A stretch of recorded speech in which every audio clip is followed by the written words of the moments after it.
played more matches as a team on it. They've gotten used to a lot of like the new different mechanics, how to use the shrines, how to use all maybe play around the different talents better. They maybe just seem to hit their timings and know when to be aggressive. They're doing these active trial lanes like the SD Mirana Sentinel one we saw. They're playing more aggressive than other teams, and that's where the Chinese Dota we're going to see from Wings and Newbie isn't the Chinese Dota that we saw 2-3 years back. We're not seeing hard carries, passive Dota. If anything, that's more like the style we're seeing out of some of the other teams. VP, they play very calculated, more defensive. Newbie and Wings are the two teams who will play hyper aggressive. Yeah, we should get a good game, Cat. Of the four that are left, who are the favorites? Is it Newbie? Yeah, I would absolutely side with Newbie here. I think that what we've seen from this tournament, I'm not sure if like Newbie strategically have figured anything out that the other teams haven't. I think they just look better when it comes to execution. I look back at this tournament, I see the other three teams, I all see serious weakness. Remember DC versus Wings, game 2, right? Really sloppy play by DC. Should have been a straightforward They won play. by draft, yeah. but they was super sloppy and they almost cost themselves the game due to their sloppy play. I think VP wasn't strong enough to beat Newbie, saw some weaknesses there, and then Wings, I don't know. Wings, I think, is like they're also kind of questionable. I don't think that. Like, I think they won off of drafts yesterday pretty heavily. Apart from the Meepo draft in a way, because I mean, we all expected them to get crushed in that game, and they played it perfectly. In your words, they had to play it perfectly, and so they won that game. Looked fantastic, and then yeah, I guess I forgot about that. And then they played the second game, and they looked kind of okay in the face of what looked like a draft win for DC. But then the third game, they were terrible. So I guess they're a bit inconsistent. Yeah, they definitely did really have that really strong performance in that one Meepo game. But I felt like otherwise there was a lot of inconsistency. I saw like weaknesses in them, and it's just like Newbie just seemed to like consistently put out strong executions when it came to team fights and rotations. That's also always been the problem with Wings. You mentioned inconsistency. This is a team who's finished last place at 2 separate pages, but won a TI. Yeah, well, when it counts, you know, make it count, I guess. In terms of a threat to Newbie, Toby, where would it come from, do you think? I would still look towards both VP and DC. Obviously, one of those teams is going to get through to deal with absolute obvious things. Well done. That's as good as my, this will either be 1-1 or 2-0. I'm here to fill the role of Jacob, right? So that's what I've got to do. Perfectly played, sir. Yeah, but I would actually lean towards VP more. I think VP are going to contest KP more on the off lane if he does get through. Obviously, if Newbie gets through. That's going to cause more issues for the mid. SC, obviously, matching up against no one.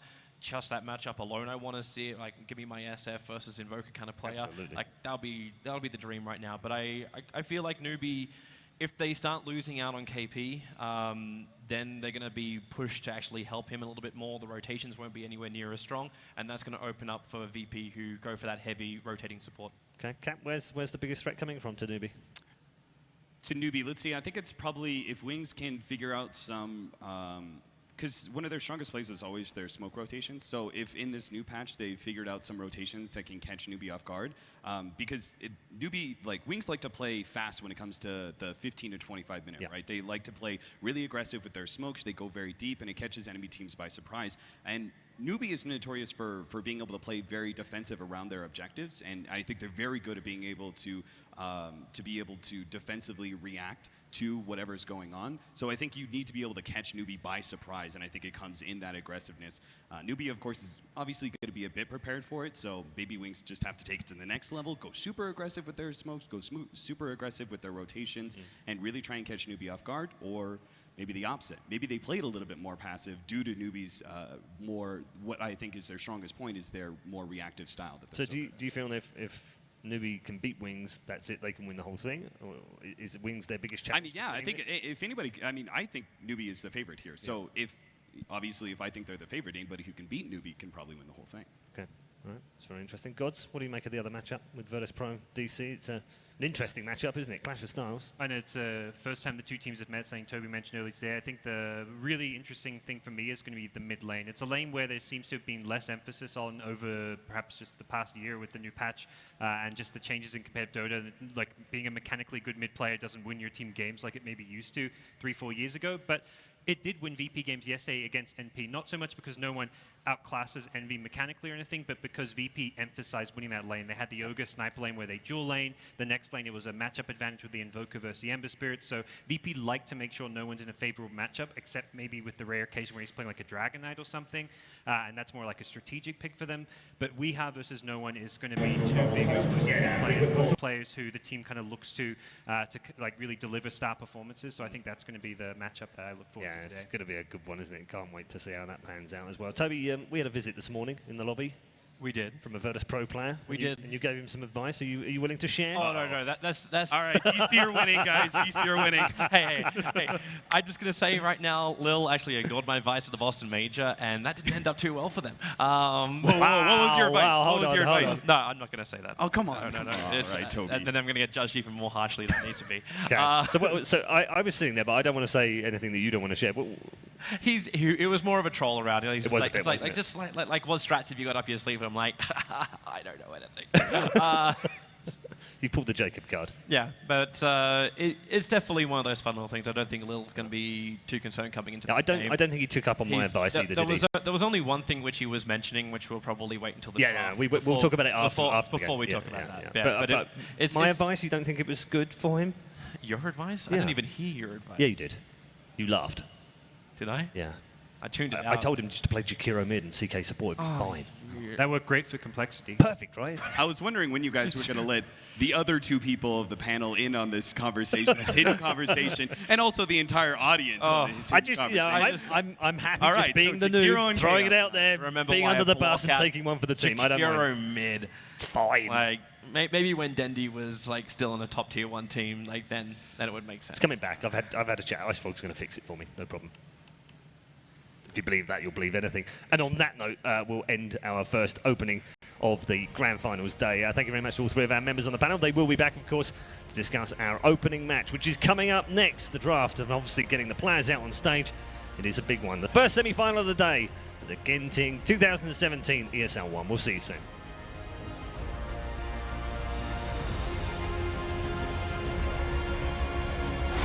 ESL One Genting is brought to you in part by Xbox and Windows 10, Lenovo, Logitech G, NVIDIA, Digi, MSI, and Mineski Event Team.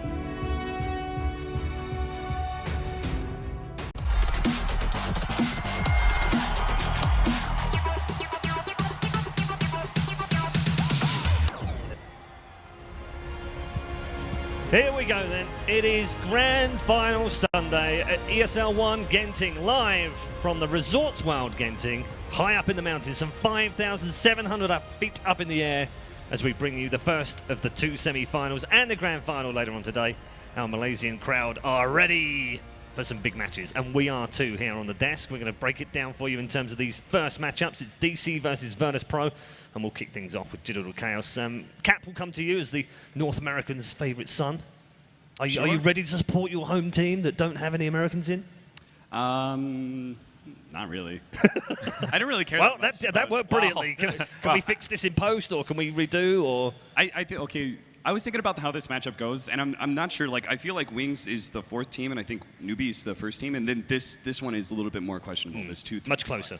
And I think that VP, like they're really good at being able to. I think one of the things is they're going to have to break DC, because I think DC shares this link with some of the other European teams, especially with older pros, that they're a little bit slower.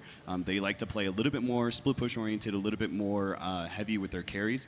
I think VP are going to have to find a way to be able to break that a little bit more. I think DC's their way to victory here is going to be playing a little bit more defensively and protecting, particularly their mid-tier 1 tower. I think is going to be big. You have to be able to secede some of your towers to when VP are going to start getting aggressive in around 20 minutes. But I think that you are going to have to protect some of them and contest VP, and can't just let them start taking too much map control. Because we've seen the way that in these games, how very quickly taking map control in these outer objectives can start spiraling so quickly. It feels like the games turn very one-sided once we get past 25 minutes, and a very clear tempo has been established. Yeah, it's very difficult, Gods, to establish too much with so few games played in a tournament over a very short period of time. But almost every player in this team has had their moments already here. Yeah, and that's where I think DC have had, every player in every role have stepped up kind of when they've needed to. It's been a great pickup with Moon. He's had some fantastic performances in the offlane role. Weeha's been one of the best players of the year in 2016. So when Weeha gets shut down, that's when Resolution comes up. He gets left alone to farm. They'll pull out the Naga Siren strats that we've seen. They've seen them put more emphasis on Weeha playing like the Alchemist games when he needs to carry them. So they're very flexible as far as one of their cores getting shut down, another will step up. The supports are great at creating space in the early game, and that's something which VP didn't really have to go up against yesterday. When they versed NP supports play a bit more greedy, a bit more kind of passive in the early game. They're going to be up against a very different support duo in Misery and Saksa. That is the interesting thing, right? Is that I feel like in the laning phase, DC is going to focus more on winning their laning phase, and VP is going to focus more on winning sort of the mid game.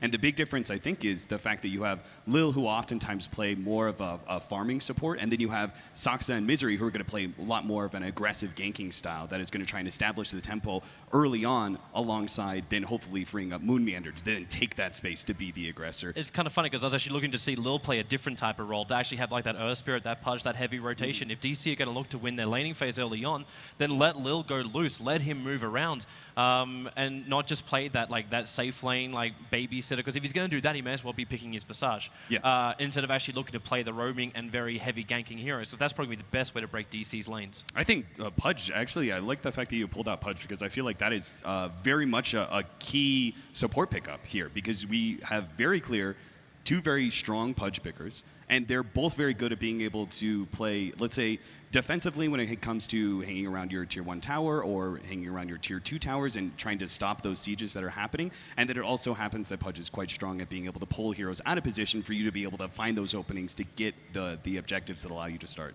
snowballing. So I think that's a really good idea. Like, I think Pudge is maybe one of the supports to look at, even though he hasn't been in this tournament. Maybe this series is where we actually see this. Yeah, we've seen Misery play it already, and then very effectively as well in the breakdown. Toby, what are you looking forward to most from DC? What excites you about this team? Weeha's got to be the obvious one, isn't he? Well, I actually always love watching the way they move between their safe and the mids. Like you're pointing on Resolution and Weeha before, and they're two guys who have so much talent and are so flexible. Like, they both have played so much mid role to actually see that meatbow slip in, but not lose anything when you got to switch Resolution then into the mid. So it's an amazing combination. I would love to see a little bit more stability out from Moon. Like, he definitely had a couple of hiccups on day one. That axe didn't really pay off for him. So if he can get stable, then there's less carrying that we in Resolution have to do, and less space that the supports have to make for him. The thing I like with Moon is you often need that volatile, high-risk player in your team. Like, if you have stable, well-performing cores, but with DC, I think it's unfair to say that that's what we in Rezo are. I think we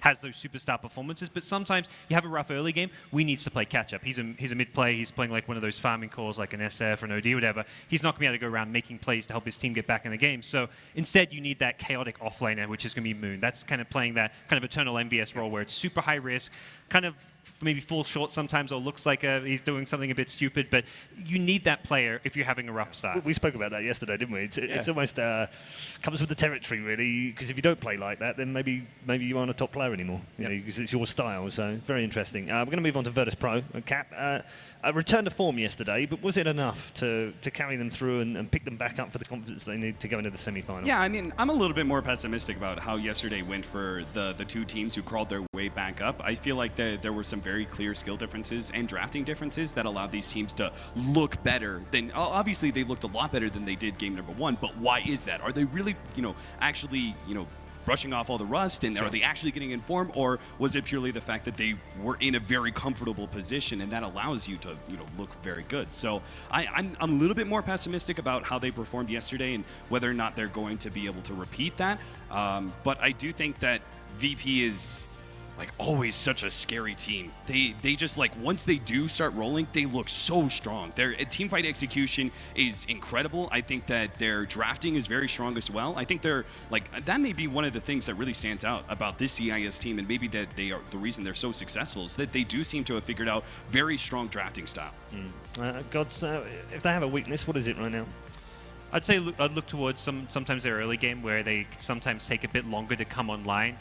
We saw it work really well against NP because NP's not a team that pressured them. Like the very first game in game 1, very close 50+ minute game, it was largely that way because VP just played a slow early game. It was like a pretty low kills for the first 10-15 minutes. VP just sitting back, waiting till they kind of hit their item timings. That's something which DC can look to punish. They've got very aggressive roaming supports, and that's going to really play well into DC's hands if they can put VP off in the laning stage. Obviously, you can see some of the highlights from yesterday. Toby, one of the players yesterday, literally a monster game. Well, Ramses is always that player that stands out because there's never really a time when you say, hey, you know what, Ramses, you performed under. Like, whenever he plays that, like, you look at the you little, didn't little go stat beyond at the godlike. What was wrong? Like, what is average for him with that nice little bar? You get, it's like, is it +10 on the performance? It's like, no, he's always fantastic. And look to see more from him today. Personally, this whole VP squad, I just want to see how they go approach this mentally. Obviously, in Boston, they had a lot of confidence going into their matchups, and their draft, like you were touching on it too, like they've definitely come into their own. Like they were playing one draft, or they're looking for a second draft, and they're just oscillating between the two of them. Now I feel it's actually become a lot more dynamic for Virtus Pro for where they can go with this new patch. So it plays more into their aggressive. Do you think I was just at this thing, I was thinking about, like, why does Ramses oftentimes look good? And it's, I think, because of the fact that God's pointed out that the laning phase is probably one of the weaker areas of VP. But Ramses, specifically as a player, deals very well with pressure. I think, like, I've seen multiple times where he has to deal with some sort of aggro dual lane situation that is pressuring him or something, and he just always is rock solid. The rest of VP, I feel like, can be exposed. I think no one in particular could be exposed in the mid lane in the early game and actually be rotated on and, you know, actually has a pretty bad laning phase. But I feel like Ramses is the one person who's always rock solid due to, like, in the face of any aggression. I think that's maybe why he stands out so often, is because of the fact that he always has a rock solid early game, even when faced with, you know, scenarios that you really shouldn't be able to come out on top. And that gives amazing freedom as well. Like that's when you let Lil and Solo just rotate around and start being aggressive. That dual lane which starts, it doesn't exist for very long because you have to start pulling people off. Yeah, so I was thinking, like, if you want to be aggressive, right, against VP and trying to expose their laning phase, I'm not sure if you actually try and put pressure on Ramses.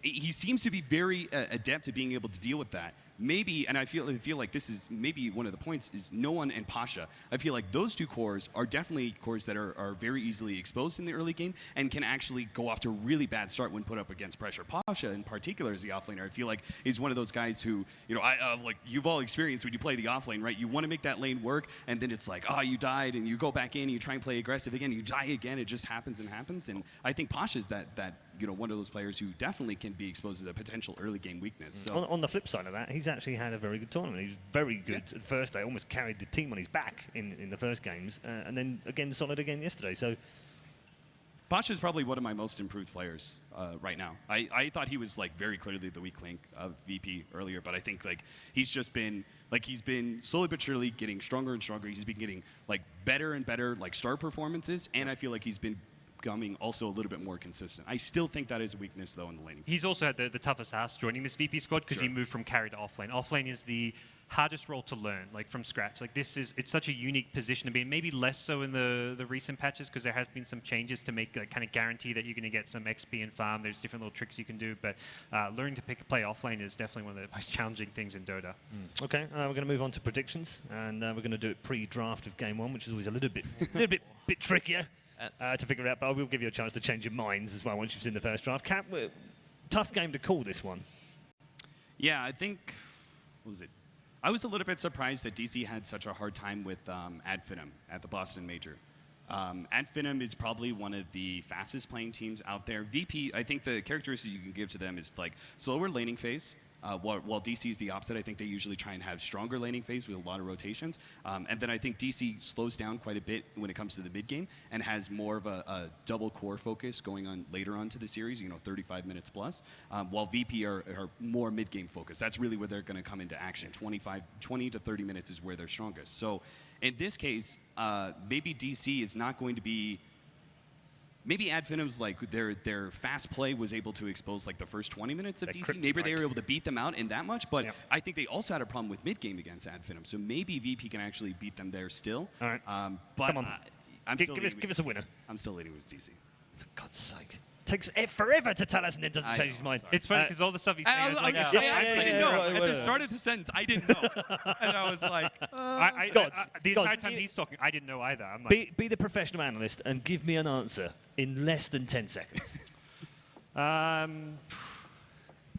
DC, I think, will win this one. Okay, it was looking ropey there for a moment, but Gods, I think, come good. For me, I think the reason is VP, it's a lot easier to see their play style and how they come into this game, and I think DC have time to prepare and come up with a way to play against it with their aggressive early game support play. Okay, you two are very on the fence, but I think just about DC. The community, however, 64-36 in favour of DC. Toby, where are you going? I'm actually going to use all of Cap's logic to actually give me Virtus Pro. What a shock, everyone! The fanboy of Virtus Pro. I mean, I thought I was going to Virtus Pro. You were headed there. I'm just like, I'm actually being even more convinced that Virtus Pro is going to win because you like saying like their early game rotate. Maybe they can do it with this faster paced thing. Maybe it's the Achilles heel of DC where they just can't deal with this early pressure. And if you want a team to give you that, Virtus Pro can just turn up the notch a little bit. And that's why I think where VP can actually take it, where they get really aggressive against DC, but they're not going to win every single time. That's why I think this will go the full distance. This will go to 3. All right, so okay. 2-1 to VP. It was the fact they can't get early game aggressive. I decided, hold the arguments. No. We've got plenty to argue about. Don't worry, boys. We're going to come back in just a moment. The teams, however, are ready. So let's head over to the main stage with Eri. Here we are at the final day of ESL One Genting. Here we go. All right. Malaysia, you have been great for the past 2 days, and we're going to end on a high note because we have some stellar matches coming your way. Our first semi-final for today. First team coming to the stage, we have Digital Chaos.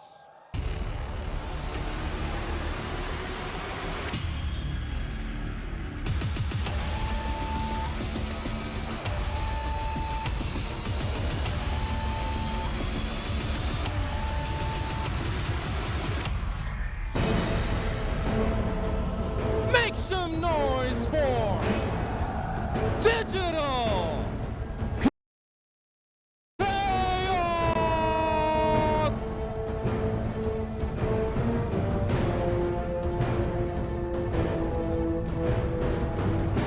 Someone yelling for Weehaw over there. It's lots of love. It's crazy. Hey everyone, this is the third day right now at the ESL One Genting 2017. I'm right here with Digi, and yep, today's weather is about 20 degrees, and yep, the weather looks good, and the hype is still really, really high. So, is the matchup today. So the first one will be Virtus Pro taking on the Digital Chaos. So, who will take the spot? Well, on the other side of the semi-final, we have Team Wings taking on Team Newbie. Wow, it is really, really gonna be a Chinese showdown. Well, as usual, you can stream the live gaming with through YouTube Gaming and also Twitch with DJ Prepaid Live without any extra internet charges. So as usual, keep on streaming all things gaming with DJ Prepaid Live.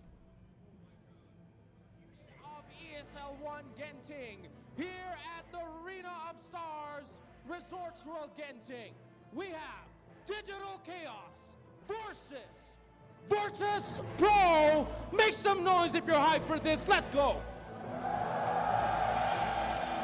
Indeed we are. And almost upon us is the draft, which means we can turn our attention to hero choices. Has there been anything that surprised you? Surprised me so far? As in either not picked because you thought it would be, or picked because you thought it wouldn't be? Well, I kind of was sitting on the edge of, I almost want to bring up Slaughter at that point, where you actually thought he was going to actually be more than what he really is. But he's been picked a lot. Picked a lot, but absolutely terrible. I was actually looking forward to more Crystal Maiden, to see more of that AoE kind of turn. Yeah, there's been a couple popping up around there, and most of the time it's been successful. The game hasn't lost because of her. Can I just bring up? You can. When we got here, we had a conversation about most picked, and you said, "Wait, Spirit Break." I was looking towards the SB, but at the same time, when I looked towards the SB, I looked towards that. 5 times. I was looking to the Darkseer SB kind of combination. That's not bad. I see what you're trying to set me up for. No. But it kind of fell down a little bit just because I think Darkseer became a lot more of a priority ban. So the Spirit Breaker SB combo I was looking for, the SB Darkseer combination I was looking for was that dual off lane, really early presence, and then a quick rotation off. And it just hasn't been the same. In terms of these two teams, Gods, what are you expecting? Are we going to see some new stuff? Are we going to see the things that we've seen over the last 2 days work for both of these teams? I don't think we'll see too much crazy new stuff out of VP. They're a team that likes to stick to their strategies, their kind of core picks. With DC, I think there's a bit more flexibility with the support duo especially. We've seen some kind of unconventional heroes. The Tusk came out in one game earlier in the tournament. The Pudge from Misery's come out. So I see a lot of flexibility with their two supports. I see Weeha and Resolution with their core heroes. There's no like set like core heroes that they love to play these days. I mean, the Meepo, of course, for Weeha likely to be banned out. So I feel like DC have a lot more kind of variety with their heroes compared to VP. And Virtus Pro found some success yesterday with the Invoker, and we've spoken about the Invoker being a little weaker right now and potentially not being picked at all at this tournament, and yet yesterday looked devastating in no one's hands. Yeah, I think that was very specific, though. I'm not sure if you can run this Clawswix Invoker. I'm not sure if you can like pick it up 1-2, for example. I think it always needs to be like a 3-4 in response to certain heroes. Like obviously yesterday we saw it picked up both times against Ember Spirit, right? So you know, that is something that they do kind of have in their back pocket for VP. That is, because I agree with Gods. I think VP is going to be a lot more, you kind of know what they're going to be going for, and that is like one of the few like small curveballs that they can throw you. DC is like, they're a lot more interesting, particularly with their supports. I think we mentioned a number of ones, but I think like one of the ones that people talked about is potentially coming back in this patch, but it's really only DC that I've seen run is like Undying, for example. Like that's a hero that like you think, oh, it's like a fighting meta, a lot of 5-man. You also want strong lanes. Like Undying really does that for you, but most teams haven't actually branched out to that. DC is one of the few who's actually been willing to go for that. Yeah, I think it was a specific pick for that draft as well, wasn't it? I mean, they've been doing that all the way through. Specifically DC, picking what's right for that draft rather than what are we best at, what do we most enjoy playing. And I think they tried to take a wings mentality. Right, which was what do we need? If the hero is strong, like keep in mind all the heroes, not just what's popular in the patch. And if the hero works in this draft, then pick it. Don't worry about low win rates. Don't worry about how many times it's been picked. Don't worry about the nerfs that came. If it fits the counter, it fits the counter. Two other heroes I want to bring up. One is Wraith King, and the other one is Wisp. Those two haven't really been picked that much. Haven't seen a huge amount of them, particularly the Wisp. I think Io's being criminally underpicked right now, but I mean the rates in pubs, and I know it's different on obviously pro games, but they're absurd. They're the lowest of any hero being currently played in either 701 or 700. Yeah, that doesn't seem right to me. That's just wistful. You don't. Is that just me playing it and not being able to play it properly? Have I dragged the win rate down or something? Wisp is a hero you don't want to play at any level in pubs, really, just unless you're a Wisp specialist. It requires teamwork, Pubs is about teamwork. It requires communication. Yeah, that's not going to happen. When you have 4 people on your team who are speaking Russian or Spanish, that doesn't really work too well. Yeah, no, that's true. But you would have expected to see it more here, Cap. Yeah, I did expect it once, I think, with the Underlord, and it worked fantastically in that game as well. Yeah, I mean, it provides you some really strong laning phase. I think it gives you more options when it comes to split pushing, because like most of the time we're seeing, I keep on saying this, but a little bit more 5-manning, right? And split pushing hasn't been that popular. Maybe like wave push, maybe being able to like throw like Luna illusions down a lane. That is some sort of split push, but actually having a hero and push aggressively inside lanes past the river, you don't see that all too much, right? But Wisp is one of the few strategies that you can do that and still maintain that more team fight presence. Yeah, and we did see that with the Underlord combined. It was almost like nothing would ever die when they pushed. It was fantastic. So I'm surprised that we haven't seen it more. Well, we may get more of it in this game, but may do. Personally, I'm still looking to see more of the heavy stunning rotation heroes. More like see the Earth Spirit come up, see that Pudge. Yeah, like, see that? they're for me. This like, guy the gets things it. I want to see where it goes. This guy gets it. That guy. He gets it. He's got nothing. That's how you lose MMR. How much did you pay him, Paul? Don't worry, checks in the post. It's all good. I think another thing that's pretty important for, let's say, VP, I think it's more important for them is to be able to have these heroes that are able to, cores that are able to deal with aggression. So Juggernaut, Lifestealer, I think are two heroes that are pretty important. Luna's another one that fits into the pool. She has a hard time maybe dealing with ganks, but she's so strong in her lane setup because of the offensive power she puts out and the aura that she gives her supports that it's kind of hard to contest that anyway. It's a really high chance of a turnaround, especially with that Eclipse. So I think those are the three of the cores you can look to that are standards for VP that part of the reason they are so good for them is that they can deal with any form of aggression in the laning phase. Both Juggernaut and Lifestealer just walk it off, right? So, and that's also in part why Ramses is successful at safe lane against aggressors. It's not a big surprise today, so I think Luna's going to be one of the top contested carries for both teams. Something Cap mentioned was that Pash is perhaps maybe one of the players you can look to exploit, and having something like a Luna to be able to push and take down that T1 tower fast is a good way to do it. So I think Luna's going to be that kind of first pick type hero if it's not banned. Yeah, and we've seen a lot of combination with Luna. Luna Mirana, SD's come out as well. We've seen the SD Mirana. Those three seem to be sort of quite well contested so far. If we've got anything out of this particular tournament in terms of meta, those three are definitely within it. Yeah, SD, I haven't been convinced that SD is still as strong as it once was. We saw an SD Luna game yesterday. I don't think the combo is unbeatable by any means. I like Luna a bit more just because it fits in so many different strategies. It's always good. Cap mentioned how it can kind of take up the pressure. It's strong to fight once you get your ultimate. You can play aggressive with it because you get that fast pushing power. You've got that good damage output. Moran I still think is great because it's also versatile where you can lane it as a support, as a mid, so being able to pick up a hero early on that your opponents don't know where it's laning is a big advantage, but SD's, I don't know. Hasn't convinced you. He's also had a lot of trouble, even when you pick the SD as the counter to the Luna, getting into the back lines to actually find that Luna, get the copy, and get back out again. It doesn't seem to be anywhere near as possible as it used to be in the older patch. Yeah, there was a few games where a team would first pick Luna, and the other team's like, oh, we got to take this SD away, and then they just get run over by a Luna Dragon Knight push strat or something. So love that guy. That guy's awesome. Totally face. Yeah.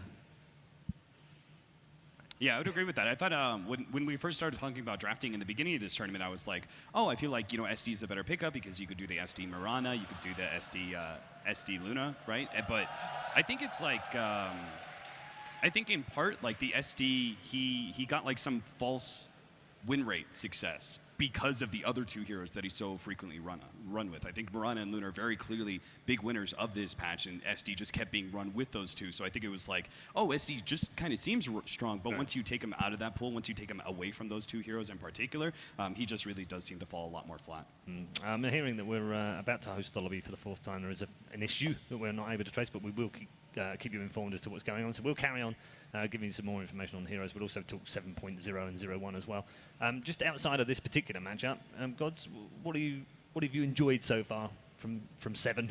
I'm enjoying just the changes, I guess. It's completely different. I mean, you've got Roche somewhere else, you've got Shrines. Not totally consoled on how the Shrines work. I maybe see some tweaks. I like how the regeneration, you can just fight around them and without the regeneration being taken off. But the game just feels completely different. It's got a completely different ebb and flow. It used to be that taking a fast T1 tower in the mid lane had a huge impact on the game because you could just go through the mid lane, take over the enemy jungle easy. But now there's that Shrine there, so it doesn't really feel like early T1 towers matter as much as they used to because the Shrines are pretty deep on the map and you can't take them out until you've taken all the Tier 2s. So it's changed the feel and strategy of the game quite a lot.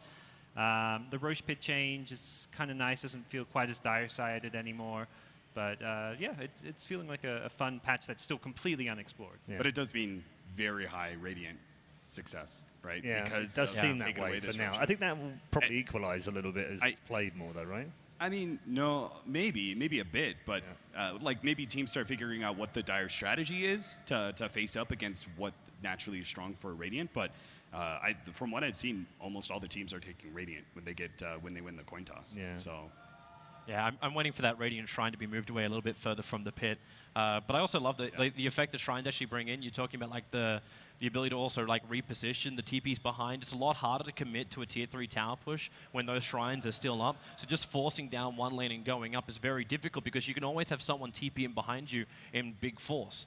So that's a bit more of a dangerous zone. But that also makes it for a nice, more comprehensive push to control up one side of the map. So if you've got to take out the towers, you try and take them all out at one time. It's funny you mentioned the Shrines, because it's not just the Radiant Shrine, right? But it's also the Ancient area.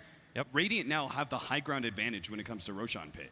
instead of what was supposed to be a vice versa. That was the big dive side advantage, who's closer to dive side, and they also had this high ground area to be able to work around. Now it's like Radiant just gets that for free. And they can jump in from behind, like they can jump into the fog of war area. You put most of your wards around the front of the pit at the moment, and that's the only way you can keep them up.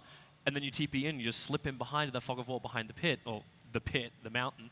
I support Roshan pit change.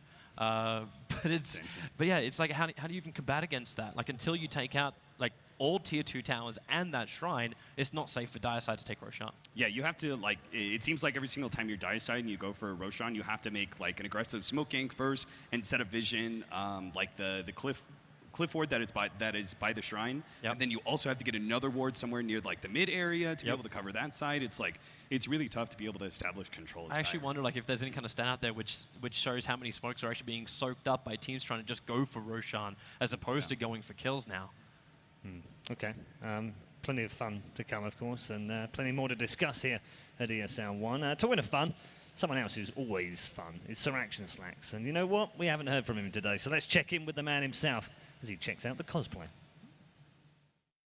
Hey guys, here with some cosplayers, some amazing cosplayers at this event. Sir, what is your name? I am Skywrath Maze. My name is Samir Bundela. I should say cosplayers and voice actors. Well done. So tell me about this, man. How long does this take to throw together? It took me around 2 months. 2 months? Yeah. Oh, you can absolutely tell. I mean, look at it. From head to toe, this guy is decked out. So do you have any problems getting around in this thing? It's huge. Getting around is like, okay. The biggest problem is like transporting this thing because everything has to be foldable and detachable and all that. So transporting this is fine, but like moving around is really cool. It's okay. Well, I'm absolutely. Wiggle it. Look at this. Look at this. Oh my God. Yeah. I can fly. Well, it's super impressive. And let's not forget over here. What was your name? Orange Ferrari. All right, fantastic. And the Beastmaster, huh? This is a fantastic setup. I like how realistic it is. Very cool. Thanks. Yeah. How long did this take to make? 8 hours. Less. What? 8 hours? Less than 8 hours. Could you make me a techie's costume in 8 hours? I can make you a techie's costume in 6. I'm gonna believe that. I'm gonna believe you. Seem so confident. All right. What? Anywho. Not the cosplay head for ESL India for nothing. Exactly. All right. Well, I brought you guys here for competition. We have 3 contestants, or should I say victims. They're going for prizes. Now, I want you to each do a skill from your respective hero, and they're gonna act out getting hit by that skill. All right. 1 per person. So you can launch something, boys. If you win a variety of amazing prizes, are you guys ready? Are you ready to hit them? All right. Here we go. Launch that skill, baby. Mystic Flare. All right. Now you gotta choose which one of these 3 wins the prize. Well, he died first, so it's okay. I like him. All right, congratulations, sir. Congratulations. You have won the ability to touch Purge. I'm gonna let you touch Purge today. That's gonna be awesome. That's great. All right, congratulations. Don't worry, you have 1 more chance to win. Gentlemen, here we go. Whenever you're ready. Launch that skill. You might want to be away for this one. All right, go ahead.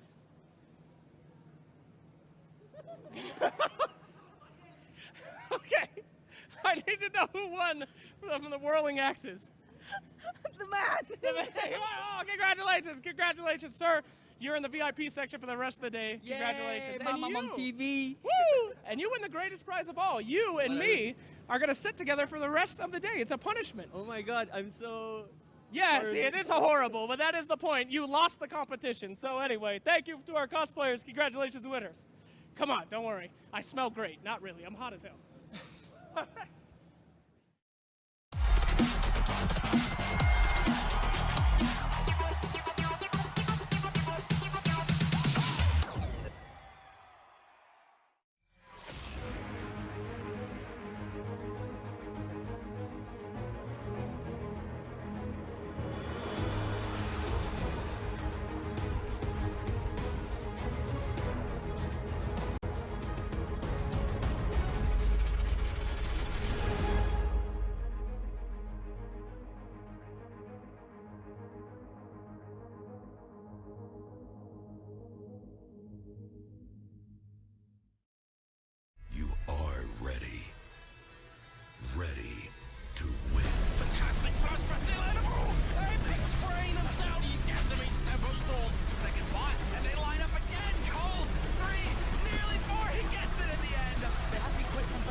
Get your team apparel now at shop.eslgaming.com.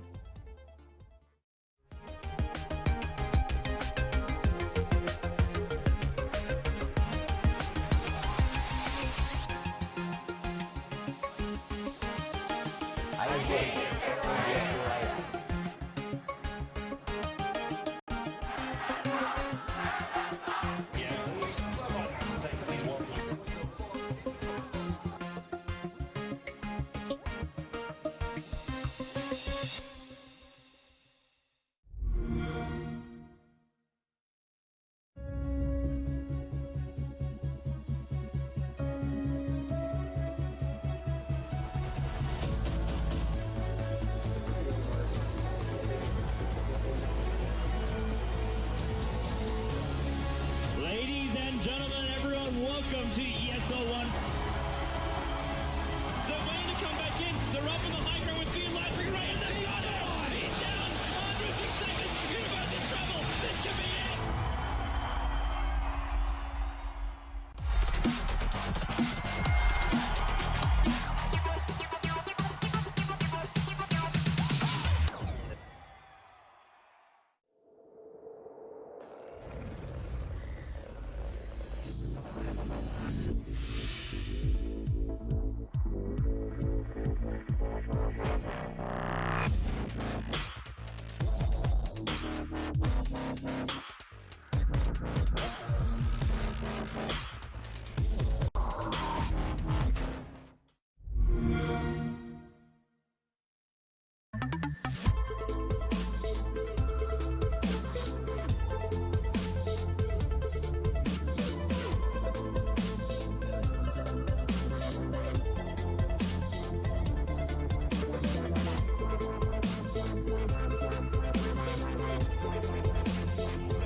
Get your team apparel now at shop.eslgaming.com.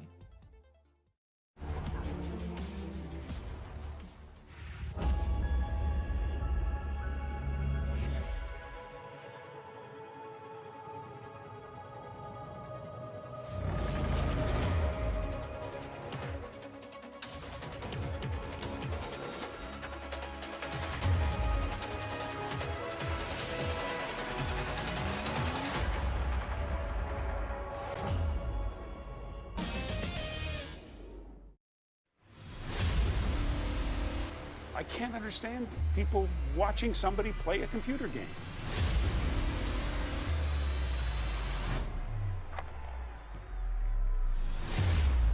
It's still not a sport. It shouldn't be on a sports network. But I don't know if athlete is the right word.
ESL One Genting is brought to you in part by Xbox and Windows 10, Lenovo, Logitech G, NVIDIA, Digi, MSI, and Mineski Event Team.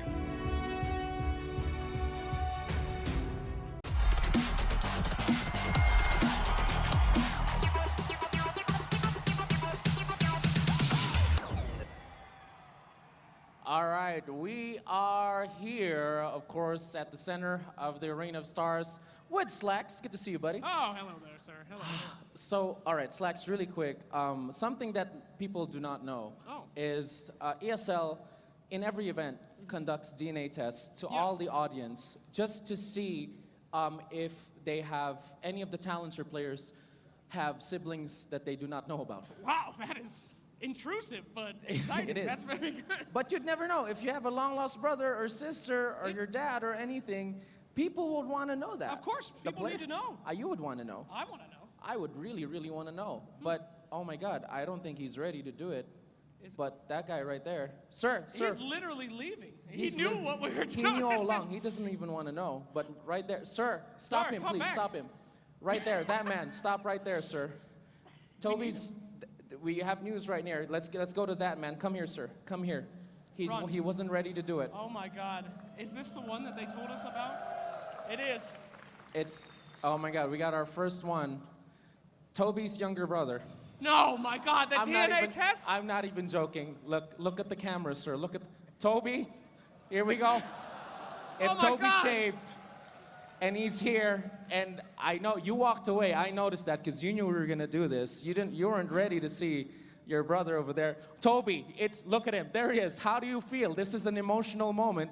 That the fact that Toby, your brother, has found you. How does that make you feel? I'm happy. He's happy. No wonder he's been hiding. I'd hide if I was Toby's brother, for sure. What do you want to say to Toby? Tell him something.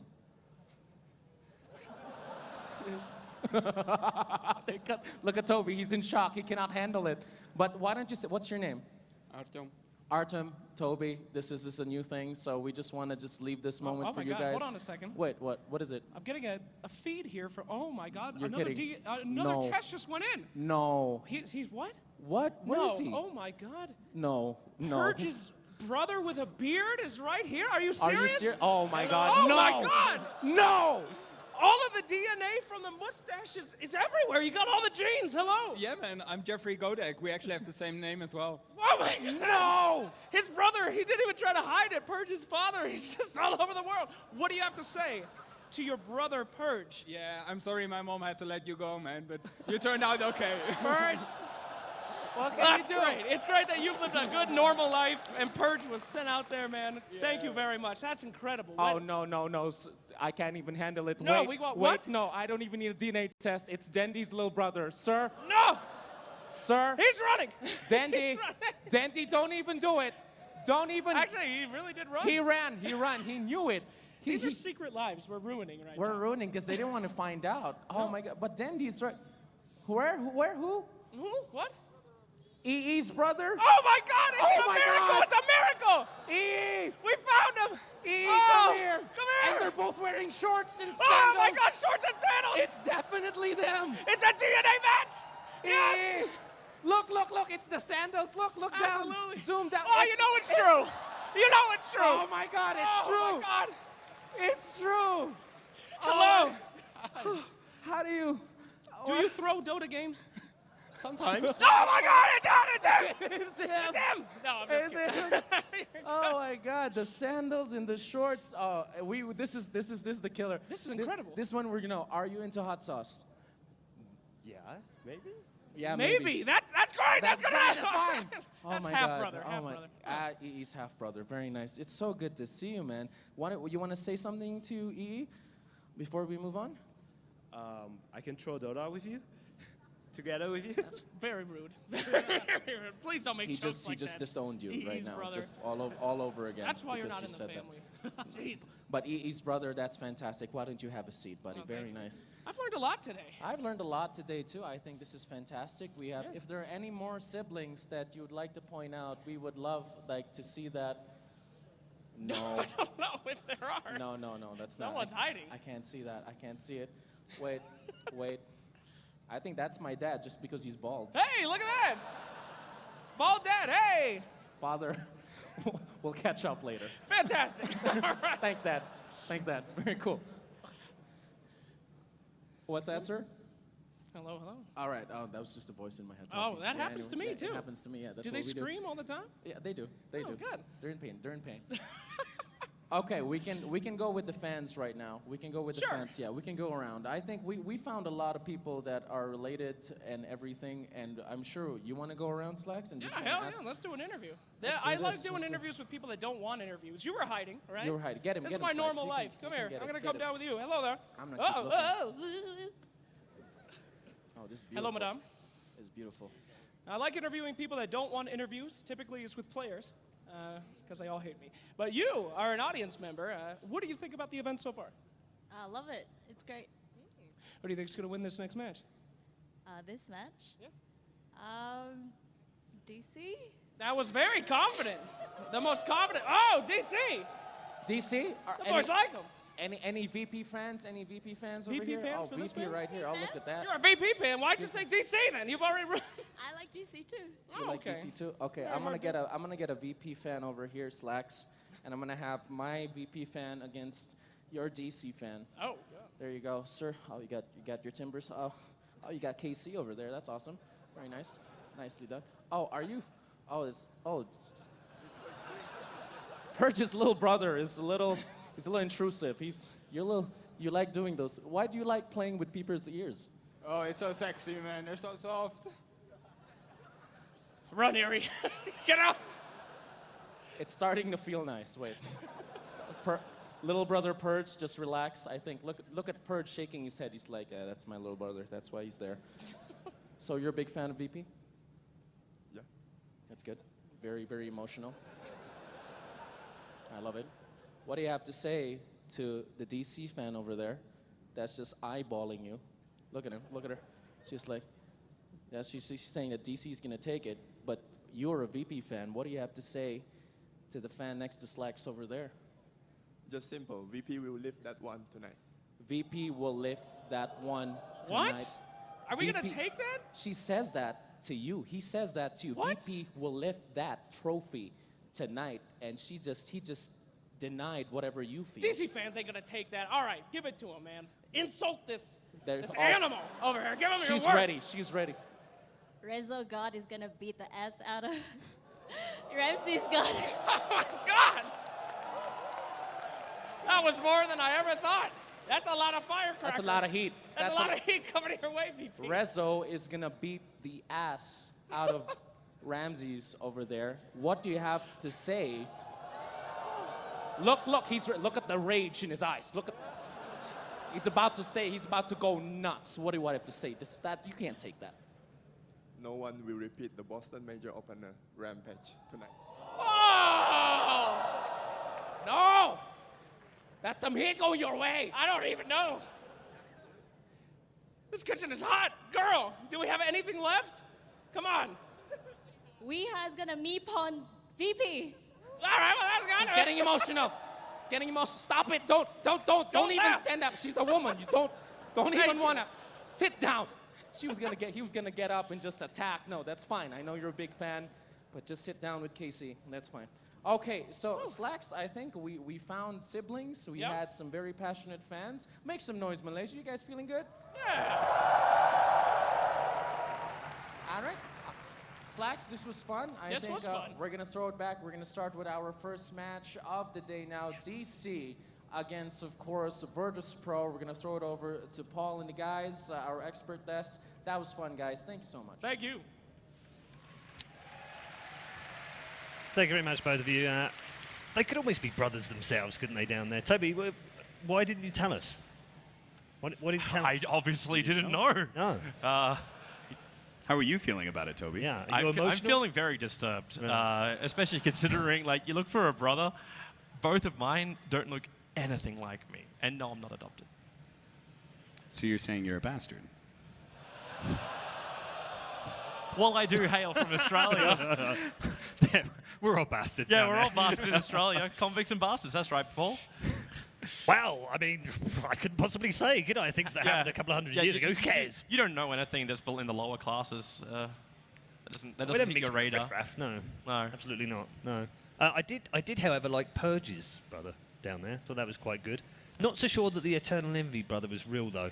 He didn't look half asleep to me. That's true. And he was also a bit more eloquent. I could understand what he was saying.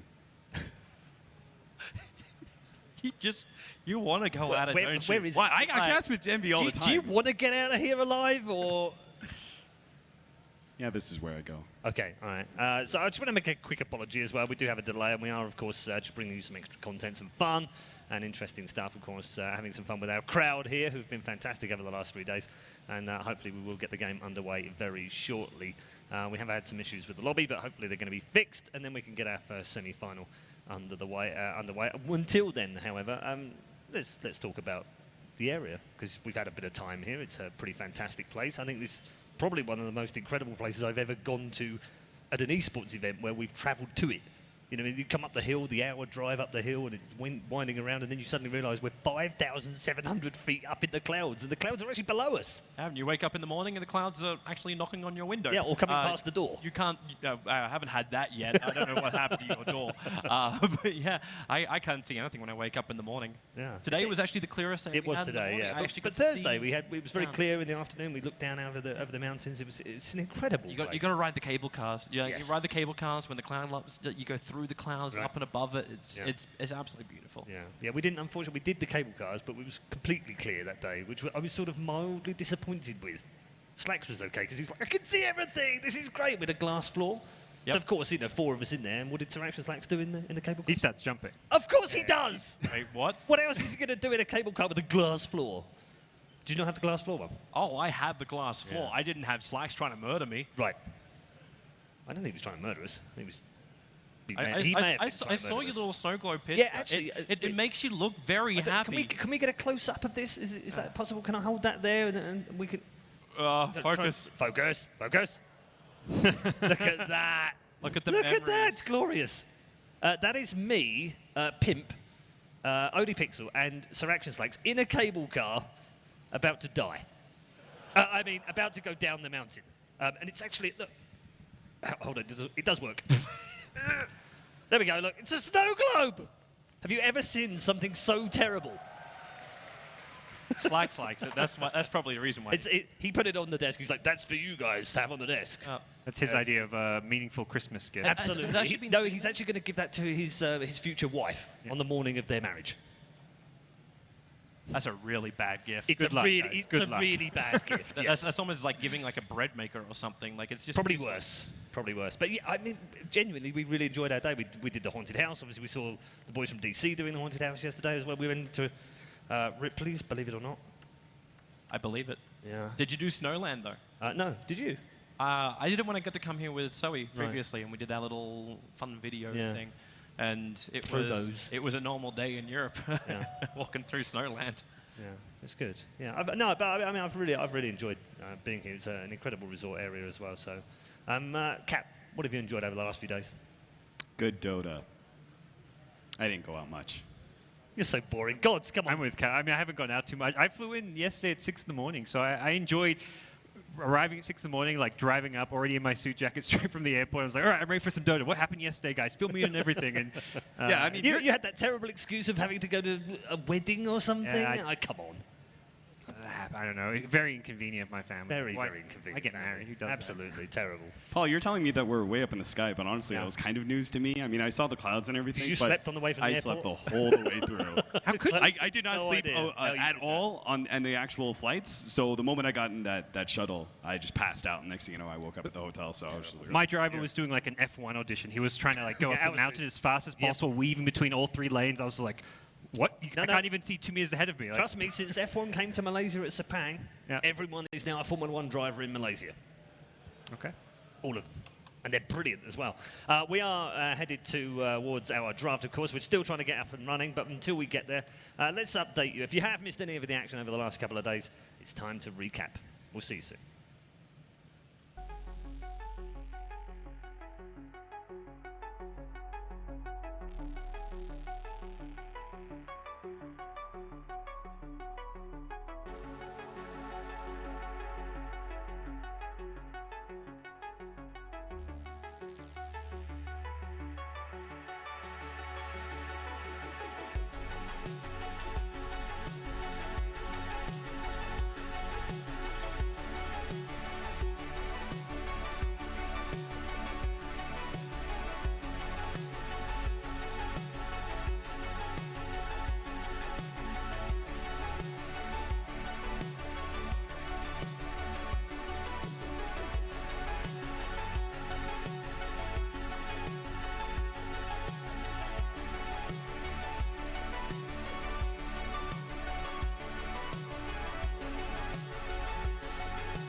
That's right, we're finally underway.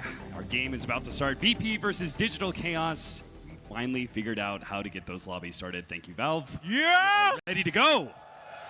All right. There we go. Feel the hype. Feel it come. And finally, we can do the draft. What a surprise. Joe Ranger banned out in the first phase. That is a surprise, though. VP, I mean, they're obviously a team that runs the draft strats, but it hasn't been their go-to for this tournament specifically.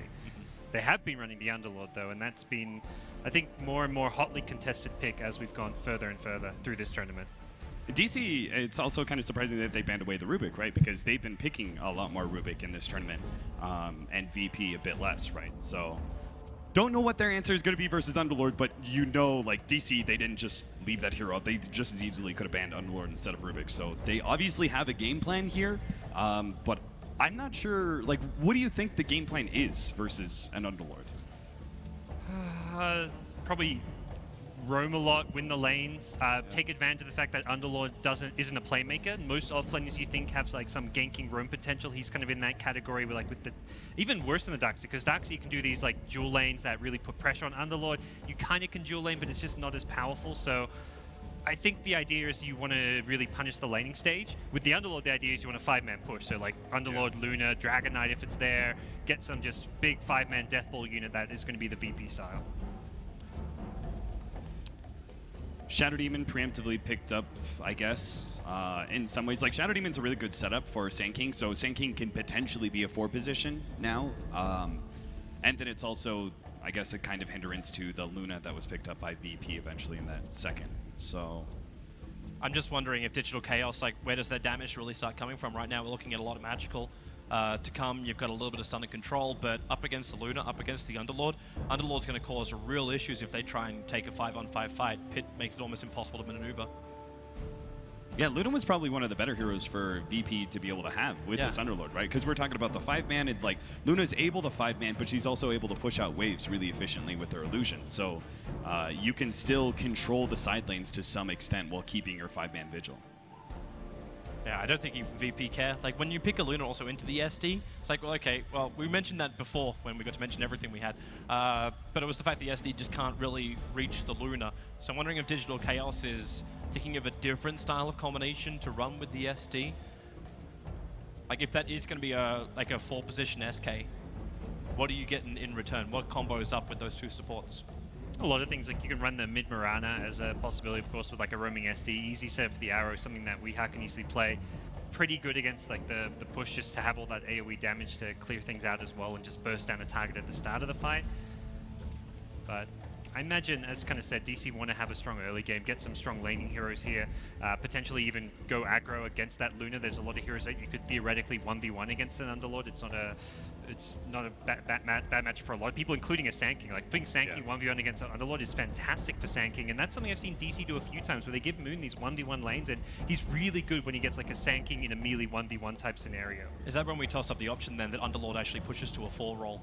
And you don't actually run that, because if that is what Digital Chaos is going to do, and they might flag it a little bit more in their draft, you can still switch out the Underlord in your 5th pick. What did you think about the 4-position Underlord? I was a little bit skeptical of it. I'm not sure if that can actually be a frequent role for the Underlord today. I'd seen it once or twice in DPL before that, and it was always like kind of so hit or miss. Like, I prefer seeing more farm priority on it. I don't think it's a natural dual lane in the then I'd seen it before as like a 4-position Underlord in the off lane with like a Darkseer or something, so it was kind of like alright but not great. That's one of those other heroes I was looking to see as a combination with the SD. So fitting in the Leshrac gives you that element of push. We have seen that floating around in the 4 roll, but can you actually run it in the 2? We wanted to look very closely at how DC and VP would actually battle it out. Like, where do you throw in this Lesh now? DC will absolutely run it as a 4-position. Has to be 4? Yeah, I think Leshrac as a 2-position doesn't work anymore, but Leshrac as a 4-position is actually very strong. It seems like DC's plan is just to overwhelm Virtus Pro with the amount of teamfight damage that they're able to output, which is kind of interesting. I think that another hero they can probably get is something like the Lifestealer. It couples with the Sand King pretty well and can get on top of these heroes.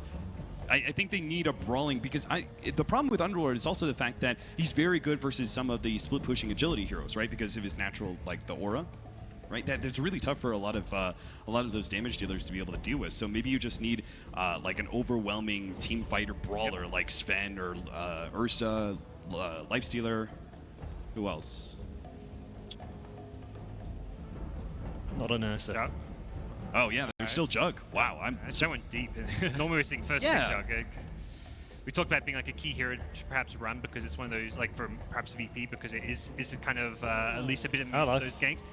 It's a great matchup because, as Kat mentioned, DC just keep trying to overwhelm them with all this teamfight AoE damage, and every pick VP's doing is like, well, they're getting more teamfight AoE damage, let's get more teamfight AoE sustained. Let's get the Witch Doctor with the Voodoo Restoration. Now let's throw in a Chen where we've got heals as well as the potential auras from the Granite Golem. You get the armor aura from the Black Dragon as well. They're going all in on this 5-man push.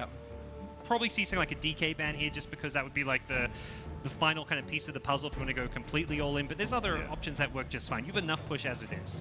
Do you think, like, I was kind of looking at it, Jug could have actually fit for Virtus Pro as a third pick, right? But if they would have had all 3 cores, 1, 2, 3, and that kind of is iffy to do that in a draft. Do you think that's the only reason, right? Because Jug would have fit because you deal with the Shadow Demon really well. His setup doesn't actually work against you. You get some extra, like, huge amount of sustain for these heroes with the healing ward. Really good building hitter as well. Like, you can just go on the high ground, just Blade Fury, hit the tower as you please. But now you've got a defensive Juggernaut. You've got Virtus Pro that's going to be forcing the issue. The only thing VP is missing from this draft is almost a Pugner just to force down the lanes. I think they want something with a bit more survivability. Like, you can't go squishy for your mid lane. The Jug would have been good, the Dragon Knight would have been good. Razor or Viper, maybe? They haven't been invoked for this tournament, but they do fit the bill, which is a hero that's strong versus Juggernaut is relatively tanky or it's just kind of like a lane controller. The other hero there in Yase is the Invoker, which I think isn't too bad as well for a kind of push strat. It's a bit tankier. You go like just going for like the Ags and all that. You get the double forward spirits. The alacrity on the Luna is really good. So he's really disruptive to all these casters that they have in the first 3 pickups. So wouldn't be completely thrown off by that, but I think survivability is definitely a key component for their mid hero, since that's going to kind of be the frontliner as well when you're pushing. Are DC planning on picking up no Invoker in their 5th pick, a hero that is able to, maybe they're going to run like a 4-man fighting style, right? And then they have a little bit more of a farmer for their last pick. That would be a way for them to be able to ensure that they're just not all in focused on, okay, we have to win these team fights against a very strong sustain lineup of Virtus Pro. Like that gives you very little options. If you don't win those mid-game team fights, you probably lost the game. The other thing you can look to do is just say, we can crush these lanes. They're going to have a Chen in the jungle.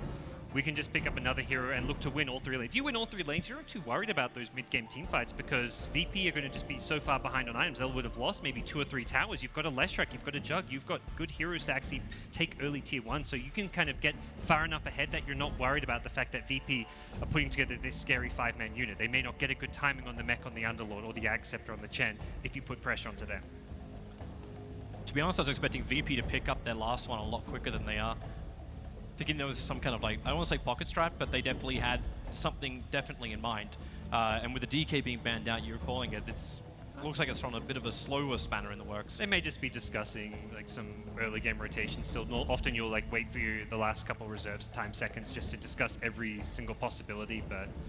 You know, mobile heroes actually have a pretty free game here for DC. If you look at the lockdown that Virtus Pro has, they've got Witch Doctor cast pretty bad. Underlord has his Ensnare with the Pit of Malice, but like Storm Spirit, for example, has a pretty free game here. If they want to be more fight-oriented, Queen of Pain. Tiny puts a spanner in those works, though.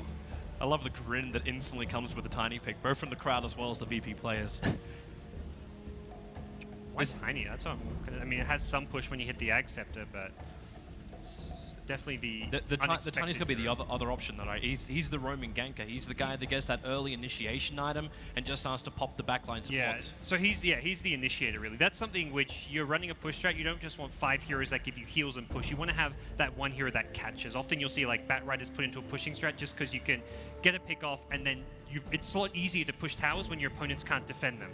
So the idea of the Tiny is that if heroes are trying to defend the towers, he can blink in, get that burst damage out, and take a pick off and start things off in a 5v4 setting.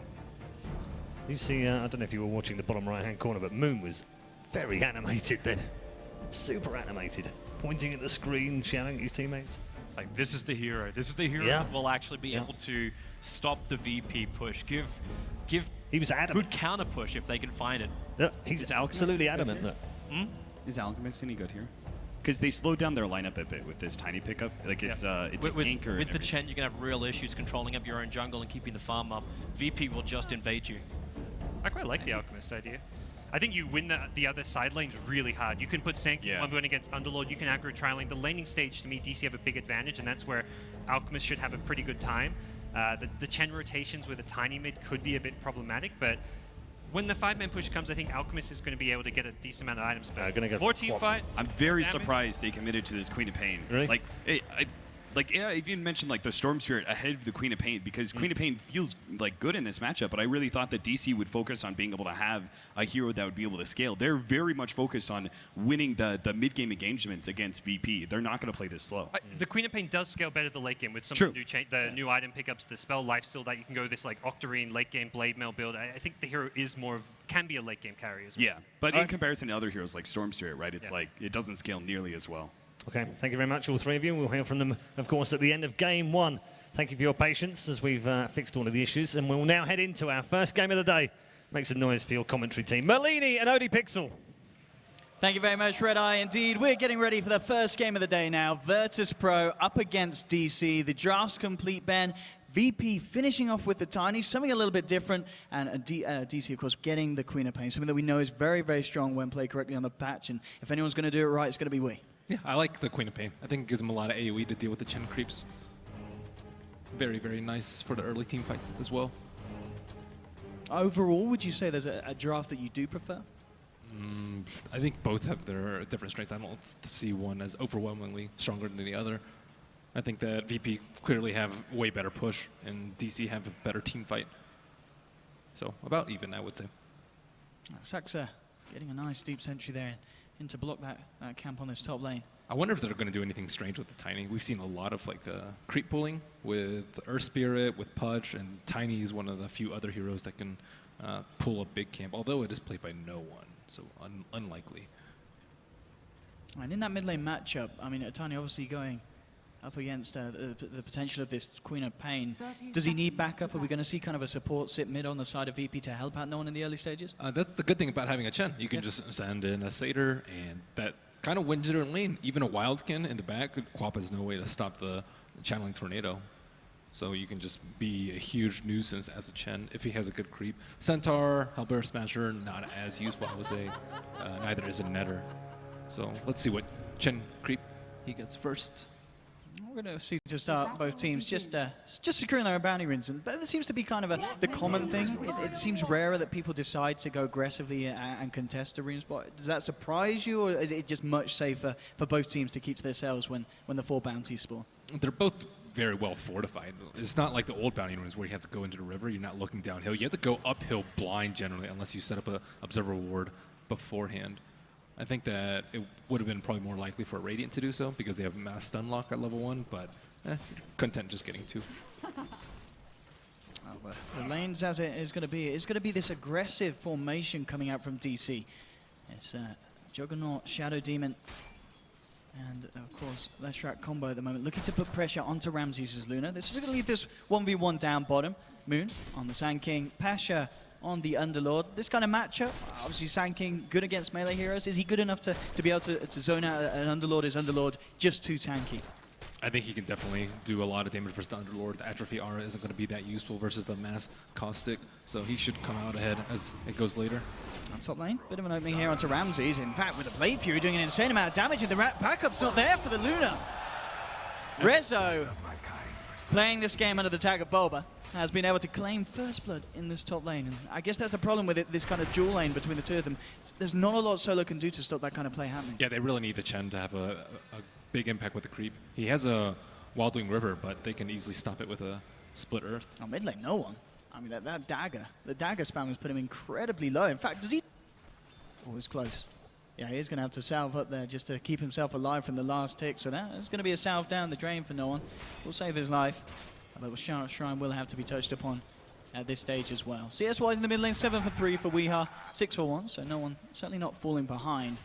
But as we can see, Weeha just putting the pressure on and making it just a little bit more difficult for no one to feel comfortable coming to lane. Top lane, meanwhile, again, another initiation onto Ramses. The Fuda Restoration isn't going to be enough. They'll lose a hero. There'll be a stun onto Misery, in fact, from the creep here as Lil comes in with the Centaur rotation, but they can't finish off the kill in return. So again, I mean, this safe lane's getting crushed, man. They've lost their safe lane carry 2 times in 2 minutes. A lot of it is because of the creep. If he gets a Satyr, I think the lane becomes completely different, but because he had a Wildwing Ripper and then a Centaur, it's just not as useful. You just need to be able to harass him away. And we really haven't seen this too much from any team in this tournament. It's just pressuring the Luna very early before she can even group up with her team. And I like this approach that DC are taking. Ramses is struggling. We haven't really seen him have a bad game yet, and this could be the start of one. Yeah, it certainly seems to be a way of dealing with him, as we can see, sitting 3-2 CS at the moment. And I guess this is the problem. You've got this pressure on the top lane from this tri lane. You've got this matchup in the mid lane where the Tiny is having the aggression of Weehar's Quap. But all things considered, you have got to respect the fact that still no one, even though he's taking the damage with the regen, he is able to keep himself in lane and on par, if not just ahead of the CS of Weehar. Pasha's crushing in CS. He's the 124 damage from the Atrophy Aura. But looks like DC are winning at least 2 of their lanes, and quite handily, I might say. So we've got just some slight pauses. Hopefully, we'll be able to get ourselves back on smoothly. It looks already we are able to get the game back underway. Keep that caps lock on, Ramses. But this bottom lane, Ben, as you said, the fact that with the Atrophy Aura, the Underlord was able to get as much as it was. Are you a little bit surprised that with the Caustic, he wasn't harassed out earlier? I just haven't seen that much of Underlord, especially in one-on-one situations, so haven't expected him to come out this far ahead. Pasha's certainly having a good time, and we have seen him already do it this tournament. Definitely a hero that he's proving to be very, very comfortable on. Top lane farm, with the pressure that they have been putting on. It's not like Rezo's getting an insane amount of CS. He has 10 himself, but it still is more than what Ramses has got. They do have to be very, very careful. Lil just permanently sitting up on the top lane. In fact, Saxa taking a cast scan, elusive beam to the head. Falls incredibly low. Can they get the clapping from the Smasher? They can't quite get in range. In fact, DC, they're the ones turning back round, looking to go aggressive themselves. Solo, falling low. Buddha Restoration again is not going to be able to save him. Ramses, can he actually finish off Misery here? He's trying to chase him down the river. Misery, oh, he hides in the tree line, gets the stun to make sure that Ramses didn't have the vision for the Lucent beam. Misery duking out a potential death. He may still be in trouble. Can he get his way out? No, no one's there. We'll finish him off. But a sweet little play there from Misery, just making it that little harder for Ramses to get the kill. Yeah, Ramses also paused. He's like, what? Wasn't expecting that fog there. If he had expected it, he could have just kept moving to the right, and he wouldn't have gained that much distance. But that was a nice little 10 seconds created by Misery. Also very nice for no one, of course, just being able to get out of the lane, get a kill. And still that mid lane matchup, he's doing very well, all things considered. It's neck on neck, 23 for 4, 23 for 3. Both heroes getting a lot from the mid lane. Yeah, he also got the Arcane Room, so that will certainly help out. I think they might have used both shrines for him, actually, on the Tiny. Actually, yeah, the bottom shrine's down as well. So looks like that's the case. Top shrine's still available for the side of DC, which is very, very fortunate, considering they are running this aggressive tri-lane up top. So now Chen's 2 creeps are a Dark Troll and an Alpha Wolf. Alpha Wolf, not the best partner this early. The percentage-based damage just does not offer that much, but he will want to smoke. If they lead in with a net, should be an easy combo. He has 240 at will. Let's see if we is prepared for this one at the moment. Lil, can he close this gap? Hiding just the other side of the tree line at the moment. It's a really tough gank. They could potentially like toss the troll onto they know that something's up. They know that Lil's off the map. They've actually moved their supports over towards the mid lane. Try for kind of a frustration avalanche. It won't clip onto Wheat. And they won't be able to find the gank that they were looking for. Misery and Saxa, as I said, were in position, ready to counter any play as well. And Quap would have potentially turned around on them too. If, let's say, the Leshrac got a stun. He had Quap ult up. So I said not to press that. But the Chen is really not really doing anything in the early game. The top lane has just been feeding a lot of kills. Let's see if they can get Bob. I mean, Rezo, yeah, he's got the Blade Fury and a TP if he needed it. It's very hard for these heroes, it seems at this stage as well, to get a gank off. I mean, we are with his positioning and the reads from the map of DC, and the fact that top lane I mean, Juggernaut, how are you catching out this hero? Are you kind of just waiting on no one to pick up kind of a blink dagger or something that's going to allow you to turn these around? And while talking about no one, could be in a little bit of trouble here. Moon setting up with a first stun, then moving Misery and We Are jumps forward. And Sonic Wave and a stun there from Misery to finish off the Tiny. We wasn't sure if he wanted to commit the ultimate there, but better safe than sorry, especially on that core Tiny. And back to your earlier question about how do they gank people, they actually just, if they can't kill people, they just need to make sure that they can farm, and most of that is keeping eyes on the supports, making sure that it's just the Juggernaut alone up top versus the Luna. If they can make sure that the supports are not there, then Chen can just farm, get his level 6 and 7, and start pressuring towers and apply pressure that way as opposed to killing heroes. And Ramsey still with a fair bit of catching up that he needs to do. Only 17 CS, 7 minutes in here on the top lane. If they can find a kill though, bit of a setup here onto Saxo, he'll disrupt himself, try and walk it off. In fact, the Lucent Beam actually went for the illusion. We'll finally get him with a nuke from Lil. So they do manage to take a support kill there. Get Ramses involved in a little bit of action, but they certainly need a fair bit more of that to recover from this dodgy top lane. Yeah, Rezo's the only one that's kind of safe up there on his own. Looks like someone TPing in perhaps a Shrine. Shrine Party. There we go, Shrine into Smoke Party. And it's all happening here for DC. Oh, he could lose both of his creeps here. Juggernaut just hit level 6. He has enough stick charges to It looks like they're going to go for the mid lane gank though instead. So DC. It's right at the 8-minute mark though, so he's going to head south towards the rune. They're going to have to wait a little bit for him to come back, but there's a lot of heroes missing on the map. Underlord has surely called that Sand King's missing, and something funny. No one's got an invis as well, so this is perfect really against the smoke. So all that time essentially wasted. TP's coming in immediately, but in fact, Moon was there with the sun straight up onto Solo. Misery focusing him as well. Can they finish him off? He's been tossed into the midst of it all. Blinks back out. Solo will survive with a Voodoo Restoration. So no one to die in this mid skirmish. Both teams coming in with the backup. They had a sentry ward in mid, DC did, so they put no one under as they went onto the Witch Doctor. But 2 of the heroes were on the Witch Doctor, 2 of the heroes were on a Tiny. Didn't have enough burst for the kill.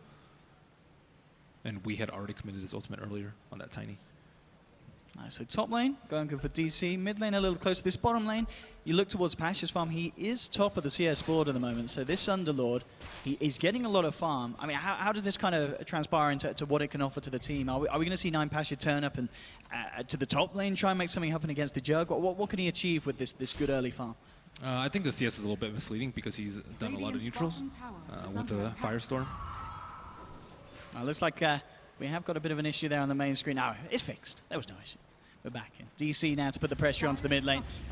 As at the same time, bottom lane looks like, we're going to have a bit of a go in from Moon. Went in with the epicenter onto Pasha. And he's close. Not going to be enough damage. We'll force him to use the Dark Grip, but Pasha, he's almost certainly fine with that. He keeps his life intact. Mid lane, Weehar was able to finish off the tower. More gold into the bank of this Queen of Pain. And in fact, a smoke. VP are probably feeling pretty desperate right now. I saw in the camera shot they weren't looking too great. Probably because they expected this early game to go a lot better for them. Like Luna's not really in that position where she has Lance and can start sieging towers. She doesn't have level 7 yet. She just hit level 7. Certainly proving to be a very tough game for Ramses. Yeah, and they're losing towers too. It's not only that they aren't able to push themselves, it's that the Leshrac is level 5 with level 3 and Edict and already took down mid tower. To be careful as well from the potential of Weehar's movement. So Sonic Wave is back online. Bottom lane now going to be sending no one. And Solo down towards maybe trying to put a bit of pressure on to Moon Sand King. Can they actually catch him out there? That is the question. They need to start off with a root. They have this DD rune on Tiny. So if they can get a lockdown, they will have the damage.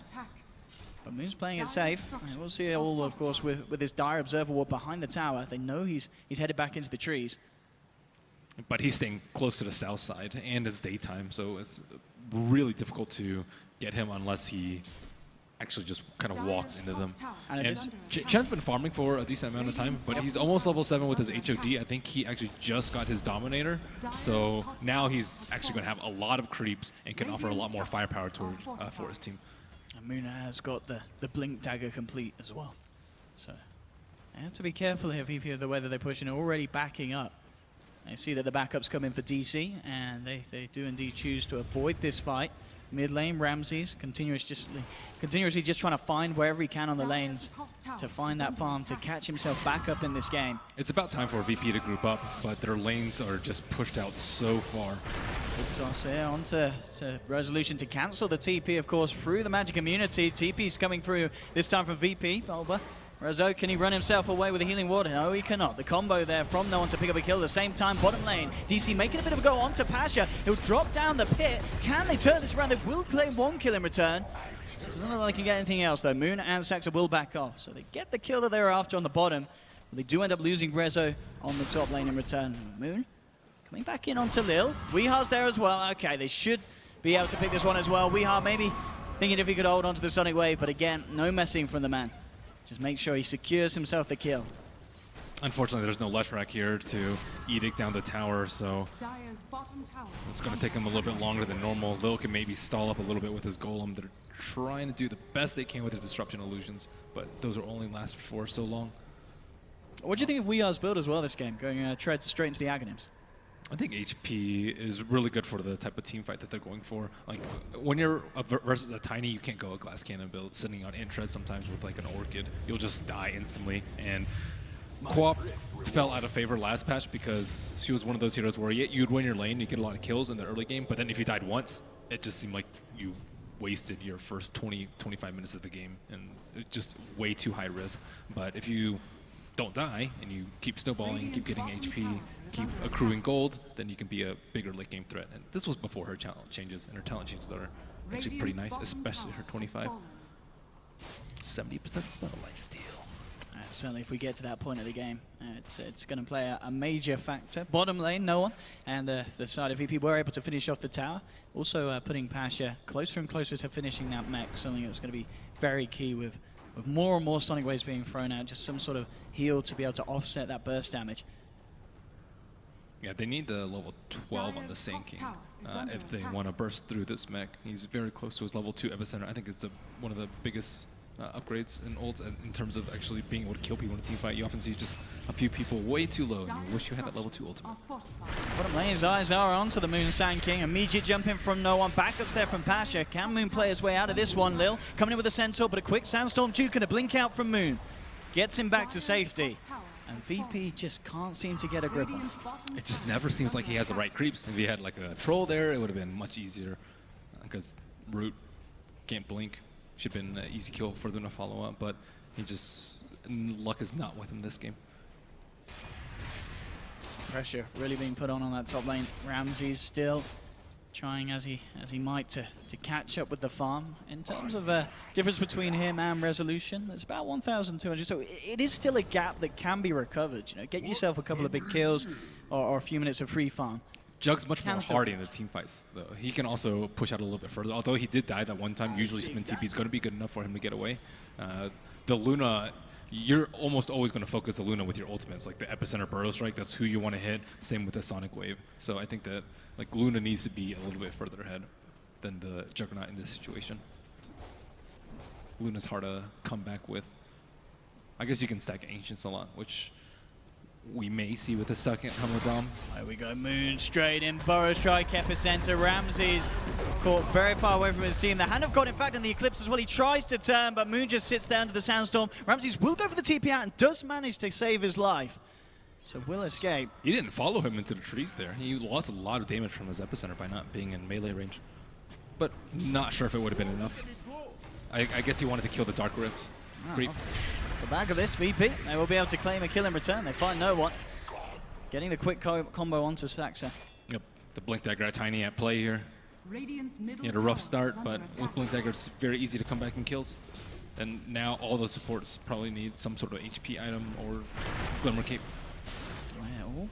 Moon jumping in. Weehar's looking to set up for the Sonic Wave. Gets a good 3-man, but immediately the mech comes out in return. Voodoo Restoration for Solo, healing up the side, but now Solo's out. Robocop, Moon falling down. He's out of this one. The Omni Slash comes through from Rezo. Chops down a second. They found 2 on the side of VP, but VP, they still want to fight. No One comes in again with a combo. Takes down Misery. Weehar should be able to blink out to the side. Saxa, he still wants to fight. Demonic Purge onto No One. Rezo coming in with a Blade Fury. They'll chop down one. He flies up the helicopter Juggernaut. Rezo, can he get out? The micro from Lil. The stunts from the mini columns. It's not enough damage, but the Firestorm is. Pasha lays down the Wrath and takes him out, and they may be able to find Saxa as well. The last remaining survivor here. This damage with that built-up atrophy aura just chunking through the Shadow Demon. He'll try and juke it down in the tree line. He's not going to make it, but can the illusions kill Ramses?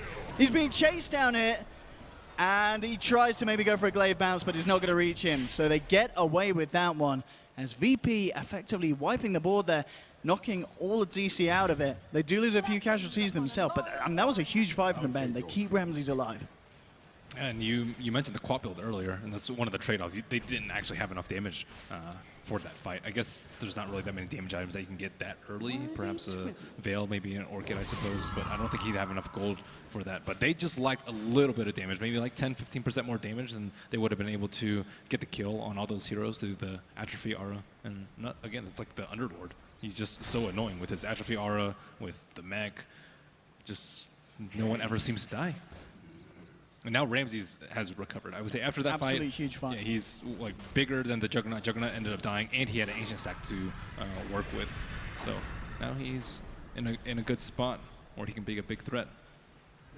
I mean, how do you deal with kind of this Underlord play in these team fights? We saw just then how much Pasha can offer in terms of just control and damage, and how hard it is for the side of DC to actually take him down. I mean, it feels like they've just got to commit all 5 heroes onto him if they want to have a chance of bringing him down at this stage, because he's just too tanky. I think they need a Veil probably on the Leshrac, but because of the tiny, Leshrac is actually forced to go for this Glimmer Cape. So they try to counter in the draft with mass magic damage and also some damage amplification perhaps with the Shadow Demon and his Soul Catcher. However, they just don't have enough levels. I don't know if everyone was level 12 at that point. I know that Sand King was, but just need a little bit higher levels, a little bit more ultimate, just a little bit more damage. Already looking to go for another push in on this mid lane. VP ready to go up to the high ground. DC do have all ults at the ready. We'll see if Moon can find a big jump in. He's in the tree line. Yeah, this is a very risky push for them. Maybe if they had the pipe completed on the Underlord, he's not that far away, but he does not have it right now, and that's a really good position for DC to fight. Bottom lane, Rezo. Lining up Ramses. Just kind of tease around with each other. In fact, Ramses moving forward a bit aggressively. Lil has got that Centaur down as well. In fact, is that Ramses, in fact, with his helmet? Could be. So oh no, sorry, it's Rezo's, of course. Rezo just kind of holding the space behind him, making sure no one was chasing him down. 9 to 10 at the moment. I mean, do you feel that there's a team that is in a clearly better position? Or? I think I would favor VP's position right now. I think the Tiny poses a big threat. None of the heroes can really split push that effectively because of the threat of the Tiny. He's also going for the Silver Edge, as we see in his quick buy, so he can pick off additional heroes and have additional burst. So a hero like Juggernaut, maybe he can't go for Yasha Diffusal. He might have to go for more HP, like his Manta first before. And like having to build HP items and defensive items on all their heroes to co-op with the Strength, the Shadow Demon, you see in his stash, he has a Bracer right now. Everyone just has to build HP because of this darn Tiny. And because of this, they can't farm, they can't play efficiently at all. Mid lane DC are going to have mass TPs coming through, fortification as well. They will hold for the time being. In fact, well, VP coming incredibly close to this. They want to go back in on the side of DC. They have Eclipse on Ramses ready. They have those big team fight ultimates, but again, just proving to be this bit of a stalemate in the mid lane.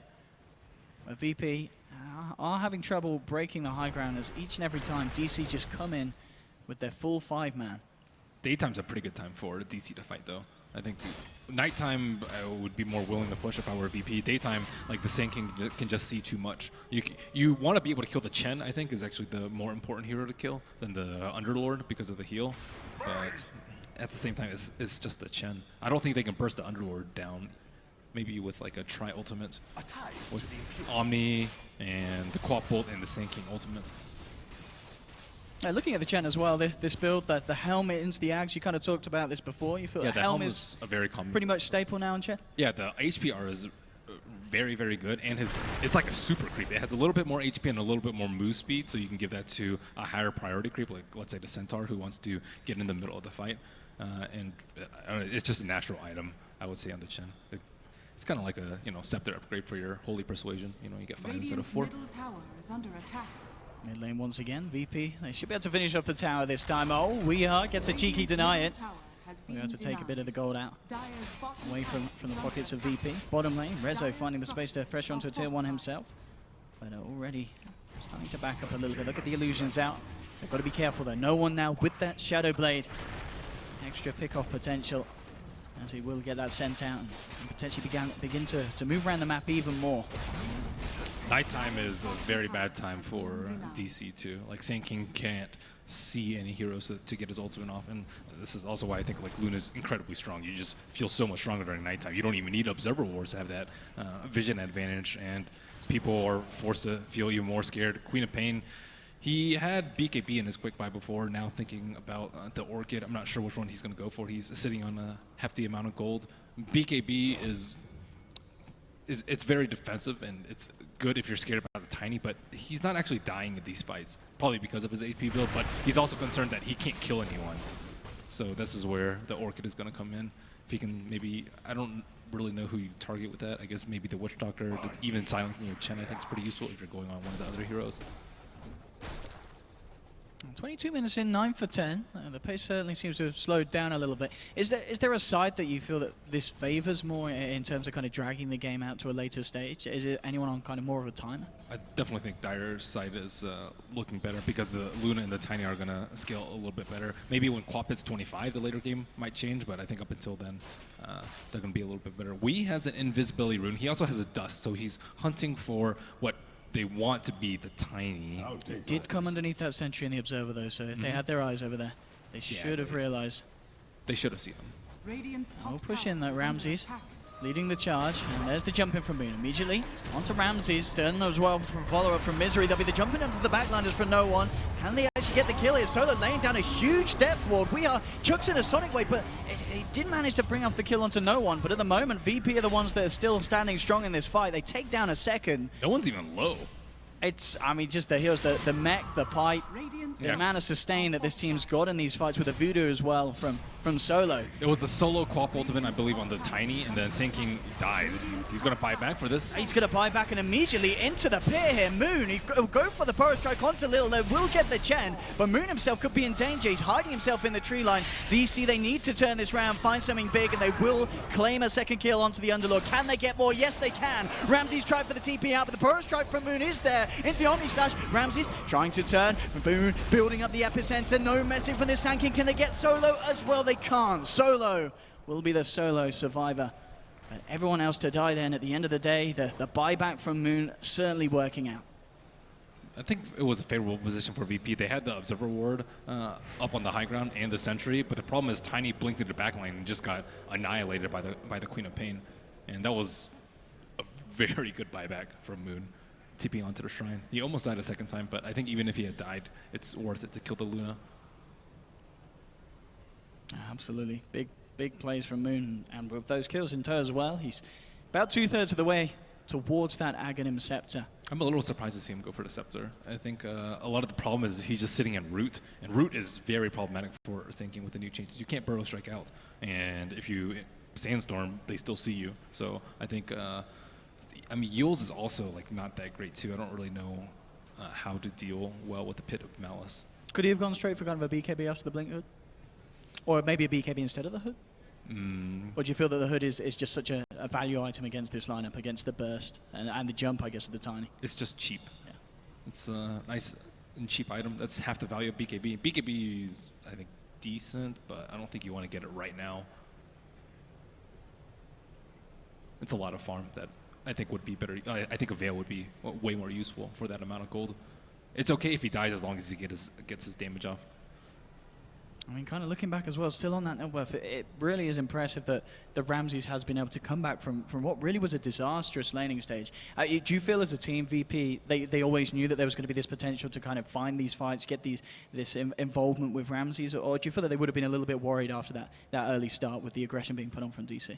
As long as Chen farmed up, it would have been okay. If like Chen tried to pressure the lanes and still didn't get any kills after the 5-minute mark instead of farmed, then I think they would have been in a way worse spot. But because he got HOD, like he can actually just farm a lot more camps and just be more imposing around the map and actually farm up his Scepter. That new creep is also very nice for him to persuade. Who will win the next match? 64% DC. I mean, that does that surprise you there? That it is kind of 2/3 against the third of VP? I think DC have had a way stronger showing in this tournament than VP. Yeah, VP, they have had their ups and downs, and definitely down with that match against Newbie. DC are way sure. more consistent. That's true. Yeah, DC have certainly seemed to turn up to this land. That victory, of course, over Wings, making them feel very, very good, and understandably so with some top plays. And DC also had the added threat of the Meepo. Yeah. I think they have a draft and the Misery advantage Pudge. against a lot of teams. I mean, you got to be worried about that if you're going up against DC. That's what you saw. Misery just blowing us all away with his Pudge performance the other day. And I don't think that VP have a trump card in their drafting. It's not like, you know, it's something like Sniper or Juggernaut. It's like an instant win for them, or a very high percentage, more than 50. Yeah, it's true. I mean, kind of in the past, they did, I guess, with kind of the newer stuff that they were trying, like the Lil Weaver. That would always kind of catch people off guard, but now that's kind of been adapted by a lot of other sides. It certainly doesn't have the kind of surprise potential that it had in the past. It'll always be fun to see Lil pick up the Pudge. It's something that we know he's very, very, very good in. And as Misery's shown us how relevant this hero can be in this meta. I wonder how sad he was when Visage got nerfed. Yeah, poor old Visage. He had about, what, a week in a perfect place. Well, no, I say perfect, in a broken place. And then he was shut back. Doesn't he have like 1,000 games on Visage or something? Something ridiculous like that. He really does. I can't imagine playing Visage 1,000 times. You're not a fan of the Visage? That hero's stressful. Yeah. Yeah, because your gargoyles, you just have to keep track of them all the time. And they just die, at least when I play. Now with the patch, they die even more easier. So. And you also have to, like, it's not like Chen where you have like a couple spells to cast on your hero. Like the Soul Assumption, you just have to keep throwing out. Grave Chill's pretty low cooldown too, so it's very, very micro intensive. Not as much as a Chen, let's say, but he can play them all. Oh, we have got Rezo now reconnecting to the game, ready as called, so we should be able to get the match back underway. Indeed, we have the unpause, and we can get on with this one. 13-12, 24 minutes coming up. And as we were indeed just seeing, DC just shrining up and already heading towards the mid lane. No one's backing off. A lot of aggressive warding here from the side of VP. They've got pretty much 4 obs wards in fantastic positions over on the side of the map of DC. So they should be pretty much well prepared for any sort of these movements. But not the Roshan. Certainly doesn't seem like it. Into the Roche pit, Ramsey's still down. DC making a smart call here, and a call that will go straight under the noses of VP as they claim themselves the Aegis on Rezo. Yeah, they sent a Centaur there to scout, but it was just far too late. I don't know if they would have just tried to dominate instantly to not give them vision, but this is actually not that bad of a place for them to fight. I think their team fight's like way stronger around the pit, despite the Luna. Pasha, I'm working on towards the green. Oh, so the 4-staff he's still looking to finish here. Just needs the recipe. So extra bit of a way to get himself in, chase down heroes, and to save his teammates. All they need to do is survive the initial ultimates. If they can like save the Tiny, it's maledicted.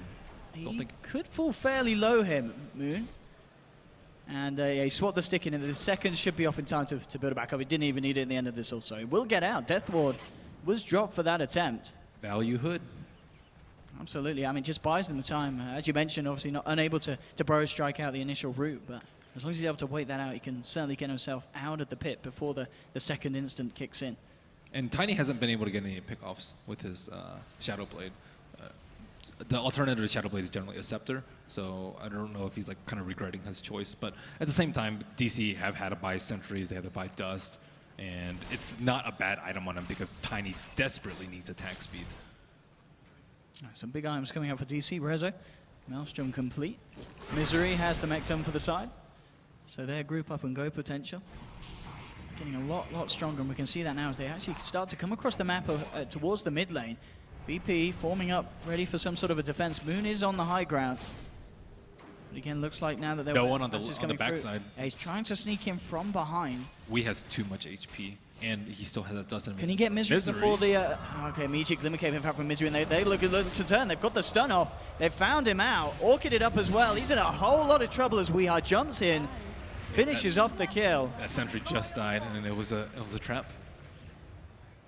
And that is the pickoff that DC absolutely wanted. With the Tiny out of the fight, they can feel a lot more confident going for this pressure on the mid lane. He was so close to a Silver Edge too. Looking at his gold, he had 1,700 gold. So going for that, it's going to set him back a few minutes, and their team a T2. one of the problems of. I mean, maybe can they go for more here? But it looks like they have the Aegis.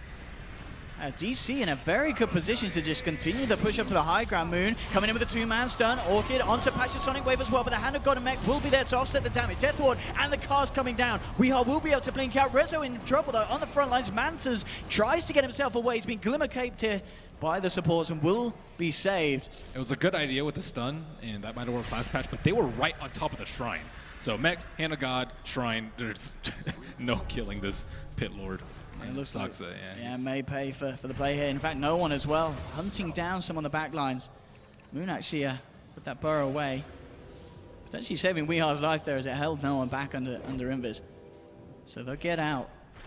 But, I mean, it certainly seemed like it was the play to make, really, for DC. At least try for that push, but you feel they maybe just forgot about those shrines in that location. And Moon just got a little bit too gun-ho. They haven't played against Underlord too often. Like no one has really, because he's only been captain's mode for not that long. So on top of that, the shrines. So probably thinking normally that would be a kill maybe like a month ago, but not enough damage, too much heal. It would have been better in hindsight to push the T2 probably and get the shrine. They got half the damage on the T3 and they didn't lose any important heroes. So it's nice to test them, make sure they're ready. Potentially they might have panicked and gotten the Tiny buyback. So. Right, talking about the Tiny, Weehaw has found him. He just came under the Sentry Ward. Jump forward from Wee, and with the Scream, they'll get it. Wee with the solo pick up onto no one. Doesn't look like they can do anything in return as well, VP. They have the pit, but not any kind of real follow stun without Lil bringing the Centaurs in yet. And again, DC back towards the mid lane. They'll take a hero down. They'll look to go back in for this push. And we'll see if they can stop him again. This time, won't be the Shrine ready to heal them in this mid lane. But cast to the face, immediately drops down the healing ward. Demonic Purge and Omnisash coming out from the side. Solo puts down the Death Ward, immediately has to back off those. He takes too much damage here from the bounces of Bob, but Sonic Wave clips the Witch Doctor right at the tip. So Weehaw will be able to claim his life. Can he get the push on though? DC still looking pretty strong. The healing ward's been taken down, but they're in a good moment and a good position as Moon comes in, immediately looking for the epicenter onto Pasha. That'll be enough damage to deal with the Underlord, and DC opening up the mid lane, clearing out the racks. And not losing anyone for the time being for it, as well as Moon and the team get themselves back out safely. And that's the kind of push that I guess they were looking for the first time. This time, the difference being that Shrine wasn't there, Ben. And also Tiny just died again. I think this time he had way longer on his respawn right then. And that's an unusual mistake from no one. No one's usually pretty good about balancing the fighting and the farming, but this time I don't really know what got into him that pressured him to look for solo kills. Maybe just because he had the Silver Edge, he felt like he should go for the kills, or the Shadow Blade rather, but DC were more than prepared with the sentries, and they also had the Aegis, so one mistake like that are very happy to go up into your base. Ramses a little bit more fight ready with the BKB complete, and a good time to pick it up as well. Some magic damage coming out from Rezo now with a completed Mjolnir. It's tough for the Luna to man fight. If she tries to like BKB man fight, the Juggernaut would just Omni Slash her, and then they have more than enough AoE to clear all the Manta illusions, and it's kind of tough because she's not that tanky at the moment, despite having the 150 health talent. Moon will reveal himself in the mid lane. They have this ward down, no one. With the Silver Edge, maybe seeing if they can close this gap. But Moon's already backing off, and again, it's drawing the attention to the full side of VP, but they're just unable to punish to these kind of push-outs from DC. Yeah, no one's still trying to make those moves. It's just not that reliable of a Tiny initiation. The Avalanche has some travel time, and then you have to be in melee range to toss. And you have to commit your blink generally to go for that toss, which means you're probably going to die without a BKB if he does go in on the hero. And the fact that the Weehaw now with the completed Bloodthorn, that's going to mean you can solo down any of these heroes in the team fights, even the Underlord now in danger potentially. Yep. But actually, he's got the Greaves done, hasn't he? So, oh no, he hasn't got the Greaves done yet. It's also really nice versus the Luna natural. And what can they do on the defense? That's the lead in from Pasha. Immediate Blade Fury from Rezo. He'll back off. The chain stuns though, the Death Ward doing a hell of a lot here, but there'll be defensive disruption, allowing Moon to get himself back out to safety. Death Ward down, and VP not finding anything as of yet. A good jump in from, no one gets the toss back onto Moon, but again, there's no follow-up lockdown. The Bloodthorn on... Progression is Butterfly, and with the Bloodthorn already complete on him, not sure if he wants to build that next. Maybe Scotty or Satanic might be a worthy consideration instead. here we have it, bottom lane. Ready to push up in. Do have the ward down, Moon. They'll blink up, they'll take away that vision from VP. So Passion making sure that there's going to be no pit to catch him, but in fact he forces forward, will get the pit down onto the Shadow Demon. Saxa may have to be left behind here. Glimmercade, but it isn't going to save him. They'll lose one. A nice blink and a toss back, bringing one in, but the Omni Slash coming out to no one. Rezo's been able to chop down the Tiny. But it's a 2-for-1. VP, because they were able to claim that Weehaw kill there, because of no one's commitment to chucking back in, means that they will come out in terms of numbers ahead. Yeah, we was just kind of in the back line, just trying to deal with everyone. I think he just got pitted and died or stopped by one of the creeps. He doesn't have BKB yet. Maybe thinking that, oh, I already got enough pickoffs. Why not continue that path a little bit more with the Bloodthorn? But he could have easily invested that Crystallis and the recipe into a BKB instead, which would have been better for the team fights. One of the reasons why I think like Ramses is one of the strongest carry players right now is he always knows the right time to get BKB. He doesn't get it too early and he doesn't get it too late. He always has it for that exact right fight, and this is why he's able to limit his deaths and always be on top of the net worth charts. And indeed, looking at the top, it really is him and Rezo neck and neck, which is nice to see. Obviously, these two guys very friendly off the battlefield, and a little bit of rivalry as they came into this one. Tension's going to be high as Roshan's going to respawn very, very soon, and VP know that DC can take it and are very willing to take it. And now both teams should probably at least send one creep in there just to make sure that nothing strange is happening. Right now it's just the Radiant side with one, but with 5 creeps available to Chen and the HOD and the Luna, they really have no excuse to not scout out this next Rosh. Let's see if DC can get the control around the pit. It's going to be Moon already clearing up the lane in the middle. Pasha with the eyes on MVP again, just consistently sticking together as 4. No one's here ready to join them as well to get the full 5-man. Yeah, he has the Scepter, so see some big creeps coming out. If you thought Underworld was tanky, imagine him with Granite Golem Aura. Like, just look at that buff bar on the Thunderhide. That's a lot of buffs. Like, it's so long. I'll take your tribute. They're going to go into the pit here, DC. VP, can they actually get here in time? I mean, at the moment, DC, they're going to find this one easily by the looks of it with the help of the Bloodthorn. Roshan ripped to shreds. Yeah, I have no idea why they didn't send a creep. It was very clear that they can do it very, very quickly, and I mean, they still have the shrine up there, so they easily could have fought, and it's not activated, the shrine, but just maybe not kind of paying attention to the timer, maybe not respecting their damage. And definitely a potential scare for VP. Last time DC had that Aegis, they were able to go for a couple of pushes down mid and do some heavy damage, clearing out the racks. Yeah, especially if no one isn't able to find his BKB yet. No one. Well, how safe will he play it? There's a fair few members of DC down here. No one, is he going to get greedy? He is. He's actually going to go in for the creep wave. Blinks out. Okay, immediately TPs. So he should be fine. They do try and see if they can find him, but no one.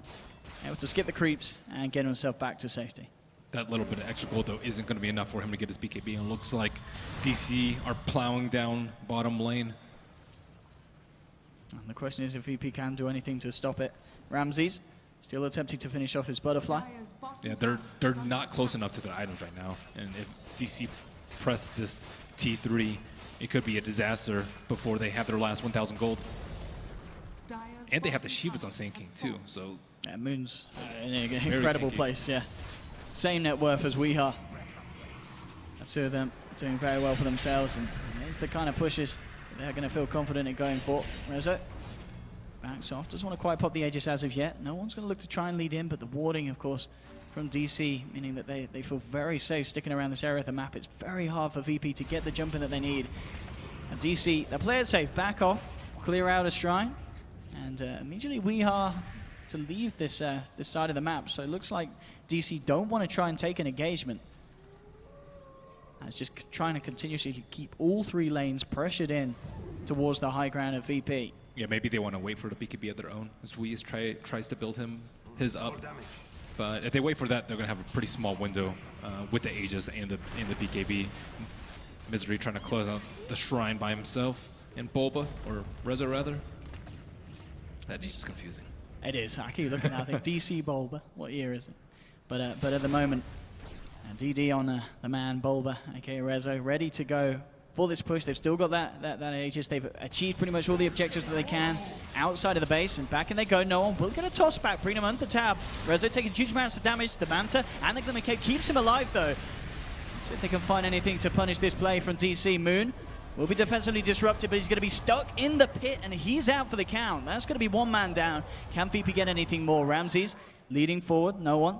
Will he be able to get some sort of initiation catch-up onto this one? It looks he will be able to with the toss onto Saxa, who has got the Glimmer Cape, looking for some sort of a juke, but the sentry's down. VP will take another. So again, shutting down these pushes, and that was the Aegis push from DC. And VP showing us that they still have a very formidable team fight and defense. It's very tough because the Juggernaut's the only one that can hit the tower, but he's melee range. The Shadow Demon illusions aren't that strong of the Juggernaut. He doesn't have any crit. Mjolnir is so-so on the illusions. Doesn't have any anything super strong like the Luna. So if the Quap can't hit the tower because she doesn't have a BKB, and it's just a Juggernaut, he almost died, only getting a few hits on the tower. A little bit of a weird dart rift there. That saved them a few moments. It's taking him out from the secret shop to the lane. I guess also with this timing as well, the pace that this game's going, maybe not feeling that the pressure is going to be there for him to need to use that in the next 90 seconds. Top lane, no one. He's found Weehaw, has got the damage to do this. Won't be able to get the combo. And immediately just blinks. TP's out just in case backup was on the way for DC. And once again, the side just pushing in this top lane. BKB is going to be complete very, very shortly. And that will be the goal for it done. If Weehaw wants to pick it up, and indeed he does. So BKB complete. They're getting the items that you mentioned that they could have been waiting for, Ben. Do you feel that they still just want to try and make something happen with this Aegis now? Go for a bit of a repeat on the top lane? Probably, but I think they have to reapproach the way that they want to breach the high ground. Every single time that they go high ground, Underlord just pits, and it's ridiculously annoying to deal with. The thing lasts forever, and anyone that is attacking the tower is just going to be attacked by the Luna Glaive. So the way to deal with that is to apply pressure to multiple lanes at once, especially with a mobile hero like the Queen of Pain and a support like Leshrac who can do a lot of damage with the tower despite not being one of your cores. I think they can threaten 2 lanes at once. And Pit Lord, the Pit of Malice is a very long cooldown, and they won't be able to hold 2 lanes, I think, unless Tiny can solo pick off people, but he's died so many times that I don't think he's in that position where he can solo kill people. His net worth is very, very low relative to everyone else. He has to be so careful how close he gets. A nice little bit of a weight off the shoulders of VP though, as DC's Aegis has expired. And off that timing as well, looks like DC will potentially reset and look to stay away from the top lane for now. Not wanting to get too heavy-handed with this pressure, especially with the Aegis. I think they might smoke in through mid and meet up with Queen of Pain. There is no mid T3 tower if they want to actually push up the high ground, but ideally they'd get a ward up there at least, so they can perhaps get a jump. But waiting perhaps for Tiny to poke his head out. Rezo will just walk uphill. Yeah, and he's starting to push down on the bottom. Yep. Underlord's not here, so this is good. Half damage on the tower. No one jumps in, but immediate with the Bloodthorn and the Sonic Wave, the damage just rips the Tiny to pieces. He was not even able to pop his BKB there.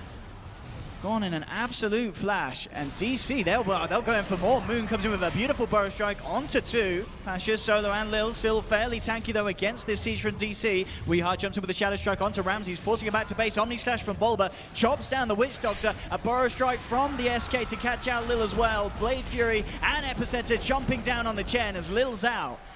DC, they may have just done it here, Ben. I mean, there's 3 heroes down on VP. They don't have buyback. At the minimum, they're going to lose this bottom set of frags, and maybe even more after the back of that fight. That is GG well played. I think a couple of crucial mistakes from VP this game really cost them. The 2 deaths by no one leading to the mid siege, and both times just giving up Roche despite having all the, so many creeps available to them. I think it's kind of the panelists were saying. VP, it seems like they've had their real ups and downs so far this tournament. They've had amazing games, games where, as you said, there's maybe been questionable decisions, maybe a little lack of confidence in some of the movements. But this game, DC, they played it safe. They had the objectives in mind. They never went for over-aggressive plays.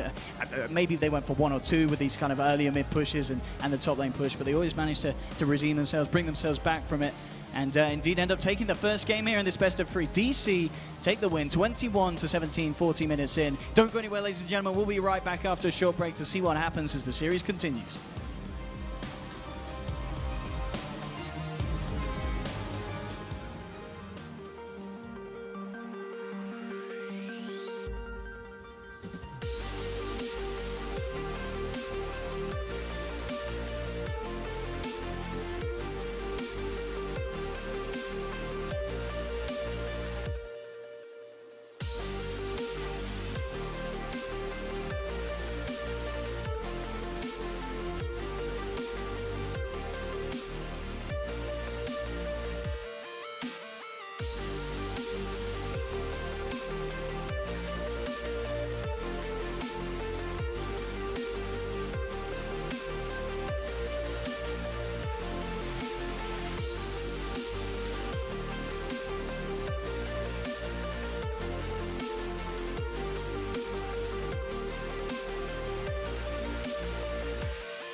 Welcome back to Resorts World Genting for ESL One Genting 2017. Our crowd have just picked up their refreshments after a very long first game, of course, because of the short delays that we had at the start. Hopefully we're all back up and running again. Thanks for your patience, as we said earlier on, as we made sure the game was got underway. We have now got our game done. Our first game is in the bag, and DC were the victors. We'll break it down on the panel right now at the NVIDIA expert desk with Capitalist Gods and Toby. Toby, what did you make of that? I was actually really disappointed with VP's early rotation. I thought they'd actually have a lot more strength behind it. And I looked to the Chen. I looked at the Chen just not working. The first rotation he did, he got stuck up on the top lane all the time, trying to protect what was a nice aggro tri lane from DC. Rotated towards the middle, couldn't find anything, rotated up towards the top, and even their first rotation took 5 minutes. It was just too long, not enough control. On the flip side of that, Gods, you could say actually DC played well towards the lanes. DC played well. They drafted and played to win the lanes. That was always something we talked about, how DC are going to look to take advantage of VP's weak early game, their weak laning stage. The Queen of Pain last pick, something we didn't talk about, is that it's a hero that you can't really gank. You've got the blink escape. Chen comes to gank, well, you just blink away, you're fine. So that tiny Chen combo couldn't really take advantage of the mid quap.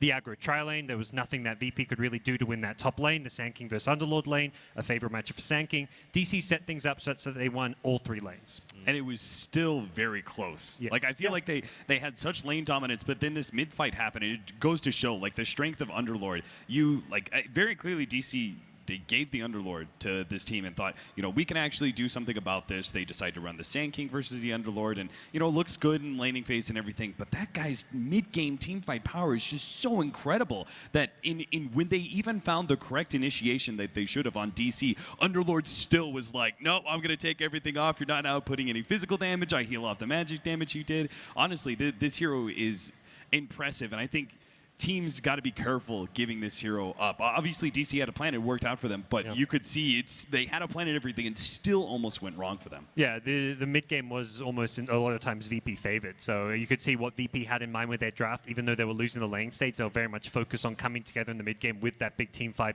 built around the Underlord. But once the AoE damage just came up, once the Leshrac got a few more items, the Queen of Pain, Sand King had their levels, that's where that big AoE teamfight damage just really kicked in. Yeah, and it was that last fight that we just saw before this one where the Sand King bought back and they were defending that tier 1 tower outer lane. I really like that DC put a premium on fighting around those early towers. They did it in the mid lane, and obviously that fight went wrong for them, but they put the extra premium on defending their off lane tower. That buyback of Sand King, I think, was really crucial for them to be able to make the comeback and start taking control of the game.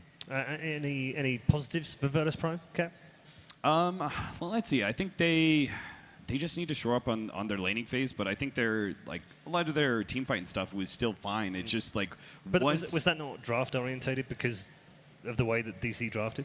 Yeah, I mean they did focus on the laning phase and everything, but I think the weakness that Toby kind of pointed out was like, what do you do with the Chen? Like when you can't gank the mid lane, like how well, especially because the new jungle orientation, right? You have less creeps to be able to work with. So if you get a bad creep, like he started off with the tornado creep, that's not terrible, but it's not amazing either. Like I would prefer a Satyr to go, push back those supports or something. He just had no influence on the top lane. We were talking about it before the series even began. Like Ramsey's always getting that big CS, but like 5 minutes in, Ramsey was at half the CS of his opposite one position. There was just nothing there, and that's when you're committing both the supports, including your jungler, to try and create that space.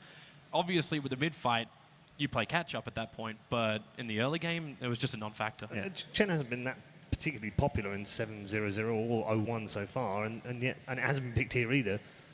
What was the reasoning for that?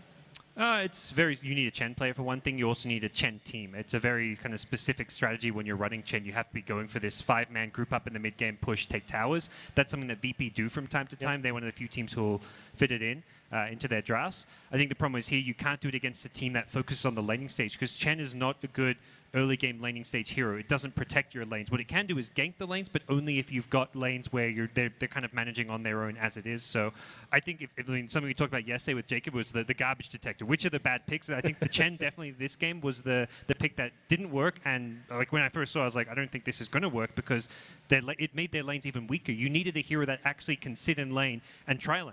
Chen doesn't want to do that. He wants to be roaming and, or not just roaming, but farming in the jungle. He doesn't want to have too much lane presence. And then after that, when you go into the mid game, right? Like there's some weaknesses to the Chen early game, but there's also now some weaknesses to the Chen mid game. You're more of a snowball hero, I think, because you get this, like, especially with the Chens that go Helmet Dominator, they get all of these creeps, right? But if you lose that one fight and you lose those creeps because of the fact that you have, say, maybe a Helmet Dominator, you have an extra creep that you need to be able to find, and then you also have these neutral camps that are only spawning every 2 minutes, it just means that the recovery time is so much longer for Chen because of that. So you really have to make sure that you don't lose any of those engagements, which again, I think comes back to that offlane tower defense. Okay, we're going to take a quick break now. When we come back, we'll have our second game in our first best-of-3 series. We're in the semi-finals. If you're just joining us, welcome to ESL One Genting 2017. DC have the lead.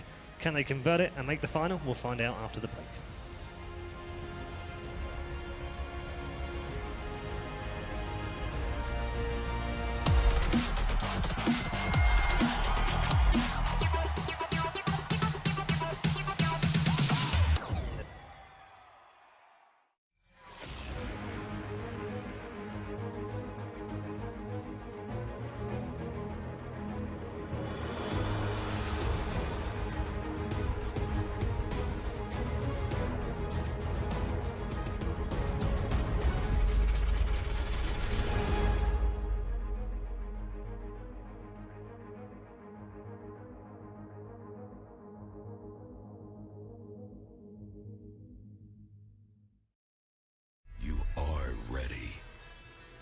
Ready to win. Fantastic flash back there, Apex spraying them down, he decimates Tempo Storm.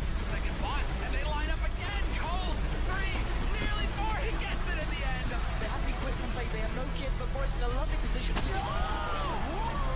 was sick. Failed to the challenge. One quick kill and the nade. All of phases.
Get your team apparel now at shop.eslgaming.com.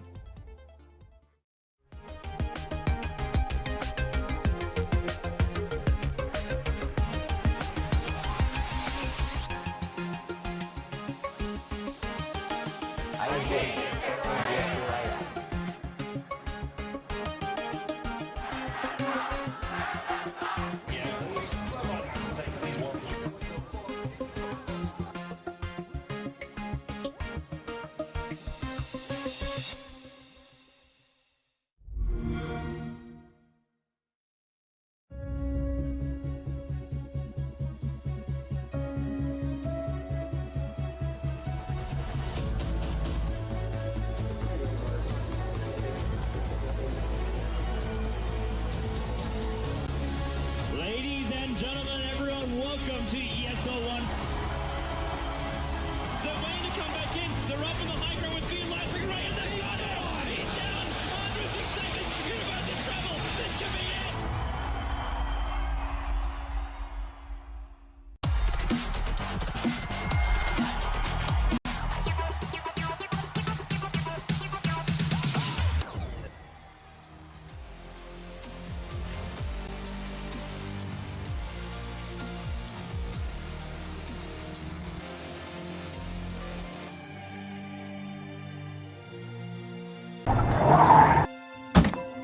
哥，你在哪里？发生了什么事？哥说的重要的事是什么？都是我不好。妹，如果我不这样说，我想你一定是除夕当天才会回来吃团圆饭哥，喽。你太坏了，怎么可以这样捉弄我？继续学习吧，站了那么远的路啊，你一定很累了。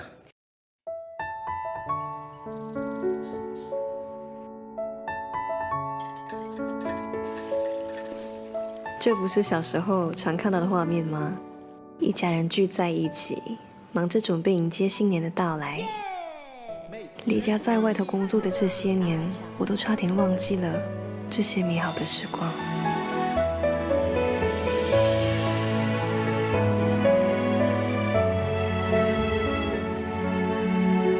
有时放慢生活脚步，才能更深刻地感受家人的爱与关怀。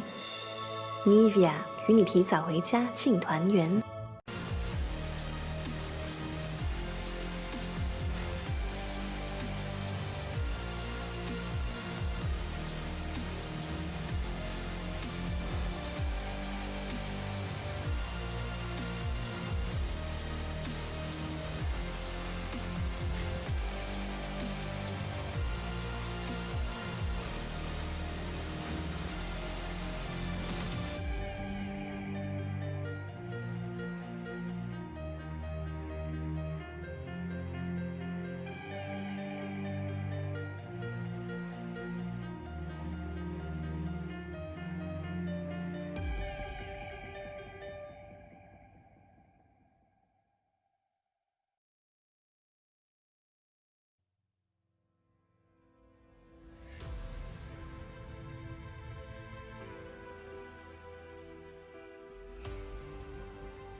Welcome back to ESL One Genting in Malaysia for Grand Final Sunday here at ESL One.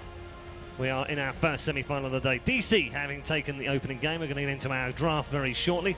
And of course back here at the NVIDIA expert desk with our men in uniform. They are well dressed today. Very smart, by the way, to everyone. I like the get up there. And God's... You should know this one. I think I have a tie like that. I think my nan took the curtains down for me to get that done. And Capitalist is with us with a bow tie. I'm liking the bow tie today, Cap. Very nice. I mean, here's the thing, Paul. Yeah. I always wanted to wear a bow tie, Yeah. but it was like your thing, you know. Oh, It the wasn't- championship it wasn't my Sunday thing. bow tie, you know, and I couldn't wear one because you were always doing it. I was gonna wait until you retired, but Right. you're a tough old bird. You just keep on kicking. I know, 76 this year and still going. Yeah. Game 2, draft is almost upon us, Tubby. What are you expecting? What am I expecting? Not a Chen to start with. Don't think we get a Chen. I think when God said about Jacob earlier, he was right. The garbage whisperer definitely would have picked that out as the garbage pick. I'm interested to see how the bans are going to actually unfold. Like, we saw the power of Underlord. If DC even really care that much about it, like they knew they were going to trade off something when they went through their drafting they won phase, after and they let that one go through because they got a good matchup for it.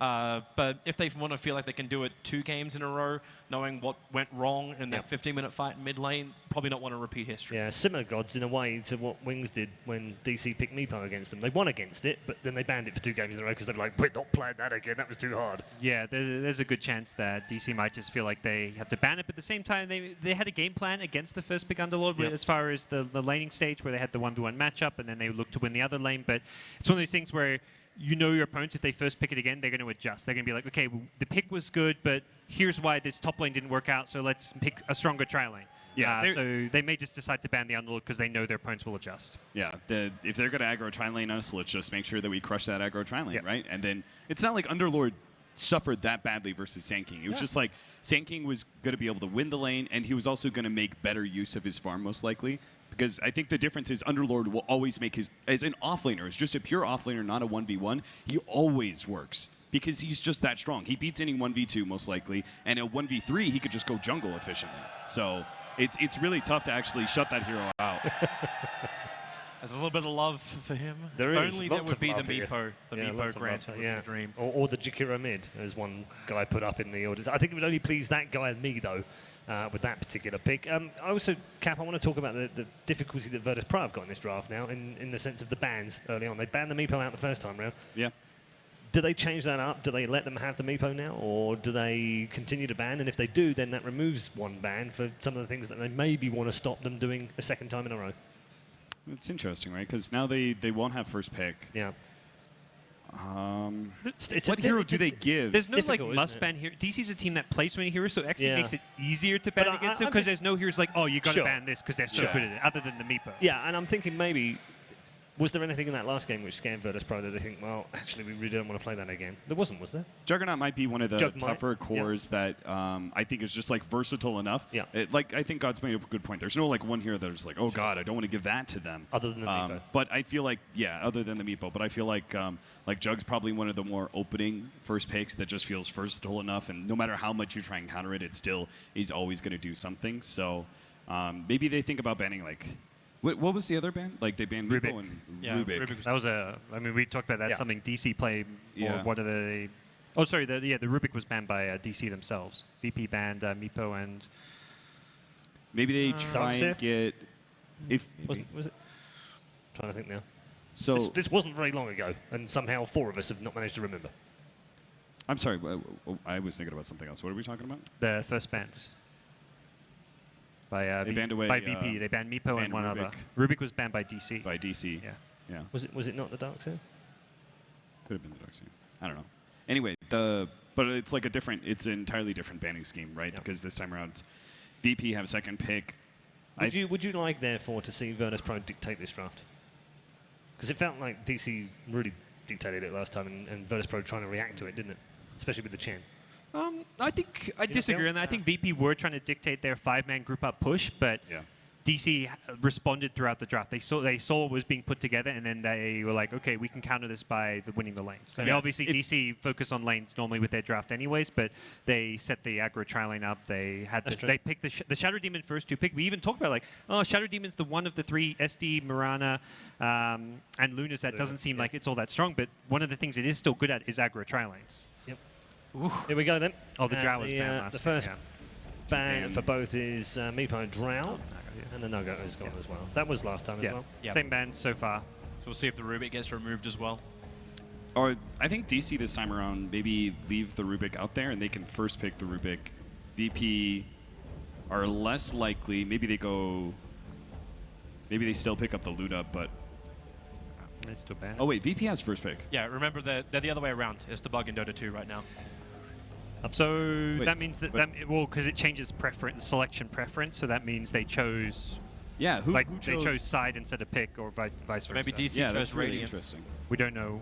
Yeah, it could have been that maybe like VP chose first pick, and then this time around DC want to keep the same drafting order. They weren't that Radiant, which is really they weren't that scared about it then. Okay, so we're hearing DC chose Radiant. Yeah. So that means VP would have chosen first pick game 1, and then DC's like, we don't care about first pick, second pick, or maybe they wanted second pick, so they're like, well, let's take Radiant and we get second pick as we want to. Yeah, and then you can pair off. Because one of the really nice things with second pick is you get the 10th pick of the draft. You get that last pick where there's no chance to counter it. So they had a 10th, not like Quab was a hero that had no counter, but they did pick the Quab knowing there was very limited disable. Something Cap kind of mentioned, like going to that last pick, like they can take advantage of the fact that the disables are really just non-existent. So Quab was a great pick for them. Do they go the same draft? Do they go Shadow Demon, Sand King? Another offlaner that values the 1v1, I think, is that's not banned is Legion Commander. That hero's been either like 1-2 banned or just hasn't been seen. Yeah, it's been ignored a lot, hasn't it? What's another offlaner that really likes 1v1s? Yeah, Sand King, Legion. I would toss up where is the Timbersaw in this game. True. You could give. You can pick up like you can maybe try and pick up a 3/4 Timbersaw or something. Well, Okay, well, just carry on replaying the last draft. Well, do we get the Luna, and then we will actually make it complete? Are we 8 for 8? We're about to find out. I don't think there'll be much of a problem if they do grab the Luna. The only thing they have to correct is the amount of influence that fourth position of VP had. Because the Chen just had no influence at all. Yeah, if they had like an Earth Spirit type hero, I think that game 1 VP's draft is equal to DC's, maybe if not like slightly better, but they make a small adjustment. Okay, the adjustment is the Jug, which they didn't like playing against, they'll pull in themselves, so that's the change. I think Juggernaut's better because Luna, you're picking Luna into a Shadow Demon. Juggernaut has, I think, just a little bit more, like he just feels better as an all-round hero, right? Like he doesn't care too much about Sand King. If there is going to be some sort of aggro tri lane, Juggernaut can, Juggernaut's a tough hero to try and put pressure on. One misstep and you get spun on and die. That mid-game gel is now getting better as well for VP. You got the sustain that comes out from the Juggernaut, not to mention like then Underlord's influence, which we saw previously. Yeah, we talked about it. Like it would have been a perfectly fine third pick for VP, excluding the fact that they would have revealed all 3 of their cores. They've actually played this very nicely as well. Having taken the Jug, they then had the next ban, which they've taken away the Luna, so... And you can see where Digital Chaos then turn their attention. Take out the Ogre, take out the Disruptor. Don't let VP have those supports which are going to punish them if they do want to go aggressive, or if they just want to run the SK by himself on that offlane. Yeah, we'll likely see VP pick up at least one decent, strong laning support. If there is going to be the Jug in the safe lane, at least they've got a sustainable carry that does a bit better than the Luna. But something nice with the Jug is you can send it to the mid lane if there's something else they want to be running in that safe lane role. As long as you get the better matchup. we talked so much before the series began. I'm just like, it's the mid matchups. Who's really going to get on top of it? And then you get Tiny, who doesn't have a great time up against the Queen of Pain. We didn't talk too much about the Tiny. What sort of impact did you feel it had, Cap? Not enough, obviously. Yeah, Tiny. It was kind of interesting. The Juggernaut, his split push, spin, and that whole idea is really tough to deal with. But we saw when he tried to push for the top lane tier 2. Like Tiny was one of the few heroes that can actually like stop that, stop the spin TP out that is so notorious. So there was like that part was kind of cool, and I think they needed a bruiser that was somebody who just like heavy stuns and nukes, because again there was the problem like you are very much exposed to squishy mobility heroes. Like you need to be able to do something like that. I thought like that kind of lockdown aspect of Tiny was really good. Puck would have been okay as well for the same kind of reasons, but it would have been a much more hyperactive hero than Tiny. You can play a little bit more time with Tiny. I think Puck, you have to like, okay guys, let's get those 5-man team fights. I've got Dream Coil up. Yeah, and then you got to make sure you definitely have damage to follow up if you go Puck as well as SK. If the Underlord does get the same level of farm as he got previously and you get that early pipe up, it's not as great. So you still find your magical damage through the Mirana and a good combination with the SD. Yeah, and this could be the aggro tri-lane SD Mirana +1, or it could be the mid Mirana for Weeha. It does keep VP guessing. You'd lean a little bit more towards the mid Mirana just because then SD can rotate down and help him out. But you're right, they're not locked into anything. What is it about that? Why don't we see mid Jug very much anymore? Because that was like, we used to see that Mirana would go mid and she has relatively poor attack damage to start with, so you could go a 4-man shield hero to run in mid. Juggernaut was a great example of that, and he's also a hero who's not threatened by the ganks that would be presented by like Shadow Demon Mirana, right? So Okay, so we're going to get the Earth Spirit this time round, which presumably is their answer to the failed Chen. Yeah, this is a fantastic hero just to set up, so I'd actually lean more to this Juggernaut being a one position now, so the Earth Spirit's got someone better to combo with to find that kill on the Mirana before she can leap away. Could see some like OD Earth Spirit mid, but yeah. They did an OD, I think it was day one, where in their opening game they had no one crush with the hero. Gotta look towards the other heroes too, like where is our SF, where is the Invoker, two other heroes which are definitely on our minds coming into the series. They've played a couple really good games with the SF. Still a bit lacking in the lockdown department. It's just the Earth Spirit, which is obviously great. There's silence as well as the AoE stun, but a bit limited with the Jug Underlord. Yeah, we don't know who that secondary support is. They went with the Witch Doctor last time, but that's a lot of sustain. And that was, yeah, they were like very much like all in, let's go push. The Jug healing mode, to me, it's like, it seems like it's not worth picking a Witch Doctor like for some extra sustain in your push when you've got a Jug there and there's maybe more potent supports, but their Disruptor, which is normally their go-to there, is taken out. Gons, do you think Ursa's good versus Underlord? Because he's a good bruising hero that's good versus Juggernaut, right? If they wanted to change things. It's okay. Laning stage it works quite well, but I don't think it's like a... Hello. Do we actually get our IO as well? Hello. I mean, this is DC showing their versatility when it comes to picks. And I would argue Virtus Pro knew about that as well, because it was banned out last time. 5th ban. That was, the 5th ban, you're right. Yeah, they've probably been playing some scrims together. Yep. But, yeah, the Ursa is one of those heroes I feel like it would be good for the laning stage, but it wouldn't suit DC come mid to late game. Like, I don't... Like, it's just not like a hero I think of suiting the DC playstyle and Resolution himself. Chaos Knight, they ran it this I think once at the Boston Major maybe. It was like a surprise pick there as well, and okay. Pretty good versus Juggernaut, right? I don't know how it's supposed to fare versus Underlord. I guess your like early aggression is pretty good. You've got like Chaos Knight's one of the few heroes that offers like this really strong laning phase stun and a pullback on top of that. Well, now the minus armor on the pullback means that you pull him back at the minus armor. SD's right clicks is something doing a lot more damage. So this is pretty strong lane against the Underlord. It's interesting pick up that you actually grab it in the fourth as well, as opposed to like maybe getting your extra support. Like you're not going to ban out the Chaos Knight in the 5th more than likely. Well, they did last time. They want to also keep. They also want to keep them guessing as far as the Mirana goes, because this could still be a support or a mid Mirana at this point. So they're looking to, again, they've got the final pick of the draft. They've got the 10th pick, and if they see an opening to run some kind of mid hero that can just win them the game and not be counted other than Mirana, they've got that flexibility to do so now, because they can do SD, Mirana, Chaos Knight. They can aggro tri-lane with those three. They can put the Sand King safe lane and pick a mid to beat an Ember Spirit, because Ember Spirit has got a number of heroes that counter him. Mirana is definitely not one. How does Ember fare up against IOCK? Not great, but... Is he got an Invoker player? I mean, Invokers, that's what I was thinking. I was thinking heroes that match up well against the Ember mid 1v1. But Invoker could be very susceptible to the Earth Spirit ganks as well.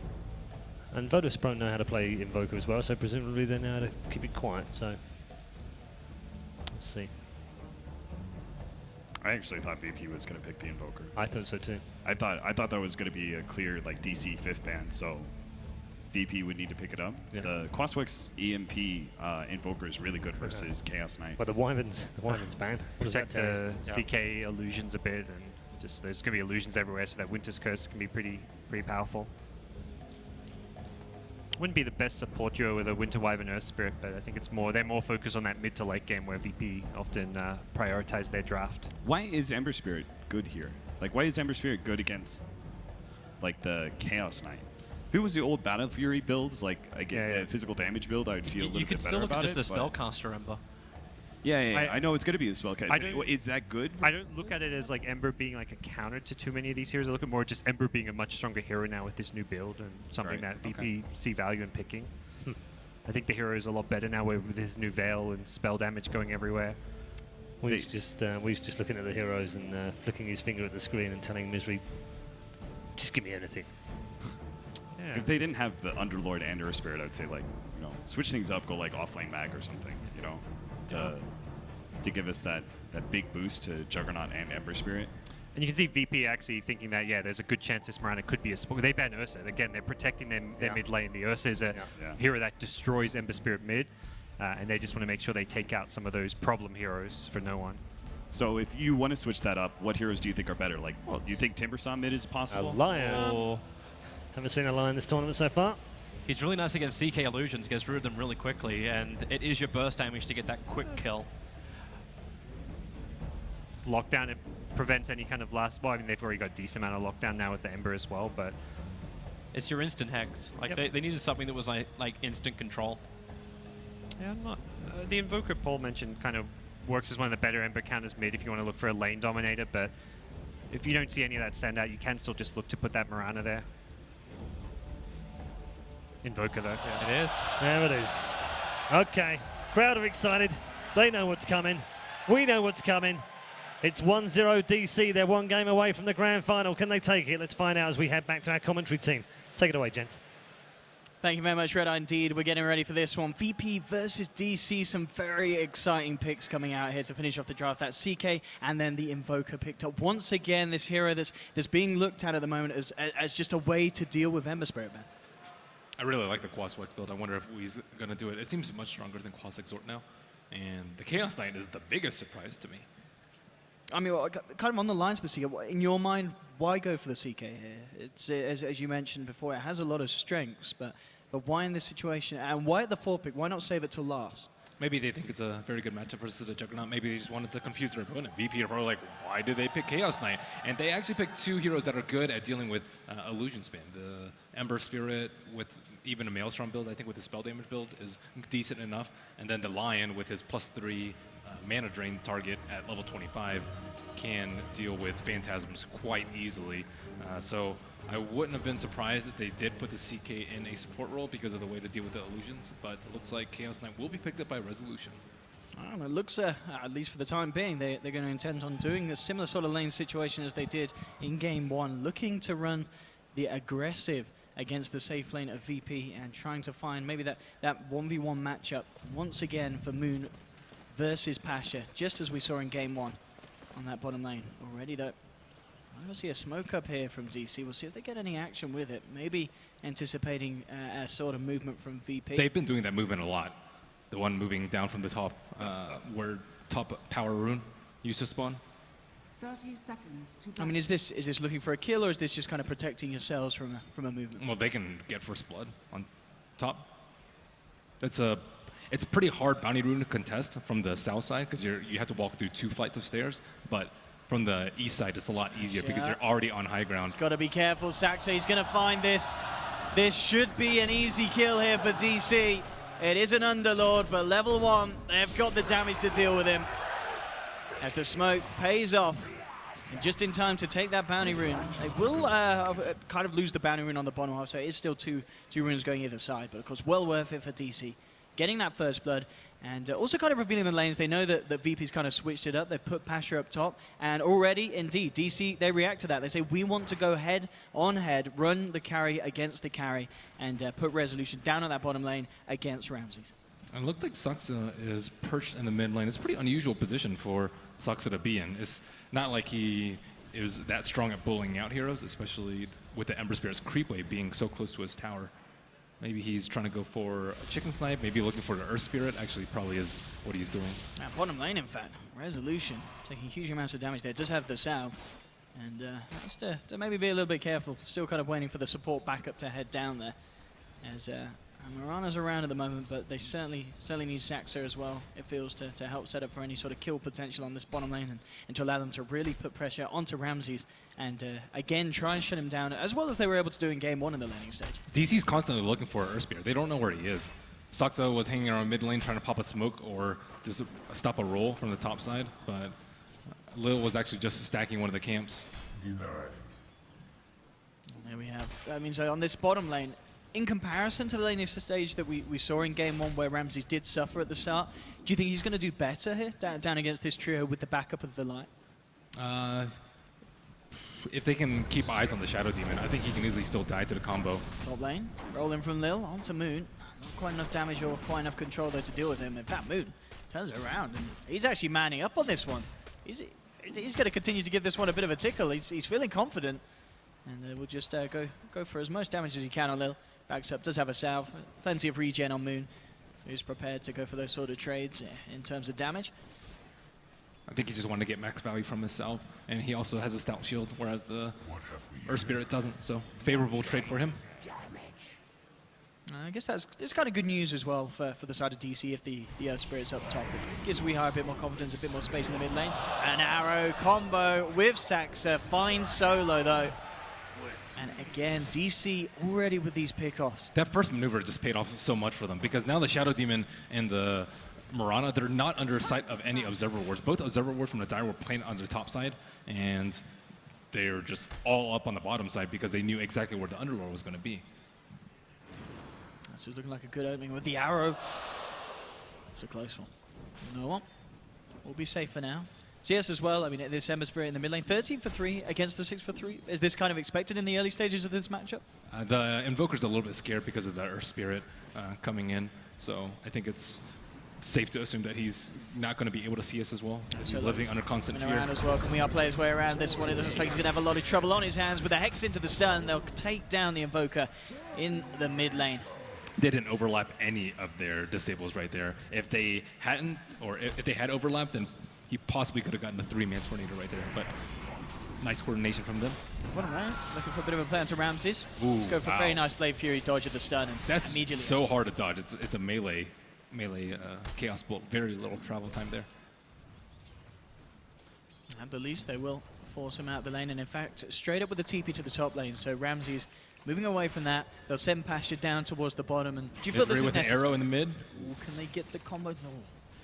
Can't quite get him yet again. Misery trying for these arrows onto no one. But he's able to duke them out each and every time. Top lane, Lil. Need to roll onto Moon. Isn't going to be able to find the connection. That would have been a really tough kill anyways. Ramses doesn't even have boots yet, so he can't chase down Moon. And Moon, of course, getting very good levels. 4 minutes in, nearly hitting onto that level 5. And he's got it now. So it's like a great opening, and we saw what Moon was able to do with that opening that, again, he got in game 1. Playing the Sand King.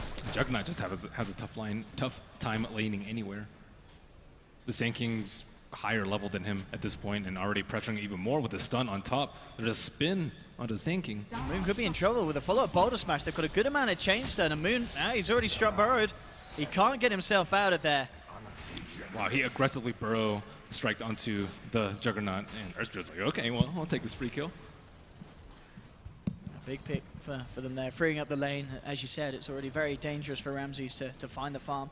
If you can knock the hero out of that lane entirely, he's going to have a fine old time. Movements again from Saxa and Misery as they do look to head towards this top lane.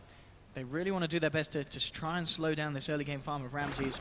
Solo actually going to be wanting to escape things as he comes immediately in with the Hex into the stun, and with the Blade Fury, Moon once again in a fair bit of trouble. Does have the Burrow Strike this time, so gets out.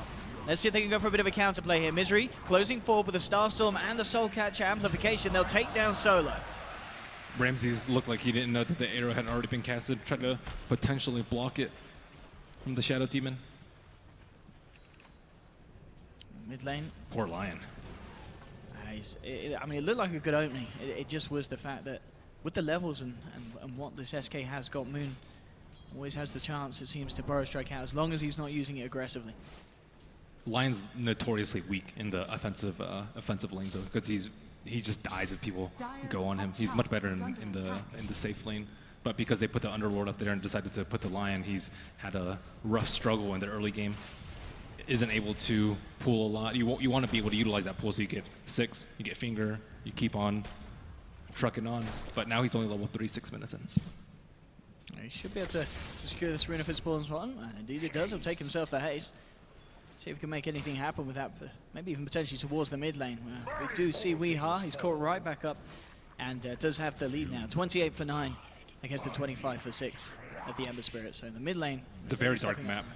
All the Observer Wards have expired on the Dire side. There's just that one single one-up on the Radiant side. And I think this is just way more problematic for Dire. Even if there were no Observer Wards up for the Radiant, they still don't know where the Shadow Demon is and the Mirana. They just had to constantly live in fear of the arrows. And I think they've been doing a better job of pressuring the Earth Spirit.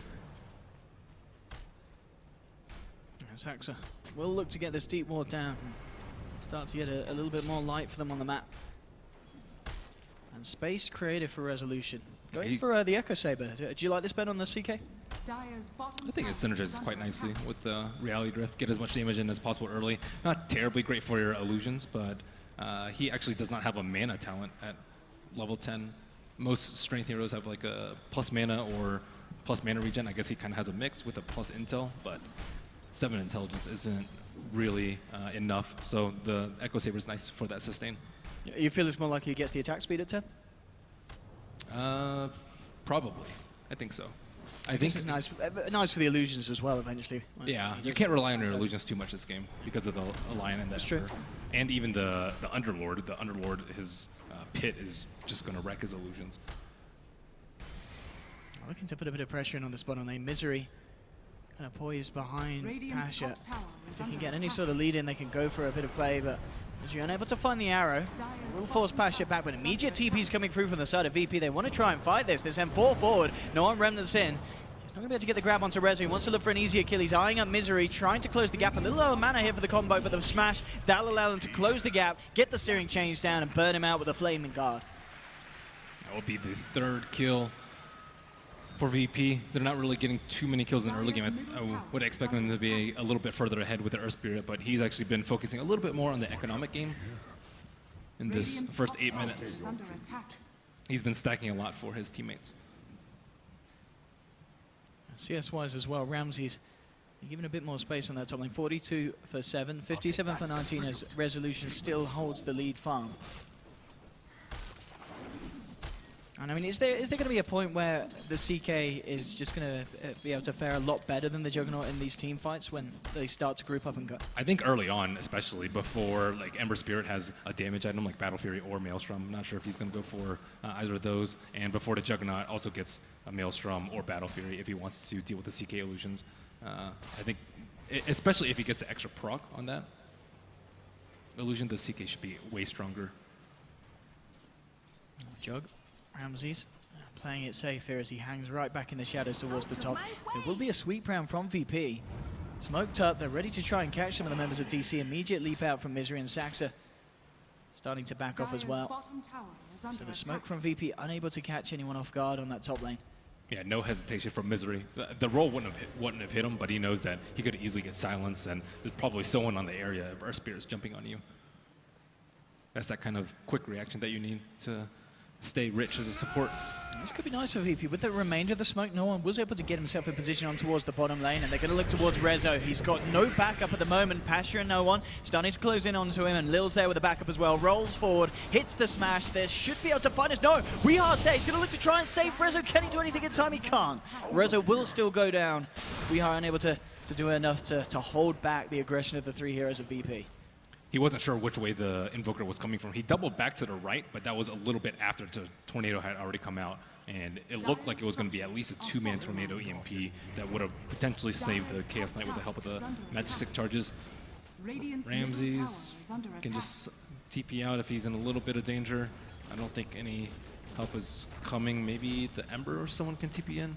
Does have the Omni Slash, and Solo moving into position with an Invis Rune. They could try and fight this one, VP. Pasha setting up with the route onto Saxa. Misery still sticking around here. We'll see who Solo goes for with the Invis reveal, and it's a stun straight up onto Misery. Misery falling low, chopped down by the Omni Slash. That'll be 1 kill. We'll also take the deny on that top tower as well. So VP able to get a good bit of play done there, and losing nothing in return. I mean, the tower goes down, but they do manage that deny.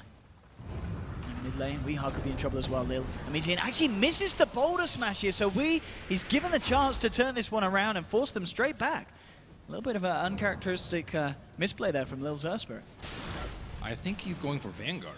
Oh, Misery. He's had a bit of trouble in the mid lane with the arrow spam before, but with that kind of setup, he's always going to be able to find the follow-through hit up. Do you see Invoker's quick buy? I do, Ben. This is indeed looking to be a Vanguard Invoker. I don't think I've ever seen such a thing. I mean, reasons, Ben. What's the thought process here, potentially, from Wii? Maybe he's trying to troll us and is Do you think it's just going to be an ATOS? I think that seems more likely. No, he's not trolling, Ben. He's just brought it. It will be the Vanguard first on this Invoker build. I'm trying to fathom reasons as to why he would purchase it. I mean, where does he go from there with the build? Is he going to be a straight Crimson Guard rush, Ben? Does he go all the way? I have no idea. This is... It would help his the CK illusions a lot if he were to go for Crimson Guard, but Vanguard by itself seems pretty underwhelming. I don't know. He must have done this before. I've never seen it. It's a really nice setup, but again, it's hard for them to find the follow-through. VP ready with the reaction, straight in onto Resolution, jump forward for no one. It's going to be the Phantasm from Rezo as he tries to juke his way out of this one. Good tornado from Wii, holding back the side of VP, so they'll save Rezo. Thinking about coming back in under the cover of Moonlight Shadow, but there is a sentry down on Virtus Pro's high ground. So DC will hold back. Moon now with the Blink Dagger complete. And still level 10, so we'll see if he is able to do anything. He is going to come down towards the bottom, ready to join the fight if it kicks off, but VP already splitting up. And Saxa, maybe having to be a little bit careful in this mid lane. And actually, it's Pasha that's got to be even more careful. He's the one left behind on VP, down on the bottom. Arrow into the epicenter of Moon.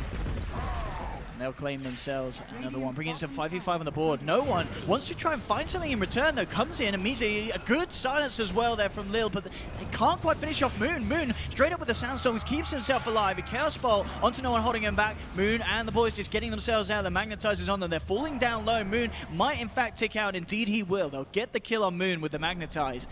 Can they jump forward for anything more? Still 8 seconds until they have a Remnant on that Ember Spirit.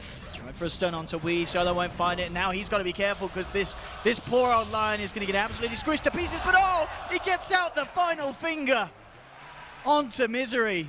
He makes sure he brings someone down with him, Ben.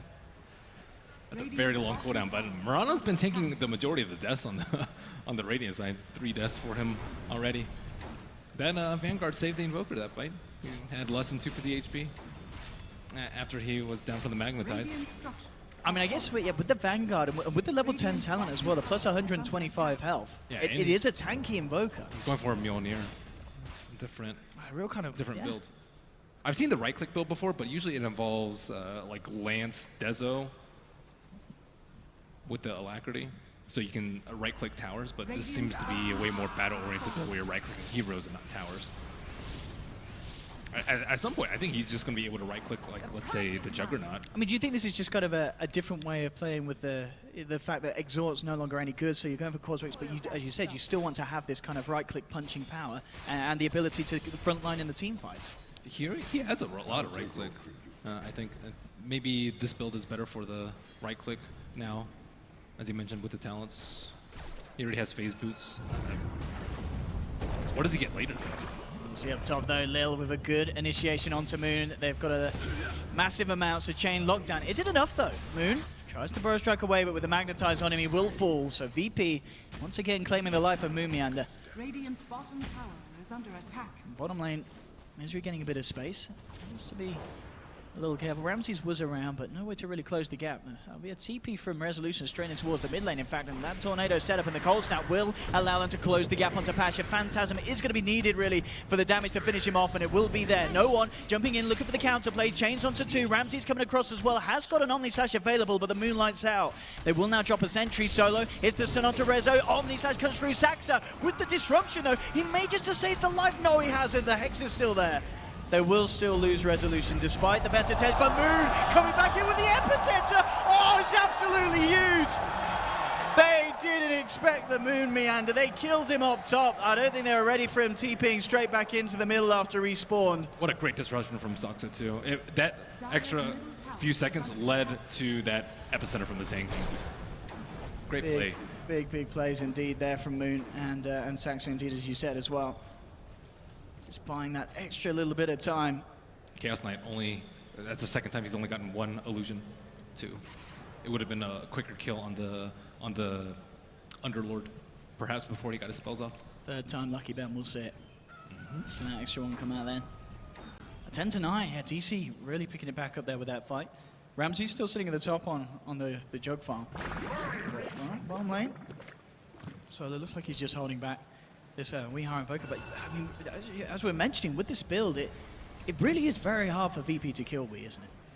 It is, and on top of that, I think like he's looking forward into the game on how he's going to deal with the Juggernaut and the Ember Spear, because these two heroes are just very difficult to actually cast spells on. Maybe he can get an Orchid, but he can also go items to counter the Orchid, but it's very difficult to actually counter the right-click build, because generally you're just in the fray. You can elude spells, but if you're not actually in the fight, and you're worried about the right-click damage, you're not doing any damage yourself. And the Juggernaut, he can get purged during the spin with the Shadow Demon and then right-click down from the Invoker. So I think this Juggernaut is very vulnerable to dying. He might have to go for a more defensive build than normal.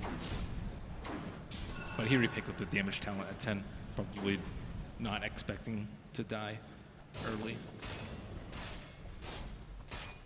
Again, kind of in this game to this stage as well, is there a team that you feel there's more pressure on their lineup to perform around this kind of mid-game section of the match? Is there more pressure for VP?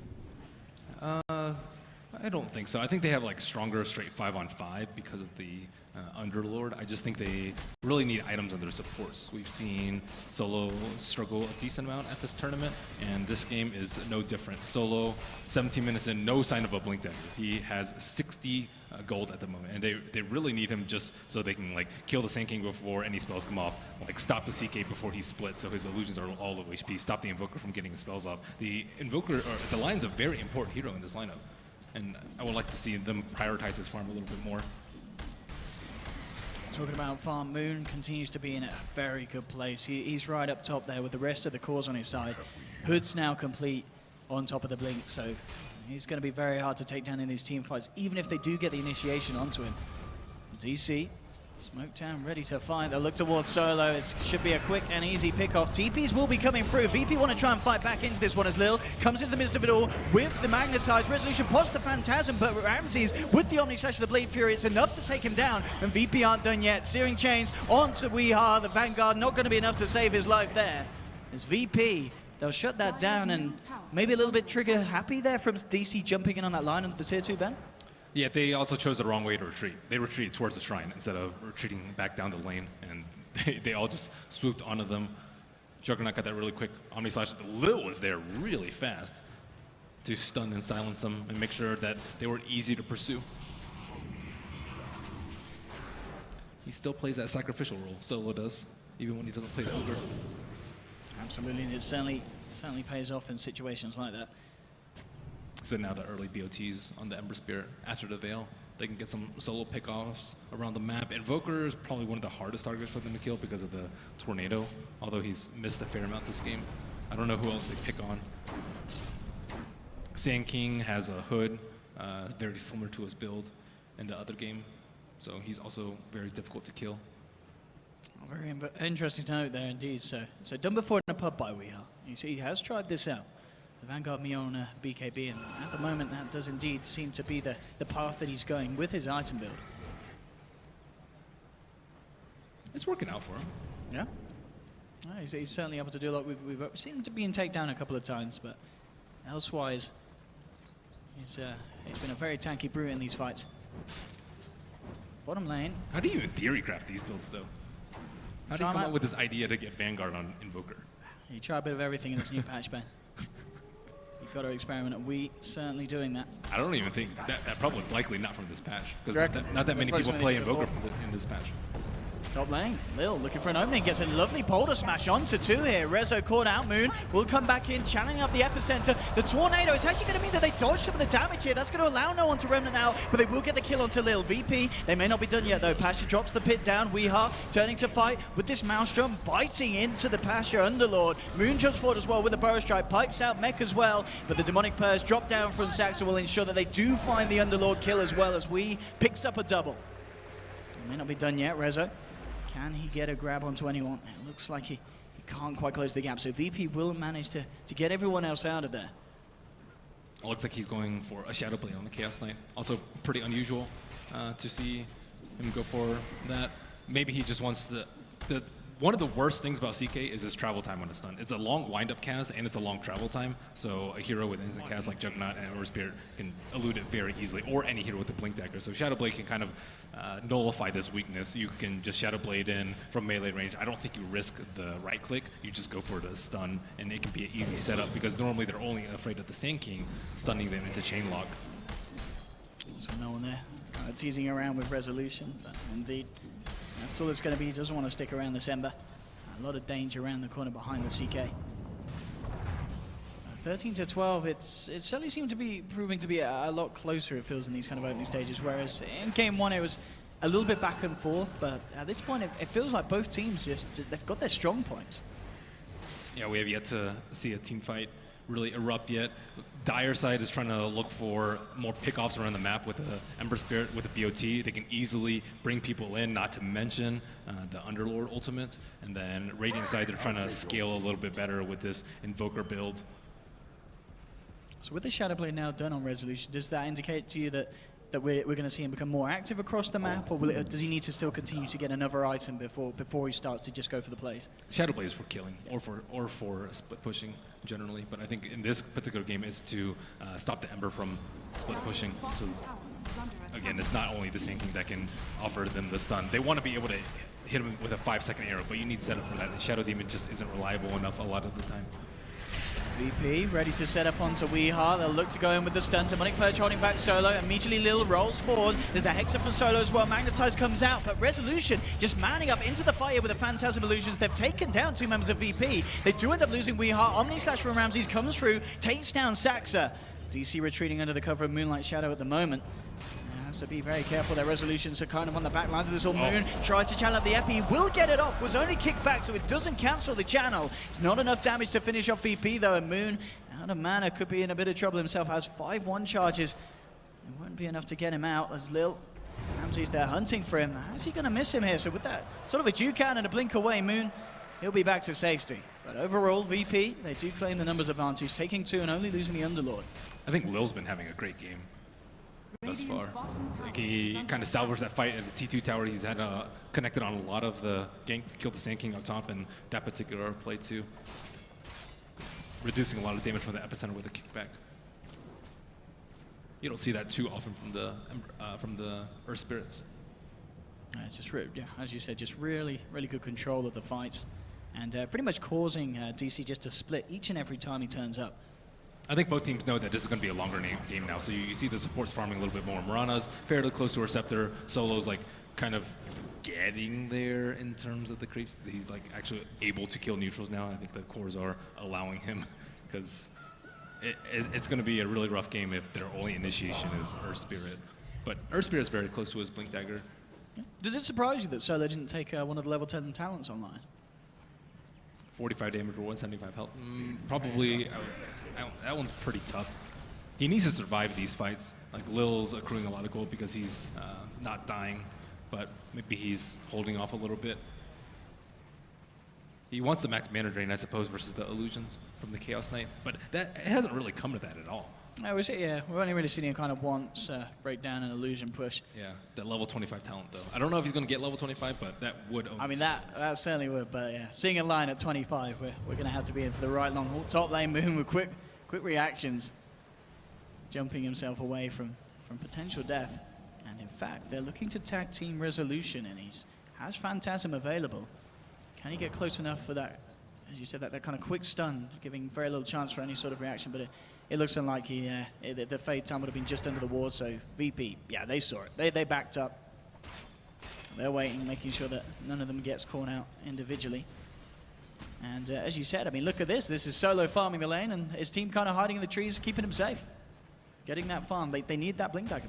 Yeah, it was kind of unfair when at like 20 minutes he had nothing. And I think one thing that DC's doing really well this game is taking away from the strengths of VP, which is illusion clearing.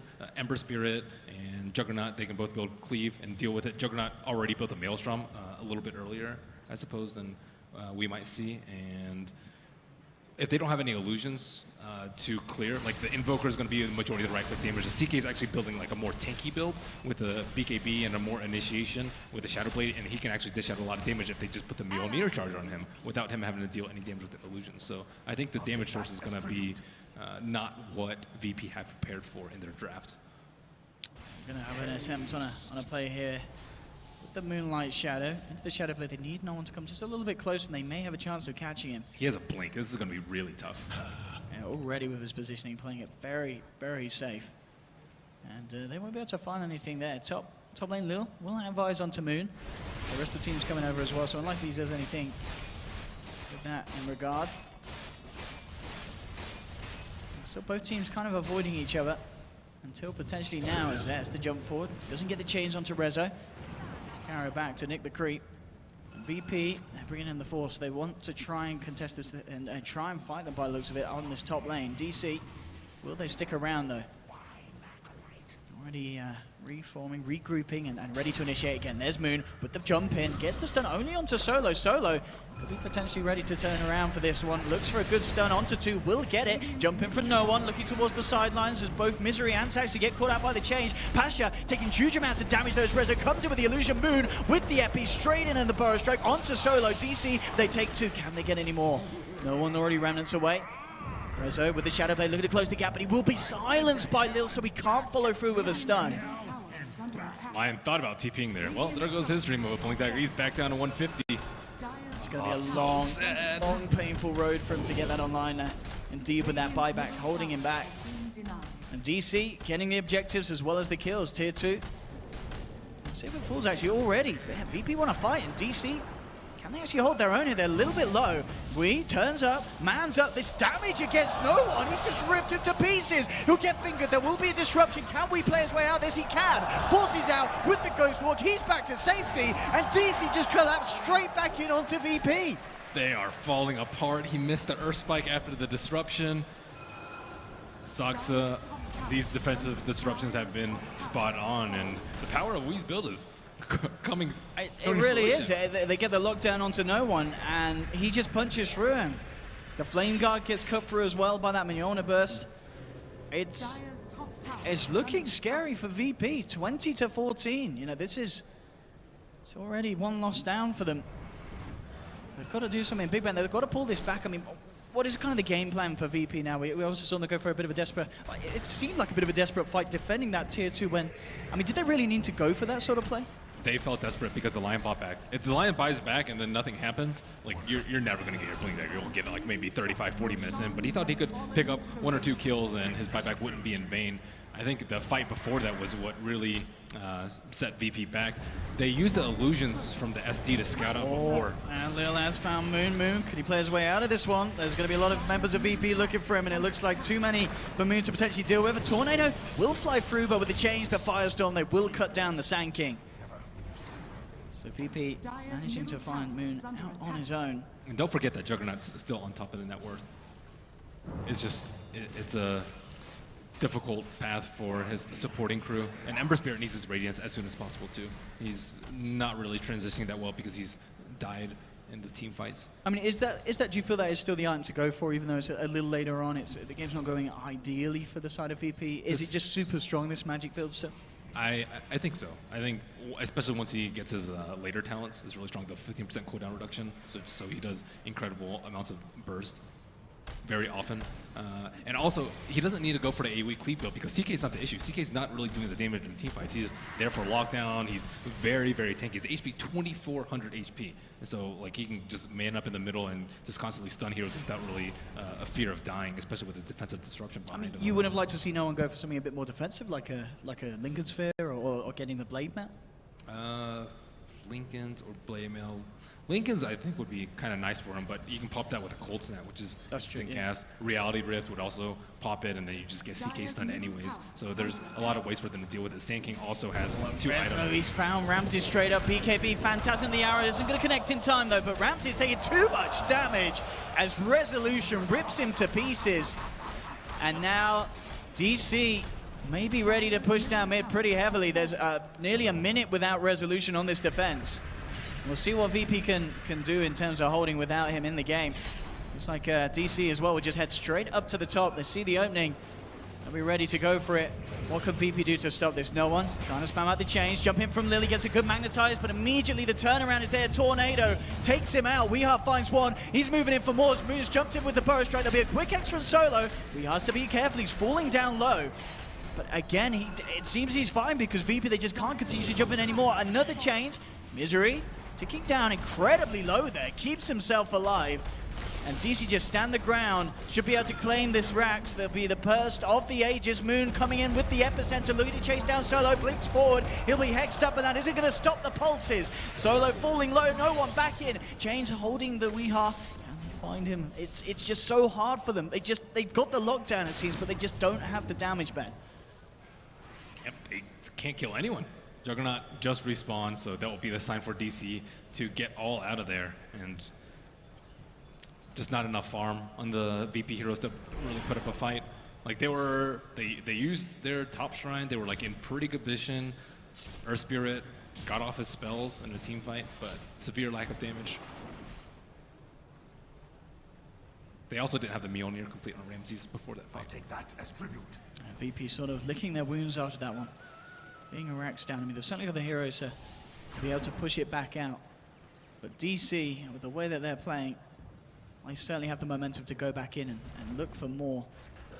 Yeah, they need to take a fight, I think, as soon as they get the Radiance on Ember Spirit. He's still probably, what, 2,000 gold away, but I think that's going to be their best shot. If they wait too long, DC are just going to take Roche again and then just sweep another Rax down. I don't think they can wait for the Lion Blink. That's just might not even be a possibility this game. You have to look towards a little bit closer. Ramses has his Mjolnir now, so if he can actually survive in the fights, he can maybe do a fair amount of damage, but the CK illusions are a big problem for him, like as we saw in that last fight where he got Shadowblade initiated on. They clearly know how to deal with the Juggernaut, and I think they're taking advantage of VP's predictable opener in the draft. They always take Underlord if it's available to them, and then they really like the Juggernaut, even prioritizing it over the Luna. Resolution's actually found Ramsey, but Ramsey just turns with the Omni Slash and gets the kill. Rezo, he did not want to be there, Ben. He's just given up a massive kill to the Juggernaut. And in fact, down bottom, the rest of DC could be in trouble as well. Silence onto 2, magnetized as well. They'll be forced back. VP actually punish this and get a resulting kill. Now Misery's going to look to try and turn. Arrow and the burst on Solo, not quite enough to kill him. The Tornado, that should be enough to finish off the line, and indeed it will. Wee picks up the Solo kill. Lil, Ramses, looking around for Zaxa. They're trying to hunt for more, but Moon comes straight back in with the Epi and takes Lil's life. So DC, they're not done yet. We are. Socrates up. Can they kill this man before the Dark Rift comes off? He's got a few seconds. It's ticking down. Can they kill him quick enough? They cannot. Just in time there, getting back to safety. Very, very close, but even so, very scary for VP. Still struggling in fights, even with the CK out of the board. Yeah, that's a very big problem. None of them can survive. No one can really go in there and tank. Like, the CK illusions will maul you to death, and then you always have the threat of the Sand-King Epicenter. I don't really know how they're supposed to tank up through the fights. Underlord already has his core items of the mech and the pipe.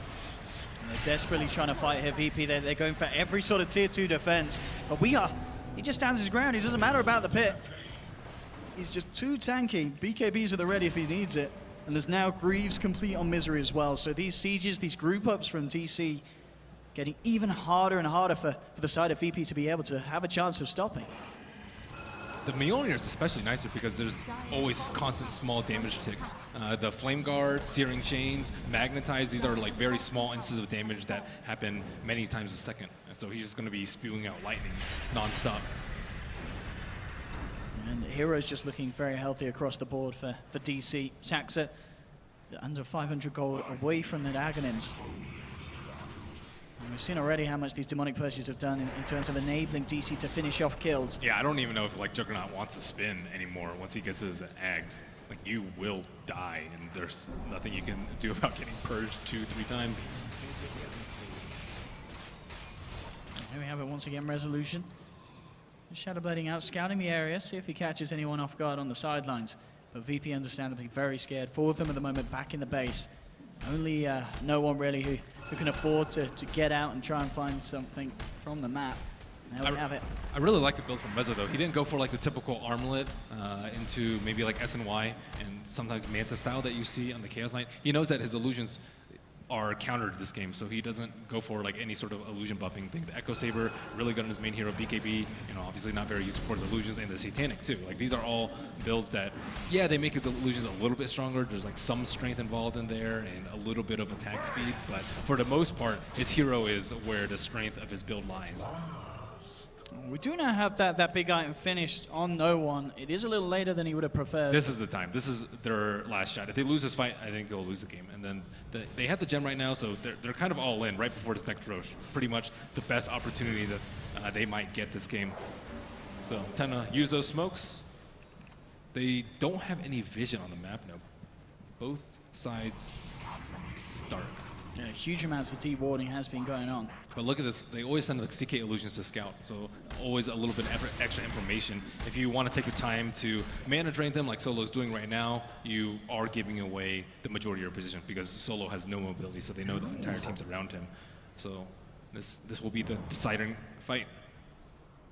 VP with the high ground advantage here. Moon is going to walk straight up into this, and immediately, of course, they collapse onto Moon. He will be able to get out initially to the sidelines, but no one looking to focus him. Actually has to remnant away. There'll be a jump in from Ramses with the Omni Slash. Weehaw falling incredibly low, but not low enough. He survives. Moon comes straight back in. A good magnetize for Lil, but is it enough damage? That's the question. VP, they're not looking too bad in this fight here, Ben. They're starting to force DC to back off, and DC can't quite get the kill this time round.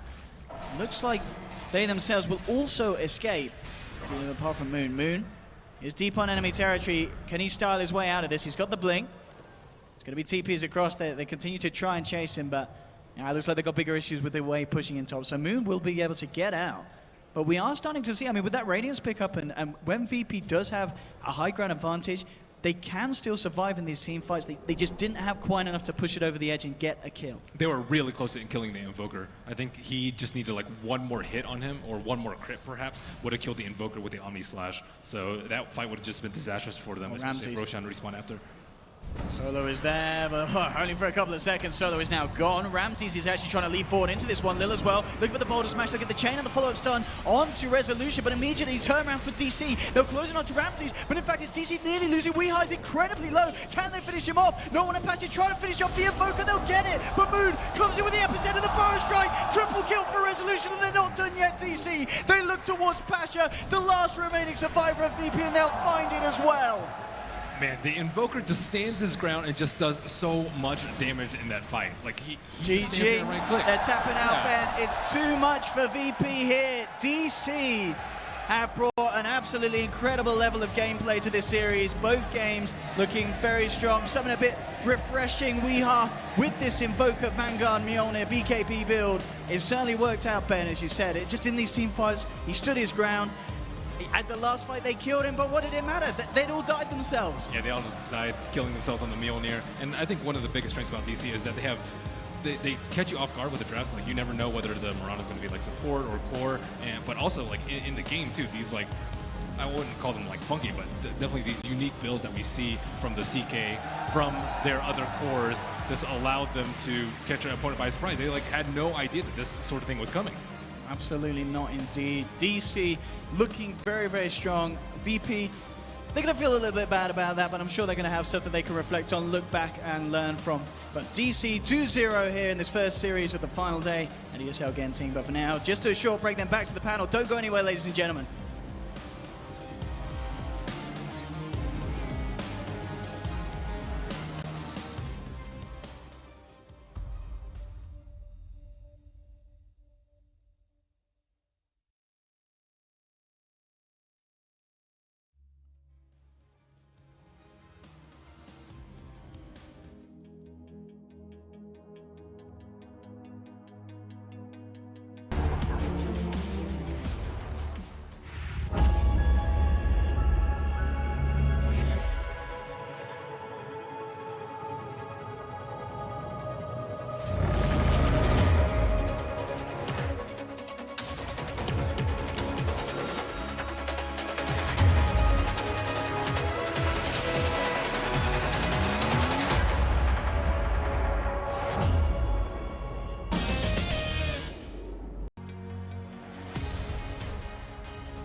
DC to the finals.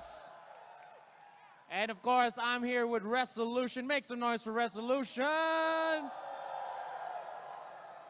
Look at that. I know you're in headphones most of the time, but I mean, coming from seeing them all, there's lots of love for DC and you guys. How does it make you feel? Sometimes you can even hear it like from the like place. It's amazing, really. It's amazing to be here and look to hear all you guys. I love you.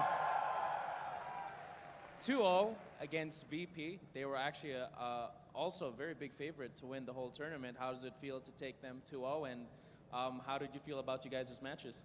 I mean, we played some really weird heroes last games. Like, we tried Invoker with Mjolnir and CK, which was really good. Like, I felt like I believe in them, and we had a lot of faith in these heroes. So it was really nice to play against them. I finally meet my boy Ramses, and it was amazing to play against them. Oh, that was great. Ed, were you worried when Weha started building Vanguard on Invoker? As I said, I have faith in my teammates. Okay, one thing before, I'm sure you guys want to like relax and celebrate backstage, but really quick, I heard that you are a big fan of the Malaysian food over here. You've been loving it. Yes, yes. You've been going crazy. Blitz has been telling me you've been going crazy about the food. What food have you been liking here? I mean, there's kind of like different kind of foods, right? There's Indian food, there's like different type of food, and I like them all. Like, it just tastes good for me. Have you tried the Sky Juice? No, not yet. NP's gonna hook you up with that straight up. Time. All right, no worries. Well, guys, make some noise for Resolution. Congratulations on the win. We'll see you at the finals. Good luck and all the best. Resolution DC to the finals. Yes, indeed. Resolution and the boys from DC do make the grand final, the first ever grand final of 2017 for Dota 2. Well done to them. They'll see them a little bit later on. They'll find out who they play next when we move on to Newbie versus Wings. First up, though, let's break down the brilliant victory from DC. Where do we start with this one, Cap? I think the obvious thing to talk about would be both the build on the Invoker as well as the Chaos Knight pickup. I really liked what Resolution said on stage there. You know, he just, like, he believed in the build that Weha all easy to do when you win the game, though. Yeah, I don't know if he would be feeling the same sentiment if they lost Maybe because not. of that, but I think that is one of the things that defines Digital Chaos. I think we talked about it. It's like the variety of picks that they have. They're willing to do something like this, and we look to see, like, that's what we also felt good about Wings, is that they just trusted the picks that they had, and they didn't try and lock themselves too heavily into a certain kind of meta or a certain kind of patch. So picking up those heroes, like, I'm still not entirely sure like how it worked so well, but it did work. It was it just seemed to really fit for them. I don't know. The Chaos Knight's still questionable, but. Okay, and we're going to go through the replays. As we do that, I also want to ask you about your mate backstage. I know he's probably watching. Actually, in fact, he's probably walking back to the hotel with his players. But how much influence has Blitz had on this team? I mean, he had such a significant impact, it seemed, together with Heen at Liquid, and their form improved. Is the same thing happening here? Could be. I don't really. I don't want to give him too much props here because you know what he's like. I don't want to fit through the door, right? And it's also something that I don't really, I guess, talk to him too much about. Sure. Like, I talk to him about strategy, but I don't talk to him about like how he influences the team. Yeah. Okay. So Gods, CK, Vanguard Invoker. I mean, the Invoker was fantastic. He was just standing there fighting. Some credit, a lot of credit probably to Saxa as well. He had a hell of a game on the Shadow Demon. He bailed out. We had a couple of times with some really clutch defensive disruptions. Definitely, I think the support play coming out from him was on point. The CK was like an okay pick. It soaked up a lot of the attention, and I think as a result didn't really shine or anything. But I think CK is a hero that's never going to shine. It's just like that tanky frontline carry. Here's the key fight in the top lane. Yep. At this point, it was relatively even. DC seemed to have the upper hand, but this fight in particular was really what took them home, wasn't it? That disruption was so godly. Right as like the finger burst damage is coming out, even if they kill the Invoker, it looked like it was still going to be a bit of a rough fight for them, that they were going to lose anyways. But that was a big kill that they missed out on. Toby, what did you make of it? I actually want to just flag the presence of Moon. We were asking him to actually step up in the series, and he more than did it. And you can see him just pushing the envelope. Like sometimes he'd be out by himself, go for a solo courier kill, lose his life for it. But it all worked because you had VP scrambling to try and defend against him. And then when the big team fights happen like this, he brought so much damage. And he changed up his build too. It wasn't that early Aghanim Scepter. He had a lot more maneuverability items, and it just worked. He was always at the right place at the right time. Yeah, it was both the combination, right? It's like God's highlighted Soxa and his defensive plays to be able to help out Weeha and be able to make these situations work a little bit better when they were feeling pressure. And then Moon Meander on the aggressive side of things sets up the Chaos Knight and sets up, in particular, this right-click Invoker to be able to succeed. Plenty of fans here supporting DC. Plenty of shirts in the audience as well. I was actually surprised when I came in the first day. I actually saw a number of DC fans in the audience with DC shirts on, and I thought, okay, maybe the Fnatic team don't get quite the full-throated support that I thought they might get when they came out here, and it sure is. I mean, you hear the roar when they won, and when there were several plays, particularly by Weeha. Whenever Weeha does something, it seems like the crowd. They put him on camera. Well. Yeah. That was enough. I mean, SCA fans have always been great about just supporting amazing Dota, and like the Western teams, Western players they've always loved them whenever and welcomed them with open arms whenever they've come to SEA. So.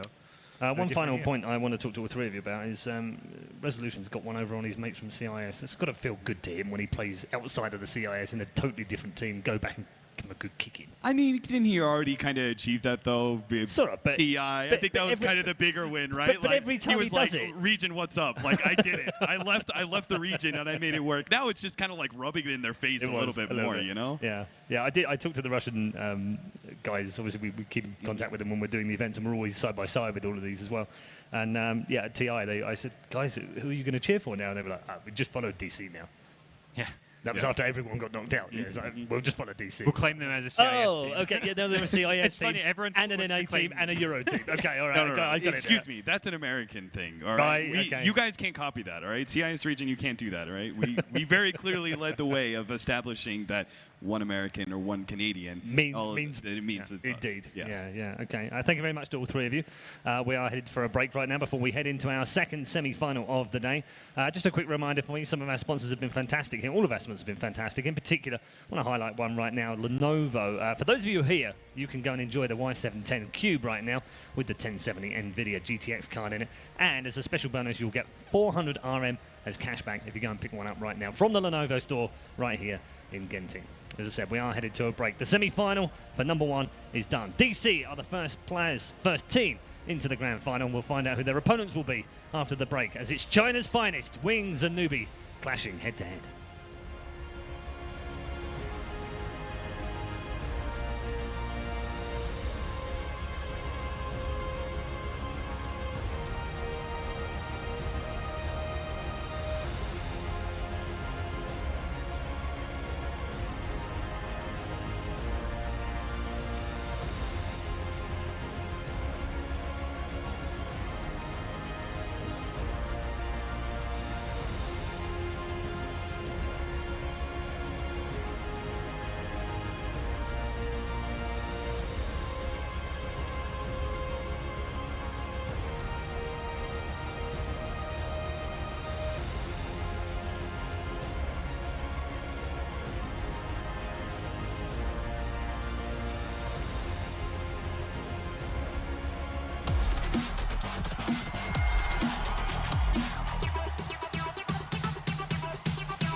Get your team apparel now at shop.eslgaming.com.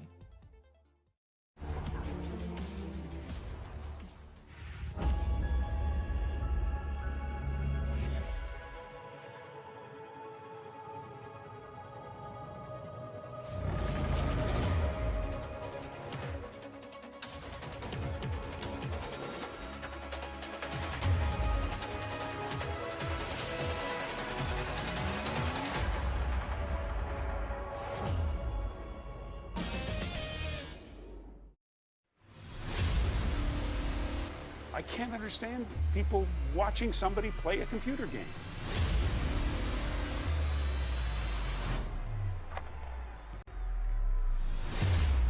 It's still not a sport.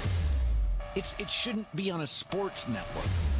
But I don't know if athlete is the right word.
ESL One Genting 2017, live from Resorts World Genting, high up in the highlands, some 5,700 feet up in the air. We are back once more for the semi-final, the second semi-final of the day. We've also had a little bit of a change here on the desk. Cappies remain with us, and we're joined by Jack and Malini. Welcome back to both of you. How you doing? Jack, you good? Pretty good. Excited for the series. Yeah, this must be manna from heaven for you. I mean, it's two Chinese teams going head-to-head. I mean, do we just get Malini and Cap to shut up and you tell us all about it? Yeah. Well... Cap and Malini, absolutely. No, you guys are going to need to help me out. But these two teams have been the most consistent in China for the past year. Yep. And they kind of represent a changing of the guard in a sense. Newbie, when this team first formed after TI, you lost 3 TI winners. And people were like, this looks like a tier 2 team. What's going on here? Instead, they've been super consistent in China throughout. And of course, Wings, the story of the past year just kind of came out of nowhere. And they've stayed atop that position for the time being. Yeah, absolutely. I mean, Newbie really came into their fore and sort of early part of last year, April, May time, especially around sort of epicenter, and really showing their form. And many had them pegged as potential TI champions last year. Potential. But they've always felt a little bit short. They're kind of like in the 3rd or 4th place in most of the big tournaments that we've seen. Yeah. Oh, but they've kind of maintained that, though, haven't they, in terms of where we think of them right now? I mean, for instance, this tournament, many of you have had them as the favourites. Yeah, I think they're the favourite right now. I personally felt like they've played the best out of all the teams here from the games they've shown. So, including that last couple of DC games? Has that given you a bit of pause for thought? I mean, DC definitely looked quite strong. I think drafting is pretty good for them, and they just seem to have a lot of confidence, which is always a good sign, especially in like a newer patch like this. So I think DC definitely, like, obviously they elevated, they went to the finals. Not sure whether or not they're going to be able to match up to Newbie. I think it's close no matter what. And we'll also see how Newbie look here in this final. Got to get past Wings first. Yeah, you have to get past tricky Wings. Part. I mean, let's break it down for Newbie. Where are their strengths? Where are the core strengths, Malini? Well, we saw them just decimate VP. That was a strength in their draft, I would say. They really had an anti-VP draft, I think, in their opener and in the way that they picked. As you can see, some of the players on the screen right now. It's a pity we've lost our Australians, I feel. I'm sure they would have plenty to say about the fact that they're but Jack's got enough knowledge to replace both of them. So do these two teams play each other often? A good amount in terms of like scrims and practice. Maybe not so much recently, but speaking of playing, Newbie has played the most on this patch of basically anyone. I believe this is their 4th LAN already. So a ton of experience in this patch, and just they won DPL in China recently. They've just been doing very well, very consistent, and so that's something that's certainly an edge for them. And they play usually a pretty steady style. SCCC has been compared to China's Miracle in a sense, where they kind of want to protect him and allow him to do things. They always get a fighting core usually for UU9, and they want to they're very precise and like in terms very, very disciplined. Yeah. They're also a team that does well if they're ahead. Like they usually don't give up leads just because like it's very methodical. It's like a boa constrictor kind of when you play against them. But they have a reputation for not playing well from behind. And based on what Ben just said, some of the results, like sometimes when it gets to the finals of events, they usually can't come through and win the tournaments. Yeah. Didn't you say like Kaka was called like the King Choker or whatever? King of Choking? Not Kaka. I think well, the team in general, but KP has gotten some flack for that in the past as well. But oh really? Very, very talented. I always felt like KP was performing very solidly. I thought he was one of the better players on Newbie when it comes to execution. So that's kind of surprising me that he's had to change roles in the last few months a bit. They used to give him more resources. Now he's more of a playmaker, and he's adjusted to that pretty well. And you've seen him make some big plays to win games for them. If he can continue to do that, if they can overcome some occasional deficiencies in the lane phase, I think they're in good shape. Can we talk about SC a little bit more? Because I thought it was interesting that you compared him to Miracle, and I would kind of agree, just because I thought he was such a strong performing mid, and he just seems to be getting better and better. But I feel like the comparison to Miracle, in my opinion, there's a slight adjustment, right? It's like Miracle was playing more of a carry style mids most often, and I feel like SC plays a little bit more tempo controllers. Like his Queen of Pain was amazing. That like the way he took control of that game so early was really fun to watch. I feel like he's maybe better at that aggressive style, and maybe Miracle's potentially better at the later game style. Yeah, that's been an adjustment this patch. They might not put him as unbig of a farmer and someone who scales later. You might put him on Queen of Pain, for example. You've seen quite a bit, and have him control the tempo as well. But this whole team plays that way, and this patch has been an adjustment for them. Yeah, it's a very interesting matchup indeed. One we're looking forward to. Let's turn our attention to Wings now and talk about them. Came into this tournament again as another one of those potential top 4s. You thought, top 4 is probably where they're going to finish. Where they finish in 1, 2, 3, 4, no one really knew. Are we any wiser now, Cap? I'm still not very set on... You're still not convinced by them, are you? Yeah, I'm still not set on either one of these two teams, to be honest. Like, I think like the 1 through 4 ranking that I gave earlier was very like it's super.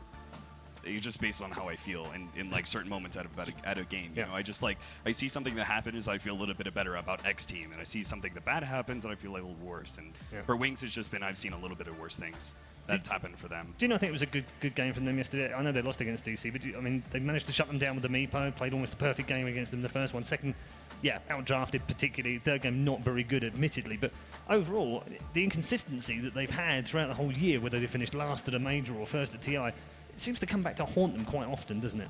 Yeah, it does, and that's part of the problems that they've had in the past, right, Jack? It's like they've had issues when it comes, like the group stage, for example, when it comes to Boston, like they just can't seem to put out solid performances back to back to back like Newbie can. Yeah, they're not as steady as Newbie, not as consistent. They're more of an X-Factor team a lot. You'll see great performances from them when they have. Do you feel like their high, though, is higher than Newbie's high? And their low is probably lower than Newbie's as well. I think so. And if you look at the road that they took the semifinals, maybe most would argue an easier road perhaps than Newbie. But yeah, when they're at their peak, you look at the team fight execution, the rotations, like they're very unmatched. But in terms of laning, in terms of, I just don't think they're as consistent of a team as Newbie is right now, especially because they just haven't gotten a chance to play as much Dota. All the award ceremonies, all the other events, all the distractions, that's gotten to them a little bit in recent months. Do you think they tilt? Because I've kind of felt like, I didn't feel this before, and maybe it was just because they were winning all the time, but I felt like sometimes they tilt a bit.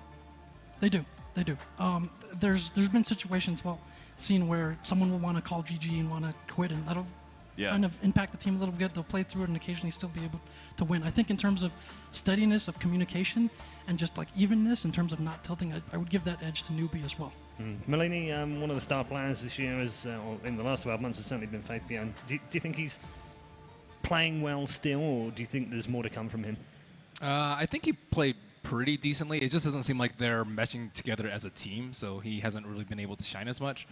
Just even in the last game that we just saw the replay of, like the Magnus, there were like a couple RPs like that were completely unnecessary. 2016, we would have never seen that from them, at least during the latter half of the year. Every team fight, that was their strength. They played almost to perfection a lot of team fights, even though their drafts were a little bit wonky. But just like the Meepo game, right, where Wings can show the best, Faith Beyond also can show the best in like that Centaur game. Like, Centaur was dope. I was just like, I didn't even know Centaur could do that. That was he had like an axe by 20 minutes. Yeah, he owned his lane. Yeah. I mean that's the difference, isn't it? If Wings are going to come through this, they need a big game for him, but they also need to play as a team as well.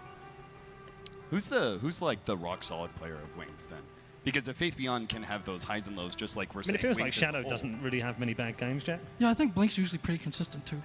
His hero pool in terms of like getting what he needs out of the game usually may not have to protect him as much. You can usually count on him. But Faith Beyond, you just mentioned, Cap, has been a key. Some people have mentioned that when he doesn't have a good game, they really struggle. They need him as a playmaker, and so they'll put a lot more into protecting him or giving more into his lane. If he has a good game, that's usually one of the key tempo makers for them beyond the early support rotations. Yep. Faith also just like a crazy player too. He just does all these weird things. It's partly what's a pig league though, isn't it? When you watch him play, because you're like, what is he going to do now? Yeah, he's like, I think him and Universe are like opposites in terms of like their play style. Like he's just, you never really know what Faith's going to do. He's just like TP's in the strangest. He's in the strangest positions all the time. You know what in my head, do you know what that is? There's two philosophies to offlane. It's the philosophy of Universe and the philosophy of Ice. Yeah. I think like those are the two offlaners that set the extremes. That they set the. It's not even necessarily that they're strengths. They have like similar ideas, like especially the ideas that they set as offlaners as blank, like playing off map. But what they do with that is different, right? I feel like Faith Beyond goes down the path of Ice, which is playing more aggressive and in your face, and is oftentimes, trying to play the more like the higher variant style, I guess. While Universe is always solid. Universe is always like, Universe will always get his item timings because he's playing more farm efficient, which, naturally is just like if you're going to be playing less around kills and more around and low deaths. I remember when we had those like stats of the offlane, like the deaths per game, like Faith is like way higher than average, and Universe is like one of the lowest. So you can generally tell by that stat, if nothing else. Yeah, I was looking actually at his stats yesterday. His average deaths were 8.6 already. 8.6. Yeah, so you're just like, oh, okay, that's weird. It's a lot. Yeah. Okay. It's a lot. But yeah, I mean, it's an interesting thing. I also want to ask you guys, just before we go into the walk-ons, is there a key matchup in here? And if so, Melini, where is it? Do you feel like the mid might be the key matchup? in terms of success and momentum? Not really so much, just because I think they're both like steady. I don't really think that there's much of an edge to be gained there. I think it's the performance of their offlaners. Like we're talking about Faith Beyond, but also on the other side, like I feel like KP. I think he's a little bit more solid than Faith Beyond, but I think it's also in the past what's Newbie's playstyle has allowed KP to be able to be a bit more solid.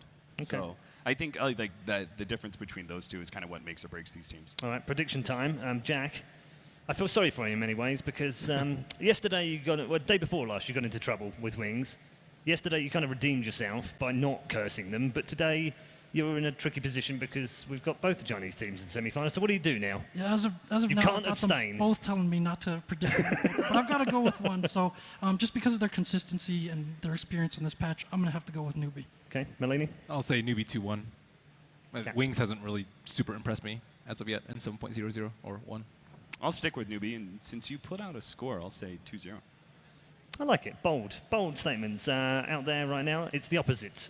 Wings, 61%, Newbie, 39%. I'm not sure what that says about you or what that says about these guys. But we'll find out, won't we? Because over the next few hours, we'll find out whether it's Newbie or Wings. Time now to introduce you to the two teams on the main stage. Let's head over there right now.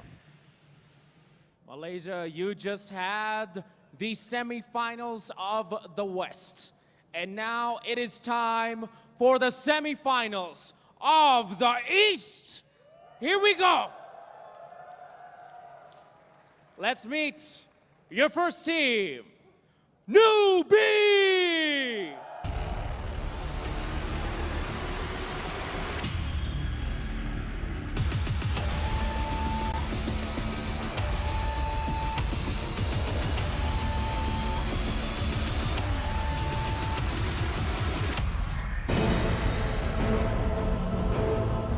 Heading to the stage, Team Newbie!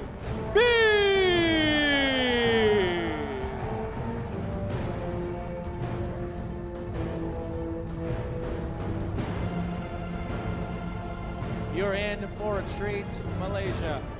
Their opponents, show some love for Wings!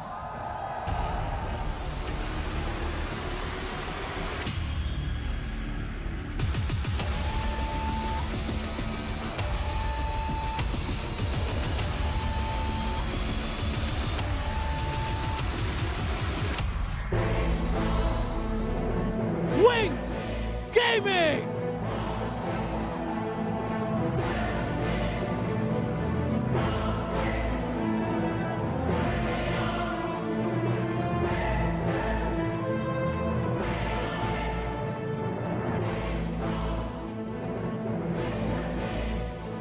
Both teams are on their stations. Malaysia, this is your second semi-final for the final day of ESL One Genting.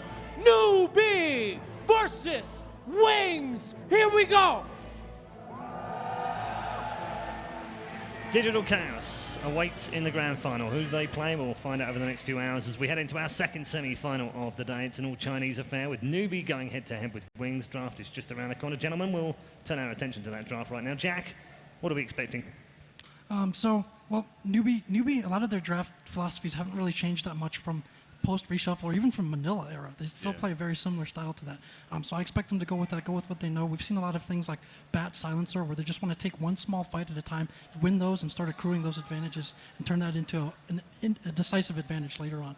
Wings, still a lot of the same. Like if they have the confidence and trust in playing whatever, they'll be able to pull that out. They've tried to shore things up a little bit recently, so be interesting to see how they deal with each other in this. Yeah. Draft-wise, Melanie, do you feel like the edge might just be with Wings because Newbie are a little bit more predictable and Wings can shuffle stuff around? They're not afraid to play heroes that maybe not everyone's comfortable with?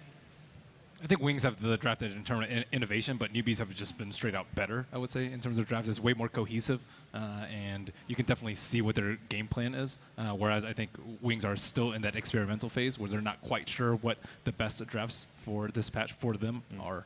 Certainly not scared of it, are they, Cap? No, I don't think so. I wanted to, Jack, do you know if either one of these teams, if they prefer First Pick or Radiant? I haven't seen that so much on this patch. I think Newbie played Dire a good amount against IGV And Wings certainly prioritised Dire.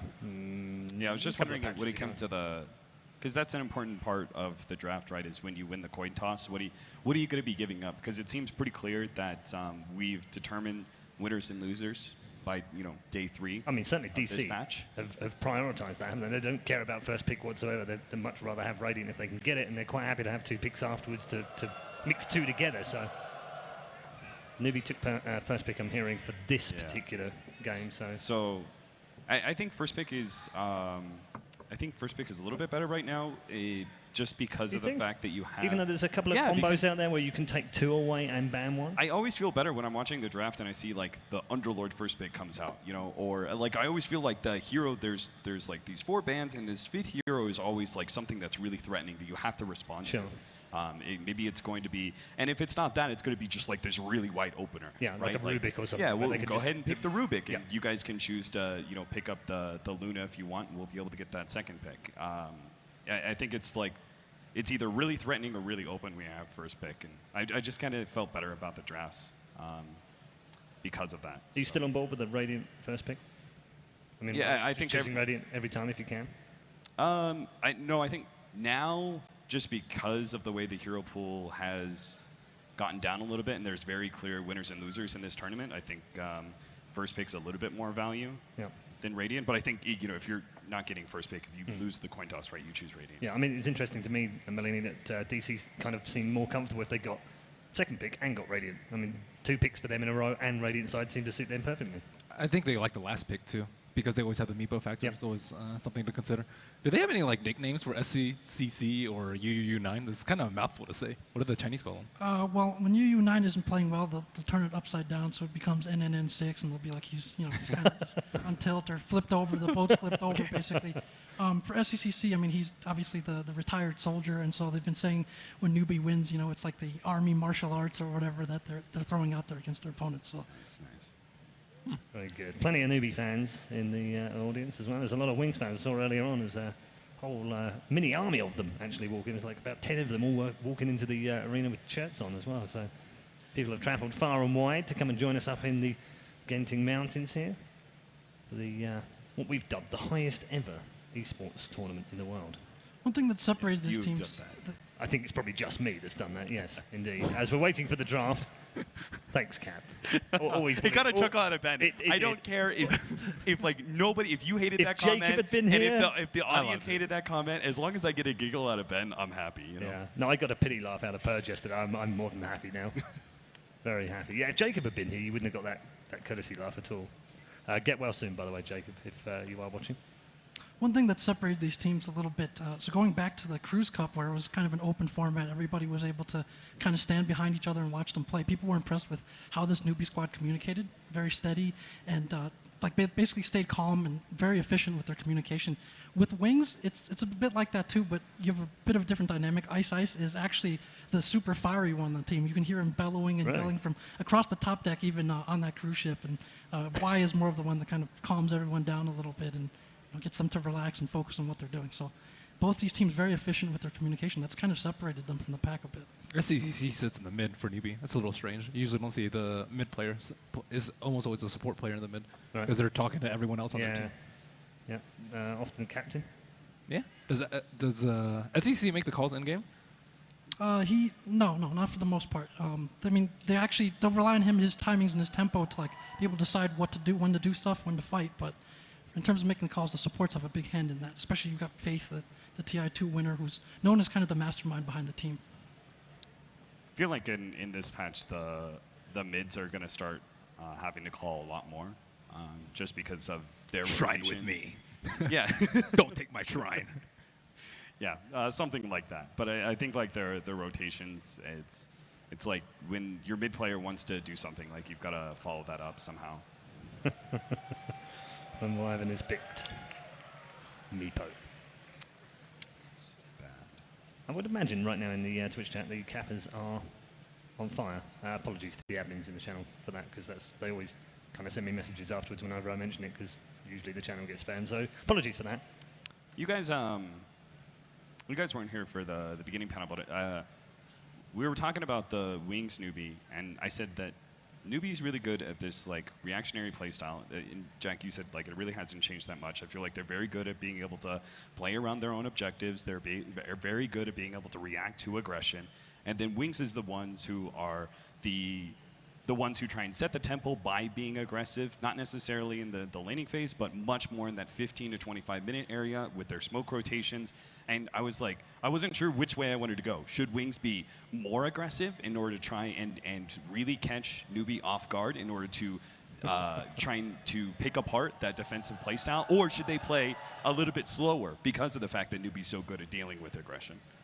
What do you guys think? That's a great question. I think they're going to go the other way and maybe try to play a bit faster, a bit more aggressively, throw them off their tempo. I mean, you saw like Adfinum and other teams have success against Newbie when they play like that.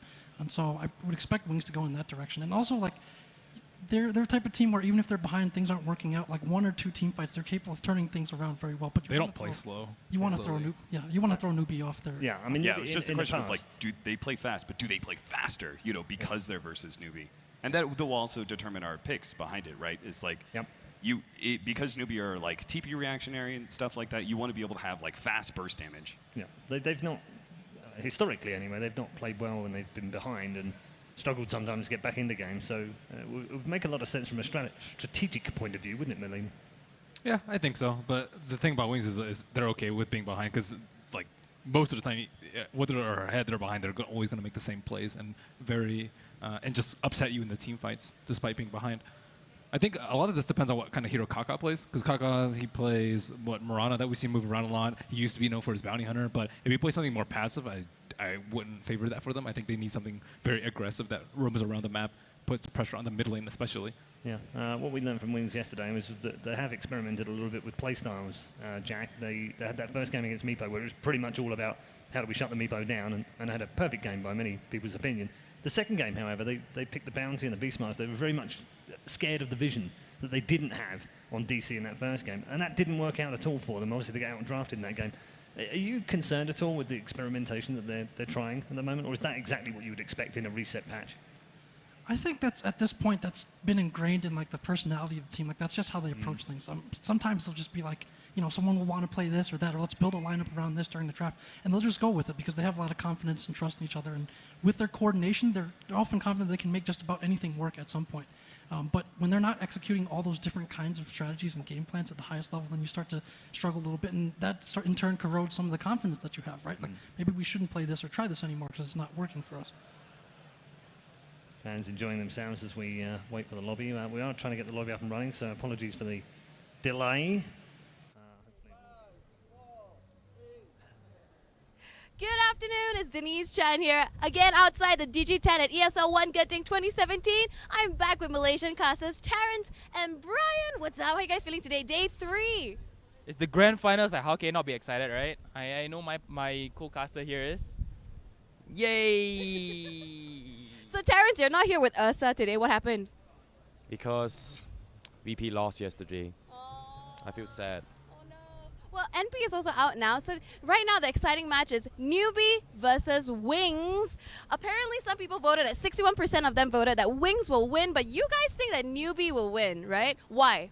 Newbie, compared to Wings, Wings has more experience in the international scene, so does Newbie, but not all the players have equal amount of experience, and you must understand that new blood always brings something fresh to the table. So they're here to impress you. Like right now, they're leading in 1-0. They just shocked us with an amazing game in Game 1. What do you think?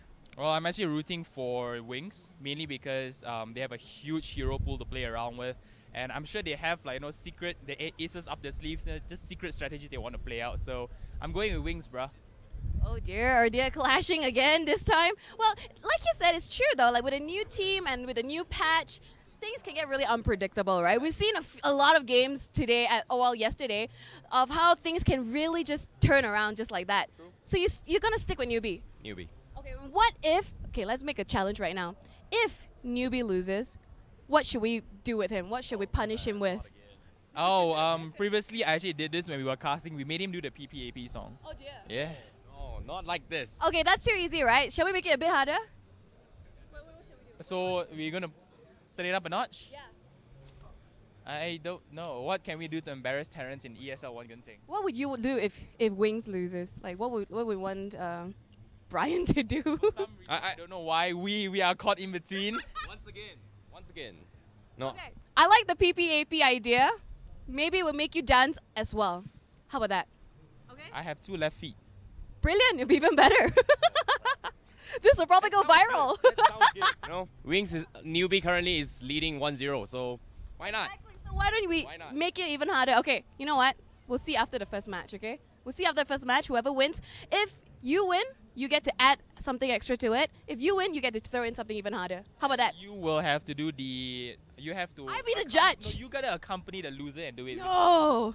Where's the fun in that? Okay, It's fine. only fair, right? Fine. I will be the backup dancer or whatever you want me to be. It will be more painful. Okay? So we got a little challenge going on. Let's hope that... Well, let's hope that either one of them loses. Either way, we're going to be having fun, right? Will probably be him. Okay. We're going to send you back to the game. Again, if you need any data with your games, everything to do with gaming, you can get free 8 GB monthly with Digi Prepaid Live. See ya! Thanks, guys. So, Rubik Drow for Wings, straight out of the box. Wings were one of the first teams to popularize Drow. Like the Chinese team was actually the first one to just pick Drow like every single game when no one else really picked it. And I think Shadows is especially good because he's one of the players that transitions well into the later game. That's when you really struggle the most as Drow Rangers. Easy in early game, you push on T1s, T2s, and after that, after you get Roche and you don't win, then it really gets testing. And he's the one that transitions well into Ags, plus Maelstrom or whatever it may be, Silver Edge sometimes. And this opens up a lot of pace for them as well, because you see this one of their more comfortable type of lineups. You have the Drow or Mirana or something else mid. Allows them to be a bit more aggressive early on, have the stronger laning phase generally across the board. And so if Newbie doesn't commit heavily to punishing that with a really strong offlane, you could see Wings try to leverage that. We might see some of Blink's older heroes in the mid lane too. He used to play a lot of Storm Spirit, which we haven't seen at all this tournament. I would love to see a Storm Spirit, at least once. But the root is like really, it's so difficult to play against. I asked Blitz about so hard. Storm Spirit. I was like, because we were talking about the last draft and the Quap pickup last pick, and I said, you know, any mobile hero has a huge advantage here. And I was like, what about Storm Spirit? And they didn't pick it up. But I asked Blitz about it. He's like, that hero's garbage. Yeah, the roots are... If Blitz says it is as well. Yeah. They don't have any roots though, and it's been banned out a lot in the second phase. I wouldn't be surprised to see it, and a lot of teams have banned it against Newbie. VP banned it, I think, every single time in the second phase versus Newbie, especially with the lifesteal in the pool. I think it's a very likely possibility. Yeah, lifestealer is the second pick for Newbie. Second phase bans underway. Void. It actually works pretty well with both lineups. Queen of Pain and Ember Spirit are both still in the pool if we want to get some more control over that 15-minute marker. Both those heroes, especially like Ember Spirit, he's transitioned more into early game focus because of this magic damage build that's so strong. It does mean he does have a little bit more of a drop-off at like 30-35 minutes than the old Ember Spirit, but the strength that's offered by his early game is well worth it. For which team? Wings or Newbie? I mean, I just think that either one of those could use a tempo controller mid, right? I don't think Ember Spirit fits into Newbie's lineup, but Quap could, and Wings. I think you're more likely to try and synergize with the Drow Ranger. Yeah, there's still Invoker left in the pool though, which has fared very well versus the Ember Spirit. And I don't think Wings would pick it simply because I think they like to eke out every little advantage in their lineup. Like yesterday when they picked Magnus, they picked other melee cores. I think they would want to pick a ranged hero mid. They're more likely to pick up like SF or Invoker or something to take advantage of that. I mean, Quap still works into that. They've been playing a lot of SF. I wouldn't be surprised to see a Queen of Pain, which Blink has been playing more recently, or another Mirana here in a traditional core for him. I think that's part of the appeal of the Newbie Lifestealer. Obviously, like the combination is pretty straightforward, right? But remember, they used to pick Puck a lot too. When they had the Drow Ranger, they sometimes run Puck off lane, which I think is a good hero to deal with the Slaughter Lifestealer. I think most of the mid heroes that are good with Drow Ranger just get destroyed by Slaughter Lifestealer. I think like Quap, SF, like if you get bombed, you're just dead. Then they don't have an SD on their team. They have no way to really save against that. So I think you need cores that are inherently not vulnerable to that combination. Yeah, I mean, you saw Weehara, the Invoker, in the last game, saved a number of times when he was in trouble. Yep. As far as other supports go for Wings, do you think Warlock fits into their lineup? It's like really nice counter initiation against Slardar Lifestealer. Yeah, I can also see something like an Oracle, which is frequently a very comfortable pick for Y, and good at dealing with single target kind of burst damage. Centaur too. Haven't seen a single Oracle this yeah, game. he got nerfed a lot. Yeah. I like your idea of Centaur though, because he's such a great reactionary hero to Lifestealer. I think they use that at TI, the Centaur Stampede. They used it yesterday too, but very effectively yesterday. Yeah, he counters the mobility of the team, especially when they use it against like Luna, when big ults and stuff come out. You can basically counter it with the Centaur Axe ult. Well, there's your ranged mid potentially. So where do Newbie go from here? Do they need more heroes to get on top of the Drow Ranger? Do they want to like augment their physical damage with some sort of minus armor, Dazzle, Venge, something like that?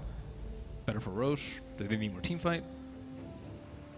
We've seen a lot of different approaches to the Drow Ranger. One team was using Luna to try and equally push down towers. I was gonna say Ogre, but I wasn't sure about the fact that like Ogre's a nice frontliner and everything, but you have this heavy initiation from the Slardar Lifestealer. You know, it's not like the Ogre is really protecting anything. So it's protecting their lanes. I think the Slardar's like, we've seen him struggle really badly in the offlane, and I think they need a strong hero like that to make his laning a little bit better. That's definitely true, but isn't there other heroes that could just as easily be able to protect your lanes? I'm thinking like maybe Ogre Magi signals that they're going to be running like a squishier ranged mid that takes advantage of the Ogre Magi. Maybe SF themselves, perhaps? Yeah, SF themselves. Maybe they fit a Sniper into the mix. Like Sniper, any of those like really strong tower defenders are quite good against the Drow Ranger. Like Drow Ranger lineups are already all just about snowblowing off of tower gold, so. Yeah, I think you hit the nail on the head there. Ogre Magi, referred to affectionately by Wings as the bodyguard. Just standing mid most of the time, and I wouldn't be surprised for them to do that to slow down the Murano a little bit. He has a build of one, for sure. And there is the Oracle. First time at ESL One, Genting 2017. It's a nice save for the Drow Ranger. I thought other teams would pick it up, but maybe the other teams thought that he was too nerfed. But Wings deem his single target save very valuable versus the heavy single target from Newbie. I was just about to say, like, this is actually one of the few like really strong faceless Void games, but Newbie are already way ahead of it. They've been in 3-4. Yep, they saw that second phase. Yeah, especially if they're not going to play it themselves with that offlane already determined.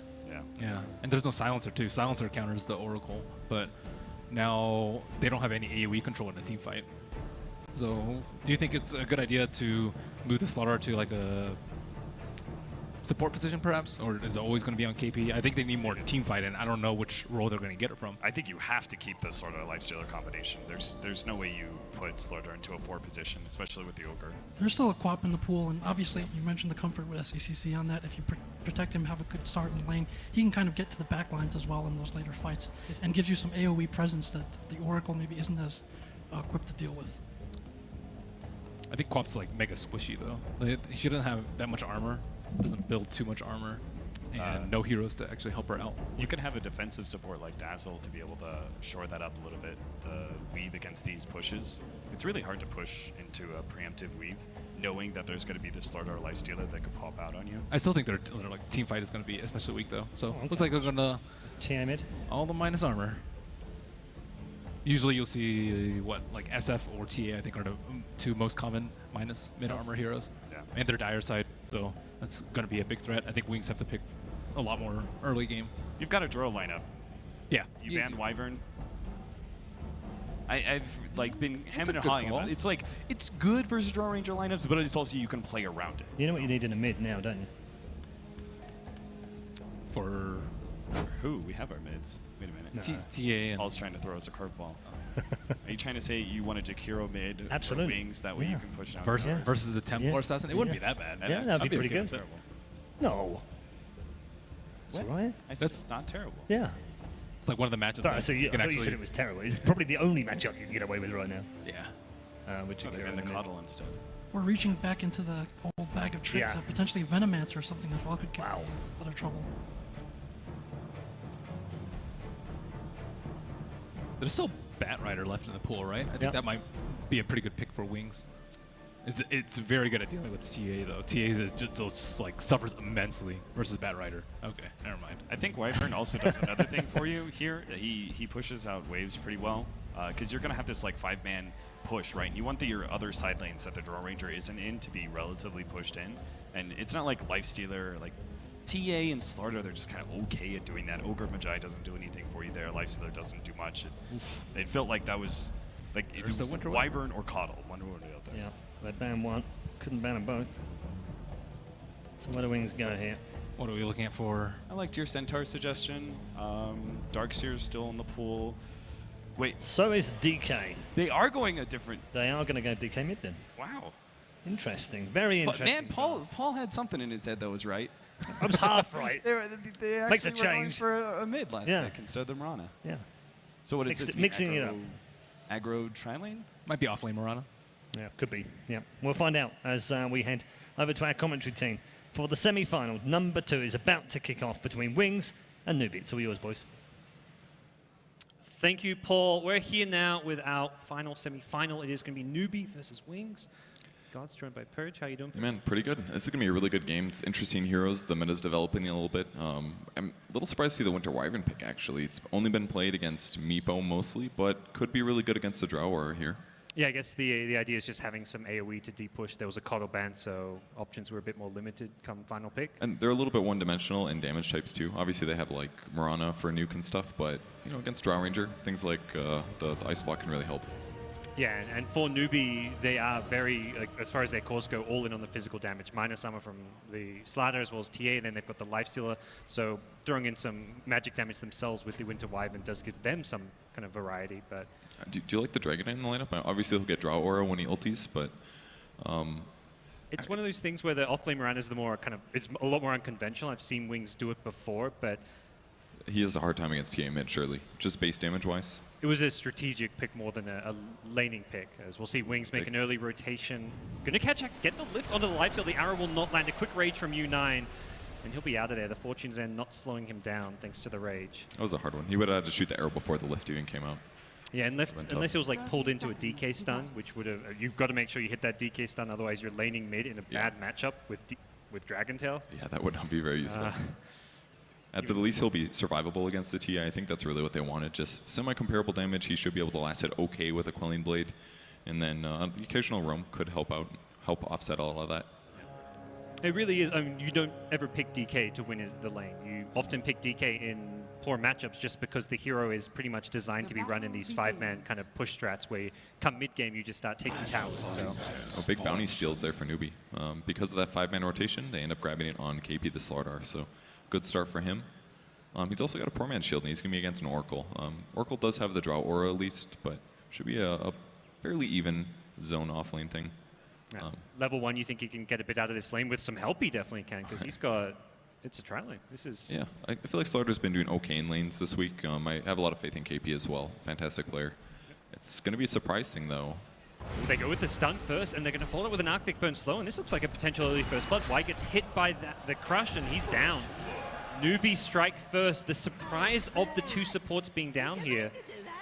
Catching out the Oracle, and they're going to look for a second. Another stun comes out. Ice has been hit by this, but there's no Arctic Burn this time around, and Spade going with the unconventional level 1 Fire Blast to kill. It's pretty good value. I mean, the damage isn't amazing, obviously, but it gives you time to just right-click that your opponents can't react. So in some ways, you do get a lot of advantage there. So just an aggro tri-lane out of this. Yeah, this is one of the big things I've seen from Newbie when they like to pick the lifesteal is that he's really good in these 1v1 matchups. He can farm against most heroes, even a range hero like Mirana. Will get a bit tougher with the Drow Aura, as well as now Y immediately TPing up top. So Wings are, I mean, looking to perhaps punish the fact that lifesteal doesn't have any support here. Yeah, I guess so. But it's so difficult for them to get a kill. Like you said, once they get a lot of Drow Aura, it's easier. But I'm going to see an engagement here. Yeah, they've gone in with the stun. The Arctic Burn to follow. KP can't get close enough and does not have any points in sprint yet. So Shadow will scurry himself away and pop a salve. This is just such a tough lane for Drow here. On the bright side, the camps aren't blocked, so they could do some pulling. But if they do that, then Drow starts getting zoned and a little threat of death. I mean, they're just running right at the Drow. They're zoning Drow away from the quote-unquote safe lane here. Some standard stuff. Get another Fire Blast off, and with the Crush follow-up, this is looking like a potential second kill. Ice goes down to Kaka. This Newbie offensive trialing, it's been a staple for them. They did it earlier in the tournament with a Centaur and a Shadow Demon Marana. We're seeing it again here with a Ogre Winter Wyvern. It's an unconventional trialing, but it's paying off for them. It's really tanky too. It's hard to kill any of these heroes. Poor Man's Shield on Slardar, he's strong. Ogre's really strong, and Winter Wyvern, you know, maybe not the best trialing hero always, but works here. He's been hit by the slow. The crush follows up. You don't need a sprint this time around, and Shadow has no points in Gust. There's no way out with the Splinter Blast. Another kill as Newbie get up 3-0, all thanks to this bottom lane. And on the other side of the map, at least Dragon Knight's last hitting well, 10 last hits versus the 12 of Templar Assassins, so they're going about even here. Could maybe kill SC here. He's got no mana, but no follow-up. He's got a salve still, and the bottle coming out of the courier means that doesn't even really have to go too far. It feels like this Oracle doesn't have a good place in the laning stage. Yep. Went top, didn't really achieve all too much. Picked up a rune and then came mid, hasn't really achieved all too much. So it does really feel like Wings' lanes have just fallen apart here. Yeah, it's really the Lifestealer pick is huge for reasons like that. Very similar to Jug. If you have any kind of combo skills, they just shut down your own potential in a lot of ways. And that's something Newbie did amazingly in their first couple games, was just pick the perfect heroes to make sure that the supports didn't get effective roam. They're going for another dive down bottom there, just flying on him with the great Gust as Shadow. It's not going to matter. Rubik's still level 1 here. TP support coming in. Wise going to try and salvage the situation, but everyone's still very survivable on the Newbie side. They get the first kill, looking for the second. TP coming from Marana. Faith Beyond looking to turn this one around. May find the kill onto Kaka, who's trying to chew his way through the trees. Has another Tango, but the right click from the Marana will finish him off. Still just a 1-for-1 trade, and it took multiple rotations from Wings even to get that one kill. Yeah. Doesn't really feel like it's enough for them. I think it's kind of okay, though. Faith Beyond getting that kill does get him very, very close to Arcane Boots. He actually does have the gold now. So at the least, he could potentially go back to the offlane and just start spamming out the Lifestealer, trying to force out Rage. Then they finally can get some kills. He's got to make his way back up there, because for now, Lifestealer does have an empty lane where he's free farming. So perhaps a bit of pressure on him early on, but it's now been alleviated thanks to that Marana TP. And it does seem, as you say, Marana wants to maybe head back up that direction, but for now it's kind of lingering around the jungle, not quite sure what Faith Beyond has in mind. I think he's just waiting until Newbie gets back to the offlane, because I think they will continue the pressure. I mean, Drow Ranger is the hero to kill and the hero to prevent from getting 6. So catch Newbie by surprise by lingering around longer than you'd maybe expect. Because all they need is Fortune's End, right? This is the combo they drafted. They just need to find a hero, and they're going to get one. Yep, they've got Faith with the big slow. The arrow should be there to follow it up. It gets 5. Will hit Faith, but he's very tanky. I don't think they can kill this Ogre. They're going to lift him as well. He's only down to half HP, and instead it's Ice, getting crushed down. Hits 2, in fact. The Starstorm onto KP gets him down low. He's going to have to scurry himself away out of there. The Ogre helps get the first kill onto Kaka, and again, a 1-for-1 trade. It's a 3v4 though down here, so they're keeping the Marana down bottom, giving U9 free farm on the Lifestealer. It still feels like okay-ish for Wings, but not quite good enough. Yeah, I would say okay-ish. At the least, they're getting some levels, and that's one of the best things to do when you're actually behind, is just get some levels. It's free damage, really. It helps you offset some of the gold advantage that your opponents have. So Faith Beyond getting that, I think it's a decent spot, especially if they get a kill with this rotation mid. Yeah, it's Faith Beyond who's really had the good start as far as players on this Wings side. Of course, Dragon Knight CSing just fine. Actually, a couple CS ahead of the TA. With a little bit of involvement from the Oracle earlier on, but very even mid matchup. They do have a ward spotting this out. Looks like Shadow in trouble again. He's going to go for the TP out and will make it. That was very close. Insta TP following the Gust. Make sure he gets both the 2 heroes with the stuns. And that'll get him out of there. But again, he actually TP'd all the way back home, so not even to his tier 1 tower. He's going to have to walk his way back out, and I think Newbie will be pretty happy regardless. They force him out of lane, and they rotate in the Ogre to get the bounty rune. He's freed up to either go back bottom, rotate mid. There's a lot of room for Newbie to continue this pressure. So I think what is actually going to change up a lot of this tempo is really just how often Dragon Knight gets to pressure the mid lane. He's even got an Arcane Rune, an amazing grab here, just because he can lower the cooldown of his ulti when he does use it.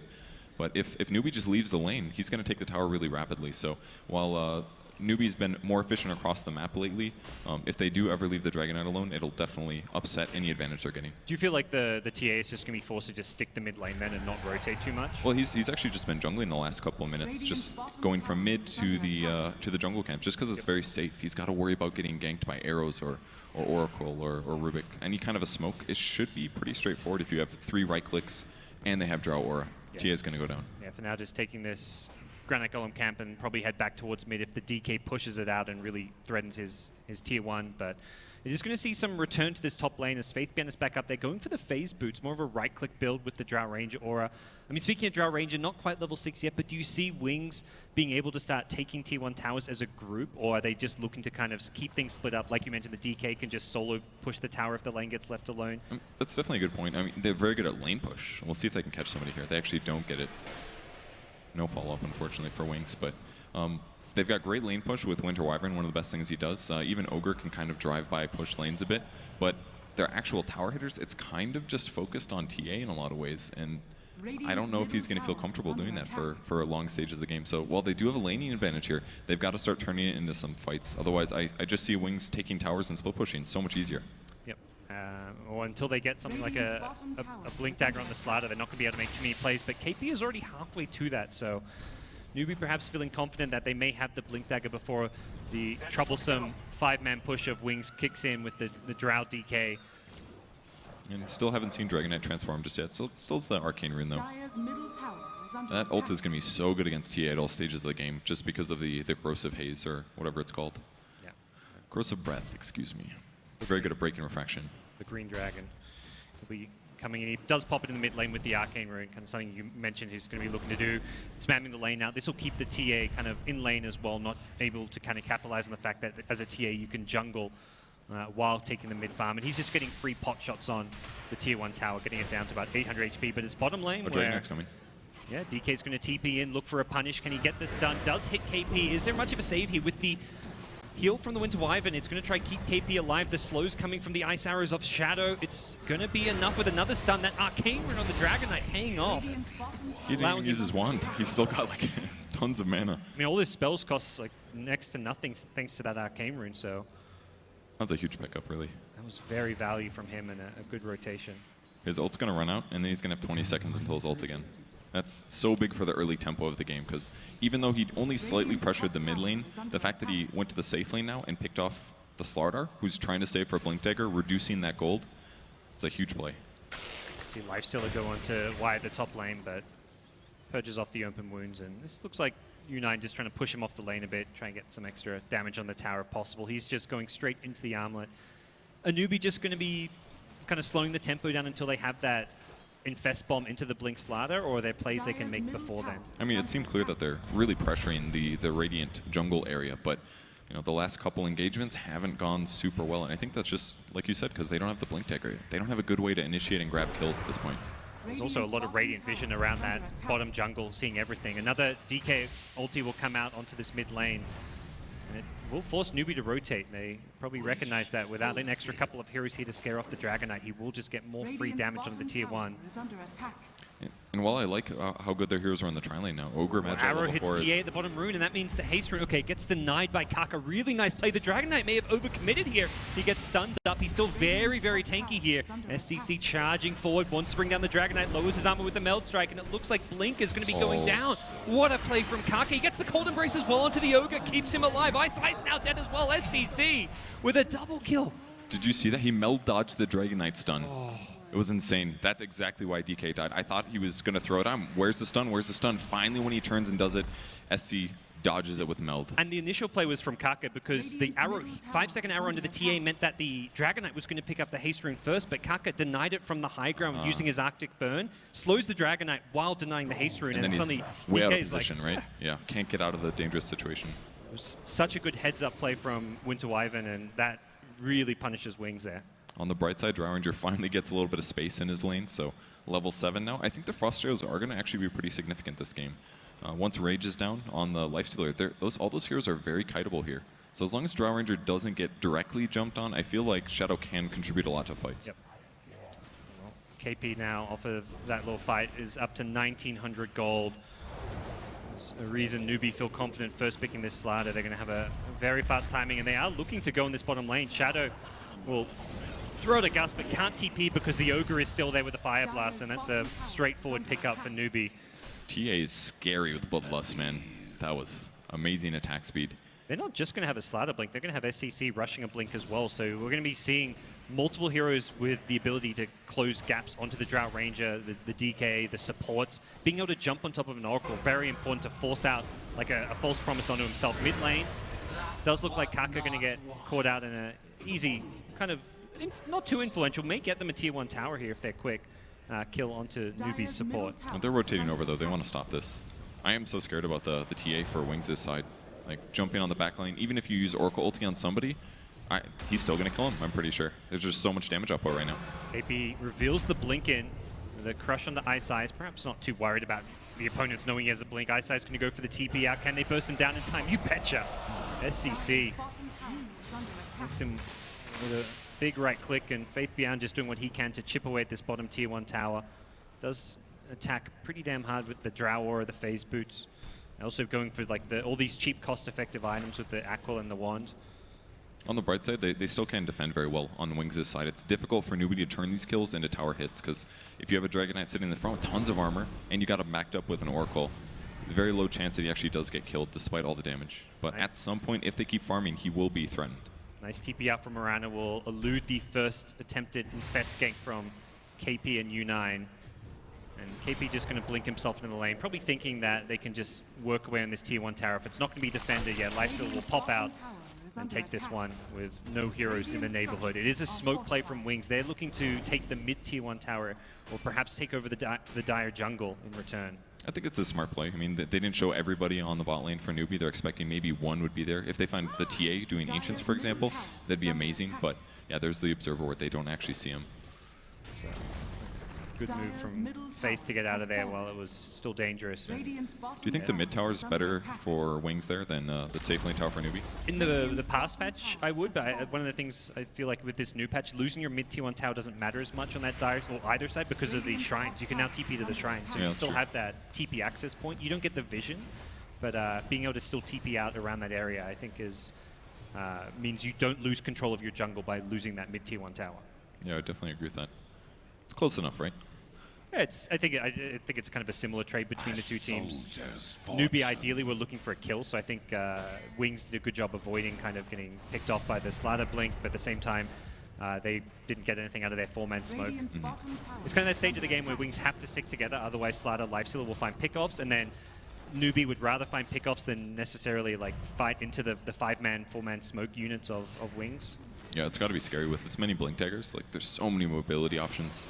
And even some of all their supports are very squishy, could easily get killed by TA at this moment in the game, so they have to take good engagements or they're going to get super behind and it'll be a big tower slaughter. And Wings don't really have any big team fight spells is one of the big problems. It's not like they can just say, okay, they're pushing and they're ganking us. Well, if they come in and play too aggressive, we punish them with a Ravage or a Vacuum Wall. They've got a Mirana as their offlaner. Yeah, even the Rubik's not looking too amazing this game. Oh, he rages it. He even used the stun. I didn't know that was possible. Winter's Curse coming in from the side. Rubik getting caught by that one, but doesn't actually get hit by any of his teammate. The Blink Curse from KP is decent, but not great. Only catching the one. They take the tower, and it looks like Newbie going to fall back here. Reset, heal up as the Cold Embrace goes out onto the Ogre. Wings doesn't want to fight either. They're thinking about it, but they didn't feel super confident. I thought maybe Slaughter would get blown up there, but initiated without sprint, I think, or it actually got Fortune's end off.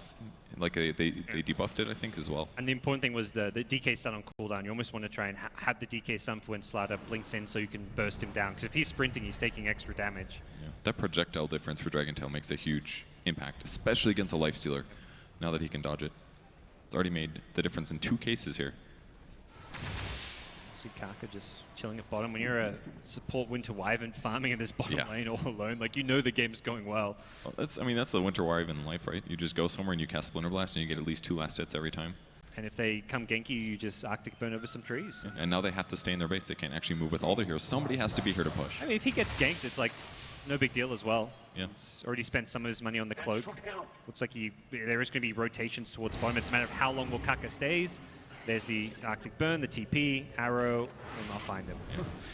And not only did he stay the perfect length of time, like, he doesn't even get caught. That was really well done by him. Space creation, and in the meantime, Newbie's just farming across the whole map. There's basically no jungle camps right now. What can Wings do? They're not really... strategically, their draft hasn't worked. They were meant to try and 5-man push towers. Is there like a plan B for them? I think they got to just get a gank off. Wait until Newbie's a little bit spread out, get a good engagement. Engaging right now would be fantastic, but it's died so fast between TA and the amp damage. they've got numbers in the neighborhood. Just the Drow Ranger missing. Perhaps the hero they want to have here before they fight. Having that Gust would be big. Arrow will be tanked up by U9 on the lifestealer. Nicely played as they secure an Aegis. They might be able to get a D-ward out of this at least, because it was obvious that the lifestealer ran forward to block the arrow. Very clear that the ward would be on the cliff, so that's about the best thing they're going to get out of this. Yeah, they've actually got the sentry already in range. They just need some vision up there. Y is going to come in. He actually may get picked off. He's in such a awkward position there. The Moonlight Shadow being scouted out by that Dire Observer ward means unlikely to see Newbie get caught by surprise here. It's a good trade, though, losing a sentry there just for breaking their smoke. Because if any support gets caught right now or spotted, TA is just going to two-shot her. SCC, he melds behind the tower with the help of the Smoke of Deceit, putting himself in a position to not only help secure... Okay, he's actually just going to go straight for the Tier 1 tower, but in theory, if Wings come to defend that lane, he is in a great spot to surprise them. Especially because they're a little underfarmed right now, so it's not like they have tons of gold to spend on sentries and dust, so... This Drow is just looking criminally underfarmed at this point. Only 4.5k net worth, still no Dragonlance complete as the push is coming. And this is a push that once you get like Deso on TA, SMY on the lifesteal, you could look to realistically threaten the high ground. Yeah, I definitely agree with that. I mean, they're a little bit attack range limited, so it would give Wings opportunities to go in, but they don't have the best heroes for that. They're going to go in. Blink Crush onto the Dragonite, he gets stunned, but in the backline, just the Winter Wyvern going in with the Templar Assassin, gets disarmed. Meanwhile, Dragonite has been completely stranded.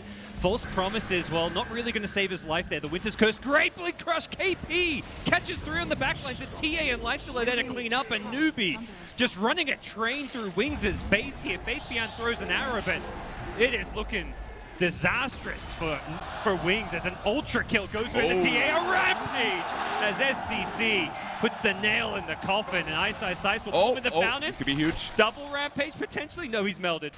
Okay. That was pretty sick. Nice kill there by Ice. At least the Aegis is down. That actually could change a lot here. Yeah. U9's got to run as well. They need to get a tier 2 tower here, Purge. They're getting a bit ahead of themselves. Okay, yeah. That was the fountain after all, right? I think it's like, can we get the tier 3 tower in Rax now, guys? Oh, wait. we can't. There's a tier 2. And there's even a glyph. I mean, Newbie get a bit ahead of themselves, but they do so because they are so far ahead. Yeah, that looked like a game-losing moment, but you're totally right. Way ahead of themselves. At least the Drow Ranger can sit farther back now with the Dragonlance, but I mean, you saw how dangerous it is. TA blinks forward, and if she's jumping on somebody and they don't immediately disable her, she's going to get a kill. And the teamfight approach is almost just like divide and conquer. Newbie weren't even like focusing one target. They had 3 heroes on the DK, another couple like going for the back lines. That was the best part about it, though, because they jump on the back line. There's no disable to counteract them killing the Dragonite. Dragonite will take time to kill, but just kill him slowly and hit the back line. Slaughter stunned a couple times, too. They're playing all their roles perfectly here. See a 4-star pick up on SCC. Not even going... Okay, yeah, we'll be going into the Dragonlance Hurricane Pike following that. He also bought that in the enemy fountain, so may have been a little bit of an impulse buy here. It's like, hey, we won. This is looking good.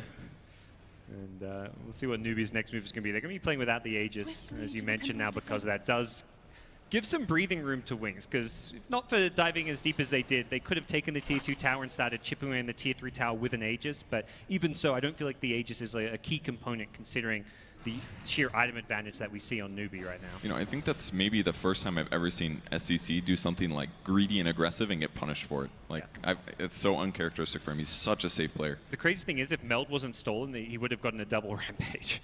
So he didn't have any detection to kill the Rubik, but yeah, we'll see him get to work on another couple of towers here.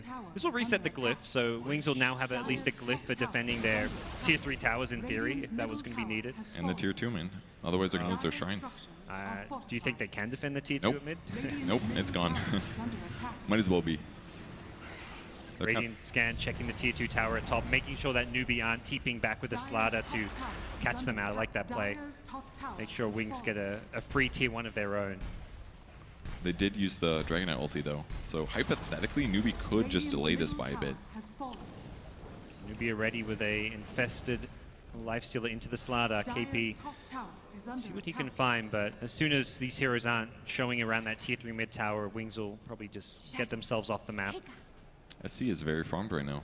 Unusual. I think yeah, defensive Moonlight. Oh, he had a creep wave on him, so he's like, oh, I'm in trouble.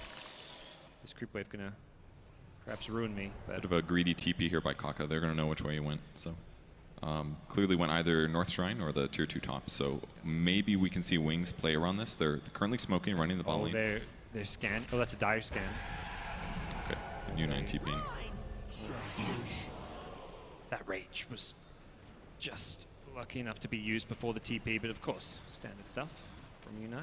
Siri gets out of there, and they are now back at the last tier 2 tower. With this, they can take those shrines you mentioned and kind of set themselves up to break high ground probably with the second Aegis, or do you think they even consider an earlier timing? I think they might wait a bit. I mean, they're so far ahead this game. Dragon Knight's ultimate's on cooldown for about 18 seconds here, but why not just play around the map more? They're doing a great job controlling where Wings is going. Just keep your ward vision up, continue to farm some items like Lifesteal, for example. Not that far ahead of Dragon Knight right now, just because he spent a little bit of time hanging out with his friends. So I think it's just safer to continue your lead. You've got the map control, take that map control and turn it into farm on the map. Yeah. Fabian trying to do what he can to finish off the Ag Scepter. We'll have it now at this bottom lane and also get another tier 1 tower. So that's Wings. A lot of advantage for Wings in the fact that they're so far behind. Yeah, it's like making the most out of the situation they're in, but it's still like a 15k gold lead at this point. But the Ag Scepter gives them some ways to push out these lanes a bit better. I mean, at the least, that's 2 towers they just got. Yep. You know, that's a good 300 gold to all their heroes. That could be a buyback in a fight here.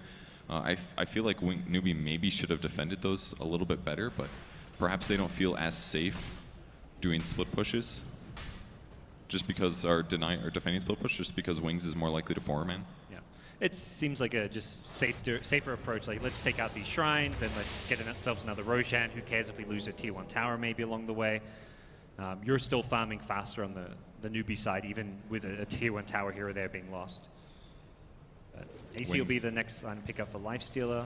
That's a good choice. You see Wings just sank their boats, and what was that other? It was like a Chinese proverb or something. They do the shrines on purpose. That way they know they can't retreat. Oh, really? Yeah, just click one. Yep. Take them out. Ice flip in the boat. Yep. I like his Ghost Scepter pickup, though. It's one of the only solutions you can get when you're this far behind against a TA, because you need to be able to just stop the damage. And on good players, they will be able to react in time. Mm-hmm. And TA is already committed to the Eagle Song, so won't be going for a defusal just now. I mean, her build is a little interesting to me. I mean, there is a pretty good amount of right-click on Wings' side, but there is also a lot of nuke. I feel like going for the Hurricane Pike build and now into a Butterfly, he's still pretty vulnerable to nuke damage. He also got the talent tree with the evasion on the TA, which means there's going to be stacking evasion between the Butterfly and the talent, giving him a lot of negation against the right clicks across all 3 of those core heroes. Yeah, that part is cool. That could actually really justify it if all of a sudden they have like any of these heroes anytime soon. The Drow has to go more defensive stat items before you can get MKB is like a late game item for a Drow. Same for a Dragon Knight. Yeah, so. They're not going to be ready for those for like 20 minutes, and that's a massive evasion advantage here. It's like at this point you can't really kill the TA through unless she's alone, and then you've got the magic damage. But top lane they are going to find a crush here onto the Mirana. And with the open wounds, it looks like Faith Bian should be enough damage from U9 to bring him down before the TP completes. They've got a second hero thanks to the Winter's Curse, and Ice. That guy attacks real fast. Yeah. I thought he was Winter's Cursed. He's attacking so fast here. Got the Butterfly, the 25 attack speed talent, so.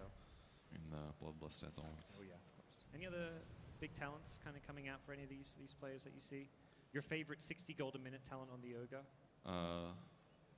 Did he get that one? Oh yeah. Rubik also picked that up, but I think it's the right choice. When you're playing support Rubik, it's the way to go. I don't know if the damage will work against that evasion anyways. Yeah, I don't think this Rubik's right-clicking all too much in a team fight. Yeah. So Ogre just lives, gets more gold. Dragon Knight, oh gosh, he was so close to getting caught. Instead, it may be the Drow KP.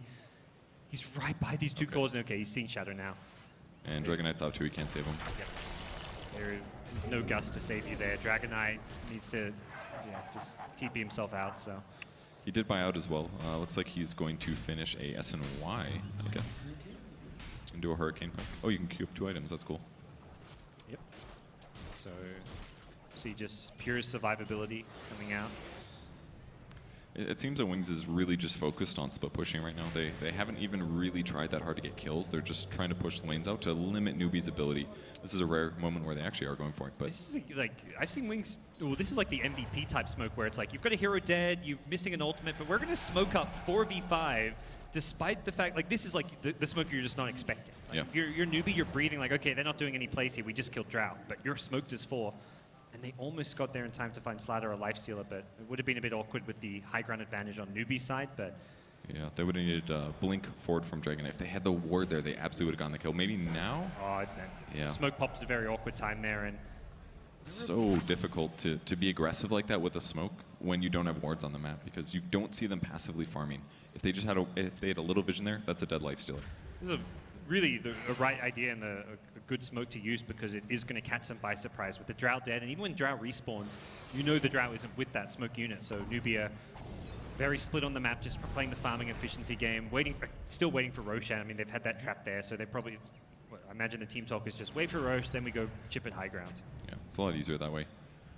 Tia could use another survivability item. He's queuing up an Orchid, Bloodthorn actually, but I feel like maybe a BKB is a bit safer.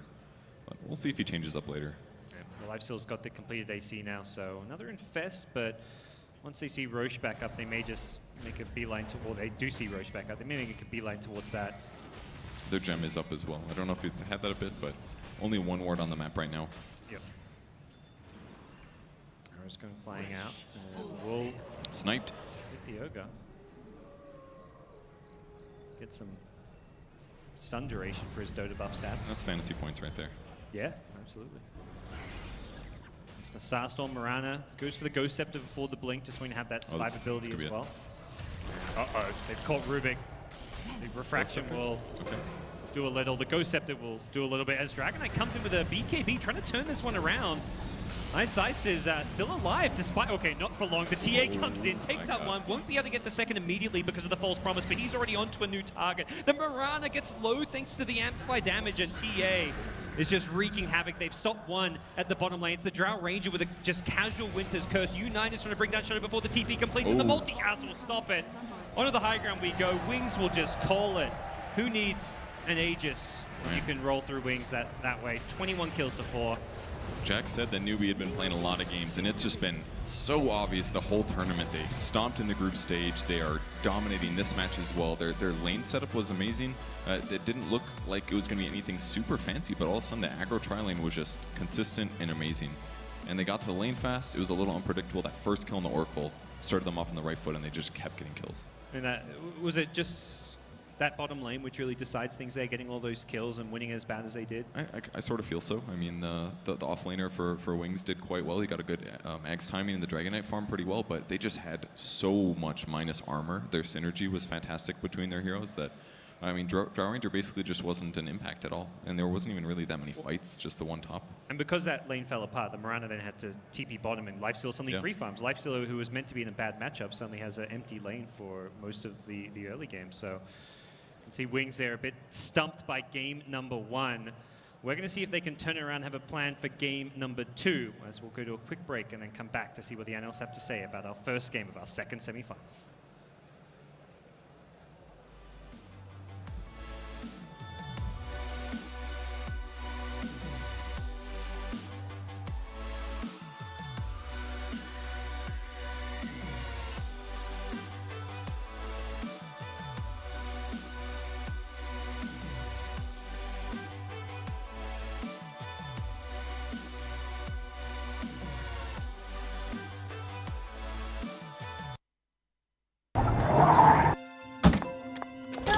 你在哪里？发生了什么事？哥说的重要的事是什么？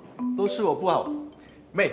如果我不这样说，我想你一定是除夕当天才会回来吃团圆饭哥，喽。你太坏了，怎么可以这样捉弄我？继续学习吧，这样那么远的路啊，你一定很累了。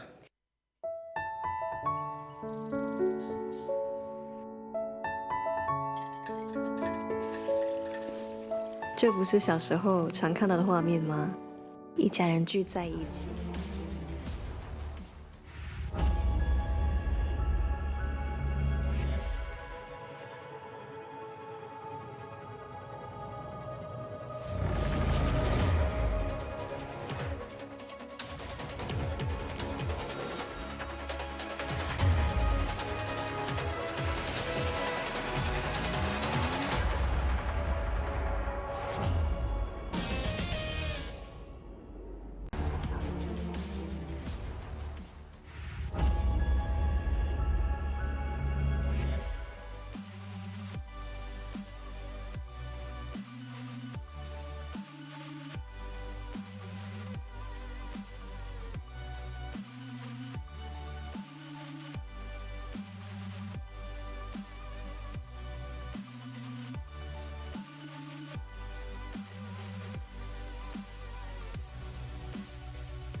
Okay, welcome back to Resorts World Genting, where Newbie have taken an advantage in the second semi-final. Our crowd are expectant and waiting for the second game. Until then, of course, we are going to break down the first game. I guess, Malini, the thing you can say, I'm sure the highlights will back us up, there was just a lot of killing going on by Newbie, in particular by SC. Yeah, they made the Winter Wyvern actually work out really well early game for them. I think that's kind of viewed one of Winter Wyvern's weakness is his laning phase, but they crushed the bottom lane. There we go. And here's some SC highlights for you. Yeah, this is probably the best play that we saw from this game. Dragon Tail's now projectile. I think he dodged it, or at least canceled the cast, and he had Bloodlust and DD and just chased all these heroes down. Once they get a lead like this, yeah. I mean, it's a Drone Ranger strat. Like, ultimately, it runs out of steam pretty quickly. If you can stop them from pushing towers, you've pretty much won the game already. Yeah, in terms of laning this game, you've seen in China and the domestic scene, some teams prefer to try lane up against Wings. It simplifies things for them because Wings are so good at setting traps or making those good early rotations. When you run an aggressive tri lane up against them, it simplifies things a little bit. Oh, your supports aren't home, you must be ganking mid. We're going to go on your drow now, or just run at your tower and kill your carry. And that's basically what secured, I think, the early game for Newbie. They ran that tri lane into the drow. Every time that someone else, Y or Ice Ice, went on a rotation, they would come down and just run them down and kill them. And yeah, Jack and I were talking about this. You said also that it seems like Wings are actually bad when they're forced to do this, like, defensive tri lane, when they're forced to do tri lane versus tri lane. They seem to be pretty bad at it. And I was like, I was just kind of throwing things. I was like, wonder why that is, because they're good at team fight coordination, right? They're good at, like, big AoE areas. It just seems like they like to move around. It seems like I was saying, like, the locked in point of the lane is maybe what causes them so many issues, that they're not good at that coordination because of it. What do you think, Ben? I think like Ice Ice in particular has like Wanderlust, where he just wants to run around the map and steal bounty runes and get kills, snipe couriers, kill the mid laner, and that's not really their focus. They've never really been known for securing their safe lane, but it's a trademark of a lot of teams, and maybe they have to adapt. Yeah, definitely some adaptation needed for game 2. Where do they go from here, Wings? They might need to change their lane configuration a lot. Like last game, we saw aggressive smoke from DC to scout out VP's lane in the Pit Lord in the safe lane, and I think that they need to get some more early intel out, earlier smokes, early TPs, early observer wars, so they can dodge this sort of pressure, so the supports can do what they want. If you want to give Ice Ice, as you said, like Wanderlust, as you pointed out, well, I was thinking, like, give him a lane that will allow them, between him and Faith Beyond, an aggro dual lane that will put pressure on the safe lane. So if the enemy team thinks, oh, we'll just run an aggro tri lane, then at least you don't have to respond to that, right? You could just pressure that solo hero at the top lane instead of trying to, defend and play into their hands. Maybe that's the way to be able to deal with the potential aggro tri lane situation that Newbie are going to be running here. They also need a hero that Shadow can be okay with sacking. Like, you can't sack a Drow Ranger, really. It hinders your team too much. So, like, a Juggernaut, which I think was very early banned in the phase, is a very good hero for sacking. He just needs experience, and he can still fight. He doesn't really need items. One of the few carries that I think doesn't need it. And he can still survive in lane. Lifestealer is also another good one. Yeah, I think Lifestealer is usually good at... He doesn't usually get fully sacked because he's so good at being able to still find that CS. That could be a serious point of contention in the draft because of how much Newbie likes it as well. And then you mentioned other heroes that fit that criteria, something like Avenge as well, which they've picked up early on. Also allows them to run those kind of aggro dual lanes a bit more safely, just like we saw against Execration, for instance. Very interesting. Lots to think about for Wings as we go into the break right now, and plenty for Newbie to celebrate. They're not quite there yet, but they do have 1 foot in the into the grand final. The semi-final will continue after the break. However, we do, of course, want to say a big thank you to our sponsors here, not least of which is MSI. They also have a special promotion for you today as well. The GP62, 4 gig of RAM in there with a 960M graphics card from NVIDIA. Also, right now, if you head over to the 11th Street MSI store, you can also pick up a free 4 gig upgrade. Thank you very much to MSI. We are headed to a break right now. When we come back, though, we'll find out whether Newbie are on their way to the grand final, or whether Wings can step back up and stop the steamroll.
Get your team apparel now at shop.eslgaming.com.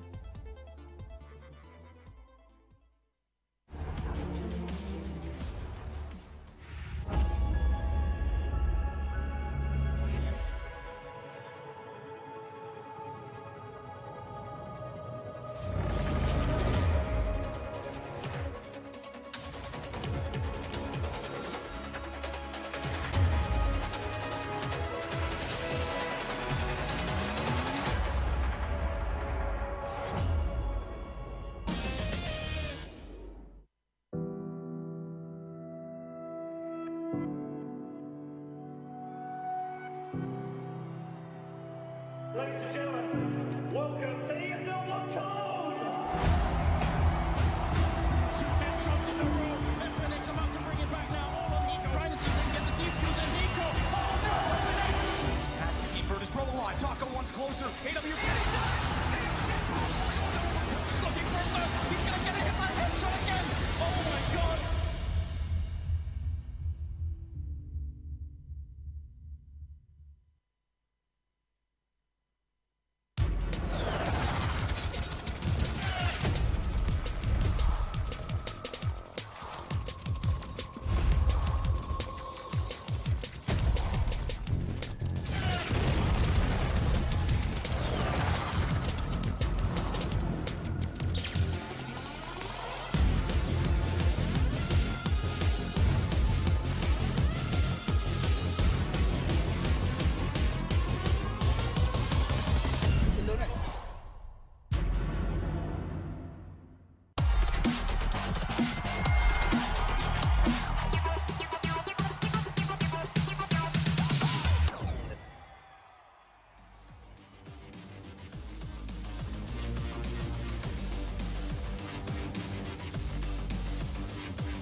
Terus besok yang Anwar. Anwar ni playback. Punch balik dalam.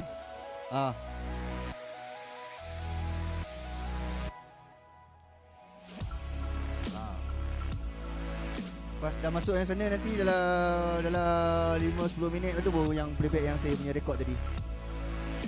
Okay.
welcome back. It's Denise Chanya outside the Digi 10 at ESL One Genting. This time, I'm joined by free runners.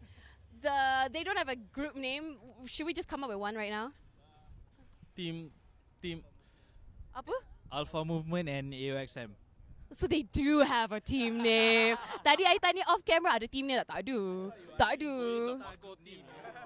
It's not a Dota team. No, I know. I'm talking about you guys. Parkour punya team name lah. Yeah, okay. Apalah. Okay. So you guys are free runners. What's the difference between free running and parkour artists? Free running, it emphasizes more on the beauty of movement. So you have ecstatic soft flips, twists, and like all the spins. But parkour, it emphasizes on speed and efficiency. So you move from one point to the other as fast and as efficient as possible. So you guys are the dancing versions of parkour artists, right? I mean, like something like a dancer. Yeah. So like you just like express yourself. Parkour version, yeah. Okay, yeah. that's cool. And you guys are all Dota fans. You all play Dota, right? Yeah, Dota Live! I hear that you have one of your friends here who's very, very pro in Dota. No. Yes, we got Kyo here. Say hi to everyone. Kyo. Iman. Sorry, Kyo. Iman, I dah keliru. Okay. Iman, say hi. Hi guys. What's up? So why you guys say he's the pro here? 5K MMR. Woo! Oh, yeah. Only 5K. Because we're the noobs one here. Oh, you guys are the noobs, that's why. I only play the tutorial only. But you're still a fan, right? Okay, so you guys, come closer, Shah. Cannot see you on camera. Come closer. So you guys are all fans. Who are you supporting here at ESL One Genting? Wings Gaming. Wings and Fnatic. But Fnatic, it's okay. Fnatic GG, Wings. So now you guys are all choosing Wings. Everyone. Yes, everyone. Yeah. Have two Wings because Fnatic GG. Actually, because Red Bull gives me wings. Aduh. Okay. Back to the game. So, you guys think Wings will tap out this whole thing? Right now, we just finished the first match, right? Yeah. The first match, but they pula kena tap out by Newbie. Confirm dia comeback. Dia memang sengaja kalah first game, then dia akan menang 2 game. Oh, itu taktik mereka ke strategi? Yeah, strategi dia orang. Pro commentator. Oi, not only is he a free runner, he's also now a commentator lah pula. Sebab international dia dah menang dengan DC kan. So DC masuk final. So maybe di lepas ni dia orang akan jumpa sekali. So I think dia akan repeat, Wings akan menang ni. Alright. So what do you think Wings has to do right now to beat Newbie? I rasa dia kena draft dengan betul and then dia punya strategi communication semua kena betul lah. Sebab tadi macam draw dia under farm kan. Sebab asyik kena gang ya. So I think lepas ni boleh comeback. Okay. So before we go, what do you want to say to Wings? Like one last message to them, like a supportive message. What would you say? Put a tank in the mall. Put the tank, yes, definitely, yeah. Thank you so much, guys. Okay, we're going back to the game right now. Remember, if you're watching this and you're running out of data, all things gaming, you can get free 8 GB monthly with Digi Prepaid Live. Bye! Thanks, guys. Awesome. Thank that you. Was fun, yeah. You guys were talking about actually Dire Radiant. I just took a look through that. I think Newbie has played Dire in something like 14 straight matches. How has this competition been? Was it as intense as you expected? Oh, we lost, so of course it was intense since we didn't even make it out of the group. So it's just a bit, you didn't quite expect that, huh? No, it was expected. For a lot of these events are non-major events. There's only like 8 teams. So the teams that get in are usually very strong. And in a group of 4, there's like 3 strong teams or whatever. One of the teams is gonna make it out. Now, new patch, new changes. How have you adapted to them? We haven't really adapted well to them yet. We have some pocket strategies, but as a whole, we don't really have a very strategic way of drafting. We just draft the strategies that we know that will work. And it didn't work against VP because they just countered both of the strategies because they saw us use it against Fnatic, and we had to use the same ones. So they didn't have that much. So okay. Oh yeah, it just needs more time, huh? Yeah. Now, could be said that you're a relatively new team with veteran players. What are the challenges that you face as a team? Well, we have like kind of 2 newbies on the team. and 3 veterans. It's always very hard, like trying to teach the newer players, because you just have to get them to learn without making them feel bad, because they all have their own strengths, and you need to be able to highlight their strengths in your drafts and your strategies, as well as also try to incorporate them into your ideas. Oh yeah, fair enough. Now, traveling all the way here to Genting, Malaysia, do you have to make any special adjustments to make sure you play at your best? Well, we made one already, where we boot camped there. So we usually boot camp in Toronto, but we didn't do that this time, because for other events we went to, they're all in North America, so we boot camped in North America to fix our jet lag. We're in Malaysia and time schedule, so we came here early, like a week early, to boot camp here and to set up our sleep schedule for the events. Yeah, just take out the jet lag factor in. Now, what would you say is the main difference between the Southeast Asian meta versus Americas, and how do you play against it? Do you mean pubs or even like tournaments? Yeah, let's go with both. And overall? In tournaments, well, you have to watch it for the meatball. That's always I just get rid of it. So far, the Malaysian teams are like, they're pretty strong, but they're not stronger than the strongest teams in the other regions. Like the strongest C teams are not stronger than the strongest teams from the other regions. Like they're all like pretty strong. Like they're strong enough to take care of like even almost the strongest teams in the other regions. But so for us, it hasn't really been a problem playing against them in scrims. Like at first it was kind of a struggle when we were trying new stuff. Okay. But once we like went back to what we knew, it was pretty straightforward, as long as we got rid of the meatball. Since we never defeated that one. It's way too hard. Yeah, that meatball has been doing some serious damage. Now, what is your plan after ESL One Genting? Well, we just have to go back and scrim and play a lot of pubs again. It really hasn't really changed. But this tournament didn't really eye-open us that hard for our own weaknesses. Like we kind of understand our strategies are not there yet. Okay. Well, there you have it. This is Gustav, Internal Envy, over and out. That's something that Newbie has picked up. Obviously, with the Queen of Pain, Shadow Demon, Lifestealer, it's just very staple. Even Ursa, and then the OD, who also SCCC has played quite a bit in the past. Like all just very comfortable for them.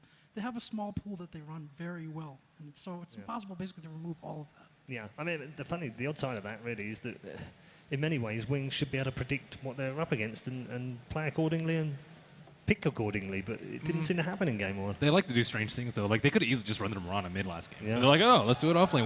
We want a hero with a lot of armor. Yeah. You know what to do, sir. You know what to do. No, not 3-2-2. He did his job. How appropriate. They definitely could have picked up, like, they could have run the Mirana mid, and then they could have picked up a better 1v1 hero, right? So when the aggro dry lane comes down, then you at least have a hero that is really going to benefit from that 1v1, but I don't think Mirana is that. Like, as a Mirana off lane, I guess, like, 1v1 is, like, you're happy about that, but there are plenty of other heroes that you could have picked up that would have taken that space and done a lot more with it.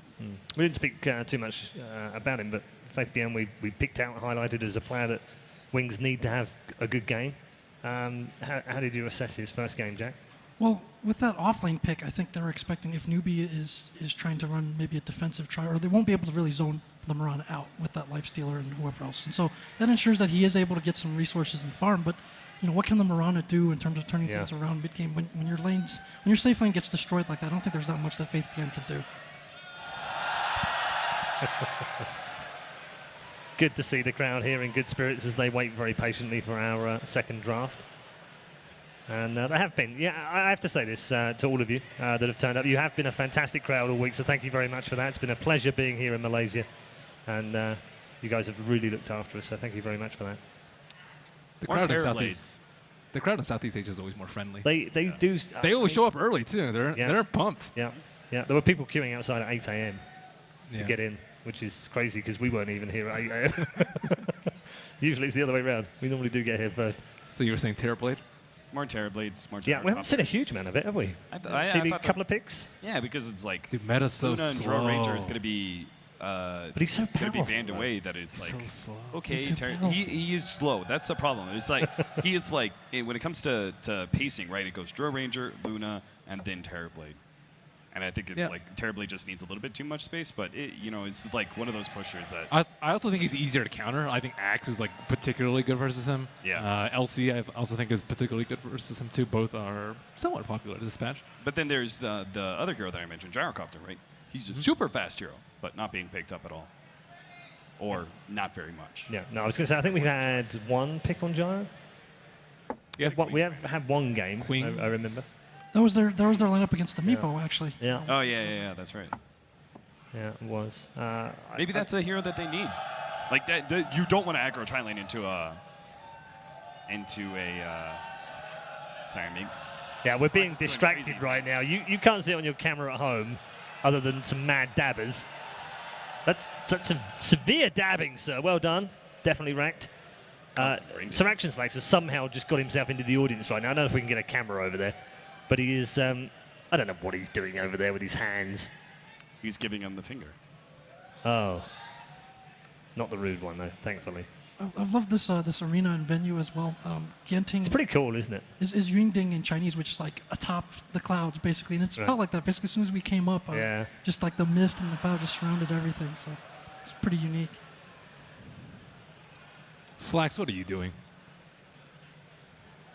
Mischief managed! Yeah, we know what he's up to. Usually mischief. It's usually good fun as well. Ben, what heroes have you experienced in pubs that haven't made its translation into competitive? Well, Monkey King for one. All right, Ben. Well, let's just go ahead and go through all the heroes that are banned in CM. Slark has actually been picked a lot. Yep. Not so much in That's 7.01. We've had a few here. That's a pub hero in general, though, right? That hero is always going to be hyperinflated in pubs. Clockwork I've seen more of than I do now. OD has been picked like all the time too. Oh yeah. Yeah, Slacks. See, I told you he's managing mischief down there somewhere. Terrorizing the audience. What an entertainer. He is. We've got a What's wrong with surprise for him a bit later on as well. What do the Chinese think of Slacks? Jack? Well, you saw the Manila interview where they did that little Photoshop and made him into the Earth Spirit. I mean, but they like him. He's very entertaining, and for the same reasons that we like him, more or less. But they don't understand what he's saying. Do you translate it for them? Um, Or do they just get the gist of it just by his mannerisms? I haven't had the opportunity to translate much of what he says directly, but you don't need to. I mean, just look at him, how much fun he's having, the whole time.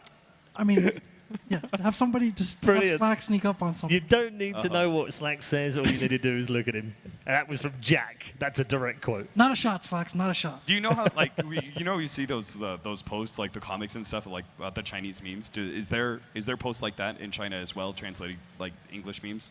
Admittedly, ours aren't nearly as cool. No, not really. Well, the thing with Chinese memes is, all right, so they say picture is worth 1,000 words, right? So when it comes to Chinese characters, you have these words that fundamentally take up less space, they're a lot more efficient, they store a lot more. And so when you talk about, for example, stream chat in Chinese, you have these like whole conversations going back and forth across the screen, much harder to do in English or another language. And so you'll have faces and stuff instead. So that's a big reason for that. And obviously they've got a lot more people thinking up memes too, for the most part. So yeah, that makes sense. I mean, that right there, right? Yeah. That is a picture. Just look at him. Yeah. That is a picture of a meme right there. So I understand like why the Chinese would be able to get that. That doesn't need translation at all. Guess what, ladies and gentlemen? Woo! We finally have our draft, the game number 2. And we're off and running in the draft. Our second game in the semi-final. Newbie, of course, 1-0 up right now. On the verge of making another grand final. Bans underway. I think there was a stat in the game that it was like first time Drow and an Oracle wasn't picked up. I'm not sure how much Oracle wasn't picked up, but just seemed weak. Just the one here as well. Yeah. Yeah. Also, Newbie Diocide. 17 games in a row. Damn. These guys are crazy. Remember we were waxing eloquent about how good Radiant is? I know. They just threw it in their face. It shows how garbage our analysis is. You guys are trash. Yeah, we really are. This time around, they're going to ban away the Slardar instead of the Sand King, which is interesting. I mean, obviously, it's a Newbie Classic and everything, but it has been a hero that's just suffered in this tournament. I guess Newbie's the one team that can make it work. It's on Dire, too. Yes. I still think Dire's. It's easier to control like the Radiant jungle, I think. So generally they have like a little bit more map presence. I think it's still the same Radiant Dire. Like you can invade that T1 tower quite easily. But why does that make? Why is? I think you have like. I don't know. If you can take that tower, you generally have better map control. Maybe you can roast more. I don't know. I'm grasping for straws It here. gets early golds for Slardar struggles to be able to get his Blink Dagger more than most offlaners, right? So yeah. If you can do that, you get that early tower, and then that's a. But he's that's so weak though in that lane. That yeah. I don't know. Thank you, It's Gustav. strange. Now I'm Mental joined by spirit. one of the organizers of ESL One Genting 2017, the man, Master Ramen. How are you doing? Day 3 now. Doing good. Doing good? Yeah, Are you excited for the grand finals? of course. Who do you think? Okay, right now, who do you think will actually be winning this whole thing? Who's gonna top out this whole tournament? I'm pretty sure now people want Fnatic, but Fnatic already lose. So now Malaysian are rooting for DC. I hope DC. Yeah. You hope DC? Yeah. Really? Because Wing beat them in the TI6, so we want DC to have their revenge, because Malaysia like revenge. I like that. Malaysians like revenge. Why do you say that? Because you're Malaysian. I'm not even gonna ask what that actually means. So yeah, it's kind of sad that we saw Fnatic got kicked out and then WG Unity got kicked out soon. So now DC, you're supporting all the way. If not DC, who do you think will be the close second? I want Wings because we want the epic finals, but maybe Newbie also very strong because they beat BP before. But I want to see DC with a wing final, no matter what. All right, so that's exciting. What do you think DC has to do to win this? Maybe they pick some crazy hero, because Wing always pick crazy hero. Yeah. So what is like DC's biggest flaw, do you think, or biggest weakness? Don't rely too much on Meepo, But Meepo is such a strong hero. because we can see that Wings Gaming know how to play around Meepo. Yeah, they showed it when they fight DC before in the group stage. So yeah, we want to see something maybe more Underlord. Underlord is pretty tough to play. Yes or no? Yeah, for the noob, yeah. For them, it's easy for them to play with. Yeah. Okay. So before we end this, what's your message to DC? Be yourself. Be yourself. Just be awesome, because you guys are always awesome. Okay, thank you so much, Master Ramen. Again, if you want all things gaming and all things data, same thing, you can get free AGB monthly with DG Prepaid Live. Thank you. Hey, Zinni's here, and Good versus the single target physical damage focus of the Weaver as well, and then obviously there's a Drone Ranger, right? So there's some value there as well. I wouldn't mind it. I think the Wyvern's also good. Yeah. They can get it second phase though. Yeah, I think it's more of a 3-4 pick, sure. But it could be a 3-4 pick. That's half their reserve time. Yeah, this is Fans a with the lot of picking time fans. early on, isn't it? Interesting for them. They've seen Newbie has added a lot of, for example, Witch Doctor and Queen of Pain to this. There it is. Oh, nice call. Good call, Jack. Additionally, for the Weaver, for Newbie, in terms of pressuring, like, this is a hero that we've seen in China recently run in as part of duo offlanes quite a bit, and like people will skill like the bugs now instead of anything else. And when you put that on them and you start to really just carve people up and have that back and forth, like he's a strong laner, he's a deceptively strong laner for the most part in terms of being active in fight, especially if he's paired with a good partner. It's going to be particularly annoying when Wings, if they try and use the Centaur ultimate to engage, right? And he just throws out the swarm, and you're so focused on like actually closing the distance and everything, you're not going to take the time to kill those bugs that are on you, so they're just naturally going to build up that minus armor. Gap closers, general team fighters, Lifestealer's going to be the first one out. Yep. Who else is pretty good? Hey, Zinni's here, and I now have 2 players here from Indonesia. Well, 1 player and 1 manager, right? Are you a player too? I play Dota, but I'm not in a part of the team. Well, I've got a professional gamer here who plays in FPS games. Please introduce yourself. My name is Nana from NXL Gaming. And I'm Veronica from Nixia Gamer. And you are her manager. Yeah. Manager, all right. And you are here to support DC, right? Yes, right. That's right. Why do you think DC will win? Because they play so well, I think, yeah. So, yeah, I think they will win. I hope. Oh, all right, yeah. Yeah, they believe in their teammates. The way they play, it's so smooth. They can do the gang so well. I couldn't imagine. I can watch it from here. It's so pleasure to be here. It's really. Wow, I love that expression. Like, wow, they're so inspiring, right? Really excited to be here. Yeah, because she plays Dota. Yeah, I know. I love it. Okay, right now Newbie is going against Wings Gaming. Who do you think will be joining DC in the finals? Wings. Wings? Yeah, Fate Bian is a good offlaner, so I believe in him. Bian. I like Fate Bian as well. Yeah. So you think that if Wings win, it'll be an epic match between Wings and DC? Of course, totally yes. It will be a big match, just like the last season. It's I cannot explain it seriously. I love your passion. Okay, if you could say one thing to DC, what would you say? I love Weeha. Weeha, I love you. Resolution, I love you. No, good luck. Seriously, good luck from Indonesia. Everyone loves you, especially Weeha. Yeah. A lot of fans from Indonesia. Right. Yeah. All right, we've got two lovely ladies here representing Indonesia. Go DC, they say. Woo! Okay, thank you so much for joining me. Thank you. It makes everything better. But Ben, what happens if I get, this big ravage initiation? Wait, I think I know this one. I think I know this one. It's Weaver X. Yeah. The range is ridiculous. But the cooldown is but so Storm is trash. It says so. Oh! Yes. Hello. They did it. Yeah. Okay, well, we discussed this just before the draft began. We wondered why it hadn't been picked up. We told you Shadow played it. And guess what? Necro, welcome to the tournament. Yeah, all you scrubs. I know you're likes watching right now. I know all you scrub pro players who've been knocked out of the tournament already. You're going to watch this Necro post. You'll be like, damn, why didn't we pick that? That ghost form's really good, unless Weaver gets Diffusal. Yeah. It does. I mean, Jack brought some valid points as to why it hadn't been picked up, though. Yeah, just, I don't know, the lane fit is... Where do you play it now? Where do Wings play? Safe lane. I think it's Shadow. it's going to be Shadow, isn't it? Safe. Yeah. I think so. What were you saying earlier about safe? Why is it not good? Well, you're maybe okay with giving him up a little bit against like a stronger dual lane because he still kind of does the same thing without as many items. But in terms of scaling later on for damage, certainly not a traditional one-position hero. Yeah, he's just like a different kind of fit, but he does start snowballing pretty heavily. And I think Centaur is the right kind of hero to work with him, right? He's a tanky frontliner. I was going to say Clockwork, man. It's the one Clockwork game. It's I'm just going to delve into your brain, because about 10 seconds ago you were going to say Clockwork. Yeah, Clockwork, man. Because Clockwork's really annoying for the first two heroes, and then it is quite strong versus Necrophos because he's dependent on the Ghost form. The battery assault's a lot of magic damage. The only thing, and then it gets even worse because Clockwork's going to get Blade Mail. Oh, morphing as well. Wow, this is shaping up, punt. Who's playing Morph? Maybe it's a Necro Link support now. Could be. Yeah. I don't know. Maybe it's Necro mid.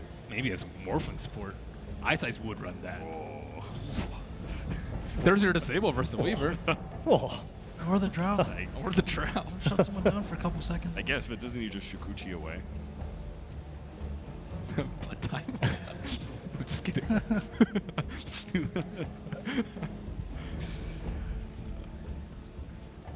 Watch, this is going to happen. In some point in this game, there's going to be a Reaper Scythe that goes down. Oh, they bit the Wisp. And then yeah. time lapse is going to But Weaver Axe, though. But Weaver Axe, Ben. But Weaver Axe. Wisp is really good with Necrophos and with Morphling, and it would have been a natural support for them to pick up. Yeah, they would have had such... Wisp would have been great, wouldn't it? But, I don't know. I feel like Wings is going to run one of these weird hero support, like Morph or something. Sounds awful. Yeah, it sounds does. different. Yeah, it's got to be like Necro mid, safe lane Morph. Necro mid, there's been some players experimenting with it in the higher levels. I've seen some like... I mean, if they play that mid though, that's a bit of a roll of the dice in this game, isn't it? It's hard to CS in the beginning. Yeah. I mean, he's a harder hero to get. 1-0 up in the series. Okay, let's take some risk. 1-0 down. It's Wings. Yeah. Ben I have no idea earlier, what big. their playstyle is if they get behind, it doesn't really matter because they're still going to play the same way. I think you're true. Yeah. That also applies to series strategy. 5 seconds. Rubik, Alk. 30 seconds reserve time, of course. but lots of in. thoughts. Marana, so a bit more sensible, but that's an odd, Is it that's an Necrophobe odd. support? Who Yeah, knows? What is that now? I don't even know. Let's give up on analyzing, guys. What, We're so bad at it anyway. SCCC's hero. Any ideas, Jack, on where those heroes play? Well, this is part of their draft philosophy, right? There's a lot of versatility in their core pickups, and so I mean, they could very well just be waiting to see this newbie last pick before they actually Decide where they're going to play. their Yeah, lanes. yeah. What are we looking for, gents? Puck's okay, but you already have the Clockwork, so... I don't think he scales well enough for Newbie's liking. The problem is that like Clockwork is not a scaling offlaner, and you would have a not a scaling mid.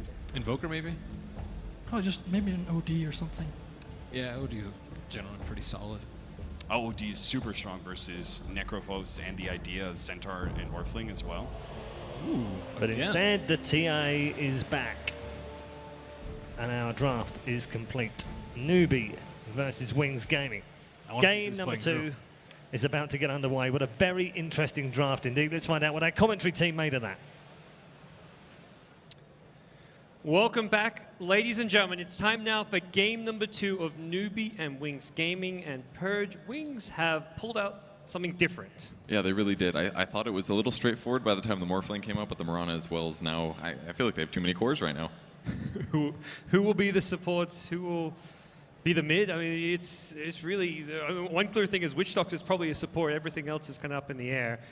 Newbie, though, more standard. They're going to try their hands at the Drow strat. Do you think this is a good kind of draft for them to execute with the Drow? It's certainly a lot more standard than what Wings is doing.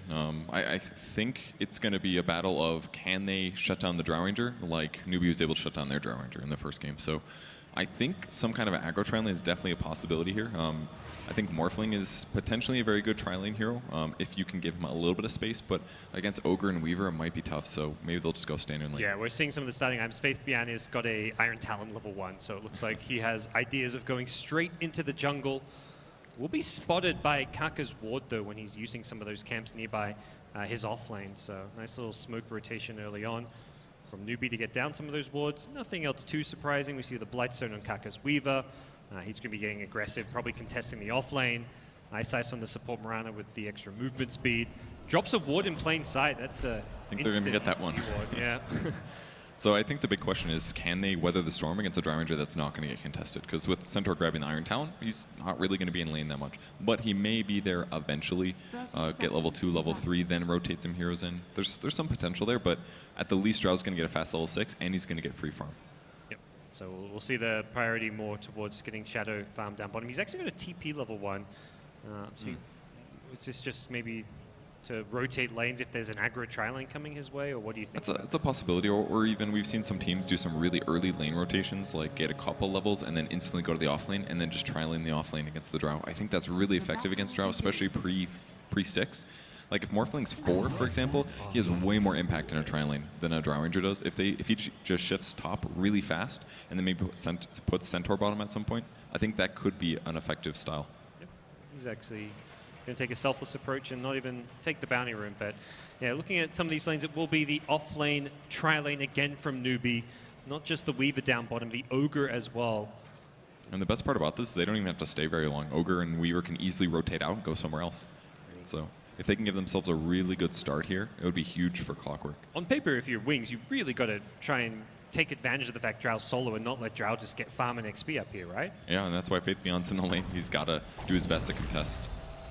We're going to go in immediately. Shadow is already low. He has got the he could just die right more here. Strength. Can he actually get back up healthy enough? It looks like he is going to go down. The battery assault from KP finds the kill, and, well... he bought the TP scroll, but I don't think he was expecting the full tri-lane here, at least not the Clockwork as well. And when you morph that heavily, and he had like 380 HP, he was very agi-morphed. It takes forever to turn that into strength of level 1 morph. So, pretty straightforward kill, really. Yeah, nothing much to it, and Newbie have got complete control of this bottom lane, it feels like. Shadow will TP back to the bottom lane, so it seems like even though he sees this aggro lane, he's not thrown off by it. And Faith actually immediately TP'd top, decided like, okay, we've got that first blood, we've set this bottom lane up to succeed by getting a first blood, now I can secure my Drow some additional farm and some better lane equilibrium. I'm kind of curious to see how the Necro is doing. He's doing really well right now, just constantly right-clicking SC. Heartstopper Aura as well, cutting right through Reflection. And it's nice you don't have to worry about getting, you can get more points in the hard stop or if you want, because you get the old Sadist built into the Death Pulse, giving you the HP and mana regen.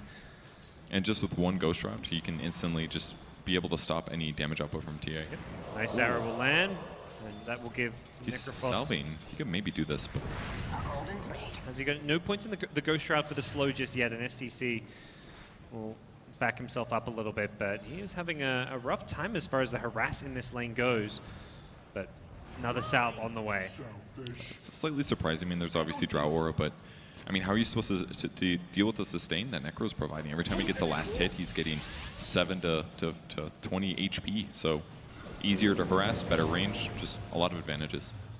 So I'll take a look at some of these other lanes. TA not going to be able to get all too much out of the lane. Probably looking for a Sanctuary up if needed, but for now going to go for the salve and return himself back to this middle lane where he's getting beaten on CS pretty badly so far. A lot of room for that to be solved, and for a TA you can always farm the jungle, farm the Ancients better than any other hero as far as the early stages of the game go. And with that said though, Necro's able to push very easily here. So I feel like he's going to be able to get a lot of advantage out of being in this mid lane. And with the bottle, you can pop Ghost Shroud and get better value from the bottle regen if you really need it. So in some crucial moments, we could easily see Necro just to get an easy kill. Yep. Yeah, and if TA is going on you, you can pop the Ghost Shroud, and with the Ghost form, you're not taking any damage as well. So it's a hard situation for TA to be in. I'm sure he thought he'd have a better time than this, and there hasn't even been that much arrow pressure, really. It's also another thing where if Blink's been playing some Necrophos, I doubt SCC has been playing the TA against Necrophos all too much because of the new changes. It's probably just not a hero you've had any practice really versing, so it's going to be a completely new matchup that he just isn't really acclimatized to. Weaver's doing pretty well in his lane, though. Picks up level 3 here. Yep. Clockwork with 2 points of battery assault, but getting a kill on the Morphling is almost impossible here. He can easily waveform out, unless he keeps doing that power cog push. Yeah, just trying to burn his mana for now. Still no magic wand just yet on Shadow, but he will get the lane pushed up enough to get to the shop, so he'll pick up some boots. Oh, no, picks up the Ring of Health, actually. He had the boots and the stick queued, but went a different direction.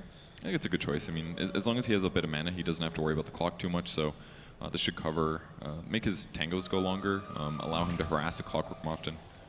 Nice ice. We'll get caught at this bottom rune, force out a leap in the Sanctuary. We'll keep him alive. Does mean that the Sanctuary is being used, perhaps not at an ideal time, but with the Necrophos rotating in, they're going to kill off the Weaver, and it's a nice little kill, and you can see that mana regen. Necrophos up to full mana after getting the kill. Who needs Bottle Crow? Yeah. He's good. He got like 300 mana off of that kill thanks to the mana regen that he got from the hero kill. That's pretty huge. And back to the mid lane to again mess with the TA, who's basically just jungling now. She knows what her fate is. Yeah, you can jungle, you can kill the Ancient camp there. He's been using that Sanctuary as well, and nearby bottom lane there will be another bit of aggression from the rotations of Ice Ice's Mirana, as we'll see a kill out onto KP's annoying Clockwork down bottom. That's kind of interesting skill build too from Ice Ice, going for 2 and arrow. Guess he just knows that he doesn't have that much mana. This arrow could be huge. Slightly misjudges it as Kaka will avoid getting picked off in the bottom lane. If Morphling keeps being in some of these kills, then the game gets kind of out of control, because Morphling is a lot harder to kill than heroes like Drow Ranger, and he's got great gap close. So just so many good things that Morphling profits from if he has a good laning stage. And on paper, this is a great Morphling game because you're versing mostly physical damage, something Morphling isn't too worried about because of his high armor, not to mention there isn't really all that much lockdown to really deal with him. Yeah, it's basically all physical damage and silences, and that really won't work very well. So they've got to get a little bit more successful with the pressure here, but I don't think they really have that opportunity for a bit. The heroes they have that need to kill him would maybe be like TA plus Drow or something, but it's definitely not the best mix. It worked okay the first level or so, but now it's not a good spot to be in. It seems like they've got different ideas about the offlane now. Newbie no longer truly pressuring it. KP's just down there trying to get some XP by himself. Probably eyeing off getting a fast level 6 so he can make some moves. They can rotate top. There's a haste pickup for Necro. Yeah, nice. TA's not getting any easy things this game. No rune there. Haste rune to his opponent, and he's got phase boots hitting really hard. Definitely has some kill potential. Just going to walk back into this mid lane, throw out some Death Pulse for just harass and to push this lane as much as possible. SCC needs to be a little bit careful here with this haste rune. Necrophos may be thinking about some aggression.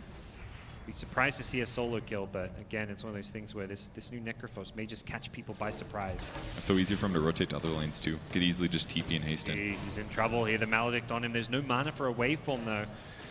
This will be kept alive and can salve back up, so he has managed to stay in this lane to just about get his level 6. With this creep wave, this is going to be close for him, but not quite there.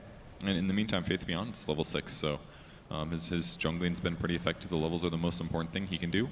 He's being rotated on now. May need a Stampede to get out this one, but with the silence, doesn't look like that's going to be an option. He dodges. Oh no, he does get hit by the Swarm. The very edge of it was just enough, and the Necrophos TP in. I think he could have ulted that maybe.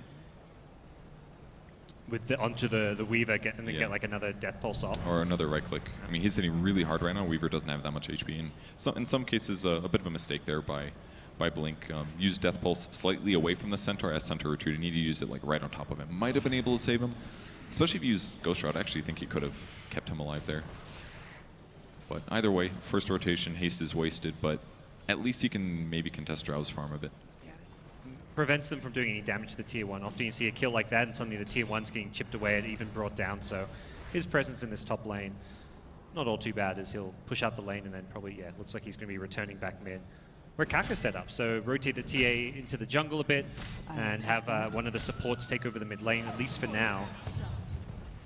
As Kaka will go and secure himself the top Arcane Rune, and TA will head into the Ancients, which has been double stacked up for now. I'm just not seeing a lot of advantages from the hero synergy out of Newbie. It looks so good for the first minute. They've got Draw Aura, but I mean, if Tia has that much trouble mid, yeah, you're going to have things like Bloodlust at some point to enhance your hero, but you're not even at this point. You're already a little bit behind. You talk about ways to gank the Morphling, and you mentioned the Gust having the silence. It's a smoke down bottom from Ogre and Drow. This is going to be hard either way, though. They don't have a lot of burst damage. It's pretty much all battery salt and Drow right clicks. They're hoping that with a hookshot that may be enough, as a Radiant Scan tries to protect them from the rotation through the river. All right, they're going in. All right, it broke. And they hit the Gust in time. He's not morphing strength, and that may be enough damage with the right clicks from Drow. They bring down Morphling before he can start morphing. That was really well done. On the backline, Kaka does grab a courier, so two big grabs. Down underneath his tower, looking to get chased down as well, and that's going to be a second kill. Meanwhile, on the backlines, it's going to be Kaka. Unable to chase down Y. The Stampede comes out now. I'm guessing it was on cooldown when they initially went in. Yeah, I don't even think it would have mattered. He had cogs up. Yeah. Stun Morphling. It was a great execution there. And I love the early draw rotation, because almost never do we see this hero actually get kills, but they're going to try to defend it. Yeah, they're TPing in a lot of heroes here. They'll get the tower, but will they pay for it? They're going to lose the Weaver with a Reaper Scythe coming into play as well. Aggressive waveform from Shadow, but recognizing that he can't really chase a defensive cog, so he'd easily have blocked the path if it was needed as well. Okay, so they do lose their safe lane a bit. This is kind of big for Morphling. He's got some items, but that death and now losing his tier 1 tower means those ganks will be even easier in the future. Even a Radiant Courier going down meant even a bit of extra cash going the way of Newbie, who you kind of talked about the TA not doing a great time in mid, the offlane not working as well as it did last time, but this is still a Drow lineup. You don't really start pushing towers until this like 10 to 20 minute stage. Do you feel like Wings are going to be able to defend their objectives, like defend their tier 1s, defend their tier 2s? I mean, they sort of can, just very Blink Dagger reliant, I think, for Centaur, because he's one of the big playmakers that will be doing things right now. It's that or Arrows, really, because they don't have the best initiation heroes, so they've got to be a little passive for a bit here, or at least try to react perfectly to the aggression that comes out of Newbie. So yeah, early 4-star pick up from Blink's Necrophos, looking to be able to deal with the Clockwork initiation. It's a great choice. Have you played the new Necro yet? I have not, no. Okay. I mean, it definitely looks fantastic.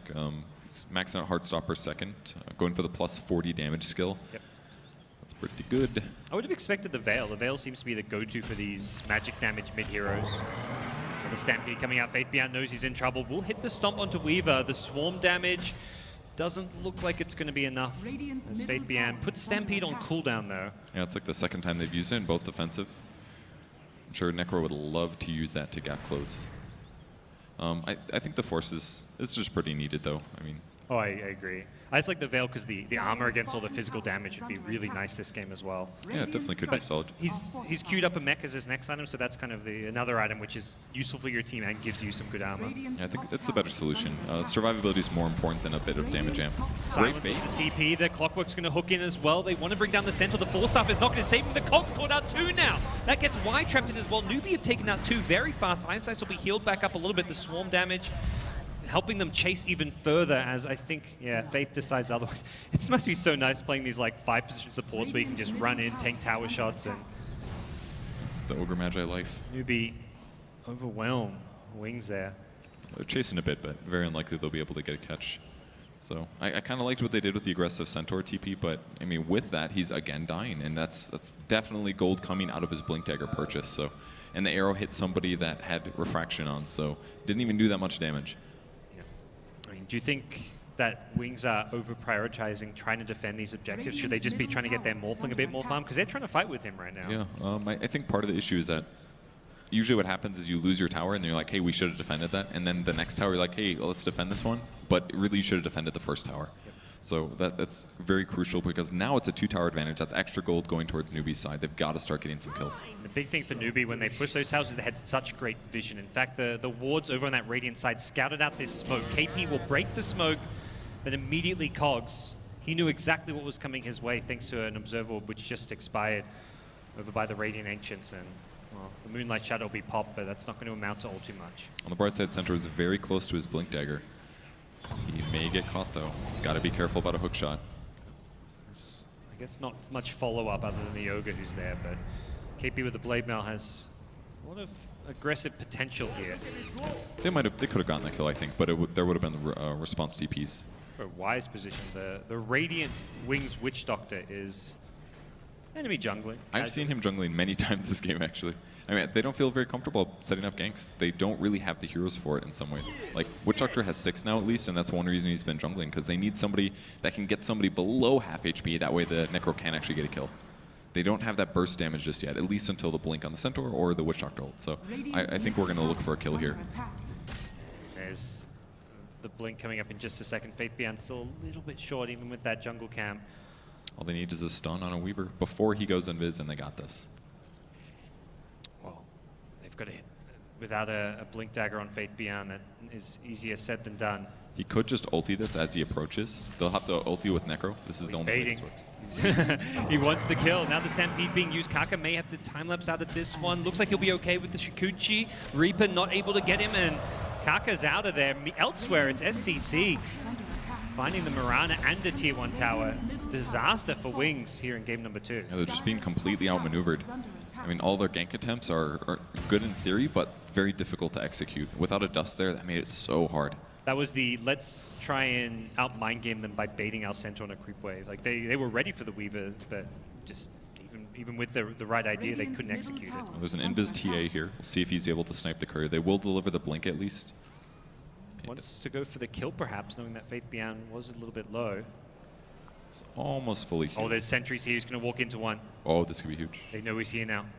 They're out of detection. They use both pairs to try to kill the Weaver. It's too bad for them, really. Hoping SCC walks back in. They'll scan him, but as you kind of mentioned, sentry's not there. The dust is on ice, but without the arrow landing, he's not going to be able to find the kill. Very tough position for them to be in. And Mirana still only has 2 points in Starstorm as well, so... Oh! I don't know if they know, though. They know now? There's the dust. Kaka can time-lapse it off if he wants to, but he's going to... Oh! Didn't go for it. Went for the outrun play, and they'll get the kill.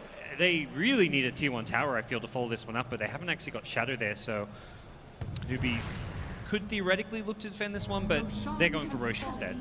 I mean, it's okay. At least the Reaper side will give a added respawn time there to the Weaver, but it's not exactly the most important member of their team.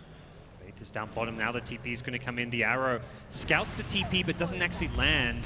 And now they're going to hookshot in. They catch the Witch Doctor to start things off. The Cogs and the Blade Mail from KP helping control this fight. As Necroforce can't retreat, the Cogs are blocking him. The cast catches out 3. He's going to run in. He's slowing them down with the Ghost Form, and the damage just isn't there from Wings. They're going to start getting brought down by the Tia, who's still going to nage. SCC doesn't care how low he is. He's got the refraction as well. And Wings just trying to get out of here, but SCC finds 2.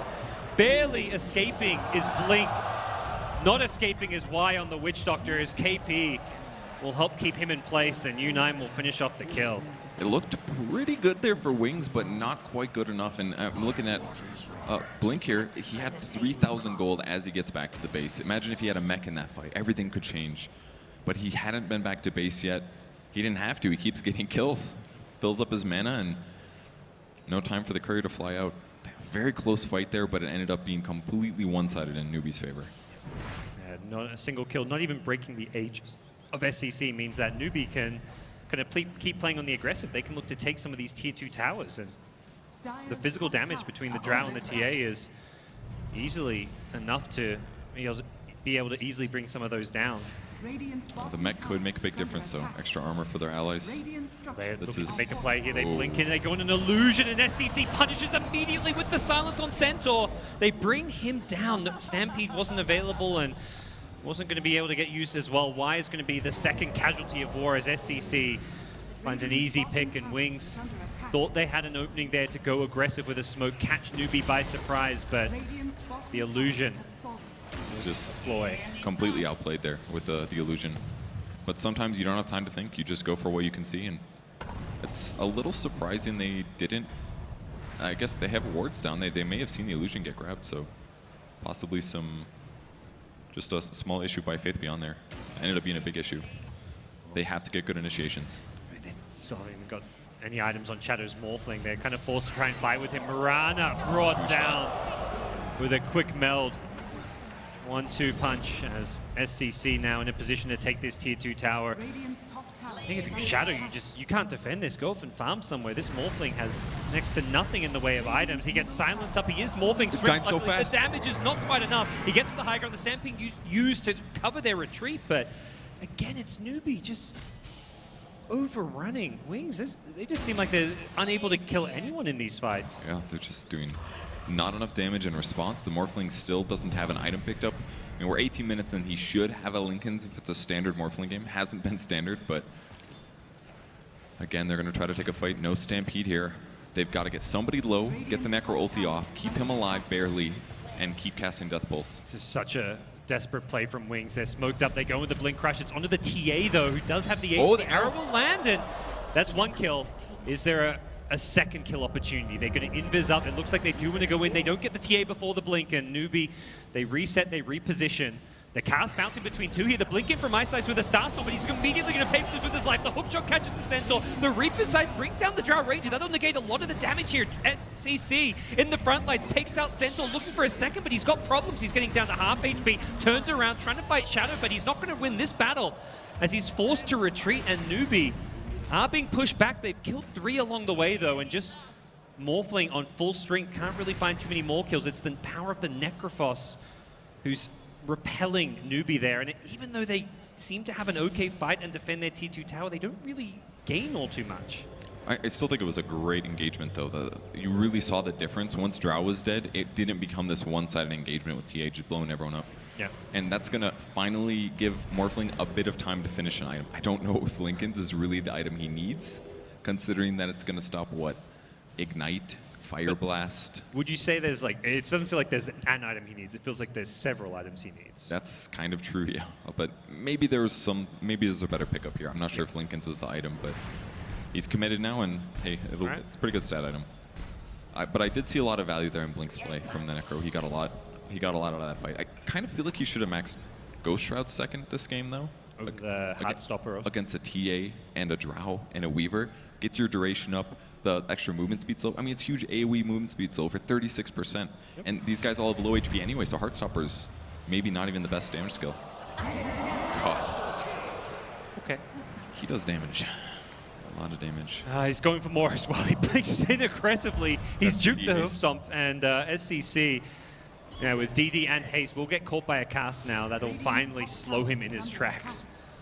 As well as the Drow and the Ogre. It looks like he just, Drow just wants the tier 2. Picks up some extra cash. Revealing the Silver Edge as well, as Newbie will back off. Now they can focus down these shrines. With all the tier 2 towers down, it's probably going to turn into a similar game plan to last game. Take out these shrines, get map control, and wait for that next Roshan or for a key pick-off. And they found the key pick-off. They found the Necrophos.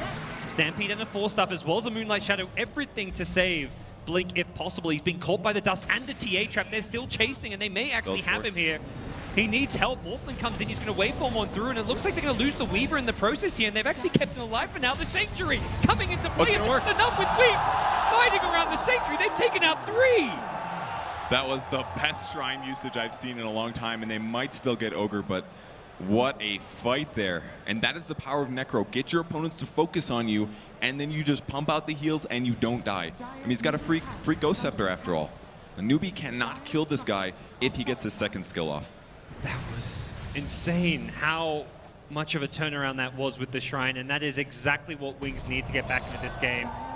They've caught another one here. Can they get this kill? U9 gets himself to the low ground as a TP to that Shrine will be cancelled.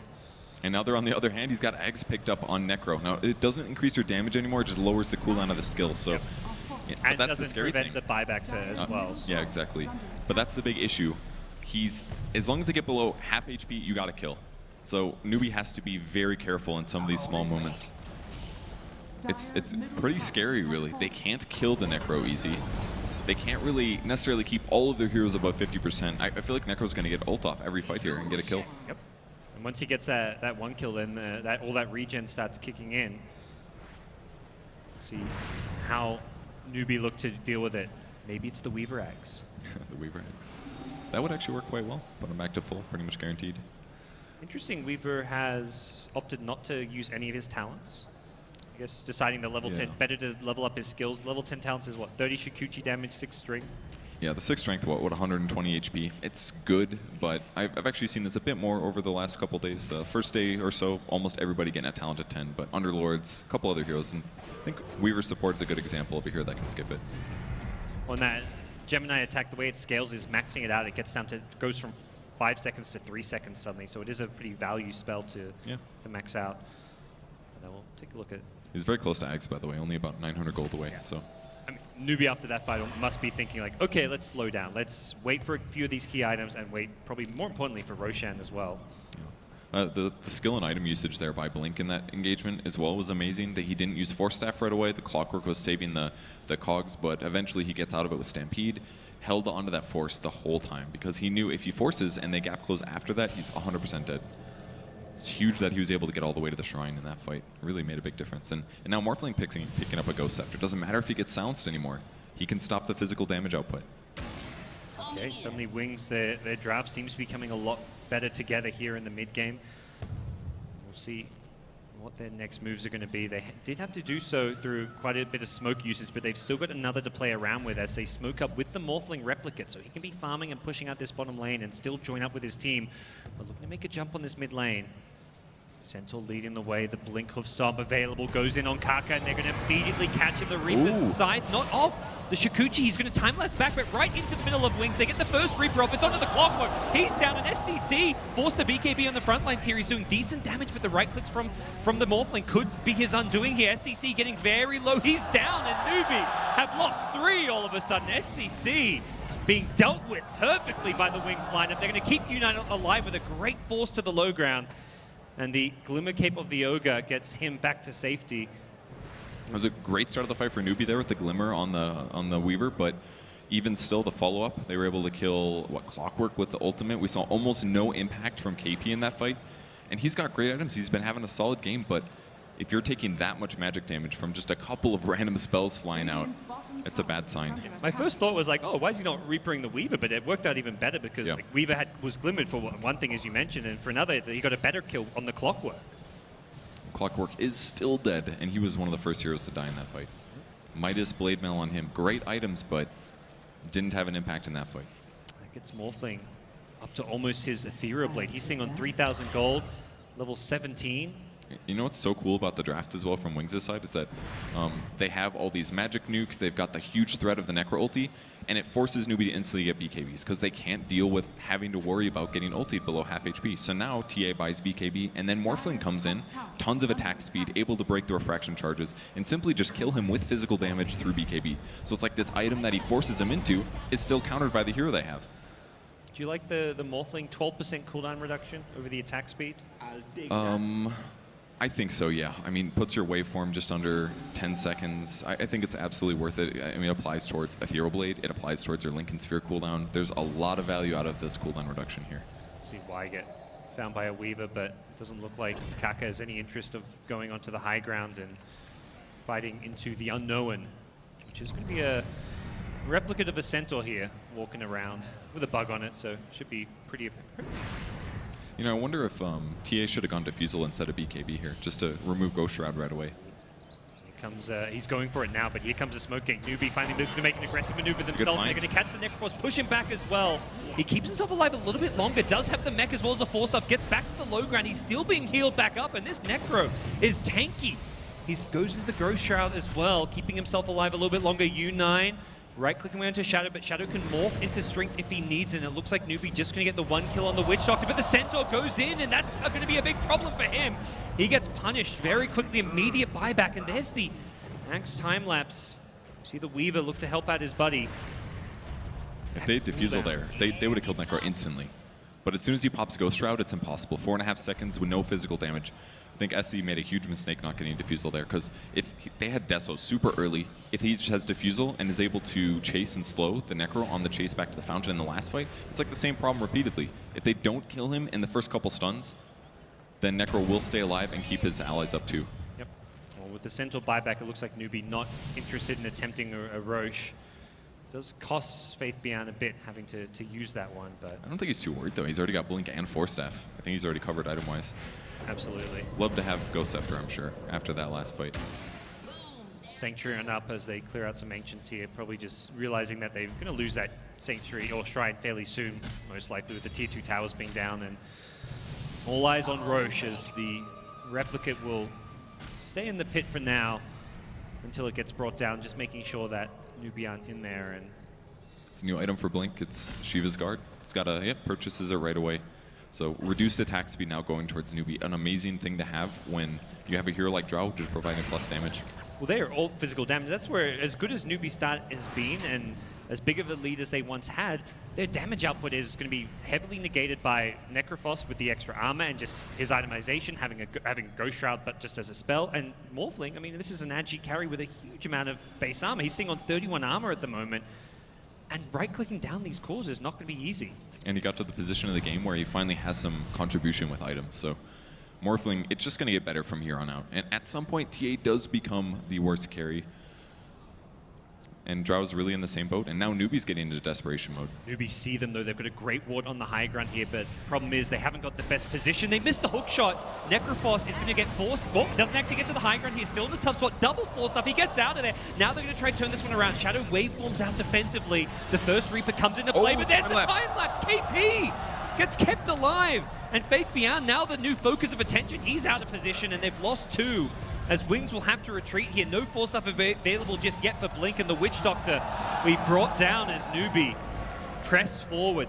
3 dead, Roche available, or they may just try to push out this mid lane, but there's a creep wave still back on their side of the river, so looks like they are headed towards that Roche pit. What a fantastic fight there by Newbie. I mean, the initial hookshot miss was pretty catastrophic, but to dodge the Reaper's Scythe, just counteracting 4,000 gold from Necro essentially, and guaranteeing that finally they're out of heals, they're out of spells, they're out of stuns.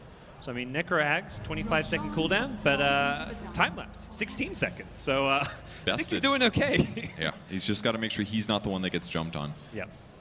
Well, the Weaver may almost have to become one of the prime targets. Shadow, oh, did they see him?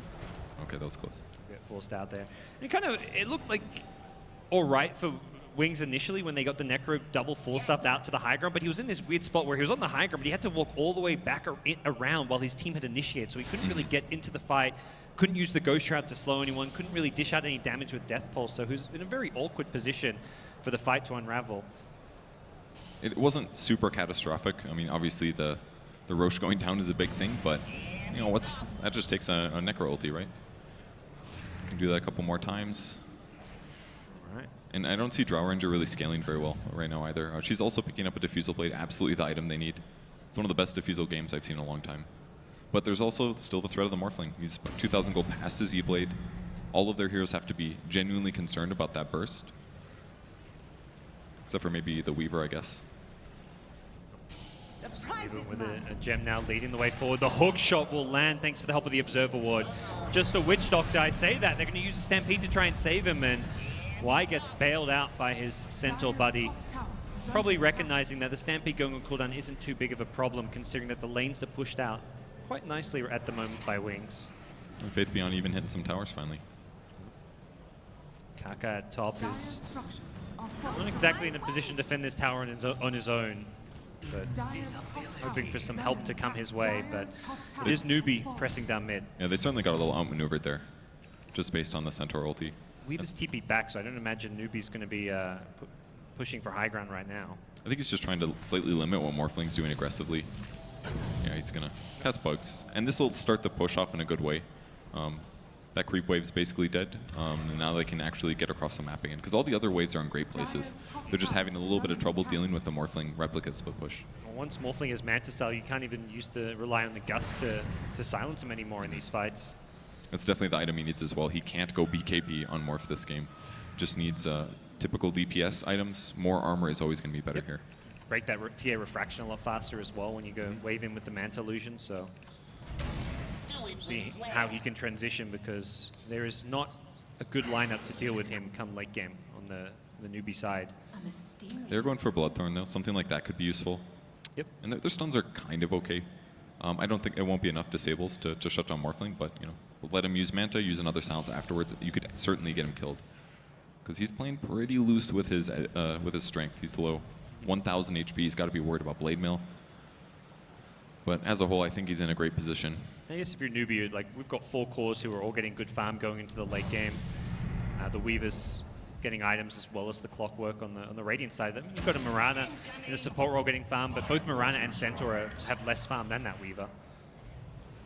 We'll see the push coming. Newbie ready to start looking to break the high ground of Wings. They smoke the backline too, so that their opponents can't see them. Yep, so now they can stand right next to SCC as he's pushing for the high ground. Won't dodge the E-Blade, but will blink on backwards. U9 gets time-lapse back to full health.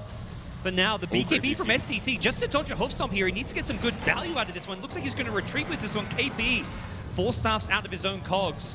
They don't want to take the high ground push, and Ogre gets Reapered down. No time-lapse available, and that one in the arrows landed. Oh, can they get the Weaver? The Hossam follow-up with the waveform in. The Ghost Scepter is not going to be enough. The gem hits the deck, and SCC could be in some trouble. The cask is bouncing around. U9's BKB, but the cask continues to keep on hopping. U9 goes invis, but there's detection. They've got a gem. They get the kill. TA on the run, slowed down by the Shiver's Guard. Is there an Ethereal Blade? He's going to full stuff in 2 seconds. He's not going to need it. TA brought down as well. It's a triple kill for Shadow. 5 hit the deck, and it's a team wipe. The initiation looked so good with the initial Reaper counter, but they didn't really fully commit there. And on the retreat, they kept getting caught. And I'm a bit confused that they didn't go all in on that, because the TA took a lot of damage with her BKB up from the Morphling, but she backed out. She had Aegis. I don't know if he just forgot her, he didn't feel good about the fight, or thought that for sure they'd be able to commit afterwards because his BKB was down, but they punished very, very heavily there. Yeah, when you've got Aegis and BKB not using that, getting any value of a BKB in a team fight just seemed to be a big problem in that. You can really see the power of that Necro there, staying alive for so long in that fight. They have Diffusal Blades, and it still looks like they don't have a Diffusal Blade. It's been such a pain in the butt to actually fight him here. Well, Centaur now gets a Vanguard of that one. A potential Crimson Guard could even further negate some of this physical damage output, and we're seeing heavy late game limitations for Newbie's draft. This is truly a all in on the mid game kind of drow strat, and they do not have the best ways of taking this one much further. And the game looked so good for them too. Hey, it was like a 16,000 gold lead at one point almost. Oh, not quite 15. It was like 12,000-ish. For that time in the game, that's incredible. Their kill advantage was absurd as well. They were just winning every single lane and walking all over Wings as they did in game 1. It felt like we could be in for a quick 2-0 series, but at this point it's looking like Wings with the edge here in game number 2. Morphlings finishes Manta a long time ago. 2,000 gold past that, going to go for a Scotty. It's a great choice. Armor, HP covers pretty much everything he needs, and basically just means that TA is going to become useless, because even if she pops BKB, still slowed. So the nice part for Wings is that they're able to stay in their base, and Newbie's kind of forced into going into these high ground fights. They haven't been perfectly on the same page, but also the heroes are scaling worse now. You can can see that Necrophos getting the spell damage amplification from his level 20 talent.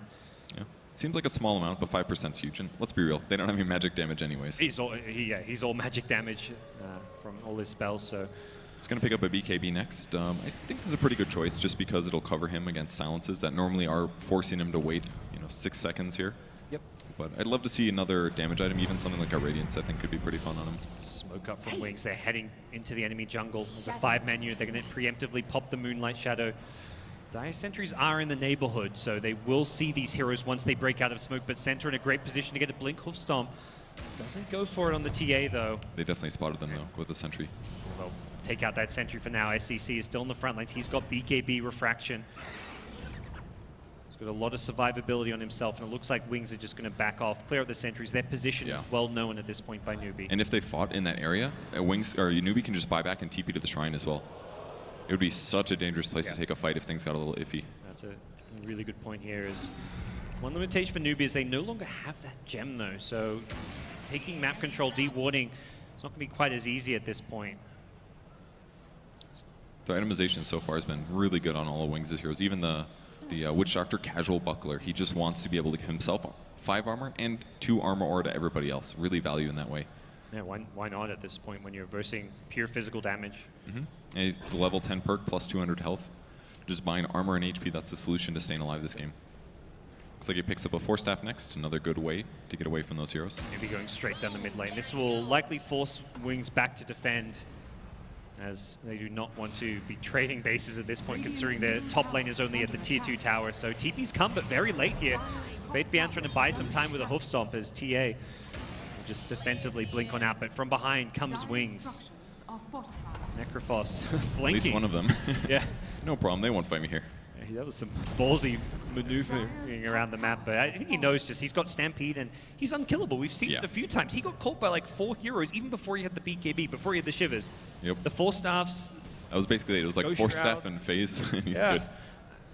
Maybe a Stampede is needed, but it's ridiculous how hard to kill this Necrophos has been this game. Yeah, I think it's one of those things where it's a new hero. Teams aren't really fully accustomed to it. Even like Slark, for example, everybody thinks he's really overpowered, but once you truly understand what the weaknesses are and you start doing some aggressive movements with detection, then he becomes much less strong. But if you underestimate or if you overestimate your ability to kill Necro, you get put into these situations where you get blown up. And it's very similar, like Undying, for example. He's actually very similar concept. I had to double check. He's actually died 0 times this game, and I feel like they've tried to gank him and have ganked him with 3+ heroes multiple times. He's always been like the hero they initiate on. Yeah. In fact, they've killed him 0 times. That's exactly that point. Yeah, I'm just thinking about all the team fights that have happened this game, and they have looked really bad for Wings. 0 deaths somehow. It's amazing. That is, really showcasing what this Necrophos can do in competitive play, and maybe suggesting we'll see some more of it, but as it stands, we'll see another aggressive move from Wings. They're looking to make a play, but they're fighting into the shrine. This is a dangerous place to take a fight. And the Rocket Flare comes out with a Centaur Shadow. Oh, he doesn't make it to the low ground. The hookshot's going to miss. And the Centaur's blinked into a Gus. He needs to be careful, try and get himself out here. Needs to stampede off. They've trapped in 2. The TA trying to sideblade his way through this one. And why? Pops a Ghost Scepter. That's not going to keep him alive for too much longer. It looks like they'll throw the Witch Doctor away for the retreat. That was an Ethereal Blade trying to save the Witch Doctor there, but... That was some weird stuff. I don't really agree with the Replicate in. Maybe trying to get some spells out of his opponents, but... That was just chaos. He did get them to cast their spells, but it was not in good ways for them. So some BKB usage, though. That was maybe one of the best things that happened there. TA down to 5 seconds now. Yes, so TA's ability to fight is going to be hampered by that reduction. We'll have to rely more on the Diffusal and the Bloodthorn for extra control and just taking away some of those escape mechanisms that we've seen Newbie use throughout these fights. I'll take that. But with a Skadi Mantle on Shadow, I imagine Shadow's not going to have any problems fighting into the TA. Yeah, not in the slightest. Assume they'll go for the plus 400 waveform range later. It's amazing for being able to control the fight. He's just going to be so strong. I do like the itemization from Newbie, though. If they can get Roche here, this would be pretty solid. It incredibly fast here. The Replicant comes in too late. He's going to look to wave through onto KP. Needs to be careful because of that defensive time-lapse opportunity. SCC's blinked into the backlines here. He's got the Aegis. Oh, no, he doesn't. It's actually on U9, so he needs to be a little bit more careful. Necrophos, silence up on the front lines, pops the mech. The Stampede now coming out, and They've taken out the Ogre to start off the fight. Shadow getting a little bit low, pops the Mantis out, looking to turn around and fight once more. As Centaur getting enough a repo onto the clockwork. He's brought down for 100 seconds. Centaur gets brought down by SCC. He's on the front lines trying to fight, but he's got no agent. He's taken out, and it's a godlike streak onto the Necrophos, who still cannot be killed. Buyback's coming in now. As U9 respawns with the Aegis, the 2-hero cast. Is it going to be enough? Not with the time lapse onto the Drow. U9 is chasing. The buyback's enough to scare Wings back. Morphling has no buyback, Purge. Uh-oh. It looked so good there for Wings, but all of a sudden, that last little bit of engagement, SC actually gets some stuff done. I mean, they traded 4 for 2 and 2 buybacks. That's a huge win for them if they had the Morphling buyback to defend with. Now they've got to find a way to defend their racks with just 3 heroes. SC's really scared right now. He sees Necro and he gets out. And the important thing is here, they don't know the status of Morphling's buyback. They're probably actually assuming he has one and they're trying to force it out. See SCC, he blinks in aggressively, immediately takes out the runner who will buy back quickly. Wise getting low, but gets far enough away from the TA who's used the BKB already. Now does not have that protection. U9 just wants to take out this melee Rex. There's still a glyph. The BKB will stop the Starstorm damage as U9 gets himself out of there and the chase begins. Necro could force into this, but he's going to play it a little safe here. They don't lose any racks. That is a good damage effort on the melee. Did get the tower, obviously, but I think it's overall pretty good for them. I think the big thing is how is Drow Ranger going to transition with her item? She's got 3,000 gold. This is usually the make or break it time for Drow Ranger, where she focuses on either on actually being a carry or just trying to stay alive. What do you think she buys here? Ooh. The butterfly option's always a great as far as Agi goes, but almost feels like Drow may have to kind of transition into the ability to push out some of these lanes better with the Ag Scepter. Do you think it's too late for an Ags, or is that just... My issue with Ags this game, I think, is that his other items don't facilitate Ags at all, except for maybe Diffusal. I think even something like a Mjolnir could be really good. Just if he sits in the back, he's already got tons of range. If he just sits in the back and throws out lightning, there's a lot of Ghost Scepters on the enemy team. They're not very diversified. They've got some BKBs, obviously, but they're not very diversified against magic damage. I feel like that could be a better solution. Put that on someone like your frontliners, like the Clockwork, who may get just focused down in some of these fights. So again, also making another aggressive move. That's really good against Morphling as well, too, because lower HP, tons of armor, just do some magic damage. Yep. There is a replicant with them, so Morphling can join up, but the Rocket Flare will scout them out. What we've talked too much about is the vision game, and that's something which Newbie can do pretty well with the Rocket Flare to scout, and once they get that info, they're smoking up, looking to jump in and take this fight, catch Wings by surprise. Can they bring down Shadow? I don't even know if they kill that guy. I don't think, he's the target you want to go on.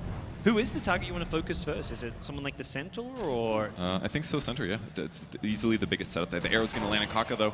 Oh, they're going to go in. The hook shot on the Morphling, just looking to push him around. The TA, meanwhile, is going on that Centaur. Pops the BKB. Centaur somehow survives initially, but eventually does get brought down by the Sideblade sandwich. The second kill coming out as well. The E-Blade! Shadow destroys the TA. He was almost full HP.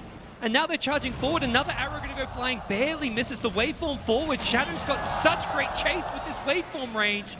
And he gets another kill for his team, and that's another hero with no buyback. Ice chasing into KP. We'll have a blink in a couple of seconds, but he doesn't have teammates chasing with him, and it looks like the attention is more towards that middle lane, at least for the Necro.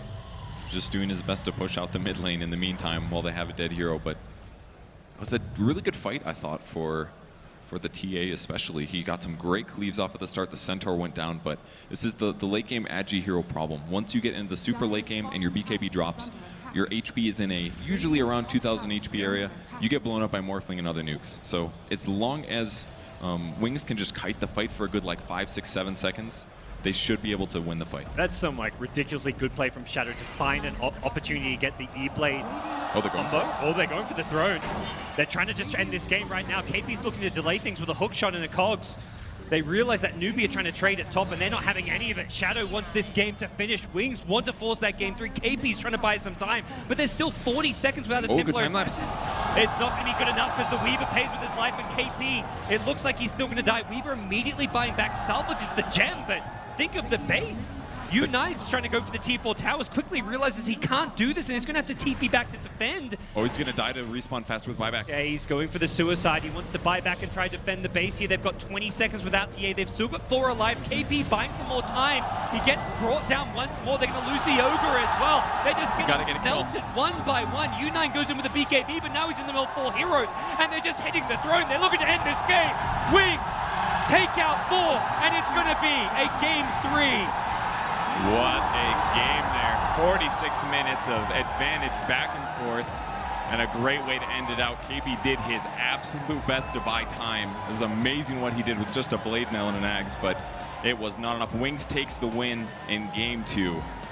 Well, what a way for Necrophos to make his introduction into competitive Dota 2. It was beautiful. 0 deaths, perfect play. You get them to focus you, and you press your buttons, and you don't die.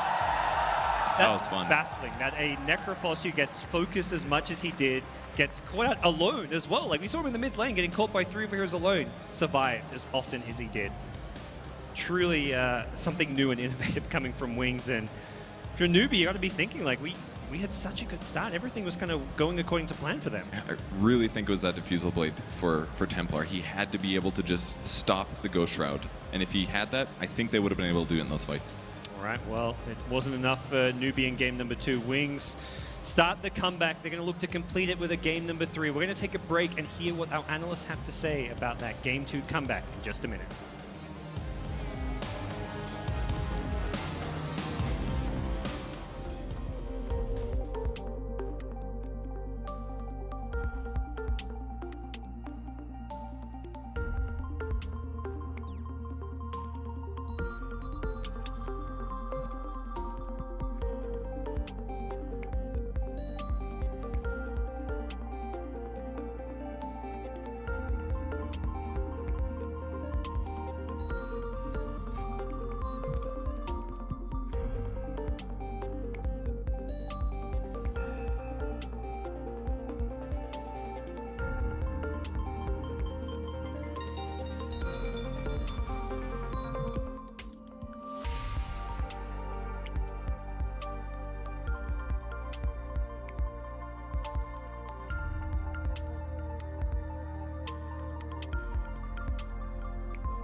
Welcome back to ESL One Genting 2017. We have just had an absolutely incredible matchup Wings Gaming saving their ESL One lives by making it 1-1. We're back at the NVIDIA Experts desk. I've got to start with you, Jack, first of all. What an incredible game from Wings. Yeah, this is great. They probably had to mix things up and throw Newbie off their comfort zone a little bit. And if there's any team that was going to make that Necrophos pick, it better be Wings. Yeah, Necro, Cap, you've been talking about it. We talked about it on day one in the pre-show. And 100% win rate. Well, that's true. Just unkillable. Yeah, that hero is really tough. I think it definitely showed that Newbie were a bit out of their comfort zone when it came to the whole entire situation. Like, they fought into situations in Necrophos that I think, like, once you dealt with that hero a little bit more, that you realize you really can't go into those situations. I think there was a lot of situations. It was pretty funny, though, the situations where we saw the Reaper's Scythe attempted to come out. But Weaver Axe. Weaver Axe, though. Weaver Axe, though. Weaver Axe. It didn't work well enough. But lost, though. Yeah, the Morphling got way too big. You can't Weaver Axe a shotgun, which is what sealed the fate for TA in that late game. I really like the decision from Wings to go Throne at the end. Yeah, Throne right. I was like, that's so Wings, though. Hello. Yeah, I mean, that's exactly right. It was a bit of the... We finally got the real Wings in the house, you know, and they went for Throne straight away. So, yeah. Fantastic. We're going to see some of the moments from the game itself. I mean, early on, Cap, Newbie looked pretty good, pretty solid. Everything seemed to be working out okay. They seemed to be in control of the game, dictating the pace, and then it just got away from them. I was so impressed by Newbie in the beginning of the game. Like, Jack and I talked about it with Jack. I think they had a TP, but it was that first rotation that happened where they moved the Drow Ranger and I think it was the Ogre. Yeah, I think they rotated both those heroes down to bottom lane. They like shoved out the safe lane and they rotated bottom to try and kill the Morphling nice and early because they literally only had the silence to really get a kill on Morphling early, and so they had to make that rotation super fast before you can't just be like make the Drow Ranger run all the way down the lane, right? Because it's obvious that your hero's been gone so long. So they made this super fast rotation and caught the Morphling off guard. That kill kind of sets the tone for the whole entire game where they're able to pressure these towers. And they just, I thought they were playing so well in the beginning that I was like, oh man, Newbie's just going to close this out. But I honestly don't even know. The Shrine fight, remember? The Shrine fight. That was the turnaround point, wasn't it? Just actually, I think it's this fight here. No. In the bottom lane? This was the start of the turnaround, wasn't it? They already showed the Shrine fight where they chased Necrophos for a pretty long time. This was closer to the tail end of the... This was one of the big turnarounds where they tried to push high ground and just got obliterated. I think there's a third fight in a row that they lost already. So you saw the one before as well in the mid lane with Necrophos. And I think possibly Newbie could have itemized a little bit better against this. Someone mentioned, I think, in the back room that with all the Ghost Scepters coming out plus the Necro's Ghost Shroud, maybe if you're Drow and you have all that space and such a good start, if you go for an Aghanims with, say, a Mjolnir, it's a lot more magical damage. It also accelerates your farm a little bit more so you get to the third or fourth item a bit faster as well. I don't think they anticipated the game going that late, though. Yeah, absolutely. I mean, given the start, and then we talked about, like, what are the weaknesses of Necro, right? Clearly, like, a bit of a tempo loss in the mid, and, like, Newbie basically just took over and started to tighten the noose a little bit, and then until that Shrine happened.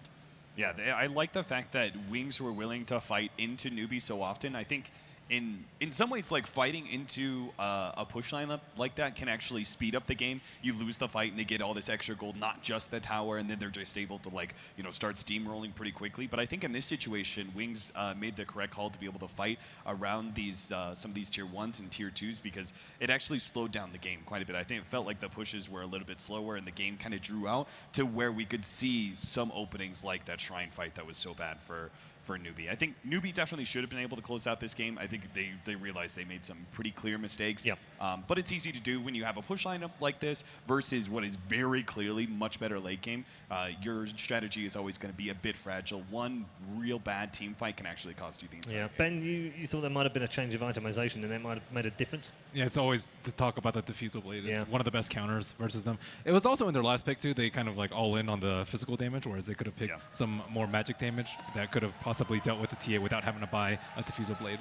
What was our suggestions for The other Invoker? OD as well, being able to save something out of the OD site was mentioned. and adding a different source of damage as well. Yeah, I think those were both pretty respectable options. I think Invoker in particular is the Quaswex Invoker would have been strong, and then the OD obviously versus the Reaper Scythe and the large amount of damage he's able to output that isn't physical would have helped. But I mean, that's what happens. You focus on you focused on the physical damage because it gave you such like a gigantic boost to 20 minutes. Yeah. Couldn't close out the game though.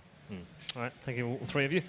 we are headed towards a break once more, but we are tied up at 1-1 in our second semi-final. Of course, the grand final still to come, a best of 5, and Digital Chaos, of course, already waiting for the winners to come through, and Newbie and Wings will be back in just a moment.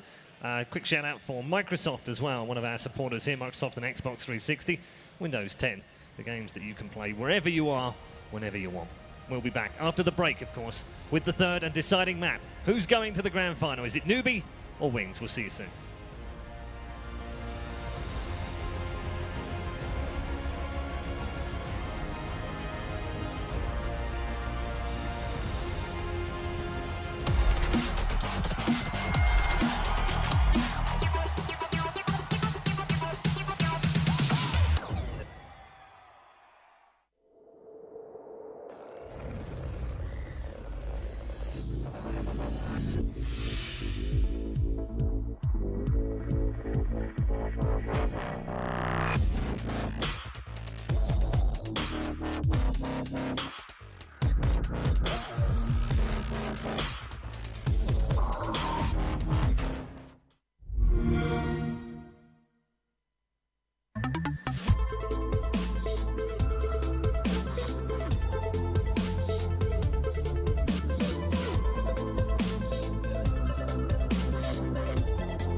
Get your team apparel now at shop.eslgaming.com.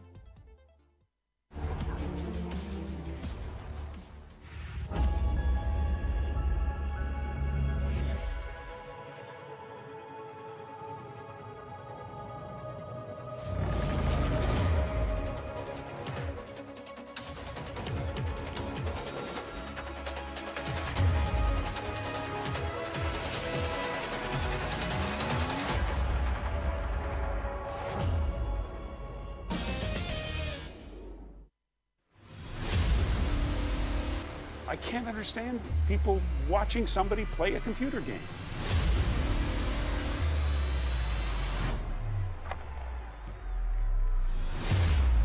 It's still not a sport.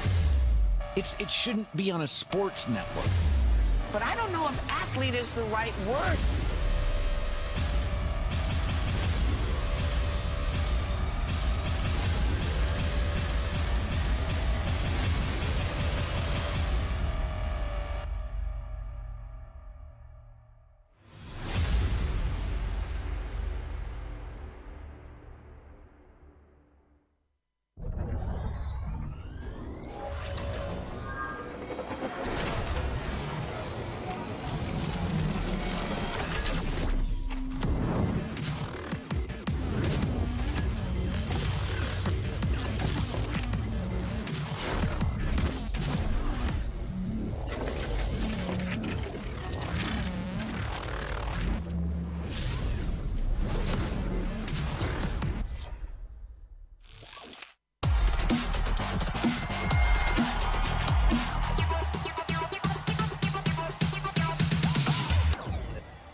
Welcome back, everyone, to ESL One Genting 2017. The trophy awaits the winners. The hands are unknown. DC are already there. They're waiting for Wings or Newbie, and it's all tied up right on the button. Brilliant game from Wings to bring them back into contention, and we'll face Game 3 very shortly as we head in to the third and final draft between the two Chinese giants. Wings much happier after game number 2. Is there a more satisfying spell to kill with than Reaper's Scythe? No. No, I think There it's is not a the single. most. Especially now that you get credited with the kill no matter what, it's even more so. Yeah, and you get all this regen, and you're just like, yes. There's this big scythe just like destroying them. And then you get to see the result, the death timer up there. Oh, that feels so good. That feels so good. It used to be better with the little Reaper icon. Did I ever tell you about? I know you're fucked. Did I ever tell you about my recent pub I played against an AM? What happened? He had an Aghanim Scepter. Oh. I bought back as Necrophos. Reaper scythed him at some point in time in the middle of the fight. We already procced it once, but there's no way to sell that AM Ags is up, right? Throw the Reaper scythe on him, bounces back on me, kills me. 160-second death timer. 160. I was just like, okay, You're gonna get an I'm abandoned. done with the Dota game. Yeah, almost out of the game. It was just abandoned. I've never seen anything like that. Crazy stuff. Right, we're going to get into Game 3 draft very shortly. What are we expecting this time round, Cap? We've already seen Wings pull out a few extras. Well, Jack, did you say maybe Necrophos gets banned this time around? Maybe in the 3-4? Maybe. I think Ben mentioned it. I think that hero is so special. Yeah, I think it's like, it was very specific, the fact that Newbie had like so much physical damage that they couldn't abuse the Necrophos. I wouldn't go that far. That seems unlikely, but I think. Oh well, never mind. Well, There it goes. there you go. Wow. First phase. Yeah, we didn't like that. We didn't like playing against that at all. Couldn't kill it at all. Let's get rid of it. Very well. All right, well, that leaves Arc Warden's the only one that's left that's new to CM that maybe Newbie haven't played against. Yeah. You talked about it being a support. True. So it's possible, but I think Wings have to stick to the same general plan of they need something to throw Newbie off the rhythm and throw them off their comfort zone a little bit. And through the draft, that's the best way for them to accomplish that. And again, that superior team fight execution. It feels like if they get to that point in the game where that starts to matter, and they have an advantage in that department, they can win. Let's do the same thing, but no Necrophos. Probably would have won. Oh yeah. Wouldn't have died much. What was the laning situation like last game? So was the Weaver and Clockwork going in the offlane too? Yeah. It seems like they're always caught off guard by that when there's like, the first game there were 2 supports in the bottom lane. The last game there was 1 support, and they just feed deaths unnecessarily down there. Yeah, I don't know what's up with that. SF is back, and it's paired with the Venge, which we've spoken about a number of times over the last 3 days. And we said the Vengeful Spirit is it's a good fighting core versus Drill Ranger. It has a lot of value here, and obviously there's a ton of synergy with the Shadow Fiend as well. Yeah, the minus armor is something we saw Wings use actually on the first day of the group stage, and then also the flexibility because we have seen them pick this Venge early on and then transition it to a support, and that certainly adds a bit more wrinkles for them as well. I've seen a swap Requiem before. That was one of the coolest things I've seen. Have you guys seen that before? I haven't, no. It's a cool combo. Very satisfying too. Well, Requiem is also pretty satisfying. Yeah. You're standing right on top of someone. Especially with the new Ags.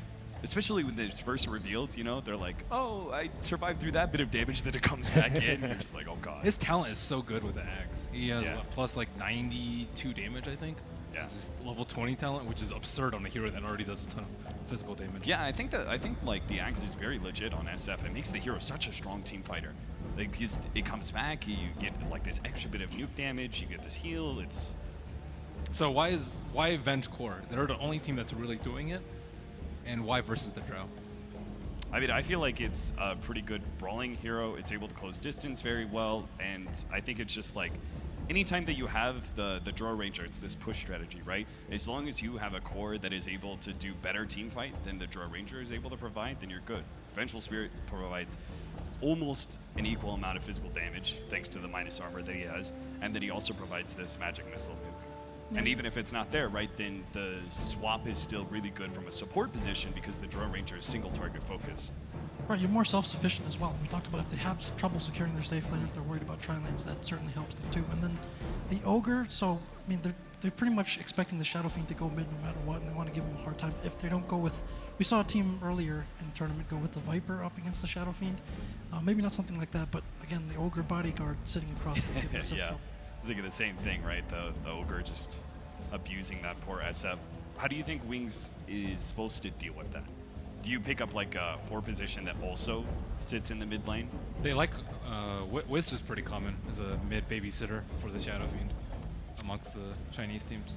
Yeah, Wisp would fill that role very well. Saw it banned in the last, was it second phase last game? It was very last ban. Oh, okay. Taking the Queen of Pain out. Oh, no, it was second phase. You're right. Do you, against these lineups, I guess you already have Vengeful Spirits, and maybe you don't worry about the Faceless Void. Again, I think it's the only time that Faceless Void is a possible pick. I like it versus the Lifestealer a lot. Oh, yeah, maybe that. But I think for the most part, he's mostly going to be viable when you run Short Ranger strategies. I wouldn't be surprised if we get rid of the OD now as well. Yeah. Is he that? I think Shadow Fiend's like okay in lane versus OD. Yeah, he just double nukes the wave, so he doesn't have to worry about the imprisonment harassment. Yeah, wouldn't he be more worried about Storm? They can't ban both. But then it's still is Storm even viable? It's just patch question. So, but yeah, there it is. OD's more manageable. If I were Shadow Fiend, I'd prefer facing OD, I think, with the Drow lineup. I like that they're concealing KP's pick a bit more in these drafts. I mean, they had a tendency to go with that very early on, but it seems that they want to find him more of a counter or a comfortable matchup for them. And yeah, it's been an issue for him, isn't it? Because he does seem to have had some inconsistent games. And do you think it's because they've had to pick it early and then he's been countered hard? Well, I think in terms of the draft, if you reveal his hero early on, then Wings knows exactly how to deal with it. Like, what are they giving up in the safe lane? What's a good matchup for them? If you hide it a little bit later as a counter pick and to protect him a bit, I think it's useful, especially if they're counting on him to make plays that much. So Jug removed at the end of the second phase. Let's see what the second phase picks are. Man, neither one of these teams they just put no value to Omni Knight. Wow. But remember they said, is that an NA thing? Yeah. So what they told Jack. Yeah. It is, as well as Ice Ice or Shaker. So plenty of games in the middle of the year from him on that. But it does mean they're lacking, unless they're going to play like a pretty aggressive gank heavy support duo into that mid lane, they don't have a current solution with the Ogre versus SF problem. That's true. Bench could always babysit too if they want to run that. I think it's okay to get the Shaker that's not like a huge playmaking for, at least not in the early game, because they have the Vengeful Spirit who can kind of make up for that in her one position. I've seen them pair Drow with Weaver a lot. Clockwork, this time, last time they picked it up, it was really effective. This time around, it's just kind of okay. It's not the greatest versus Vengeful Spirit for both Swap as well as the core Vengeful Spirit. It's obviously really good versus Shadow Fiend and Earthshaker, though. Yeah, it's incredibly good versus the Shaker. They don't really have a good counter for it. Rubik Lift is pretty common. Disruptor is also pretty common, but I don't really like either of those versus Newbie's lineup. Are Newbie just going to pick the exact same thing? Would be funny. Maybe they didn't think they did that badly at all and got caught out. Yeah, I mean, I think they got to be pretty happy, fairly happy about their performance. Like just later on, things started to turn around in terms of how they're outlaning Wings for the most part, how they're able to control the game early on. They've got to be pretty happy with that. Yeah, if they think it was just like a draft issue in the sense that they gave the opponent Necrophos and they didn't really know how to deal with it, then it would make sense for them. However, at the same time, they're going to have less surprises up their sleeves. Like they're going to expect Clockwork +1 probably in the off lane, so on and so forth, if they want to play it similarly. I wouldn't mind them swapping back to like a gyrocopter for Wings instead of having that bench support, but that goes right out the window. Thank you, Wings. So some more armor synergy that we've seen, and then also like Newbie seems to have kind of consistently had this issue where they go very heavily towards single target damage. Yeah. And again, like if you have a defensive support like a Dazzle or Oracle who can help deal with that and synergizes with their armor, I think it's a nice pick for them here. Yeah, or Force Staffs like we saw last game. I think that really helped them out a lot, their Force Staff usage. I think we're still looking at the possibility, though, that Newbie could overwhelm Wings with these just... Like, I think that oh, they go the Draw Ranger Dusa strategy. I mean, now that they've committed to the Vengeful Spirits, you know, safe lane core, right?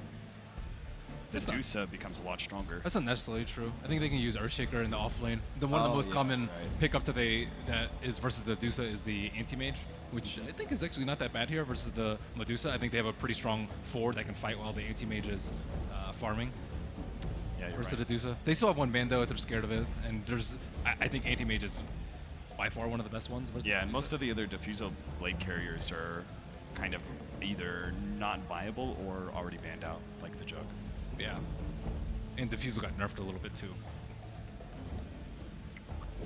They could also decide that this is a bit greedier on the side of Newbie. Actually, we've seen this Medusa Drow combo since in like the Manila Major back that you used against them especially. So they could decide to go with an Ursa, something that's even more aggressive early on. That's true. Ursa, I think, is one of the better ones to deal with it too. I mean, I wouldn't put it past Wings to do something strange like the PL. I would say too. It's like not bad. Rushing the Drow Ranger, Clockwork, and Ogre also struggle to deal with it. But late game, I don't particularly favor that matchup a lot. With the Ogre, it could be that Newbie planned this out for a while too, right? Because you always need some sort of damage upgrade for Medusa. Having Draw Ranger is a big one, but you always want a little bit more, and that Bloodlust is super value for Dusa. You don't want to have this hero at 30 minutes still feel like the physical damage isn't enough, so you need upgrades from these allies. Rubik versus Earthshaker. Yep. Cool down there. I like this Dusa for Newbie just because I think they're going to play it a lot faster than the way Fnatic did. And especially with the Drow Ranger, it just becomes so much more powerful. They've built, as you mentioned, two heroes that synergize well with the Dusa. They have the Clockwork to protect them. It's also very good versus the Shadow Fiend and Earthshaker to just create this huge buffer in between them. Of course it is. Of course. Of course it is. Yeah, okay. Okay. If there was one hero we weren't expecting, yeah, it was the Broodmother. You're going to see a Dazzle Brood offlane? Yeah, I think Dazzle so. Dazzle Brood off. that offlane So is scary. ridiculously strong. Absolutely crazy. What a crazy draft to end then. We're going to go into game 3. It's all or nothing for both teams as we head back to our commentary team. Purge and Gods, it's all yours. Welcome back for game number 3. Wings versus Newbie, winner through to the grand finals to face Digital Chaos. And Wings, once again, Purge, have done something a little bit different with their draft. I was really liking what Newbie did with the Medusa pick, but now with the Broodmother, it's kind of scary here, especially for Drow Ranger. Brood is one of the best heroes against her because she has no AoE. So if you accumulate enough spiders, that's a dead Drow Ranger. So I really love the pick. With Dazzle, it can definitely be very effective. And even if it doesn't go super well, you got a regular Dazzle. So first Broodmother of the new patch. Let's see how it does. This was the old school counter, yeah, like you say, to the Drow Ranger. It used to be picked up, I mean, it used to be a top tier pick that was getting first 2 picked even back in the old ESL One New York days when saw rise to prominence. Yeah, Vega with Mag. Yeah. Then DK Phobos was playing it a lot.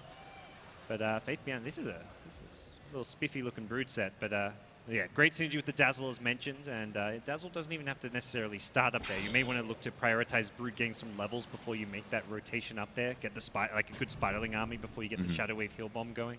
And that's kind of what it seems like he's going to do with Quelling Blade, Stout Shield. More likely he'll jungle. Quelling's not that weird, but with the Stout, I assume that he's ready to retreat if needed. And it's so important that Newbie does try to shut him down, keep him 1 as long as possible, because they don't have good AoE. Their AoE is Fade Bolt in the safe lane, like until Ogre hits 6, that is. So are they sending Clock safe lane? They may just be sacking that lane in the sense that they're not going to try and fight the Brood with the Drow lane. But again, as we've seen from the first couple games, aggro tri-laning a Drow Ranger is the solution. Now they're the ones aggroing. With a Drow Ranger. With a Drow.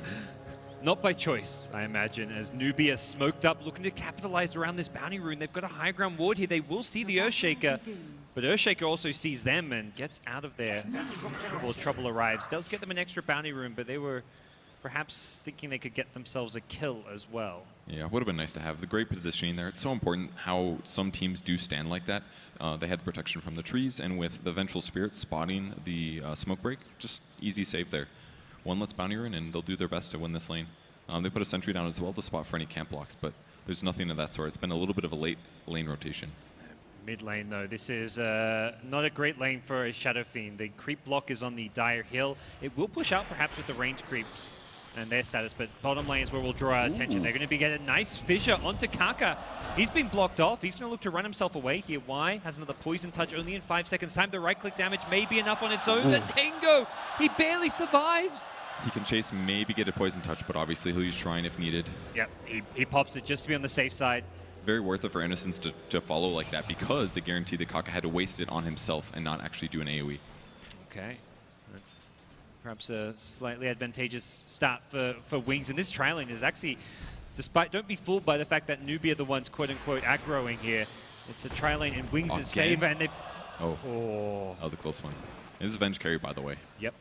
So Shadow picking up the farm in this lane. It will be pushing out here, making sure that Drow can get some farm, but we'll draw our attention back towards this mid lane where SF is being dual laned. The Ogre's presence giving him a very rough time. Medusa even coming in. This may be an early first blood. There's one Fairy Fire available, but the Medusa picks it up, gets tower aggro Just off salvin. herself. And Nothing weird here, just tanking tower, healing. Welcome to a new age of Dota 2. That's a really nice dive there. That's the kind of pressure they need to do, because that's the one lane that's actually vulnerable. They should be expecting Drow to get less farm in this lane. And as of yet, the fissures have been really scary. So they've got to at least leave Blink in a worse place than normal. And taking a look at the one other lane we haven't seen, the top lane is gone just fine for Clockwork. He's CSing and doing not too bad here, at least for now, while Brood doesn't have too many levels or too many Spiderlings. That may change soon, but it's not a lane they're necessarily expecting to win. KP's just up here with the order, probably get some farm and XP, just keep the Brood busy. He's leveling up Rocket Flare for some extra AoE. It's the important thing is that you do AoE damage to spiders so that they can't clump as much. When they clump, they do tons of damage, so Rocket Flare covers that basis. And it's honestly not that bad of a skill to max out. Great at killing raindrops. Yep. He'll be completely fine in this lane. It's really about the rotations, though. And with level 4 bottom lane, they will get a catch, a lift onto Shadow. He's been pulled back.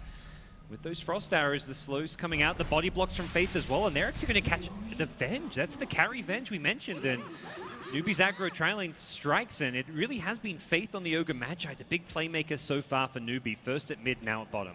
And amazing play as well by KP on the safe lane. Dazzle rotates up here. He gives the sentry to the Broodmother. He places the sentry, and instantly he used the Quelling Blade, or a Tango actually, on KP to kill the sentry. And it looks like he got the second one as well. That's literally 200 gold from the supports on Wings' side, and he just killed them both. And that guarantees that spiders can't harass him, that he can continue last hitting. He doesn't have to worry about heal bombs from invis targets.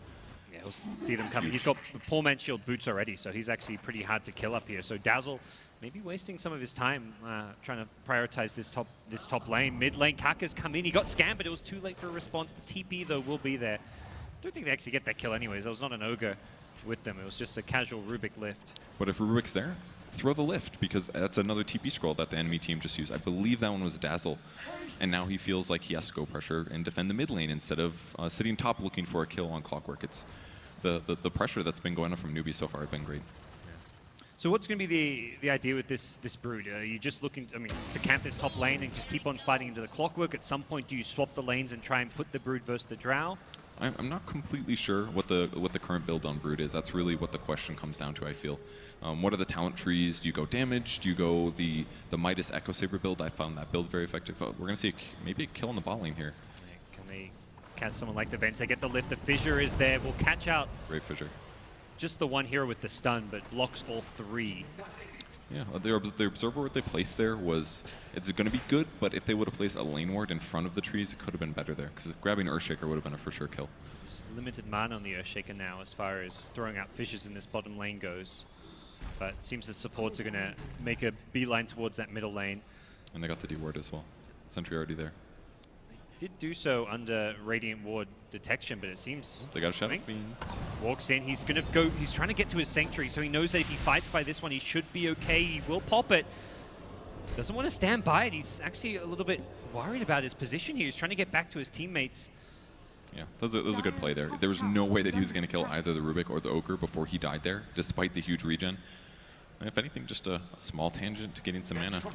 So the last minute or two of Newbie's positioning hasn't been as amazing, and Vivian also really pressuring the tower now. Yeah. I guess rather than questioning the Brood, what's the Clock's idea? Do you sit up here defending against the Brood, or do you, now that you're 6, look for those gank opportunities as early as possible? Well, somebody's got to do it, right? And it's either Clock is by far the safest right now, just because at least he can defend himself with power cogs, and worst case, maybe use a hook shot at Rocket Flare to kill spiders. But at some point, I could see Dusa going up there as well. It's just for now, it's probably safer for Dusa to sit mid. So I think he just keeps getting farm. It all comes down to the supports to rotate, and Rubik and Ogre are definitely capable.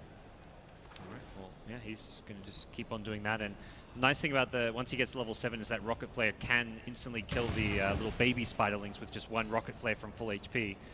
But for now, level 6 only. Does have a Dazzle in the neighborhood, so needs to be a little bit wary of how much effort he puts into defending this tower. And he's been gone, and the cogs is not enough. It actually traps the Brood in with him. The spiderlings chasing, and this looks like it should be a kill into KP. 1 last Rocket Flare before he does eventually go down. At some point, there are too many spiders, and a Soul Ring facilitates that. Engagement on the bottom. Yeah, they've come in, wrapping around with Kako on the Rubik, lifts Shadow back in. And his escape is somewhat limited until the Fissure comes in, but that's still not going to be enough. Ice will have to watch his buddy go down. The good news is the top tier 1 tower has been claimed. Faith Bian putting his team in a good position as far as putting pressure on the other side of the map. Yeah, if they just keep stabilizing here, yeah, they're losing heroes, but their tower hasn't been touched yet. So Brute should be able to control all of the Dire jungle, or at least a large portion of it. So could turn into a position where their carries can farm, and Newbie's gonna have less access to farm. KP immediately just heading back towards his top lane. You kind of mentioned it. It's someone's got to deal with the Brood. So as much as a Clockwork traditionally looks to start rotating, finding those ganks as soon as he hits level 6, that is not something KP is going to be allowed by Wings. He still can gank though. He's got TPs ready, bottle as well. Just a few TPs. The desperation, I'm dying TP. Yep, bottom lane, another lift comes in. The Fissure is immediately thrown on the Drow Ranger. It looks like Venge wants to go for a stun. The heal will keep Shadow up and healthy, and the Drow gets turned around on. Shadow low, the hook shot will miss, and Shadow actually gets graved up perhaps a bit too early as he's still being chased down here. Another heal kicks in, but KP will find the kill, will go down to the Shadow Fiend. It's Blink showing up to salvage the situation here. A 3-for-1 so far. SCC's TP not really amounting to all too much for Newbie, and this says hello top lane. Brood is diving, wants to unite, should be able to get him. He can chase deeper, but doesn't have any webs, and the Ogre Magi's presence will deter any further chase from Faith Bian. He's going for the strongest build that he can early, just phase boots, Soul Ring. He can pressure these guys so easily. Even Faith here has to be careful. The web's really the only thing holding back from him going on an early rampage. And he's 900 gold towards a potential Midas. We'll see what he does build. Yep. But I think that build's fantastic. Maybe there's something new though. A lot of new items. For now, Faith, it looks like just trying to get some wards down this top lane. Grabs a Bounty Rune. Is it better, do you think, to try and address the Brood, deal with it like as the pest it is, or do you think they're better off ignoring it? An occasional gank is super important. He's the highest net worth right now. There's pretty straightforward ways to do it. You pop a smoke, you run 4 to 3 heroes, your smoke dies, you pop dust. Yep. You have a solution. On the bright side, for Newbie, they do have a Clockwork. Clockwork's fantastic at shutting down a Broodmother and finding him in the trees no matter where he is. Because once you do a little damage to the Brood, he can't actually phase through trees. So I think an occasional gank, it's super important. It can give them a lot of gold advantage back to their side. Put Unite in the top lane for a little bit, but once it pushes out past the tower, he decides it is not a lane he wants to be in against a Brood. I mean, speaking of which, the Brood is kind of tucked away in the trees, not feeling too safe. That's all you need. Let the spiders get the last hits. Yep. And occasionally feeding Clockworks. 60 gold. That's actually a lot. It's going to really add up. Clockwork, yeah, happy to take what farm he can in this top lane, and that's something where he is guaranteed a decent amount of farm going straight into the Arcane Boots just to sustain that constant Rocket Flare, yeah, spam. And I mean, Newbie, it doesn't look like they're going to be able to just hit this timing where they can 5-man and push down towers with a Drow Medusa because of the fact this Brood is in the game. Yeah, just seeing the way the Ogre's been playing the last minute, he's actually just dual jungling with the Drow Ranger. When have you last seen that? Just pretty much no reason once Drow hits 6. Here comes Wings with a smoke towards the top lane. Knowing they can bypass the Dire Observer with this one, they're going to find KP. It looks like the stun start things off. Shadow is going to wrap around in from behind. The Brood is there as well. The hook shot for a bit of extra stun, but he doesn't get out the Brood out of the cogs, and as a result, KP should be going down. The turnaround is there. Newbie come in with both Drow and the Rubik. They get one, and they want a second. Won't be able to find that. A Clockwork for Avenge so far. It was a great reaction, though, by Newbie. Rubik getting there just in time. Steel Spawn Spiderlings is actually a pretty good grab here. He can use this to generate him some gold. Yeah. Does have the Arcane Boots to even sustain it for as far as mana goes, but with the Clockwork off the lane, the AoE is limited, and it looks like a tier 2 tower is going to be either claimed or at least have a significant amount of damage dealt to it. As Shadow Fiend has rotated in, just treads and infused raindrops here, enough to make him kind of tanky enough to join up with his team and fight. KP's the raindrop slayer, man. Rocket's so good at that. Mostly focusing on spiders for now, though. And again, they still have very good AoE heroes now. Split Shot's fantastic. Snake is very good at killing spiders. They've got some solutions. They lost the 2 towers, but they still have the other towers on the map, and they still have the shrine. So they have decent control of this area of the map, despite the early tower push from Wings. The kind of, I guess, impression I'm slightly getting from this game is it does feel like Newbie are going to have to go more late game rather than look for that mid-game timing. Here comes the smoke. Yeah, there we go. You talk about smoke ganks on the Brood. This one they get the dust, they get the lift into the hook shot, and they'll bring down Faith Beyond. It's perfectly executed there. Throwing him back, getting out of the way for the hook shot. It's honestly a straightforward kill if you commit a smoke to it, but you just have to do that once in a while as the top net worth hero. And the kill went to SC as well on Medusa, so a bit more gold advantage for him. And that's a common problem for Brood Mothers. You get very far ahead when you have these good starts, but then you become this big prized bounty for your opponents to pick you off with. That's why so many Broods just hang out in trees so often, because they don't want to show in the lane, because then their opponents will be able to kill them. And I'd argue that the jungle now is maybe a bit worse for Broods, at least in the jungle area. All the tree clumps are more small. They're not as connected, I feel, unless you sit on the edges of the map. Yeah, I totally see what you mean. But yeah, so Wings, they're going to see what their next moves are going to be. They send Faith Beyond back top with an Echo Saber, so one of the builds you kind of mentioned, minus the Midas, but gives them some good stats and kind of more fighting-oriented build. And it's utility as well. It gives him some slow, he can front load his damage with Insatiable Hunger. Really synergizes well there. Well, the rest of Wings seem to be playing more of a farming-oriented game for now. They have got a smoke on the 2 supports if they want to make another move, but when you look at their lineup, they've got a true 3-core lineup, both SF, Venge, and the Brood, 3 Agi heroes that can all scale very well into the late game. Earthshaker wants to probably farm a Blink at some point as well, and it seems both supports are just sitting behind cores who are farming. They're anticipating the Newbie ganks, basically. Clockwork could be moving around. He's got tons of levels from his early laning stage, so that's something that they are going to do. With that said, though, Earthshaker's pretty much been just taking the lanes that have been empty all game up until this point, after that tri-lane stage. And it's paying off. He's got tons of regen items, so if it's in a long engagement, he's going to be able to fissure a lot. Oh, this is not good. Ice actually walks in. I don't think he wanted to be in the front lines here, but luckily for him, it's just the 2 supports he runs into initially, and will back off. Trying to get down some Observer wards there in the front lines. Gets forced back in the hook shot. Narrowly misses. Just a little too far there. No Fissure stolen either. Nicely done to cover that. Ice has to be careful. Fissure is one of the best abilities you can steal.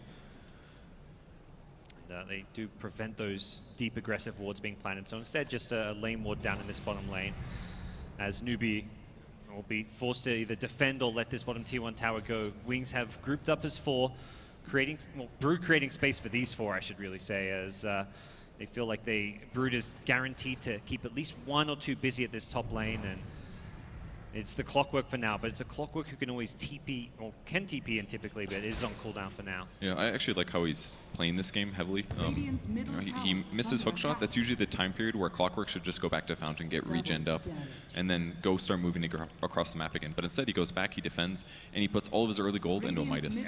And it's a really good timing for a Clock. I think this is kind of, as mentioned, the Newbie just saying we're going late game. Like yeah, they have a Drow, and you think of Drow as that mid-game pushing team, but they have a Brood problem, and they're going to say, look, they've got 3 scaling cores, let's make sure we have 3 scaling cores. Not that Clockwork's going to be able to dish out as much damage as a carry, but he can still get some useful items for the team. I mean, he certainly could in some ways. I mean, I feel like some of his items in the last game were definitely useful, but I look at the Wings lineup here, and I don't have tons of faith in the Venge right now because his early rotations weren't very successful, and the Tri-Lane itself led to him dying a few times. So I feel like Venge is playing more of a semi-carry role right now. I feel it's very heavily on the back of Shadow Fiend. And it is reflected in his net worth. You can see he's less farmed than the Clockwork, who has been farming a lot of Spiderlings, has a Midas and all that, but this is a very underfarmed relative to the other cores in the game, Vengeful Spirit. Like with a Midas on clock, you've got good attack speed finally. It's got terrible agi gain, but turn this into something amazing. I think there's a real possibility that he could make something great out of this, if he doesn't die. Yeah, speaking of that Clockwork, he turns around for a hook shot to try and do a bit of damage, but that was a big Spiderling army of Faith Beyonds coming in to bring him down. That's the danger mode here. If you can't kill all of the spiders with like a hook shot rocket combo, then they will kill you. He's queued up a Vanguard, so I think recognizing that's going to be the item that will help him survive what just killed him there. It'll help. It doesn't have 100% block anymore, I believe. So it won't be necessarily as good against spiders, but they're going to run right into the Brood. Yeah, they find him, and if they can get this kill, it is that prized takedown, but it doesn't look like they'll immediately get it. Nice Stone Gaze coming out will force Ice to run a direction he does not want to. Good news is Faith Beyond gets himself out of there. But Kaka has stolen Fissure now, so that is, of course, the prime steal as far as this game goes. He's almost got Blink Dagger as well, too. So he's doing very, very well. Earthshaker, on the other hand, was doing all right, but now dead. 740 gold, so it's quite a ways away. I'm still not very sold on the Vanguard on Clockwork.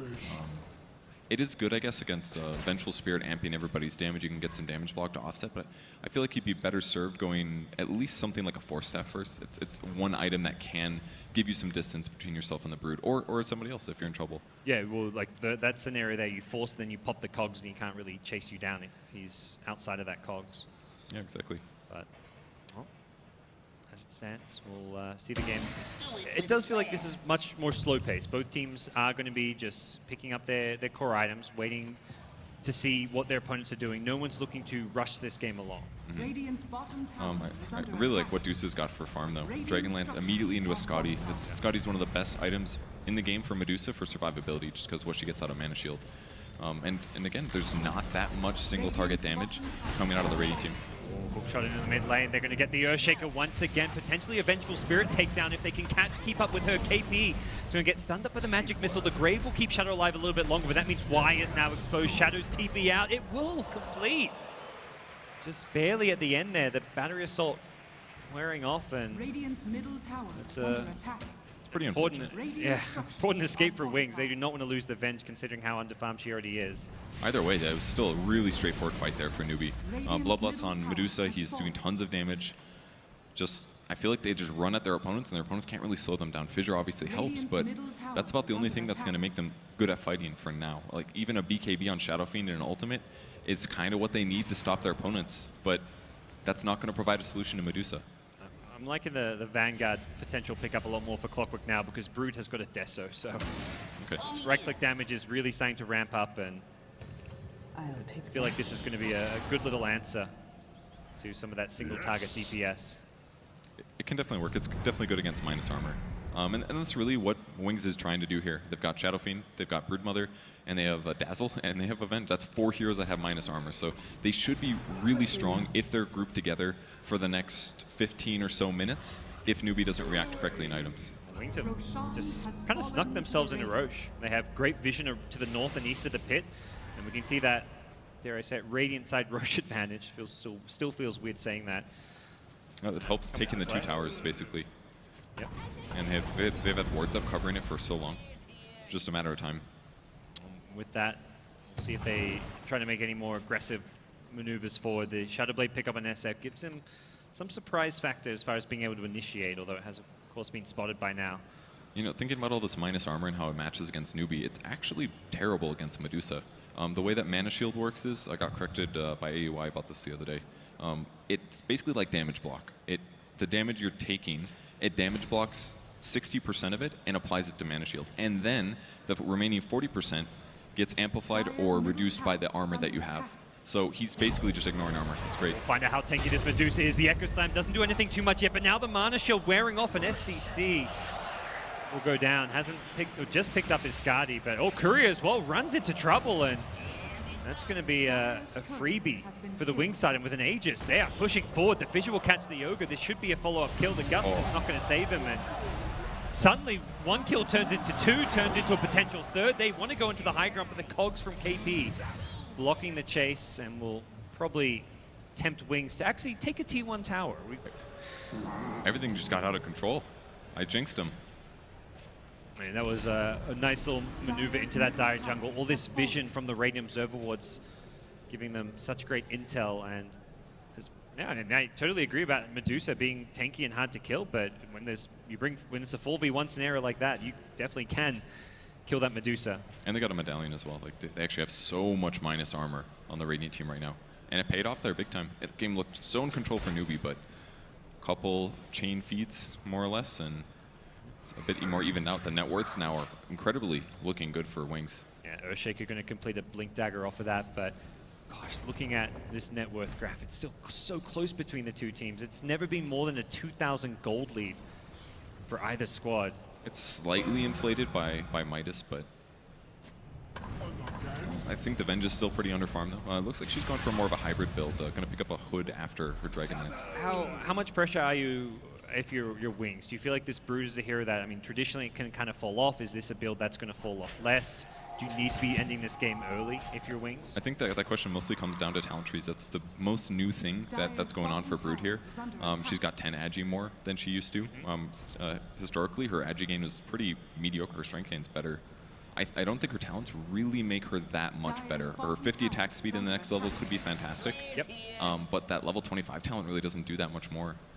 More webs, I guess. You could control more of the map, but I imagine you want to go for the webs over the Spider's health there. Yeah, that was my thought as well. I mean, you're doing way more damage than your Spiders are once you're level 25 in the late game. And the way Brood's itemizing is she's going to be a right-click carry, so wants to be fighting under the webs as much as possible. How do you like this Blink Dagger pickup, though? It's a bit interesting. Getting on top of the Drow Ranger. It is a gap closer, but there's a Hurricane Pike on the Drow, so there will be some of these maneuvering items. I say that, but there's still just I want to say one at the moment. Dusa could theoretically upgrade the Dragon Lance. Still not seeing any kind of a 4-staff on Clockwork yet. Lincoln's next for Dusa. I think that's a pretty good choice. Can stop swap. Yeah. Certainly the best thing that can. That was where she got caught last fight. And if you're Venge, you're kind of happy to throw away your life if you're killing a Dusa in the process. Yeah, definitely agree. But now, yeah, we'll at least have that queued up. Clockwork's still so farmed. I'm pretty sure he's just looking where, every time. Oh, Brood's got a group of spiders. I'll just shoot a rocket across the map. It hits, kills all the Spiderites, the low HP ones, and he gets 80 gold. And he's got a Midas. I mean, he had Vanguard not too long ago. He's already 2,000 gold past that. I honestly think something like something expensive, like a real damage item, even something like a Radiance could be good. Ice blinks himself into the trees. He's very close to Cuck on the Rubik. The Fish will catch out too. Securing a tier 1 tower. Ice will get himself forced out of there, back to safety, and Newbie can't really defend this because they are being kept busy by this top lane. Just a tier 1 tower for them, but every tower is going to add up. Once you start losing those tier 2s as well, that's where you'll lose your shrines and completely lose map control. So they need to make sure they get themselves in decent fighting position soon. And once again, Clock is still sitting. He does finish the Crimson Guard though. Gives him some nice base armor and obviously the damage block for him and his allies. I don't think it shouldn't damage block the Shadow Wave, which has actually been a huge damage output for a lot of these fights, but at least the right clicks, it'll be good. Spiders too. I mean, kind of just feels like Wings are just split pushing Newbie to death in some ways right now. Not just through split push, but also out farming them. You look at those top 2 net worth heroes. They're not really being dealt with by the Newbie side. I think that's what they have to do though, just because of the build that Venge is going. I mean, she's catching up a bit now. Ops changes back, goes for a Yasha. Almost caught Faith Beyond at the top lane. They put a double sentry down, and they even used a Rocket Flare and a stolen Venge Howl, which just expired. But couldn't quite find the catch as Faith Beyond tucks himself deep enough away. He walks back. Didn't get spotted by the sentry just yet. I like that they're avoiding fights because I don't think they're strong enough. Oh, they're going in. Blink, Echo Slam, the Drow Ranger gets taken out to start the fight off. Faith Beyond did so much damage there. Yeah, that instant double hit from the Echo Saber. His ulti gives him 120 damage. And it's so nice because he's instantly on top of you with that Blink Dagger. There's no time wasted, and actually made a difference there. That's a key kill. This Drow is already not doing too well in terms of overall farm. You kill her again, and you're constantly putting Newbie on the back foot. I was definitely feeling better due to the fact that she went for the Maelstrom build. Going to go Ags next. Great against killing spiders. And it won't necessarily have to be just Dusa or the Clockwork dealing with it, but I mean, she is still very vulnerable, and the items she's going aren't going to make it any better. And all it takes is Earthshaker getting up there without their opponents knowing it. And that can happen every time Echo slams off cooldown. There's not going to be a good solution to that other than, yeah, just literally spotting the Earthshaker. That's pretty much the only way. Well, and that's what Wings are getting out of their kind of full position, that big playmaking hero that can find kills like that. On the Newbie side, Rubik can make some plays, but he's not going to be able to find kills like that kind of just with one other teammate. Ogre is just kind of a bloodlusting machine. I feel like as this game goes on, Wings are going to get a bit more out of their supporting cast. I would agree with that, but I still feel so much better about the cores on Newbie. Dusa as well as Drow. As long as Drow doesn't keep getting picked off like that, she will farm incredibly fast. You worry about them kind of getting kited around the map, though, because the split push from Wings is what's kind of dragging Newbie apart right now. I don't think that matters too much. I mean, I think it's an issue because of Roche control, but past that, because they have such good AoE, they're going to farm their half of the map incredibly fast. And Wings just doesn't feel super comfortable taking a 5v5 just yet. Wings going to make their next move. They've smoked up 4 heroes heading towards the Broodmother, perhaps looking to bait with Faith Beyond. Hook shot, not going to find the Brood. It's going to be on cooldown here if Wings can take an engagement. Oh, Wings, can they get the jump? The Blink Dagger was broken by the Rocket Player. It's going to be a swap onto the Ogre. Not the ideal target, but the Venge Sun catches out the Drow Ranger, and the Stone Gaze can't really amount to all too much because of that Vision blocking them in, and we'll see the SF just scurry himself away. He's got a haste rune, and he's thinking about chasing for more, but Newbie have already reassembled onto the high ground. Faith Beyond thinking about going in. Doesn't take a lot of hits to kill somebody, and there's a fast gem here on the Rubik. That was very dangerous for them. They only lost to Ogre Magi, not a huge loss here, considering, but they can't lose this gem, not after they bought it. Anyway, ideally you're looking for one of the prime carries with that swap, but that was all Wings could see, and they're probably deciding at that point, look, we use this smoke, let's just take what kills we can. The Force Staff really helped as well. I thought Venge could go down, but Shadow Fiend picking up the Hurricane Pike, so he's not really hitting too hard just yet. Has focused entirely on damage skills here. But we'll see where his itemization goes after this, because he does have to really start thinking about being able to outcarry against Medusa. Yeah. Going for the extra damage per souls, the health, the attack speed. And final talent tree, you think he gets the extra attack range or the minus Shadow Rays cooldown? I think almost every single Shadow Fiend gets the attack range, especially because he's already got the Hurricane Pike. He could basically just set low ground and hit towers. So if they ever get advantage, it'd be great. I mean, Raze has a cast time. You'd rather be right-clicking than using Raze, even when Raze has a 3-second cooldown. As great as that sounds, 3-second cooldown Shadow Raze, that's awesome. Sounds really good for support Shadow Fiend, which should never happen. Okay, so I'll be playing that in my next pub game. Thanks, Burge. You actually would, knowing you. I actually played a support Shadow Fiend just a couple weeks ago. So. Yeah, that's disgusting. We're looking for Broodmother with the gem here. Lincoln's is up on Dusa as well. She's really hard to kill. And she picks up the 10% evasion. I like the choice. Not a huge amount, but could really add up over the course of the game. Oh, they find Venge. Can they get the kill, though? The immediate pull in by the telekinesis, and the Stone Gaze is going to prevent anyone from coming in to help. The Venge is very tanky, though. Still has a Manta Style. Shadow will finally pop it here, but he's getting multicast up the Grave. Going to keep him alive to the side. The Brood was on the Carcass. Rubik with the swap out. Echo Slam from my side. He's gone in. He wants the Medusa. Medusa's getting brought down by the Shadow Fiend with the BKB.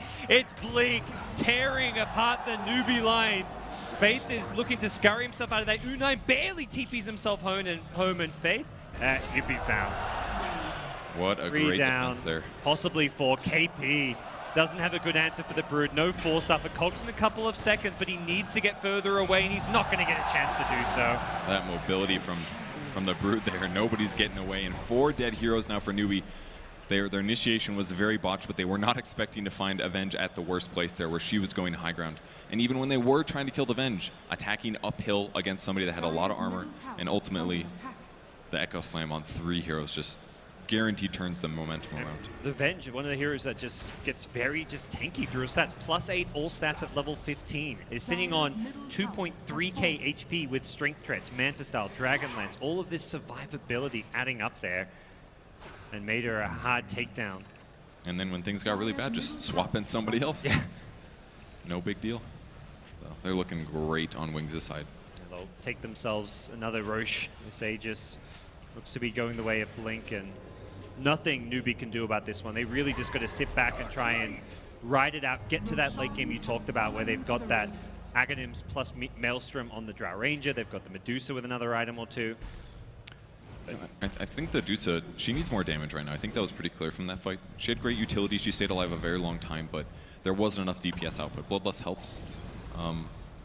I'm thinking about Manta Style. I know some people are going to flame me for it, but it's a better item for illusions now because it gives attack speed. Attack speed does benefit your illusions.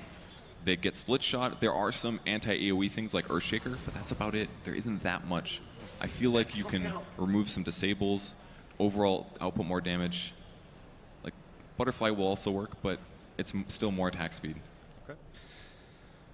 Well, as it stands, Drow getting closer and closer to that Axe, just 300 gold away. Again, we see the same perhaps problem with Newbie's Lamp scaling, though. It's very much all physical damage, and it does feel like that's something which Wings can itemize against. They've got the casual buckler on Dazzle, they've got the Solar Crest, they've got Weave itself. The armor on the entire Wings lineup is going to get pretty massive right now. What if you bought like Mjolnir instead on Dusa? I quite like that idea, actually. You mentioned damage. Maybe that is one of the better answers for it. Right now with the BKBs, it's not great because these are still like 9-10 second BKBs. Broods is 10 seconds, SF is 9 seconds, so it may take a couple of fights before you really see it be high value, but... She's going to get hit a lot, that's for sure. Yeah. Just the reflection can be great. And she also does have a lot of int, which ups her spell damage and ultimately makes the Mjolnir just a bit better.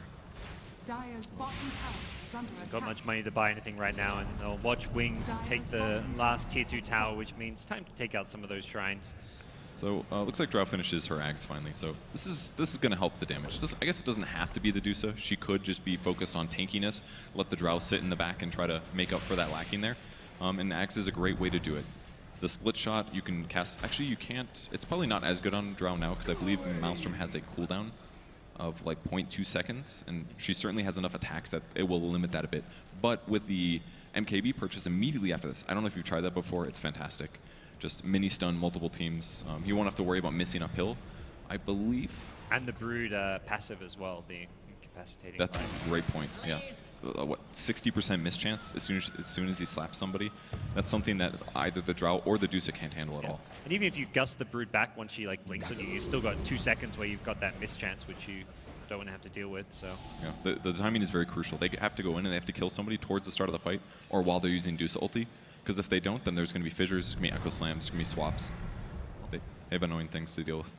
Newbie perhaps going to be put under a bit of pressure here. The Aegis still with extra duration left on it. Invisibility. But with the 2 minutes left, doesn't seem like Wings are going to group up right away by any means. So it looks like Clock's going to do Ags next. Pretty standard stuff. Oh, Drow spotted in the bottom lane. Ice Ice, Blink, Echo Slam. Going to chain stun this. Try and buy some time for the Shadow Fiend to rock up. Yunnan going for the TP out. Is the damage going to be there? Shadow Fiend barely gets the kill. It worked. I thought he was going to go for the right clicks, but the raises did a ton of damage there. Cleaned him up. That was a big kill. 50 seconds left now for Drow to come alive. Oh, the swap back. That rage. Faith gets brought down, and they're just getting picked apart one by one, and with 2 dead, that's a lot of Medusa's damage taken away by Drow being dead. Well, any lane could be very exposed at this point. It looks like mid lane is where Wings are going to be grouping up. As 5, the creep wave is coming along soon. They preemptively weave for the high ground push, and Clockwork is going to have to be the one probably buying time with Cogs and Hookshot on the high ground for some of these respawns. Well, he's got the Ags at least, so he can do it a couple times, but swaps up off cooldown very soon.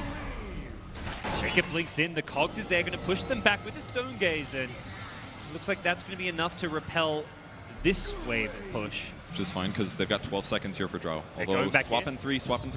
Oh, can Shadow get anyone here? The Lincolns was popped. They get some additional damage and force out a glyph there.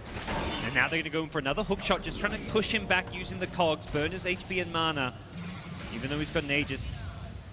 They will still focus that Shadow Fiend to try and get him off the high ground. So the tier 3 tower gets protected. Did cost them a glyph, but buying time again. They didn't have a Drow, and they also have to fight into the Aegis. So we'll see if they leave their base here. They might just wait for Clockwork Vision and then go for something, but against the Aegis, it's so difficult. But at least Blink is at about half HP right now.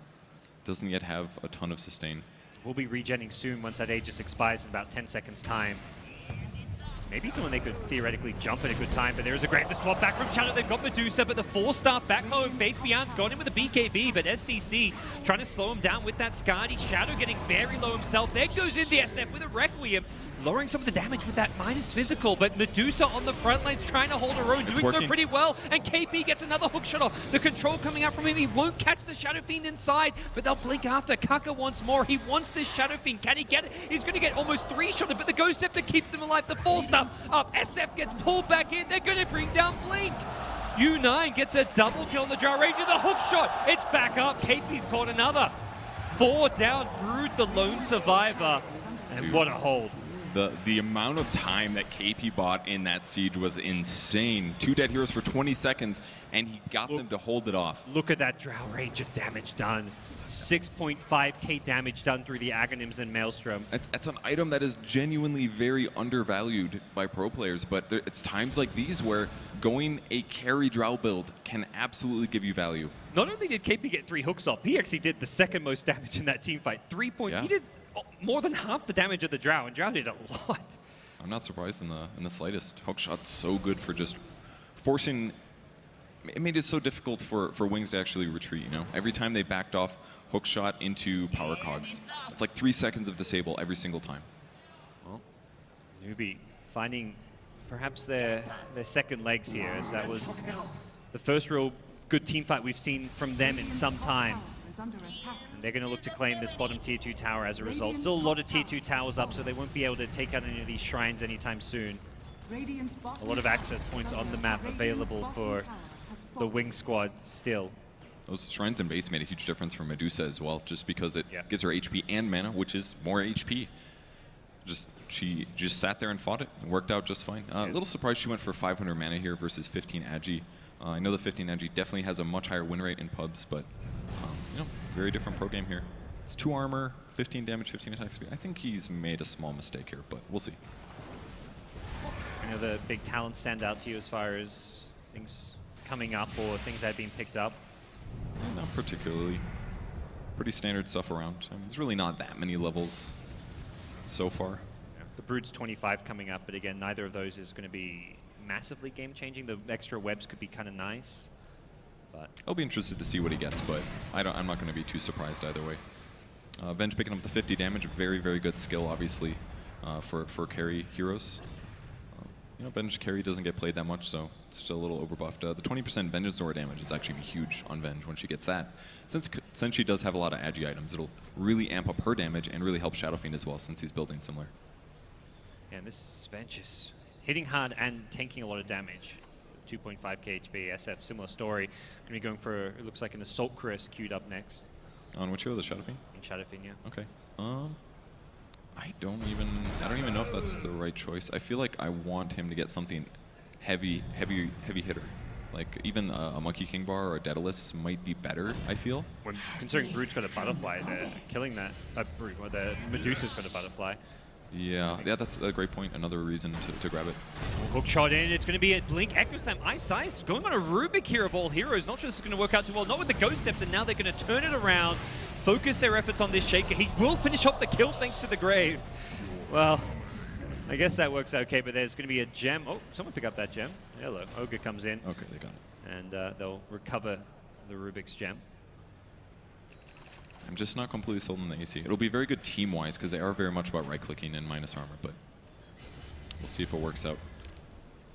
I just don't see him going toe-to-toe with the Medusa at some point. It's not going to happen. It does feel like, again, they're just saying, like much like last game, it's all physical damage. Let's just tank up, get lots of stats, gets lots of armor. But it's not like that anymore. You know, he's got Ags with Maelstrom, and now he's got a Monkey King Bar. It does 160 magic damage. Look at him just clear this creep wave. It's incredible. Yeah, definitely on the same page as you as far as the magic damage coming out of U9.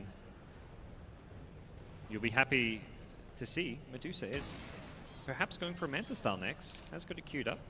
So it's definitely worth it, especially against Orchid stuff too. It's a lot of damage output, it really is.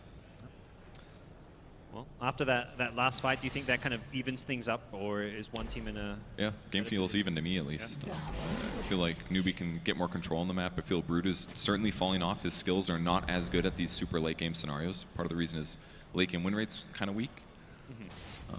And especially with Clockwork being as stupidly farmed as he is, he has control of this map now. It does still feel like in a sense, like it's a big, not just even, but a stalemate. Like neither team can really push. The shrines for the high ground defense, just not to mention the buyback advantage when you're defending high ground as well. So it does feel like neither team can try and make any kind of a big push, but what you can do, I guess, is make these kind of smoke maneuvers. Yeah, we've seen it a couple times. Newbie keeps running into single heroes, and they want to keep doing that.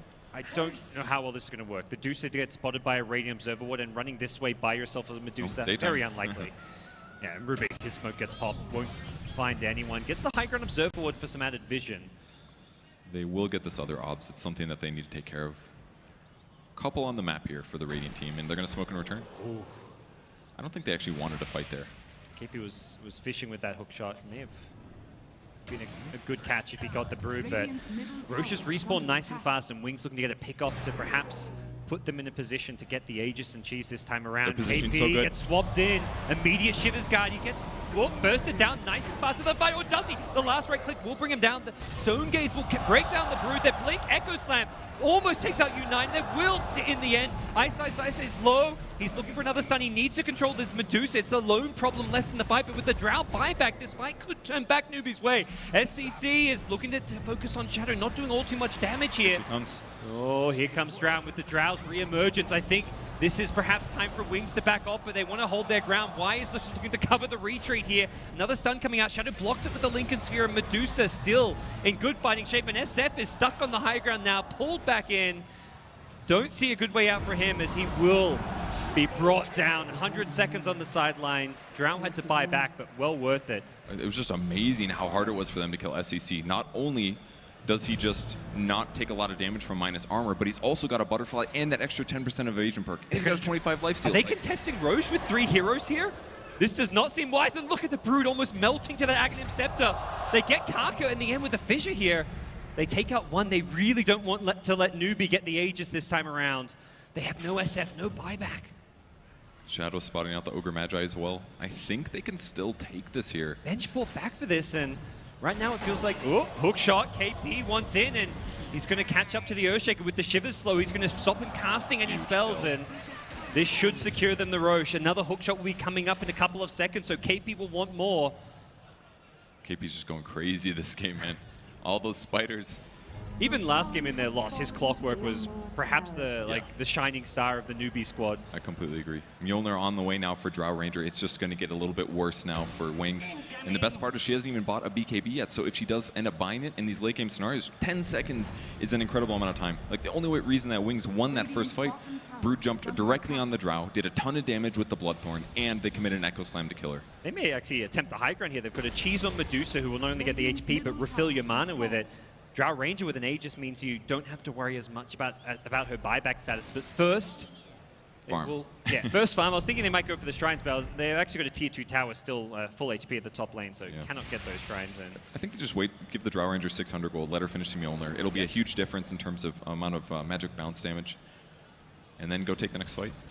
As long as they don't get too clumped up on an Echo Slam, I think they certainly have an advantage. They also still have to be very mindful of Venge Swap. That's been really impactful in a lot of fights. And they are going to take that more systematic approach. Take out all the outer towers, probably take out the shrines before they attempt high ground. I mean, high ground is such a big difference going for high ground versus a tier 2 tower when the new shrines are there for that high ground defense. And there's not really any incentive for Wings to try and defend into an Aegis cheese right now. Maybe there's some way that they can try to keep the Drow Ranger killed twice to reduce the precision aura. That's maybe one big advantage they can get, but now that the tier 2s are dead, the shrines are gone too. The game is looking really even though I would say Newbie has an advantage right now. And we'll see how much they want to make a go at that high ground with the slight advantage they have. It does feel like one lost fight going for a high ground push, and the game will just swing right back Wings' way. So yeah, really can. MKB now queued up by the S. It feels like, yeah, this AC pickup, you kind of mentioned it, may have been the wrong decision, considering how survivable SCC was in that last fight, and MKB have made a world of difference. In a lot of ways, I think the BKB on the SF was also a mistake. Hurricane, Pike, Shadowblade, and BKB, that's like 3 semi-utility items, and at that point you're not hitting very hard, and you have to be concerned about that against a Medusa, and especially against a Drow Ranger. That goes damage, because she will out-DPS you. And that's what was happening in the last couple of fights. Shadow Fiend's fighting, but he just wasn't doing that much. He's survivable, but you have to kill your opponents at some point. And the crazy thing now with this level 25 Dusa, you're even tankier because of that 25% lifesteal. That's a lot of lifesteal. Yeah, no joke. Drow Ranger bouted that level 25. It's basically a free item, 25% lifesteal on Medusa. That's some of those perks, man. It's like playing Lone Druid. You're a fan of the agility on the Drow Ranger at level 25 or the knockback? It definitely has the higher win rate in pubs. Especially, you got to remember, it also gives more damage to its allies because of Precision Aura. Yep. And if your enemies get close, you lose half of it, but I think that's better than the Gust knockback in this case. Although, against the Brood Mother, could be fantastic if Brood's BKB is down. We'll find out in a little bit what that's going to be. Clockwork, his level 25 could come up. The battery assault duration is what I'm looking at there. He's got a lot of HP as it is, but like almost perma battery assault could be pretty damn nice. Yeah, it could be good. I think I'd prefer health here, personally, but health is boring, Purge. Yeah, well, some people play games with more than 900 HP. Yeah. Sometimes damage items aren't the best choice. No. So it looks like even with Aegis and Cheese, Newbie have their hearts set on continuing to farm, getting those level 25 talents, getting those next couple of items, and waiting for Wings to make a move. It's still that big stalemate where neither team can truly push up their opponent's team's high ground. No one has a big enough advantage to try and make any kind of forceful moves. Yeah, I mean, Newbie's going to want to take a fight on even ground against Wings. Wings is going to want to take an advantageous fight, I feel. They're just so tough for them to grab the Dusa kill, especially against Cheese. They don't want to do it against until Aegis is gone as well. But it's just becoming more and more farm for Newbie here. And I think they're recognizing some of these heroes, specifically the Brood, are just not going to scale all too well. The Venge is... how do you rate Venge as far as like this game going 60, 70 minutes and Venge's ability to itemize and be played in that kind of late game scenario? She's certainly not the best late game carry, especially. She's gone a couple utility items, so I think she's made decent choices though. MKB's the next pickup, I believe. I'm not seeing it on the courier though, so I'm a little... Did we have a buyback on her recently? I thought she would have more farm. She did buy back at the Roche fight. Oh, okay, that's right. Right after. Yeah, so now she's even farther behind. But even an MKB is not the best item for her. She's very agi-based. Her tech range is weak. Speaking of, like, I mean, like ultra late game, this is a pretty good game for a Rubik as far as spells to steal, and we're talking Aghanim Scepter Rubik soon if he wants to spend his money on it. Yeah, that'd be good. A lot of Enchant Totem? Won't stun, but he'll jump around. Or more like the Requiem, or like the Venge swap could be pretty damn nice. There's a lot of great skills. Or you could just use it to break Lincolns and then wait 2 seconds and cast an actual spell. Like none of the Brood spells. Don't be using it around him. Spawn web, spin web. You lose. I guess you lose the webs once you get a new spell, or I believe so. Yeah. That'd be way too good. Yeah, the Brood also kind of having the same issue as the Shadow Fiend slightly. A lot of mid-tier items ends up being a big downer around the 40 to 50 mark versus somebody that buys expensive items like Medusa or the Drow Ranger here. We've got a sell here on Dusa. Looks like she sold the Dragonlance. Not going to go for the upgrade. I think that's fine. Oh, she made a huge mistake just now. The double Boots of Travel buy? And she sold one of them. Yeah, I guess at that point you have to. Probably looking for like the level 2 travels and accidentally bought a second pair of travels. It's possible, I suppose. She had one in her backpack, and then she had one delivered by the courier, so that's a lot of lost gold. 1,200, I believe. Yep.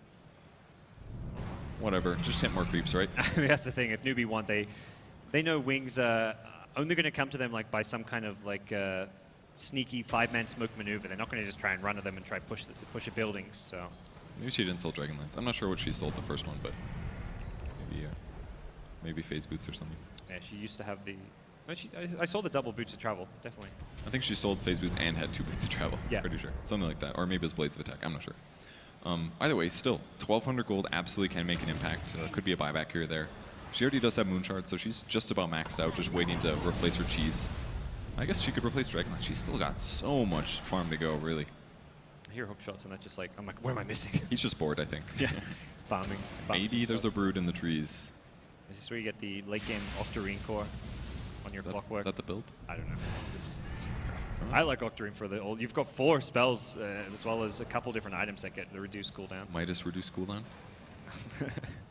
Well, lesser than Midas, perhaps. I mean, he might as well buy something really beefy. I've been saying that all game. He's gone very, very conservative, but at this stage, Heart of he's so safe. Items, I don't. Really? I don't know. When you say really beefy, what do you mean by? I mean something like weird that you never see on Clockwork, like Hex or Mjolnir or Radiance or something like that. Hex could actually be a good way to gank some of these, or the BKB carries, like the SF, the Brood. If you want to try and initiate on them and you get a hook shot, you want to have a Hex to follow it up, perhaps. With that said, I feel like they don't need instant disable too much. I mean, obviously the BKBs are a huge threat, but I feel like that's not really how the fights are going. And plus, with Ags, you already have a 12-second BKB piercing stun. So do you really need a Hex too bad on clock? It can be fantastic in some situations, but these guys are so tanky that even if you disable them pre-BKB, killing them before their allies force or swap them is tough. Yep. So I think he just goes something more utility-based. Not sure what, though. We'll find out in due time, perhaps, if this game continues to extend into the late game, as it does feel it will. Moment to breathe here as the players look to resolve some of their issues and see. God, the players just sweating in their chairs. These guys are. It's an intense game. I mean, it's still. I mean, it looks like Newbie has an advantage here, but it still absolutely comes down to how the team fights are executed. See the commands being laid down by the Newbie side about how they want to approach this game, perhaps. And strategically, I mean, is there much, like for Newbie, like right now they're no longer playing with the Aegis and Cheese. Is Roche going to be a big deciding thing as far as like we get an Aegis, then we can try and push, or are they looking to make some other kind of a play? Yeah, I feel like it puts them into this insane, powerful position because of the fact that their heroes have a great mix of damage and tankiness, whereas Wings is mostly utility and tank. They don't have enough damage to offset it. So if you're only having like large amounts of damage but not extreme, then having to kill somebody twice or them popping a cheese during the fight is like fight losing for sure. So I think that's definitely going to be the big aspect here. Wings has to make sure that Newbie doesn't get the Roche, or they punish them heavily while doing it. And the nice thing with the backpack is you can like put your boots or something in your backpack and still have the Aegis or Cheese even when you're kind of 6-slotted. Someone like STC can just replace as needed when he respawns. But looks like we'll perhaps be getting ourselves back underway soon. The headsets, well, some of them coming back on, not all. The Drow did go for the Gust knockback, by the way. Ah. Interesting choice. Yeah. I don't think it's a terrible choice. I mean, he's not all about Agi this game. It's really about the Ags effects. So it's you like added utility over added damage at this point. Yeah, and going into super late stages of the game, pushing somebody almost a 4-staff away from you could easily be better. Yeah. I mean, at a certain point, it's like whether you do like 500 damage or 530 damage, it's like... Yeah, does it really matter? Although I would say that if somebody jumps on him and he only wants to silence them, it's now bad because it's like a genuinely 4-staffing them away from you. Yep. Okay. It's got lots of solutions for that Hurricane Pike and the Gust now. So I would like to... It looks like Brood is queuing up a Abyssal Blade. I think this is a great choice. Maybe what he should have built instead of the Bloodthorn, perhaps, just because Echo Saber plus Abyssal, great option. Doesn't feel like he's gotten much value out of the Bloodthorn so far this game. Yeah, it worked that one time against the Drow Ranger. That was a great fight, but super late game situations.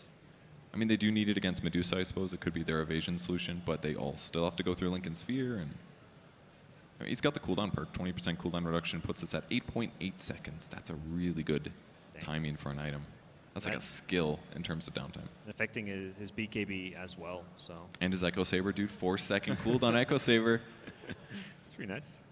He's gone for, four active items here. Or 5, actually. What am I saying? Phase boost, of course. Yeah, that'll make the difference, the phase. That's 6.4 second cooldown phase boost. He did go for 8 max webs, by the way. If nobody noticed the infestation on the map. Yeah, this map is covered. It's a pretty nice advantage to have, really. I mean, because he could hypothetically run around there against Newbie, break smokes, blink away, possibly escape. I feel like we haven't seen Newbie feel very comfortable getting close to the racks. And And for that reason, while the Brood hasn't been very useful, at the least they don't get to do easy siege stuff. The Venge prevents that, as does the Webs here, I think. Okay, well, a big thanks to the amazing Malaysian crowd we've had out here at ESL One Genting. You guys have been very patient throughout these 3 days as well. I've got to witness some amazing Dota. I believe we're going to take a look at some of the replays from the previous fight to see what went down to kind of recap.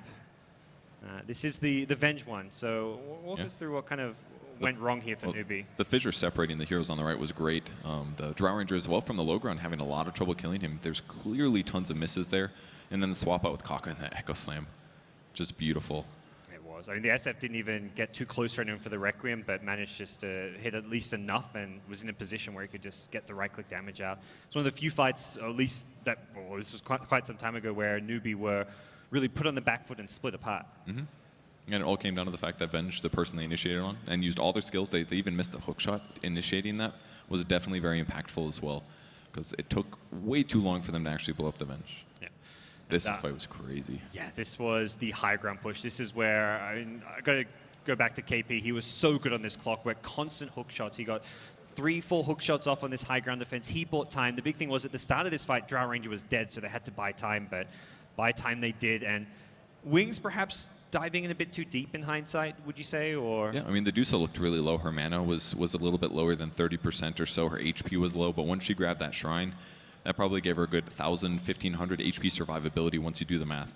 It was really impactful. They weren't able to kill her, and she turned things around. And that's still, it must be something where players and teams just still haven't fully adjusted and respecting the power of those shrines. Especially for Medusa. It's maybe the best hero in the game for shrine abuse, for defensive situations.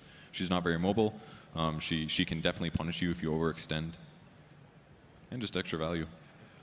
I really do feel the Mana Shield has been instrumental against this lineup. It hasn't felt like a max minus armor game. It really hasn't.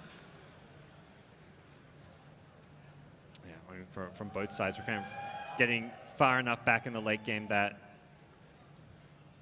everyone is just very survivable, has the stats. We saw it earlier with the Venge.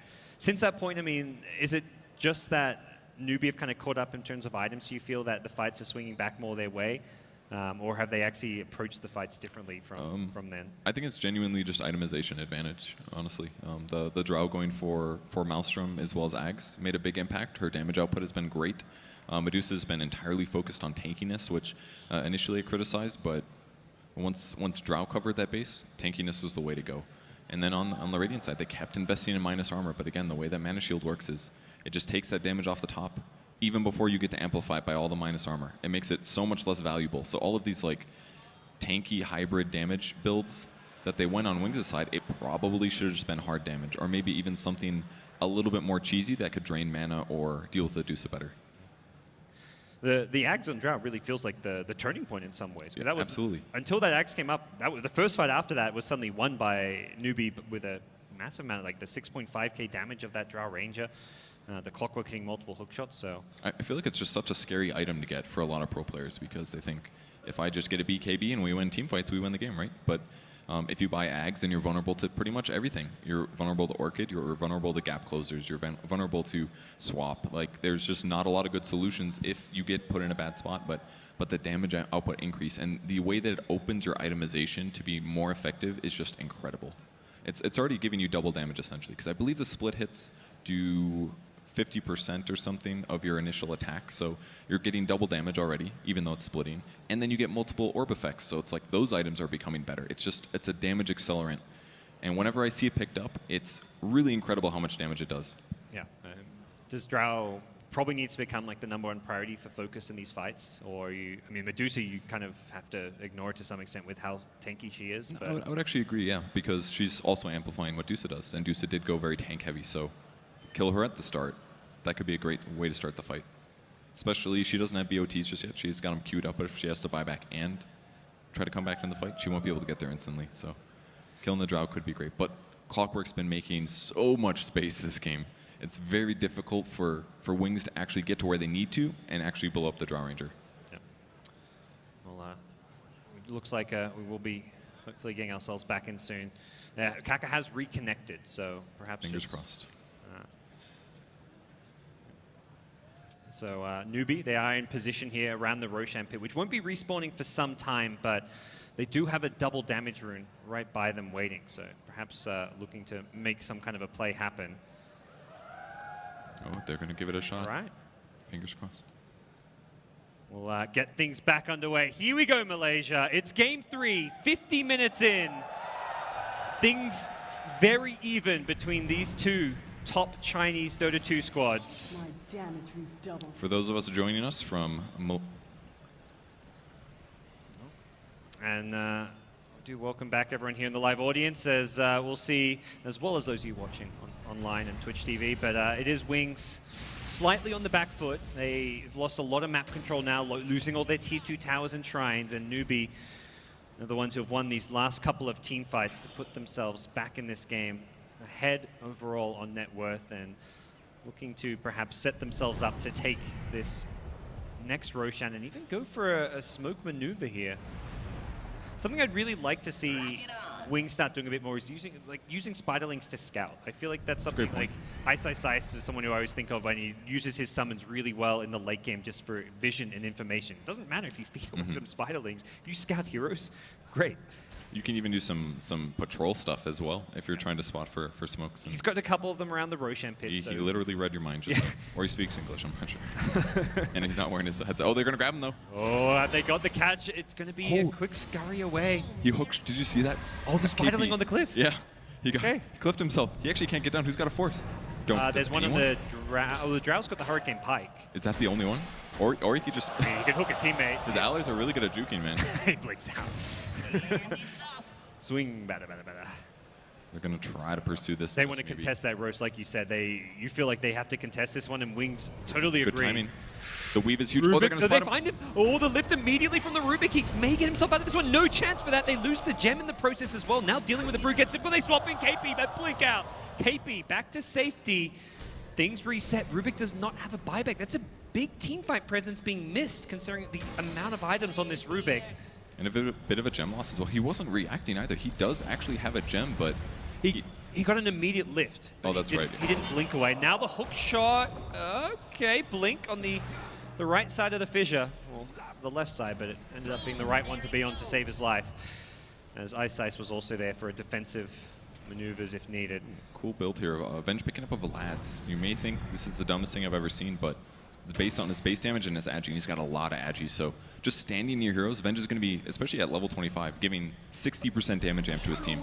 Are you worried that it's being picked up on a core hero that's meant to scale more towards the late game? I'm not super concerned on it, to be honest, because who else is going to be in the battle that close that has item slots? Like, Venge has gone so many expensive items already that she's got the space for this. I think this is okay. I maybe would like to... Yeah, she's going to go Mjolnir next. She needed another damage item, surely.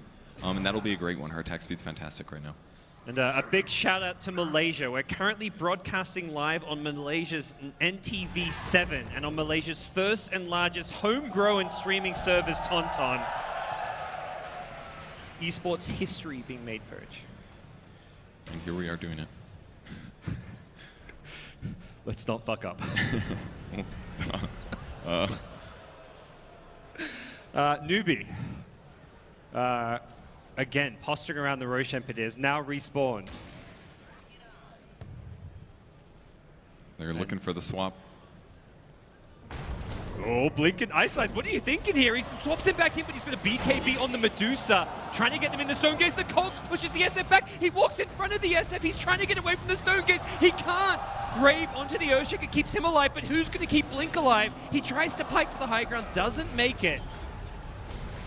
As he tries to now reset the fight, it's still a Brood caught in the front line, turns around with the BKB, silences up SCC. SCC has a cheese still. I don't think this is a type you want to go on. U9. Now going to go Blink. Echo, he immediately pays for it with his life though. U9 on the back foot. Drow is dead with buyback. Doesn't want to use it right away. SF lifted up. Is the target of the Medusa. The Grave is there. He might just want to turn and fight. SF doing what damage he can before he dies. Rubik steals the Requiem, unleashes it, and takes down a couple more. They're still fighting. Unit. Buybacks all over the place. Yay. Roche still standing as well. Both teams will be eyeing that one off. Medusa goes into the pit. She does have buyback. That's the prize they won, and that's why they're gambling on this. If there is a dieback here by Drow Ranger, it is going to be an Aegis towards the raiding team, but it looks like Wings is feeling less comfortable with this. than Newbie is. Another hook shot attempt, KP wants in. Throws the cogs, he's actually out of mana at this point, so a lot more limited in what he can do if this fight continues to draw out. They want to go on the Shake, who's got a Ghost Scepter. KP maybe making the call to retreat here. Just 50 mana, no more hook shots at his disposal. No shrines, no nothing to The fights have been so long that he's just completely dead. He's got no more mana left.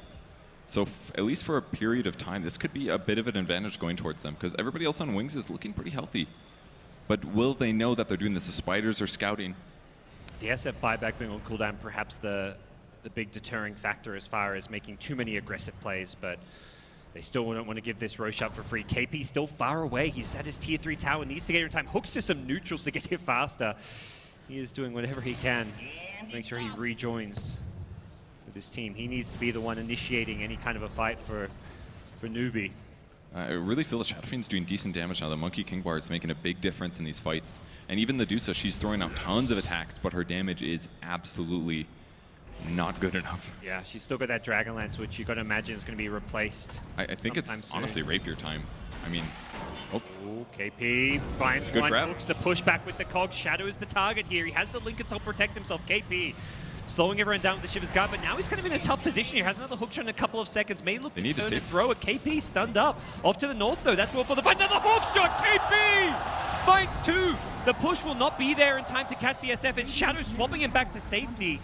And now the other Wings here is completely alone, and it's Faith Beyond on the Brood, going down, dead for 2 minutes, but does have buyback. the Stone Gaze goes through, and all of a sudden the amplified damage shreds him. And the fight looked kind of iffy for Newbie there, but by hookshotting, not only did KP disable 2 heroes, but he got himself out of a bad position. And if they can kill the Roche here and grab the Aegis, it should be great, but Venge will get here soon.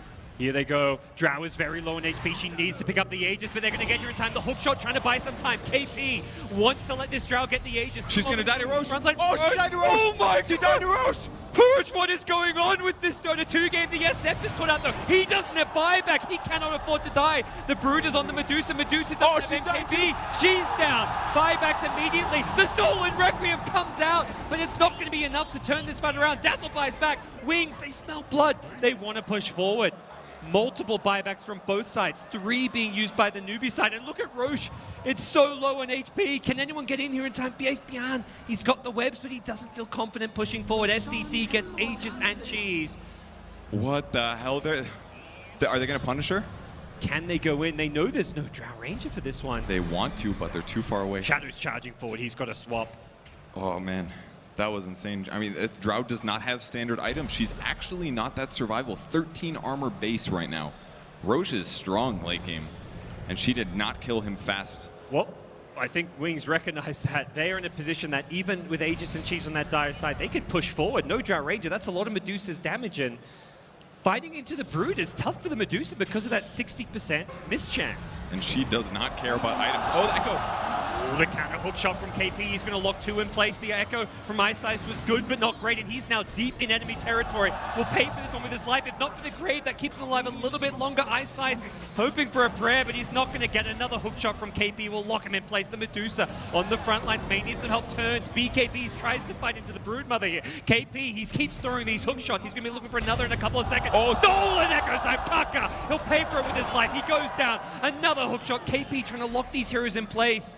The Venge will be back into this fight in a second. May look for KP here. 3 seconds to the next SF hook. is very low though. They hook want to shot, punish. KP, Blink hook catches SF by surprise. He's got no buyback. 2 minutes dead. Shadow's going to get the hell out of there. He backs off, but it's going to be a re-engagement. Faith Beyond. He's in the middle of this one. That's not a spot you want to be, mate. He's down. The smoke from Newbie, they're chasing after Y. It's just a dazzle, but they'll take it. That's another dieback. That's 3 heroes dead without buyback on the Radiant side. Newbie have their Drow Ranger back alive. The Boots to travel into the top lane. Newbie, they think they can end this game. The Brood there kind of sacrificing himself almost for nothing. If you would have killed Clock, that was the dieback. They might not have pushed, but now they're going high ground. Have they got the time to end this game? There's just an Earthshaker and a Vengeful Spirit. It doesn't feel like Wings can defend this one. They're going for the racks, not the throne. First racks of the game, almost 60 minutes in. The winner of this going to the grand finals. It is so tense, and these heroes are slow without their boots. Changed their mind. They're going for the throne purge. They want to end this game. They know there's very little these two heroes can do. Shaker gets caught out. He's still got no Echo Slam for 5 seconds. Push once, twice, thrice. He just keeps getting pushed around. KP again. The menace. That's it. It's over. Newbie in the grand finals. What insane play from Newbie in that game, man. Their itemization was exactly what they needed. It bought them some team fight wins, and Wings just could not catch up in time. Amazing series. Some impressive Dota from both Newbie and Wings. For Wings to turn this series around after such a one-sided game 1, they came back in game number 2 after a big early game deficit, and this game 3 was back and forth from start to finish, over 60 minutes. That was a very, very good series, I must say. That feels like it could have been a grand finals, a Valve Major, a TI high quality match. It was something special. Yeah, and I think that the real MVP of that match, easily KP, that game. The amount of things that he did with his hero was incredible. Constantly buying his team time when they needed it, constantly disabling opponents and not dying himself. He just gave them so much leverage in that match to allow their cores to stay alive even better. It's a hell of a series from all of Newbie. I mean, KP, you mentioned not just game 1, but game 2 and 3. Not just game 3, but game 1 and 2 as well was very impressive. We've got Newbie on the stage. So they've just won. We're going to pass it. Oh, no, we're not going to pass it over just yet. But Purge, going into the grand finals, Newbie versus DC. What do you make of that matchup? Dude, I don't even know. I think Newbie has been playing better consistently than DC. DC's first day was pretty wishy-washy. They played much better on the next couple series they played. So I think Newbie might have a small edge here. But with that said, Wings gave them a really good run here. It was very, very close. So I feel like DC may be looking a little better, but Newbie's pulling out some good stuff. You got to wonder after a series like that, how much energy does a team like Newbie have left? That was going to be a draining best-of-3 series. We're going to find out just how Newbie are feeling after that game. Over to Eri on the main stage.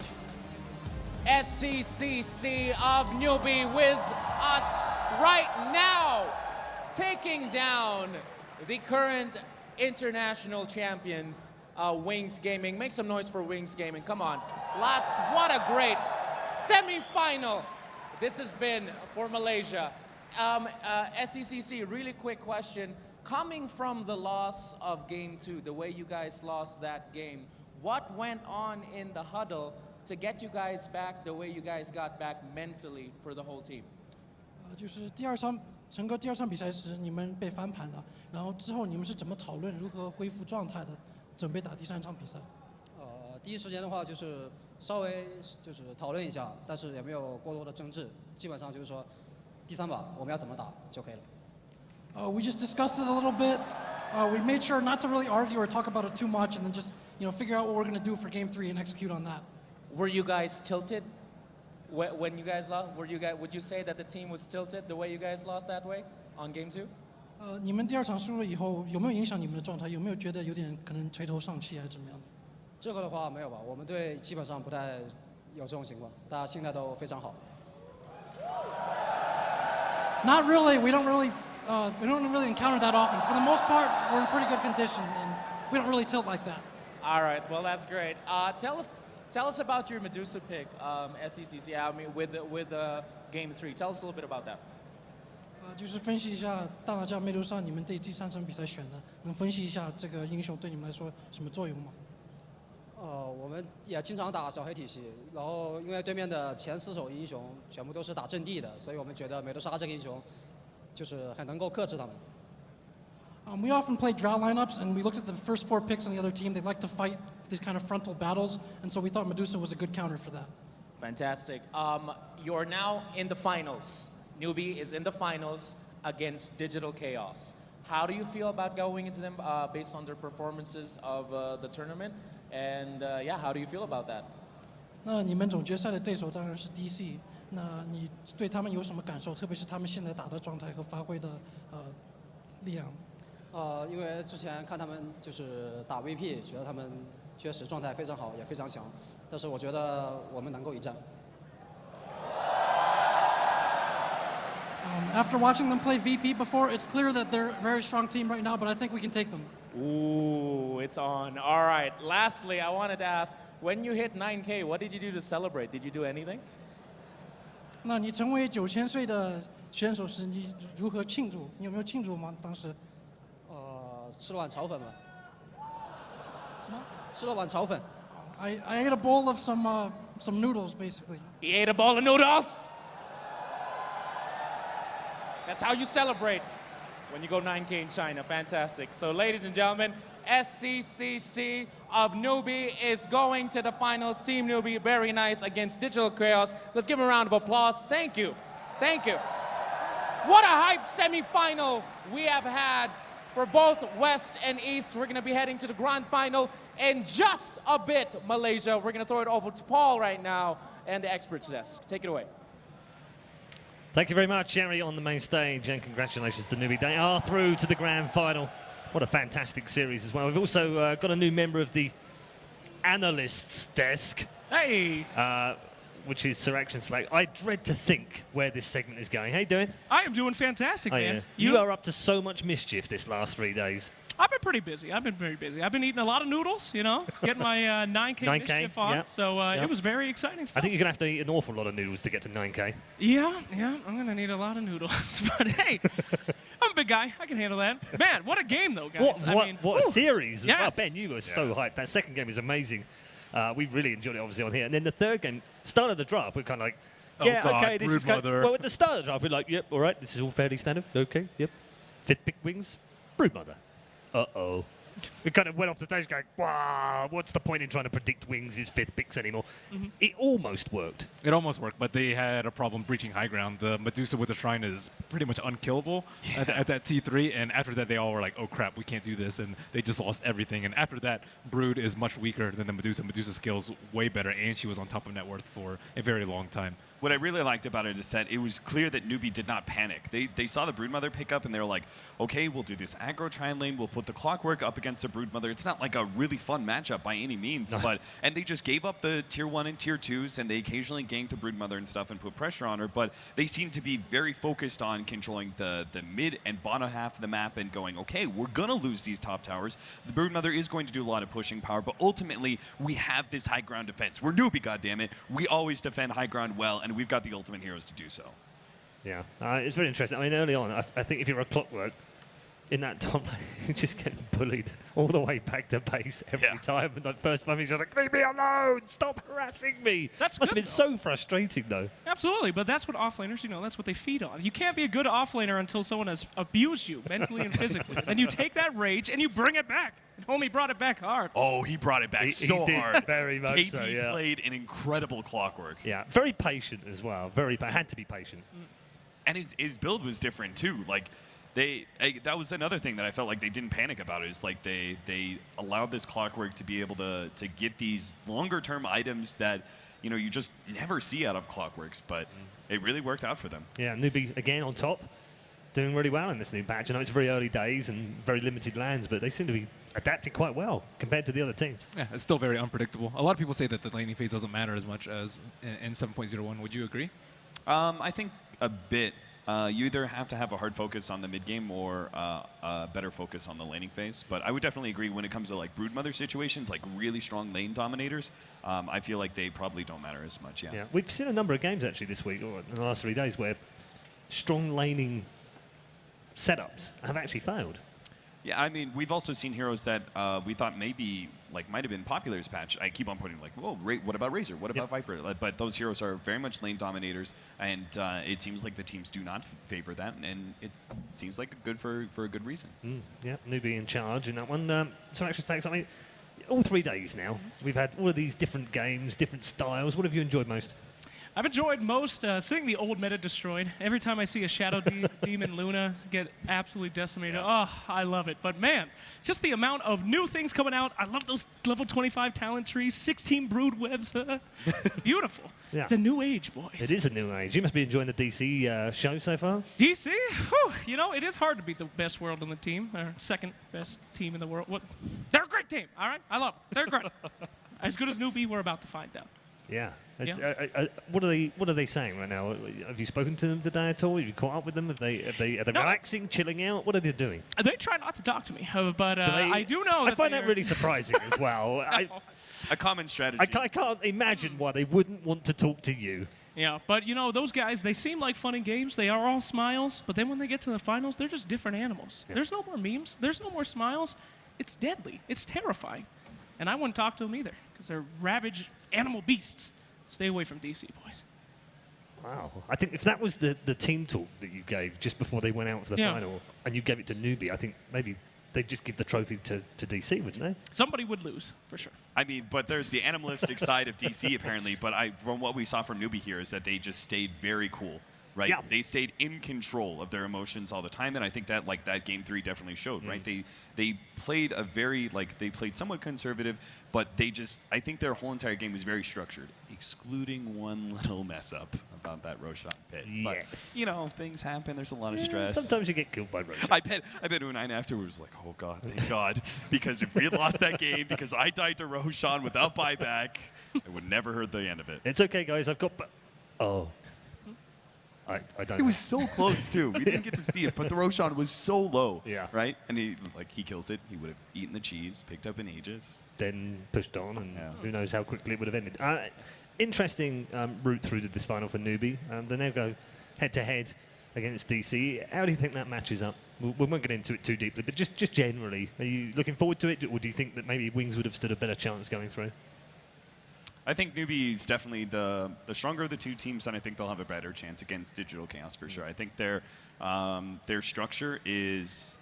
I mean, we talked about maybe the aggression versus DC, and we talked about how Adfinem was effective, but I also think the opposite side of things. I think that you can match DC's a little bit more calm play.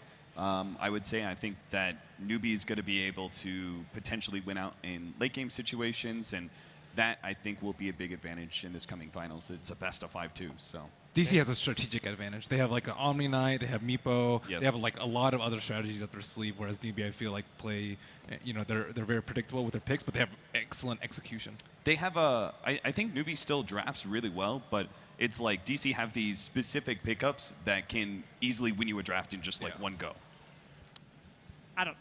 Slacks, come on, what was that face? You were I don't know about that, I don't know if I agree. DC has consistently gotten the number of Newbie a lot of times. It's a different patch, it's a different world, but at the same time, DC's got a lot of tricks up their sleeve, boys. I don't know. They can do high ground defense really well. Newbie, we saw it, but DC knows how to do crazy stuff, and we've seen it too. I mean, Newbie already got shook by a surprising strategy by Wings in that game too, right? And DC can do the exact same thing that Wings can. Yeah, they've also got the Meepo in there as well. Yeah, and they have these threats, these specific hero threats. Kind of reminds me of maybe OG in the Frankfurt Major, kind of similar, where there's these specific hero threats that are going to be tough to deal with. Even from a support position, right? They showed this Leshrac, and this Leshrac is a really powerful 4 position that you have to kind of keep your mind on because he's unusual. The amount of damage he outputs, the amount of tower pushing he does. It's something that you always kind of have to keep in the back of your mind. There's a lot of picks like that for DC. Yeah, Pudge was another one. Misery picking out the Pudge after playing it I don't know, twice in about 3 years or something. Suddenly decided that from 10 years ago he decided he really liked playing Pudge and he'd bring that one back. It was such a good Pudge too. It was a good Pudge. It was a really good Pudge. Thank you very much, all 3 of you. We are headed off to a break right now, but thanks to you to Sir Action Slacks for joining us as well. It has been a fantastic 3 days of Dota 2, but it's not over yet. The grand final is still to come. It has been decided now. We are down to just 2. It's Newbie or Digital Chaos. We'll see you soon.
Get your team apparel now at shop.eslgaming.com.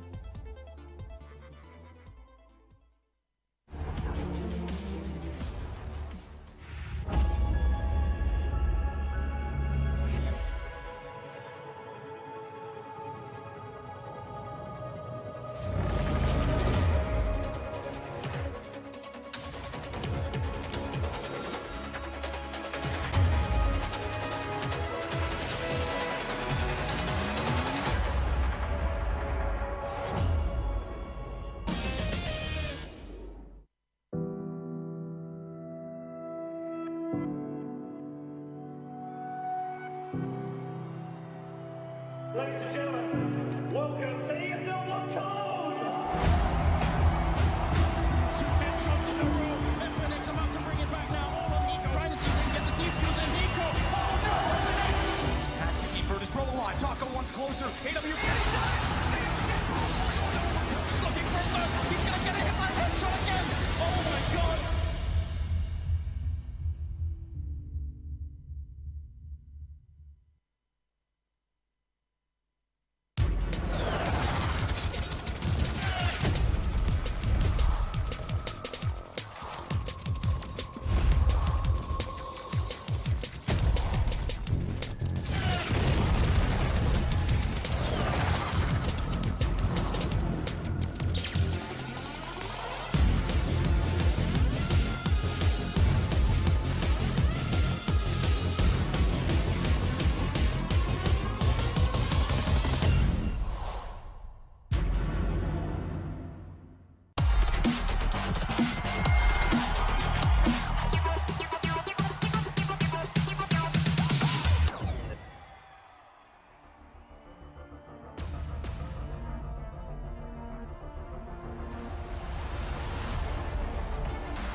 Welcome to the ESL One Genting 2017 Grand Finals. That's right, and a big shout out to Malaysia. We're currently broadcasting live on Malaysia's NTV7 and on Malaysia's first and largest homegrown streaming service, Tonton.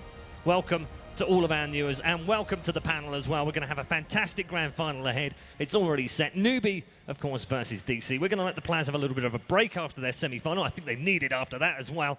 And instead, we're going to give you some recaps from days 1 through to 3 and some extra content that you haven't seen just yet. Welcoming back onto the panel, we have Purge with us, we have Malini, and we have Sir Action Slacks with us. Whew, man, I am so excited. Paul, this has been a dream come true. I never thought I'd make it on a panel before you died. So, I mean, this is... We barely made it, but... And it's begun already. That's right. It's begun already. We're locked on a panel with Slacks. Help us, please. Yeah, please, help us out. Oh, come on. No, Everyone seriously, it's good to have you here. Yeah, thank you. You know, you've been fantastic with these last couple of years. We've been working with you, and I've seen the meteoric rise from little-known reporter to meme creator. Before that, he was a driver for the players. Actually was, yeah, That's driver. right. Sorry, I missed that first step as well. It's an important first step for anyone that wants to have, you know, an entry into esports. Important entry, get you in, and I've seen your career flourish. Thank you. And I'm just a little bit worried that maybe my job's under threat. No, Paul. I could never replace you, literally, Really? because I don't have enough diction for it. But it's good. It's good to have a rising career. The other two panelists on my, you know, they used to be pro players. But I feel pretty good. I mean, I'm happy where I'm at. Thank you for having me on the panel for the first and probably last time. Thank you. Did you just call me a pro player?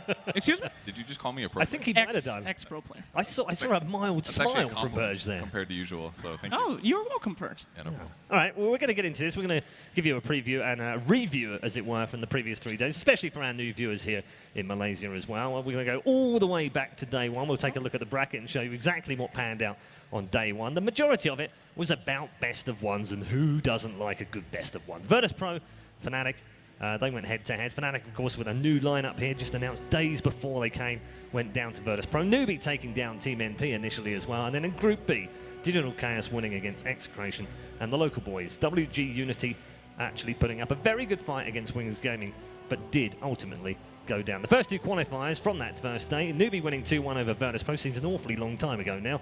And DC, more impressively perhaps, coming back from a game down that they lost with the Meepo. Yeah, it was a little surprising, but I think the real story of that first day was really, the keyword was best of the best of ones. It was very stompy, people adjusting to the new meta. The new patch just came out a couple weeks ago. The teams haven't been playing that many tournaments, and just because they come into a tournament, it doesn't mean they're necessarily completely in tune with what the game should be played like, ideally. So the first day was very stompy, a lot of games that were just one-sided. I think the one team that seemed like they had a firm grasp on the meta from the start was Newbie, though. And I think that might be one really big thing that they have going for them towards the finals. Well, yeah, Newbie are insane anyway. I mean, literally no one knew how to play Dota when this tournament started. As you said, it's 7.0. I mean, those were old times, but Newbie, I don't think they know how to play normal Dota anyway. So, yeah, they were right up their alley, right, buddy? Yeah, they play the most games on this patch, and they definitely seem prepared. Day 1 was the least strange of all the days. It seemed like just short transition from the prior patch, whereas today it's like way different. Same with yesterday. Yeah, it's so fun, isn't it, watching the meta evolve over just even 3 days in a tournament. Yeah, it's my favorite thing about going to tournaments easily. Watch all the games because of casting or paneling, and you just see the developments. Even that last game, the drafting has become more serious. They have very clear openers. You're going to expect Drow Rangers in the first opening from Newbie in some cases. They're not necessarily picking the same heroes they did at the start of the tournament either. The ones that they feel more comfortable with are going to be there. So I think the meta's making more sense, at least to me right now. I feel like I know what to expect in most cases, but they'll always be throwing in some curveballs. Yeah, I think that as it evolves, it will just get more interesting as it goes along as well. The other interesting thing from day 1, I think you brought this up actually during day 1, wasn't just the stomps. It was either a stomp or it was a 15-minute even match, and then one team snowballed. Yeah, I'm not necessarily sure what that was. Maybe just nerves, team synergy. Just waiting to see how things panned out, playing it a little bit cagey. I think it's mostly like draft related, right? Like your drafts didn't come together cohesively like they thought they would. They thought, whatever, this will work fine, but then they showed the hard truth. It's not going to work. That was bad picks. Yeah. They didn't fit together. You lose at 15. What was your favorite thing on the first day? What did you get up to mischief-wise? That's a great question. I don't know. Was it fog-related videos? We did. Actually, that guy that turned into you, he works for me now. He's great. He's my publicist. Yeah. I own the rights to my face, though, so like even if he... I'm not sure you do. There was a guy in the crowd earlier who looked much like you with a beard. Oh, yeah. your ex-brother. But no, my favorite part of that whole thing was kind of just seeing the power of those new trees, because I don't really read patch notes. I have no idea what's happening in the game. So my experience at tournaments is seeing Dota played for the first time correctly. So those trees, man, and They yet were hot. Still, you go home and refuse to do it the right way. Well, of course, because your way It's is okay, the right Purge. way. Calm down. Control yourself. Anyway, could you believe how good WG Unity was? I mean, a lot of people underestimate that team, but they came out fighting, dude. I actually had higher expectations for them at the Boston Major Oh, okay. after I saw them. Dude, they were very, very impressive. They were on the slightly weaker side of the bracket, but I expect them to go a little bit further because of that. Oh, okay. I feel like they went a little too crazy though. They had some, especially like no, that was Execration going to Rubik, but still, their draft was. It was okay. It was very strong, but Execration clearly played better. And I think considering that you come off a top 8 performance at Boston for that much money, and then you fall down that rapidly, it was definitely surprising. They should have been more consistent. Yeah, definitely good in qualifying as well. We're going to move on to day 2 and show you the bracket for day 2. Day 2 was our focus for the elimination matches. The teams that lost their opening best of ones were in action first up, and they moved through to the teams that dropped down from the winners bracket final. That meant Team MP were able to show us some skills at last as they took down Fnatic by 2-0. Very disappointing for Fnatic, of course, with a new lineup though, and plenty to look forward to in the future. Group B, lower bracket, WG Unity going out having won just a single game here on home soil against their arch rivals from the Philippines, Execration making their way through, who were dealt with very swiftly by Wings Gaming. The other bracket, Virtus Pro coming through 2-0. So in the end, we've ended up with the 2 finalists being the 2 top teams from both groups. Not always the way it happens. It's not too surprising, I guess. I mean, I would say the top 4 teams were definitely very close to each other, but yeah, at the end of the day, the DC just stomped their opponents, made VP look kind of bad, and that's kind of been the case of a couple of the matchups. You have some faith in a team, and then they go into a best of 3 and they get out drafted, or various other issues that come up. I mean, there's only so many games that you can win. Absolutely. It's easy to look bad. Execration obviously winning over WG, good match for them, but then getting beasted by Wings in the end wasn't quite what they had in mind. Outdrafted a decent amount, I would say, but they concentrated way too much on the early game and didn't have a wholesome draft. But I liked how they beat Execration beat WG Unity. They went pretty far though. I expected them to drop that first series. Yeah. It was a sad day for Fnatic. Yeah, that was so disappointing. But they just formed their team. I mean, overall, this is just the beginning of that legacy. But man, But you want it to last. Of There's course. only so many times you can reform before the next qualifiers. is there? I mean, they could take some guys from the audience. They could make it work. All right. Guys, they looked fine. They did well. Come on. Like they lost NP. That was maybe the best set, the most convincing set that NP played. But I saw a lot of promise in Fnatic's lineup. I think they can get something good done. I know. That's what I'm saying. I just wish they got some more done here. But soon, Purge. Soon. Patient, my friend. Soon TM. Sick memes. Let's move on. Okay. Yeah, so let's do that. One of the other teams in action were Team MP. Yes. And we'll get to this in a minute, so I don't want to hear from you just yet, because it's something special we have lined up. How do you assess that, Ben, as a tournament for them? Because it's sort of not disappointing, but wasn't spectacular either. It was kind of stuck in the middle, and that's exactly where they finished. Yeah, they're like the middle Pokemon in the evolution. They haven't yet reached Charizard. They're kind of in the middle still. I would say the one thing that really separates NP sometimes is that they need to be very comfortable with the meta and the heroes that they pick in it.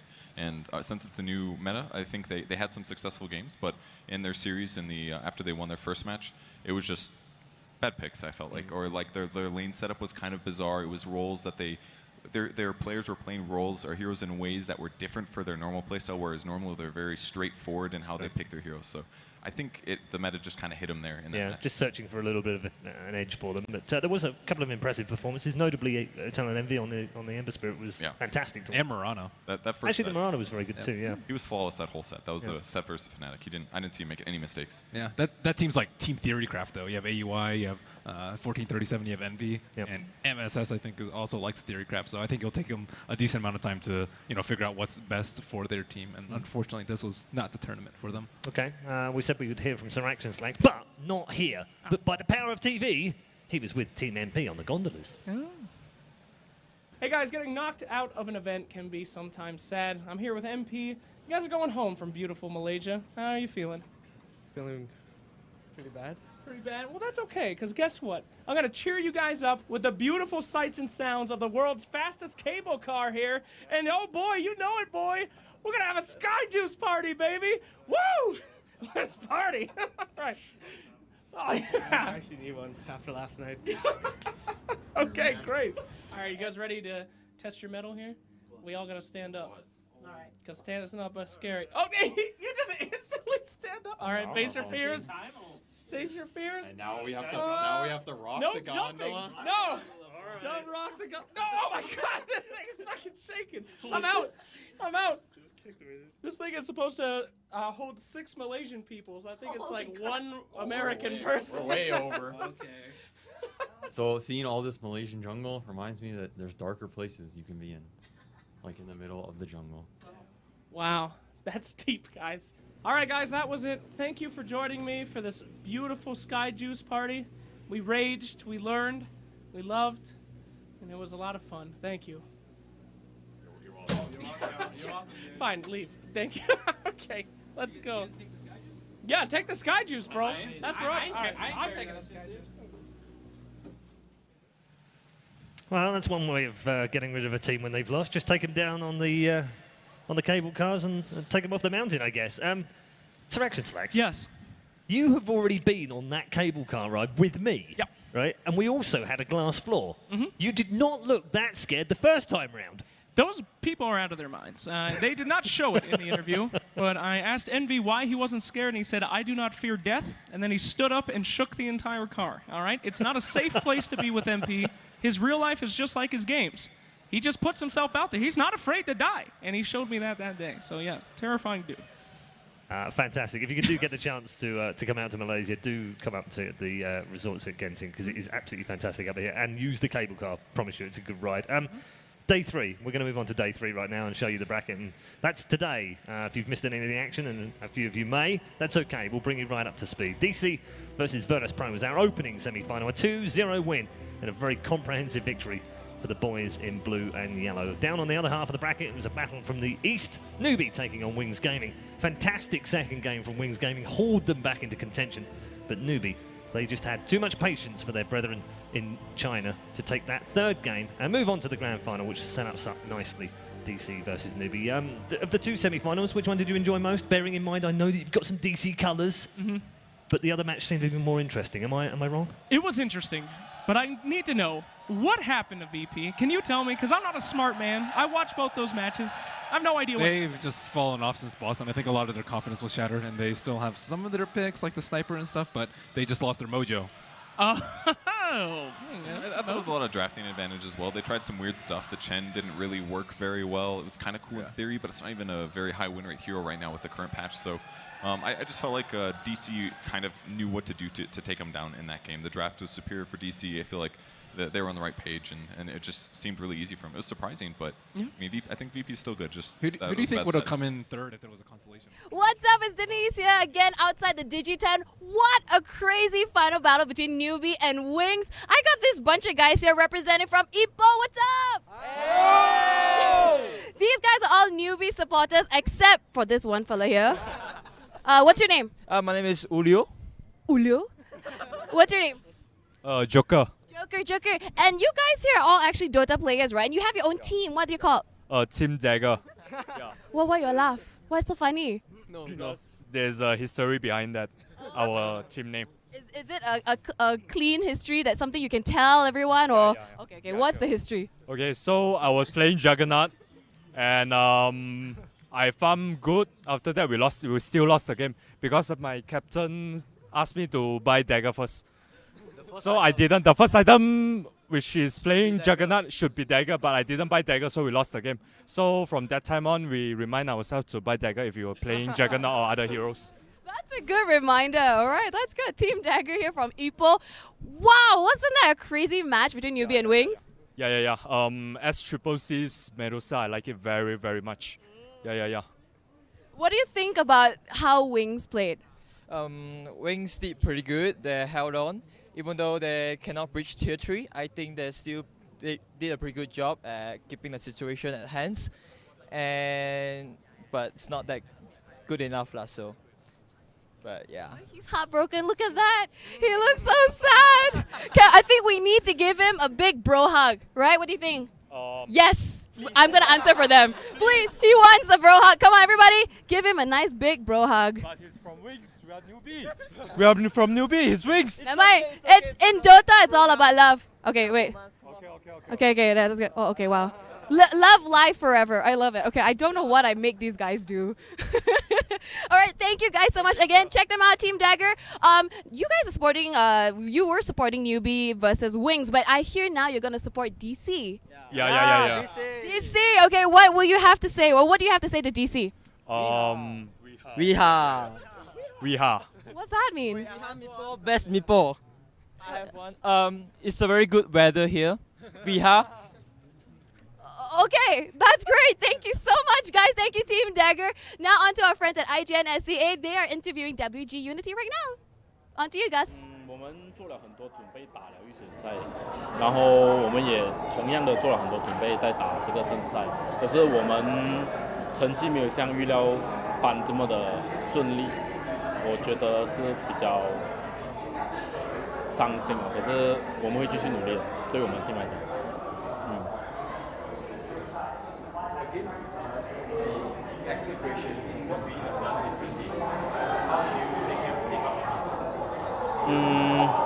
我觉得我们各方面的 planning 都不是有很大的问题，我们只是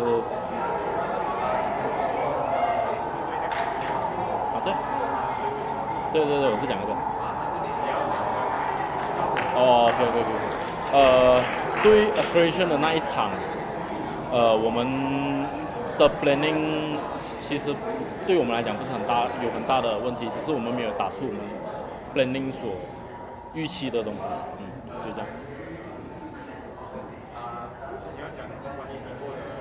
我们其实有想了办法怎样去 counter 这米波，只是我们没有应对到很好，在那一场比赛里面，我们觉得很遗憾。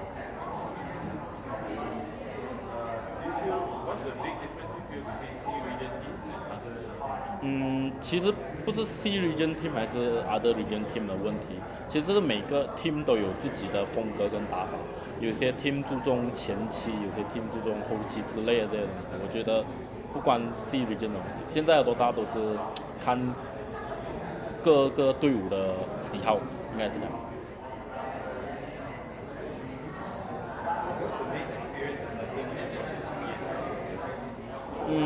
在 ESL 我学到了几个从比赛学到的东西，就是我 drafting 需要进步，又或者我们 game 的应对方式，我们抗压能力各方面的问题我们对于这些问题的处理都暂时来讲不是特别的好，我们继续努力。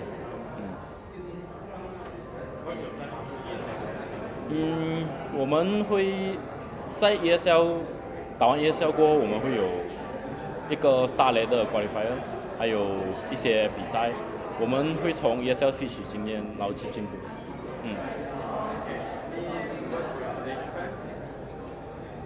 Malaysia boleh. Yeah, that's it.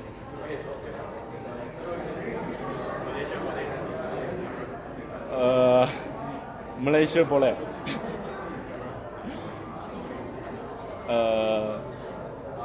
我做了一次。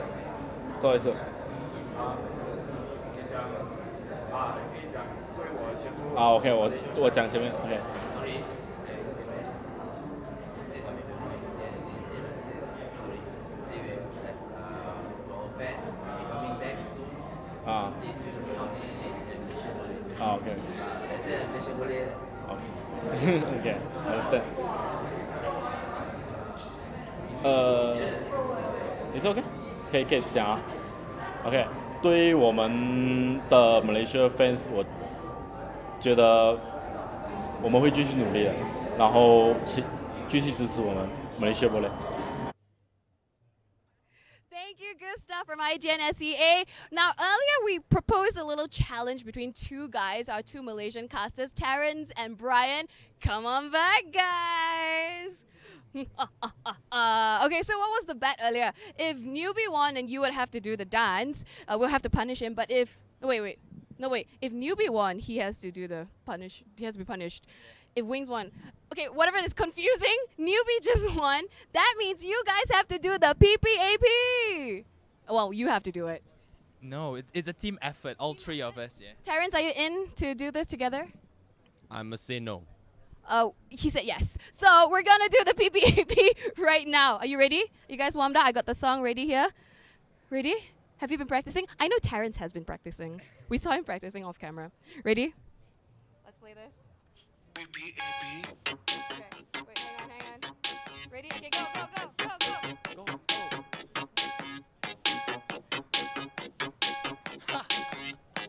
You know it, don't pretend. Do it. Okay, go. I have a pen. I have an apple. Apple pen. I have a pen. I have pineapple. Pineapple pen. Apple pen. Pineapple pen. Pen pineapple apple pen. Well done, guys, for being so spotting. We got a crowd. You got fans now. Wait, hang on. I need to stop this. One important question. You got girlfriend or not? Yes. Got. You also got girlfriend, right? No. No. Okay. Maybe. I'm safe. I'm very safe. He has a problem tonight. No, maybe tonight your girlfriend be like, Terrence, you're really good at dancing, huh? Maybe. So if if you have something to say to your girlfriend, would you like to say anything right now? Thank you for being there for me. And how about you? I'm forever single.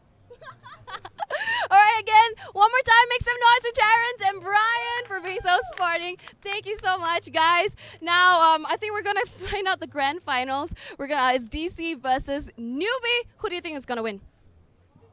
Newbie. DC. Oh. No more wager, guys. Come on. Another one. Okay, maybe. Oh, he's excited. I think he actually enjoys being punished. No, I actually enjoy punishing him.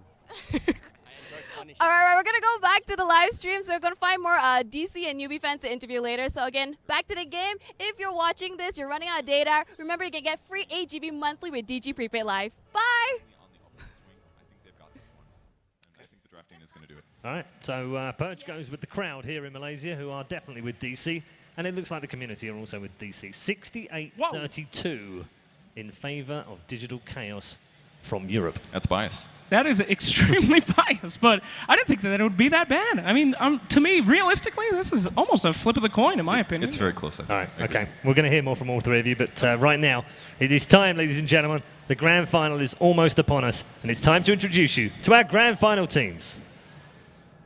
Malaysia, you have been amazing for these past 3 days, supporting your esports scene. And now we are here for your grand final!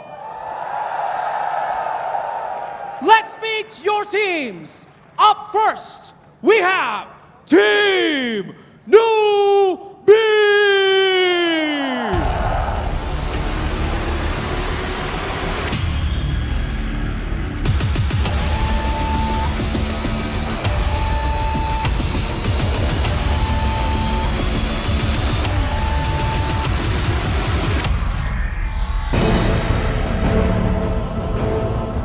Making their way to the Arena of Stars here at Resort World Genting, Team Newbie!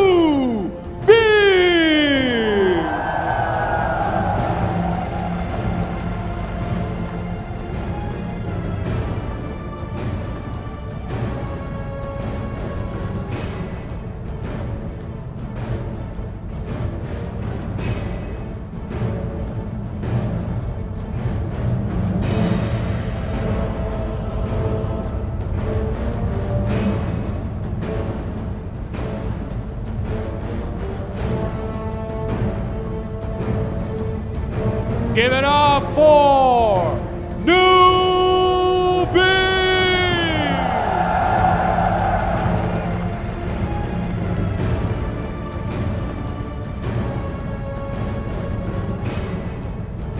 Their opponents, show some love for Digital Chaos!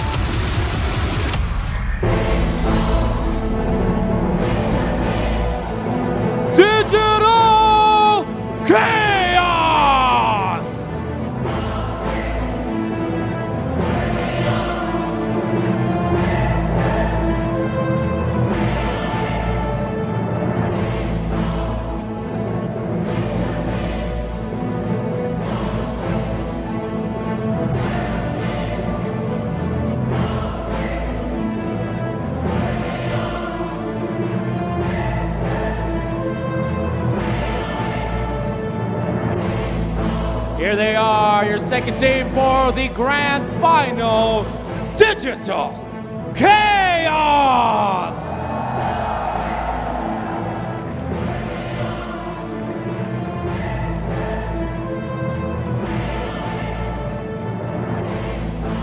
Here we go. Malaysia, drop your phones for a bit because we're going to end things on a hype note. Let's hype this arena. Now, we're going to get things started now. I want you guys to get this clap going. Come on, let's get a clap going. Come on. Slow. Let's do a slow clap. Slow clap. Come on. Slow clap. Slow clap. There you go. There you go. Keep it going. Keep it going. We are here live on national TV. The grand final of ESL One Genting, DC versus Newbie. If you love Dota, let him hear you, Malaysia.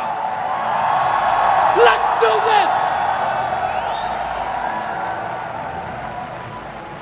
The hype is real here in the Arena of Stars. All the stars are on the stage right now as the 10 players get ready for the grand final to crown ESL One Genting champion in 2017. The trophy awaits the hands of the victors, and Draft 1 is just around the corner. Gents, it's an exciting way to end a fantastic week of Dota. I mean, we've had amazing games even up until this point, and we still have a best of 5 to go here. And I think these two teams are so closely matched that we're going to get an amazing series. Yeah, I wouldn't expect anything else from these two teams, Ben. What are you expecting most out of the two, though? Diversity, great picks, interesting picks, maybe some curveballs here and there. Sick team fights. Sick team fights, absolutely. Got to be those two. Absolutely. I mean, both these teams are just so aggressive. They're so unpredictable, and not only in the drafting stage, but just how they play the game. And man, we're going to see some blood, guys. This is going to be brutal, and I can't wait. Yeah, absolutely. Different setup in this one. Best of 5, so we should talk about that because it does change the dynamics a little bit. We saw this at TI, of course, with DC. They can pick up games like this early on. Then the momentum comes into it as well. Do you feel like it matters too much, though, to either of these two teams, Kevin? Does it matter if one goes up 1 or 2-0 and then maybe the other one gets a men block and can't come back? I don't think it's as important as it is talking about the best of 5 grand finals meta that always happens. When you get two teams that go through a whole tournament and develop meta with the new patch, and then they finally get matched up against each other. They've done some homework in the last night or two, knowing maybe what they want to pick, maybe how they want to adjust things. And then as each game goes, you will see things develop. And game 1, you could see some hero get banned first phase. He could slip through game 2. It's entirely possible. And that kind of unpredictability could see absolute breaks in momentum. So even if one team does get ahead, I don't know if it's going to be enough. I love that fact, that whole meta in the final itself, because as you said, you get these bans come out early on because of the homework they've done. Then they might ban them for a few games, and then suddenly they let them slip, then it comes back out, or something else might surprise them in game 1 that they actually didn't take into account at all, and then have to ban for the next 2 or 3 games, which lets something else through. Very interesting, Ben. Yep.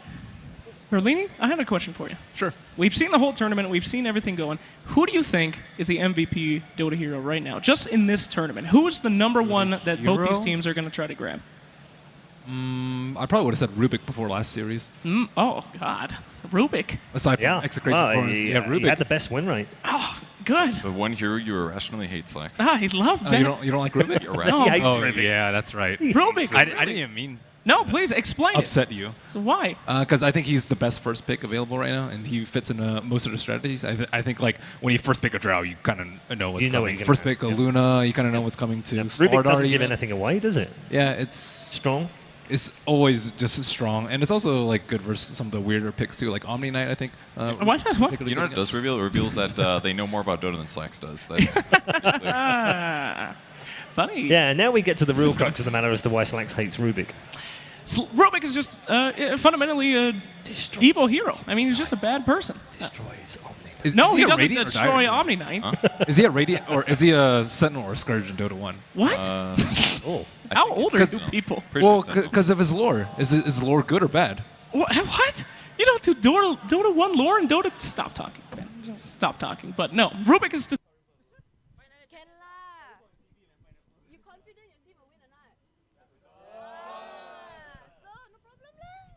Okay, come. Basically saying the enemy is going to mess up, and I'm going to capitalize on that. This started off as a nice conversation of which hero is the MVP of this tournament. This started off as a nice conversation of which hero is the MVP of this tournament. Purge, have you got any better ideas? I think Mirana's been pretty big in a lot of games. Looks like Quap and Centaur have had pretty good win rates too. I think Centaur's been a hero that's been surprisingly strong. Heroes that are sometimes okay in the offlane, but also have a lot of lane pressure potential, and Centaur is clearly one of those. Yeah, it's been playing a lot. Well, not played a lot, I think 5 times. Yeah, something around there. Could be Meepo too. Meepo only lost the Underlord. 1. Yeah. Yeah. Yeah, and I think Rubik's only lost 2, maybe 1 or 2. I can't remember exactly, but it's definitely was. I mean, it was 5 out of 5 at one point. I know that much. Yeah. I guess probably the most disappointing big pick has probably been Slardar, isn't it? Oh yeah, he's had a pretty low win rate, but I think it kind of depends on the team. Maybe Hey, there's a lot of times. Indonesia Grand Finals right now between DC and Newbie. I got DC fans on my right. Make some noise. Whoa! And I got Newbie fans on my left. Yeah! Come on! Wait, they're on 1, 2. They got lesser people here, but they're louder than you. How lah? Oh, how? Sore throat, sore throat.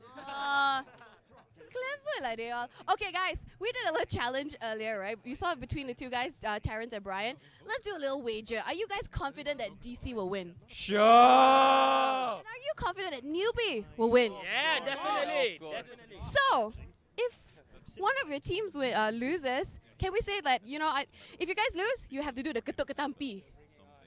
Yeah, bro, of course.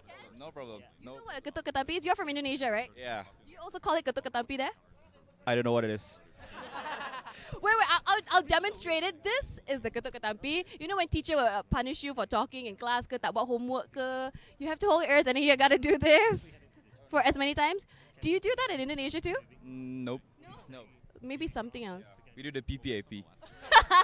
These guys are troll. They do the PPAP, huh? Okay, so you confident, right?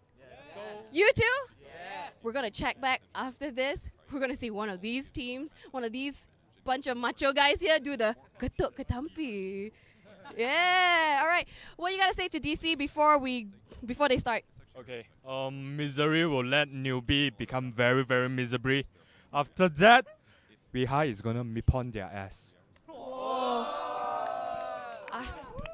I hope we bleep that. Okay, what do you guys have to say to Newbie? I think Newbie is going to trash DC all the way. It's going to be a 3-0 game. And SCCC is going to trash Weha easily. And we shall see that later.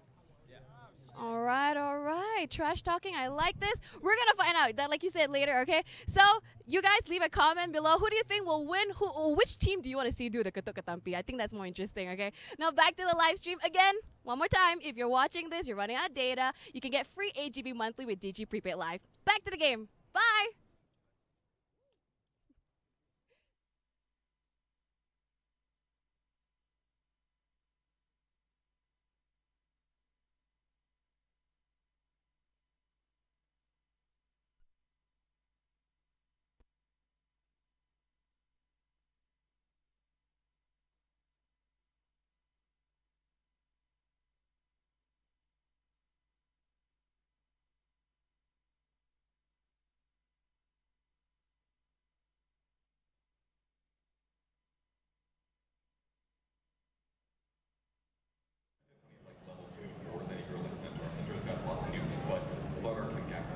With sprint, he can roam in other lanes more effectively. So there's some advantages that starter has. Okay. There's the hated hero, which actually makes Rubik is picked first alongside a jump.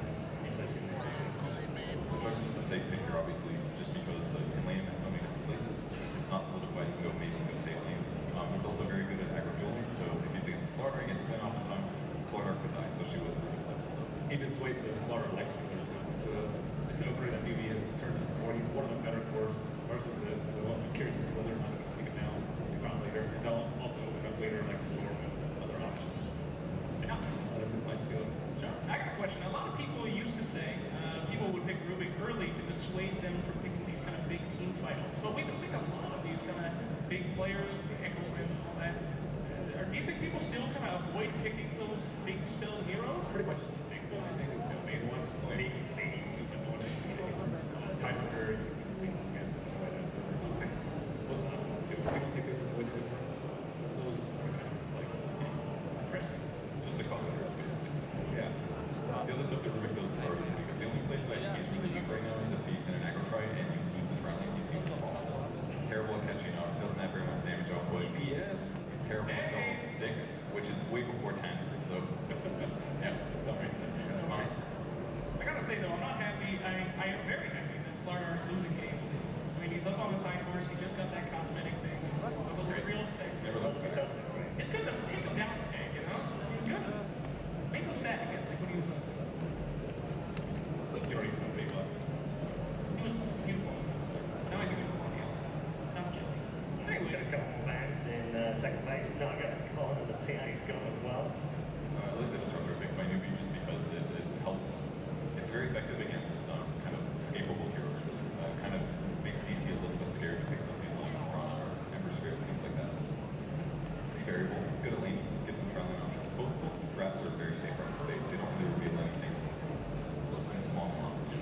And I do say that I really like the disruptor pick, especially against Juggernaut. I mean, I feel like whoever gets the drop on the other hero, whoever really gets in there first, is the one that's going to have that big advantage. Losing games lately. I mean, he's up on his high horse. He just got that cosmetic thing. He's looking great. real sexy. Never looks better. It does look great. It's good to take him down a peg, you know? I mean, good. Make him sad again, like when he was ugly. I mean, you don't even know what he was before. He was beautiful on the inside, but now he's beautiful on the outside. And I'm jelly. Right, Anyway. Got a couple more bans in second phase. Naga's gone and the TA's gone as well. I like the disruptor pick by Newbie just because it helps. It's very effective against kind of escapable heroes, really. It kind of makes DC a little bit scared to pick something like Marana or Ember Spirit, things like that. And it's pretty variable. It's good at laning, gives them tri-lane options. Both drafts are very safe right now. They don't really reveal anything, just some small nuances. Yeah. Can I do say that I really like the disruptor pick, especially against Juggernaut? I mean, I feel like whoever gets the drop on the other hero, whoever really gets in there first, is the one that's going to have that big advantage. And it's kind of a real fun. In Dota, sometimes we have rock, paper, scissors. These guys are 2 rocks. Just depends on the situation that they meet. I agree, but it super counters Glimpse, obviously. Yeah. And I think that's a big lacking in that disruptor. When ganking Jug pretty much means whenever he's initiating, it always has to be somebody initiating with an instant disable, and he has to ulti on top of that. Man, they've taken out all the cheese. The Meepo, Naga, and Omni Knight, I think those are the 3 heroes in particular that DC used that way better than other teams. Ben, and your team talk was a failure now. They did. Well, at least Newbie, they just want a straight up game. They don't. It doesn't necessarily mean that it's a failure for DC. It's just that they might not have good enough counters or comfortable enough counters versus these. Sure. There's got to be more cheese somewhere, though. Oh, speaking of more cheese, there we go. Well, how about a great big lump of cheese? The last game that we played on Pudge was amazing. Yeah. And I would say it's pretty good against Slardar. It's good against Disruptor, saving allies to get sent back. It's great offensively, too. Yeah. I'm a little interested to see how they're going to be able to have something that stands up to that. I mean, they don't really have... I guess they do have a pretty decent amount of damage so far, but you got to take a lot to take that big guy down. How are they going to answer all that meat? I don't think that's really the question, you should say. It's more, what can they have that's going to be survivable against getting hooked? And Quap is the best for that. It was something that Newbie actually used very successfully against VP in the first time they matched up. If you're trying to gank a Quap, it doesn't matter if you hook her, she'll just blink away. Magic Immunity is the best, especially instant cast. So despite the junk, they have gone Lifestealer anyway. It's because Lifestealer is extremely good against a Pudge. Yeah. He counters in many ways. You kind of want to get hooked. Yeah. It's like, wow, I don't need to Please bring me in so I can destroy you. It's like 2 cannibals, right? So he's not grossed out by eating, he already eats dead flesh anyway. So. Yeah. That is graphic, but very accurate, sir. Well done. Look at those chompers. So, why is he good, though? Because Pudge has this very reliable BKB piercing stun, which is kind of Lifestealer's #1 thing. You don't want to eat him during Rage. Yeah, because then you're not... Rage is super long. Yeah, you're disabling him. That's it. Well, that's pretty good. Yeah, but then when it ends, he's going to kill you in like 5 hits. That's the issue. And you're out of spells. You can't rot even because... And if Slardar's there or Disruptor's there, they're going to cancel your stun and then he'll kill you anyways. And if you take any damage during the Dismember, you'll just leech it all back because Pudge has high health and low armor, which is what Lifestealer feasts on. Okay, so we've had 4 bans each. We're into the second phase of the draft #1. And we've got a Lifestealer one side, Punch the other side. Where are Digital Chaos going next? They used to run Pudge Alchemist a lot. This was back in the prior patch, but it was just any time you would go into Alchemist while he was farming, they would just hook him back. I don't know if they want to do something like that. It doesn't really suit this patch's style, however. Well, these guys are taking a long time thinking about their next pick here. I mean, this pick is huge. If whatever gets picked is going to set the tone for the rest of the match, because everything's fairly even right now. So it's going to reveal what they want to do. It's kind of a disadvantageous place to be here. Yeah, maybe they could just grab something simple though, like Axe. I would say is like a fairly or Legion off-laner. which Right, has Legion's not good. been banned, has been banned a lot this tournament, hasn't been played an awful lot. It's a good counter against Lifestealer. It's kind of the point that Slacks is making about the Pudge ulti. It's a better version of that, and it allows you to kill the Lifestealer. And it's really good versus Slardar too. Yeah. Like now they actually have a way to deal with the Slardar bomb. So And they can remove corrosive haze from people too with press the attack, or it's a lot of great things. So this is one of the few games that I actually have not seen a Storm banned out from Digital Chaos. Most of the other mid heroes that Newbie typically plays are out of the pool. However, they don't have a Drow Ranger, so maybe a little bit less appetizing for them. His other pool includes OD, Invoker, I would say, are his main ones. I kind of feel like Newbie just goes for more teamfight picks here, because I already feel like Disruptor ultis on, like, if they catch 2 heroes in it, the teamfight's one, it feels like to me. So maybe something that just allows them to run over their opponents. This might sound weird. Can I throw this out there though? Seeing a lot of strength, I'm seeing a lot of meat.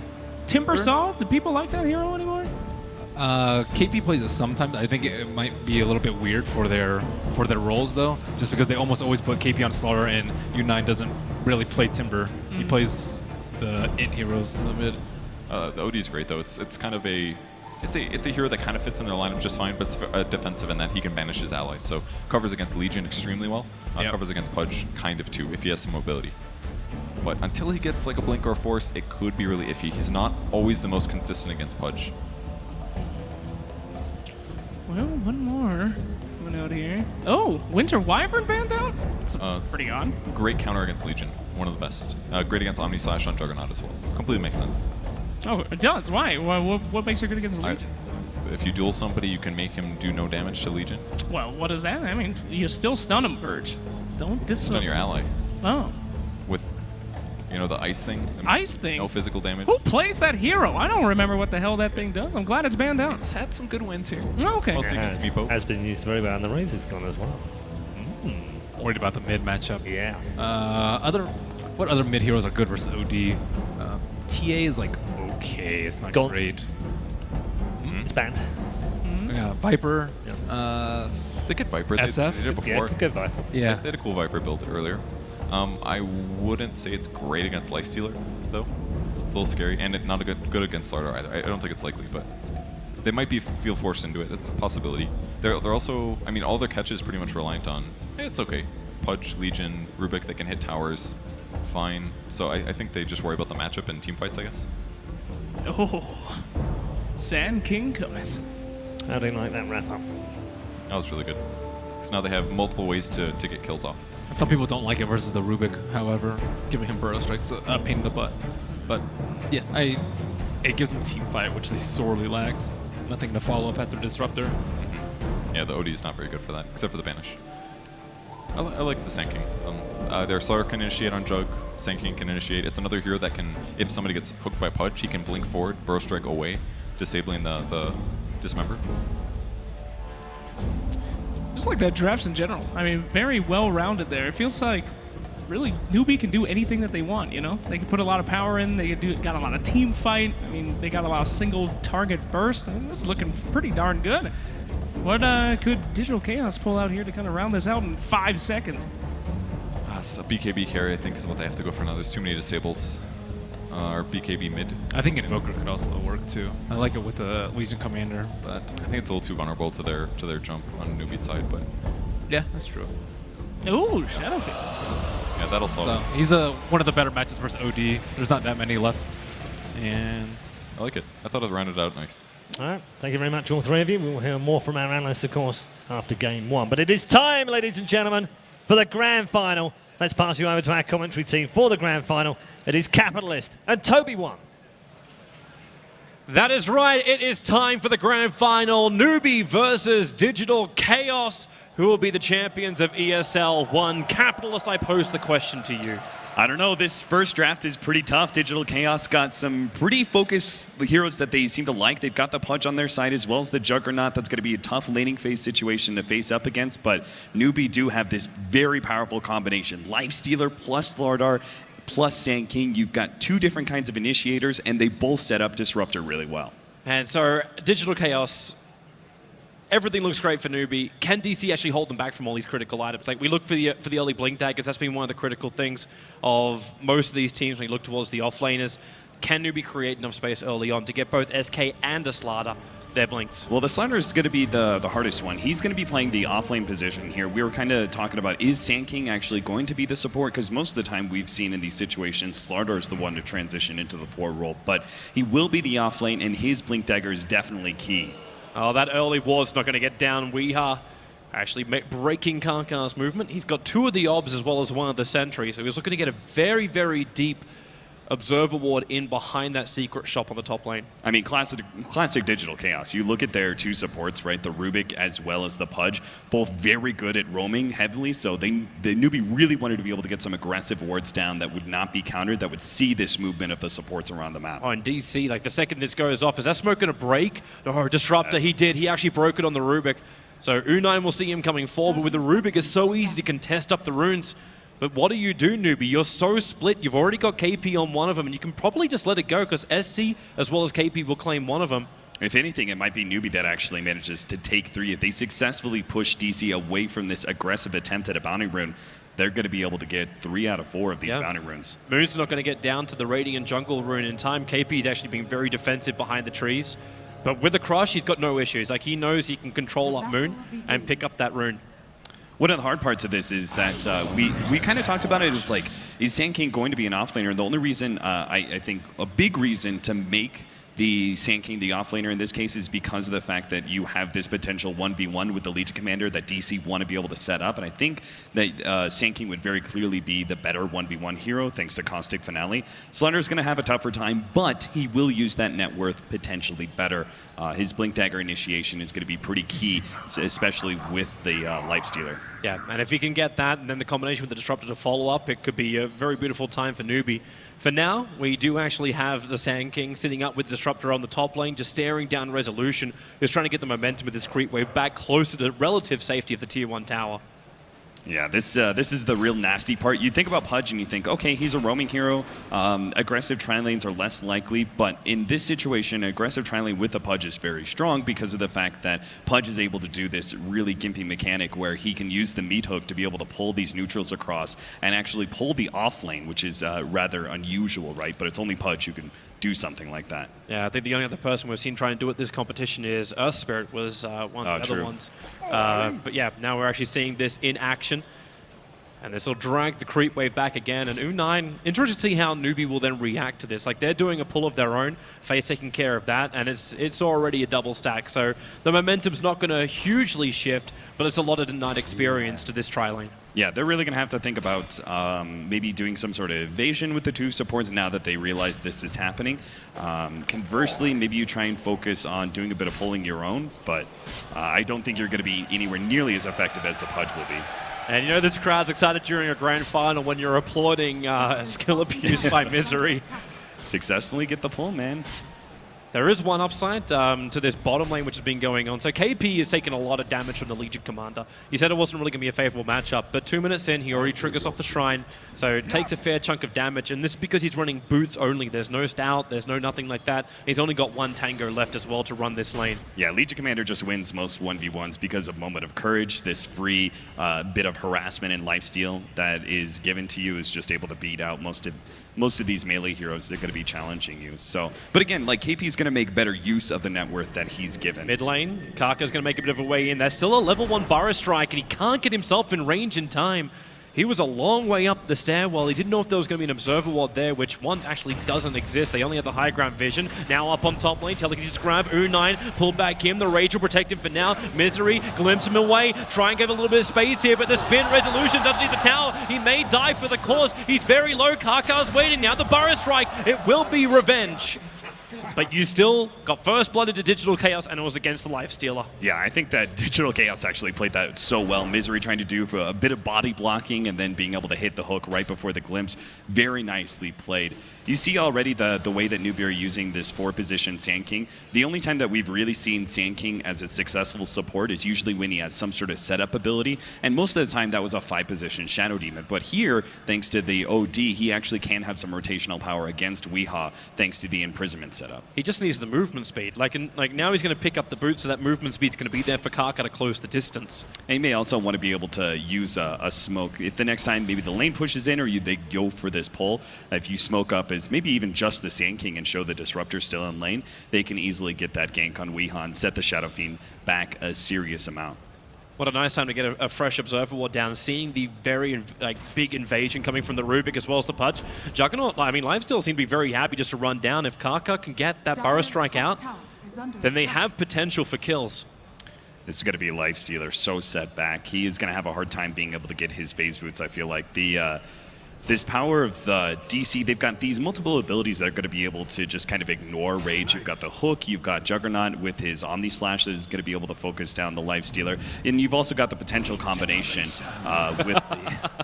Good attempt there, Saksa, but not good enough to take that back. Well, he's got friends. Weeha's in the neighborhood, but you don't have another controlling factor, so Kaka's just going to use the Burrow Strike to try and outrun them. And with SC in the neighborhood, Kaka shouldn't get anywhere near death. Yeah, certainly not. He's going to force the 2 supports over, and they may still try and do the wraparound here. That level 2 hook's in range. He can reach Kaka. Kaka's going to see him, and there goes your hook. Kaka dodges it inside the tree line. SC starts up with the imprisonment. You've got Burrow Strike into Sandstorm, so if Sand King wants to do it, he's looking up, but he actually changes targets, looking towards the Rubik. SC, there's no real damage, and Kaka, he has to go inside the Sandstorm. Faith's going to help out the hook, actually dragging Faith in closer, and Pudge, Misery's in trouble. The damage will be enough. Actually, maybe it won't be from just that imprisonment, but nope, it is. Misery will fall, and they'll trigger off the shrine, so all the damage that was done is completely negated. Yeah, Misery was hoping to be able to get up into that high ground so then he could try and rot himself to death, but unfortunately gets caught by the imprisonment just before he gets out of sight. Good attempt there by, I think, like Newbie very smartly making that turn with the TP rotation. Again, the downside is KP is just repeatedly being abused. He's already had to go back to base once. He's also used that offlane shrine, as you've pointed out. And Moon Meander, he's got himself phase boots, and he's going to have a very early armlet at this rate. They're having another crack at mid, but the Hawk pulling Weehaw out. The advantage of imprisonment, it sets up for Newbie, but also sets up for Misery, and SC raises, but oh, the Burrow Strike is there. And goodbye, Wee. Glimpsed back into death. That early point up, Faith went for it on the 3rd level to have their 2nd point up in Glimpse. Very smart use of the Observer Ward placed out. That's probably going to be read by Digital Chaos, but well worth it. You can go ahead and lose that Observer Ward, but it gave them the vision necessary to be able to get that Glimpse. And a kill on an SF is definitely something you'll take. Interested to see when rotation comes to this bottom lane, because Moon is walking around with that duel, so he needs a little bit of help to make that kill happen. Yeah, Legion Commander is particularly good at being able to scale even better now in 7.0 thanks to the increase in talents. At level 25, you get plus 40 duel damage when you win a duel. So that's pretty interesting, but it's also the fact that Legion Commander already scaled pretty well if you can get the armlet first into the later Blink Dagger, and this is what Moon's plan is. Open wins, Resolution will spin it off. That Observer Ward, KP's got to get out of here. They know that, actually, they may not know that SK is there until now, as he walks on top of the shrine. But they'll realize that SK is actually leaving, so KP is all by himself. Rubik walks forward, but no, he can't reach him. It's a level 1 telekinesis. He doesn't have that range just yet, even with the movement speed from Boots. And it may be mid that dies instead. Weehan's going to go ahead and bounce back to his Radiant. This is a frequent neutral camp that is going to be farmed up by SS when they feel uncomfortable with where their lane is right now. And Weehan, his spidey senses are tingling. Yeah, he knows something is up. And Kaka is looking for something as well. He's hoping to also leech out that experience. Already with a roaming SK, 7 minutes in, you've hit level 5. Now you're going to see the rotation of Resolution. So you know there's some heavy movement coming from the DC lanes, but they won't see this Pudge coming over as well. Like, if they can. Actually, no, the Dire Observer Ward, it did actually get the vision of him. Man, Under the cover of smoke is difficult. This is super awkward. We've got this weird standoff in the mid lane, but Juggernaut has abandoned that offlane scenario that we were looking at earlier, and he's so far behind in CS now. And they haven't quite finished up with Moon Meander. I think he'd like to be able to actually complete his armlet before he rotates anywhere out of this lane, so they're actually going to try and set up a gank for him. He's got to get out of here right now. Is there TP support coming? Double TPs. The duel will begin. Is there he tanky enough? No, he's not. Moon will find the kill, but an instant burst strike from Kaka, bringing in SC. They'll have an extra imprisonment and dragging Resolution back. He already used his spin to help get the kill. Moon, not enough damage to find him. Kaka, not enough mana. He can't burrow strike, so we have to go back between the towers to find the other kill, which will happen on Resolution. He's almost there. Kaka's, he has the clarity. He almost has the burrow strike. He'll have to go blind. Where is it? There's suppress the attack. Kaka. No, he keeps up. Is he getting? Oh, no! He burrow strike the wrong area. Maybe he didn't get the vision over on Moon. Now Moon can actually turn around and fight this one. If they can wait it out another 13 seconds, he can even get the dual damage if he wants it. But Kaka into the trees, running away. Support's coming in from U9. This will keep Misery away, but Moon is still on the chase. Phase Boots on cooldown, and he's going to give it up for the moment, or will he? U9, the attack, Moon down to 300, but the TP will be successful. I think that was a very risky maneuver by DC. Against this team in particular, Newbie are particularly good at being able to always have TPs and always be able to reactively rotate to be able to deal with certain overextensions, certain ganks like that. And DC committing so heavily behind that Tier 1 tower, and in an offlane especially, where the Tier 1 and Tier 2 are rather close together, and you have that Shrine to go on. Newbie just, their TP rotations were beautiful. KP, does he have the movement speed to catch up? The crush is available. With that haze on him, he's going to hit the crush, but one more hit, he needs one more hit, he's got it. But maybe the punishment can be there from Rubik. Movement speed, KP going the run on bottom lane. A denial out from Misery as he got attacked underneath that Tier 1 tower. And KP is away. Sad times for Digital Chaos. They just lost what is supposed to be their kind of, two position, I guess, in this situation. Juggernaut, he's had such a bad laning phase. Now he dies to the Slardar. They rotate heroes up, can't actually get the kill, and Newbie is actually pressuring that bottom lane all the meanwhile. So they have so much space to work with, and they're actually still punishing DC and the one heroes that they're clumped up at. This time, it just doesn't look good for DC. Like, OD's also having the time of his life in the mid after already having that hand of minus. Maybe they can punish up KP. As Rubik will pick him up. Moon has the duel available. Trying to wrap around the back of it as, okay, maybe KP will walk into it. He gets the crush on the other side. Thanks to the creep wave was there. He saw it, so they'll imprison. This allows, again, Newbie to position nicely. Faith, he could commit the ulti if he wants to, but no, he just got another crush. Oh, Very he might just simple. have Misery too. Oh, with the glimpse back, now they'll commit up the storm. SD's coming over with the orb damage. Misery doesn't really stand a chance. Another high-level imprisonment, and he'll pop the second he appears back into the world of living. Obviously dead. He's got a mega kill streak already. It's 10 minutes into this game, and this guy's a beast. He's sitting at 5,000 net worth 10 minutes into the game. That is easily going to be breaking 10K by 20, and that's just such a bad sign for a hero. Like, OD is not one of the strongest heroes in the early game, but he's very rapidly going to scale later on. Rez has spin as well as the Omni Slash, so he's going to put down the healing wall to start with. Moon, well, he's going to run in, but all he's got is the armlet, now is infested inside the, is inside the melee creep of the Radiant side.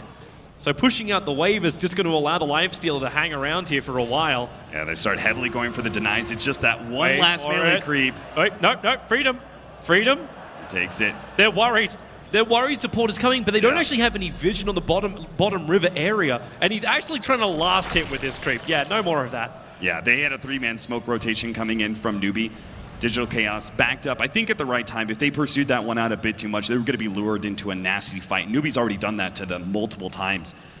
Newbie, I feel like they're almost taking a couple of pages out of Wings books when it comes to luring these enemy teams into fights that are just bad for them. They see a certain hero, they kind of tunnel vision onto it, they get a little bit too deep into the map, into the dire side, and then they just get punished by, especially by this Disruptor. Faith has had excellent positioning, and they just seem to be playing really well around these heroes. And part of it is the fact that OD is willing to move so heavily.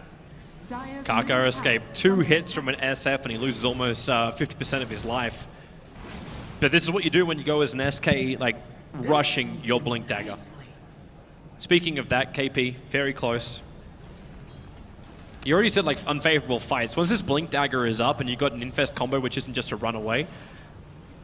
Yeah, I love the fact that they were moving this Outworld Devourer around the map quite heavily, because you need to be able to bring these extra forces to the battle to make sure that you have the numbers to be able to get the extra catches, right? Disruptors doesn't make much sense as a hero if the enemy team is always in your face and they're actually winning out engagements. But if you bring the necessary numbers to be able to make sure that that one hero you're focusing on does die and you force DC to retreat, you're always going to be able to get that extra catch off of the glimpse. So they've been playing really well around that Disruptor because of the OD's willingness willingness to rotate to these side lanes, and then now we're going to have this extra big boost in power with the Blink Dagger on Slardar. I want to keep my eyes a little bit closer on the Rubik. He stole an interesting ability because he stole Infest. I don't know if he can actually set up any kind of trap by jumping inside the creep wave. Maybe he can do something like that. More likely, he would look to be able to like infest inside Legion Commander and they do some sort of blink play. But Legion Commander's been set so far back. His Blink Dagger is he's only halfway there. He's still got decent net worth. Like, he's still the second highest net worth on Digital Chaos, but at 4.8k to the 7.2k. that exists of the OD. Yeah, considering DC, like everything about their laning phase was setting up Moon Meander for success. The fact that he is not actually above even the Lifestealer is a bad sign. They already used the Infest just to farm up on the Rubik, and the push is coming. That's a full team commitment coming in from DC, and there's only one player in the neighborhood, and that's U9, and he's bailing. He doesn't want to be involved in any of this, so they'll give up the tier 1 tower. This feels like classic Dota, where that 13-14 minute safe lane tier 1 tower of the dire side just falls with no contest. Yeah, I love that. Very little risk from U9. He could have like, hey, you know, team rotate up to me, we can go ahead and fight this, but instead he rotates to his team, and even if they're still going to fight up at their top lane, at least they make sure they grouped up first. They're also giving Kaka space to try and farm up his Blink Dagger, so it may be a better idea just to be able to sit back and let DC take some map control, take some objectives for the time being, because 2 or 3 minutes, double Blink Dagger is going to be up on Newbie, and I don't think DC can deal with that level of initiation. Man, they don't even know about the Blink Dagger on KP. It's already there. They smoked already, looking for the fight. They went underneath an Observer Ward. Now KP gets in pretty close. The vision's not quite there. You'll see Resolution, and then Blink. Nice, no, the spin. Perfect time from Resolution, and maybe now with a pull back. You might be able to get him on the slash onto KP. They do successfully get that one. Weehaw gets off the ultimate. The Static Storm is down, but they still are going to be able to bring down Weehaw. Yeah, that's the big one right there. You just chain it up, and now they need to find more kills. The 4-star forward, SC's trying to get in range of the retreating Digital Chaos. Kaka, he's got his Burrow Strike up too, so if they want to try and turn and fight this one, Moon does have duel. He'll have the control, but Faith just walls them up, and DC cannot penetrate that wall. Yeah, they stay grouped up behind that healing ward, and there's just not enough big ultimates left on the side of Newbie. First of all, because they haven't actually leveled. Faith thought he was out. He was TPing in a rather exposed area, but Misery throws the hook up. I'm not certain he had vision around the corner there, but now SC turns around. U9 has his open wounds. Infest in 4 seconds time. Misery will pop back out. He denies himself under SC. Unfortunately, the Rubik doesn't have the same kind of option, but he buys his Tranquil Boost before death. That was nasty. I can't believe DC continued to push forward just as these death timers coming back up for Newbie, and they have this big shrine to be able to TP to. It's a little bit too deep for them, and they get punished. In fact, they're going to get punished even heavily because in Newbie, they're going to be able to easily take Roshan from here, thanks to the fact they've got this Slaughter, this huge minus armor and corrosive haze, on top of the fact that Lifestealer's also rocking still that early Blightstone. Roshan doesn't really stand much of a chance, and the rest of the 2 DC cores also rotated down to the very bottom lane, so they're so far away from Roshan Pit that Newbie feel extremely comfortable with their positioning. They're just going to be a little bit quicker about it. They scan up. No one from DC's there, and yep, there it is. Aegis the Immortal. They'll put it into the hands of the OD and protect that big kill streak of his. All right, we're finally going to have some ultimates leveled here. Our World Devourer, SC, decided to save his ultimate until he picked up level 14, and Kaka, he was kind of waiting for his Blink Dagger to come up, so at level 10, he'll finally have Epicenter. That in big increase. I don't know how DC actually deals with this. I think they were hoping to be able to fight, before the OD has his big ultimate, ready to go. A lot of ODs like to wait a little bit until they pick up that big team fight ultimate because they feel the other abilities are stronger. And they also knew that the Blink Dagger from the SK wasn't back up, and that is a huge increase in team fight power. So I think they felt a little compelled to try and take fights against Newbie anyway. But now I think it's a near impossibility. DC have to play a lot more of a split push and pick off game than anything else. Yeah, and that's going to be really difficult because who do you split push and then pick off? Like, SC's now going to have his maneuverability. There's that second Blink Dagger we're talking about arriving on Kaka. And Faith can always just send somebody back, so if you're going to pick someone off, you're going to come with like heavy numbers because you are not leading this. Maybe with the Blink Dagger from Moon, they have an extra chance, but they'll have to jump onto SC. They cannot allow that imprisonment to be there, or else you're just going to lose. Even then, like, Kaka might just bring in the Epicenter, he bring in the Burrow Strike, have the Storm, and Moon just loses the fight and gives more damage to an OD. Yeah, I guess maybe DC do have some chances against Newbie when it comes to a team fight, as long as they're playing defense, because they can rely on the Pudge Hook as the form of initiation. If they can actually pull a Newbie member out of position, they stand a chance. Well, Well, they need to have that vision. Newbie's still looking for that Observer Ward that let the Misery do his hook. So they don't find it. The Fire Strike on a Misery. Faith gets the wall up. He's still got Glimpse available. They'll see Misery. They will pull him back in right on top of KP. Still no Storm committed. They don't need it just yet. So Misery will fall. And meanwhile, SC just runs straight into the middle of the rest of DC. Yeah, he knew he could get the extra catch. So with the imprisonment, that should be a death. Oh, nice burrow strike. It was stolen by the Rubik and gives him the space back behind the tier 2 tower. A quick press the attack.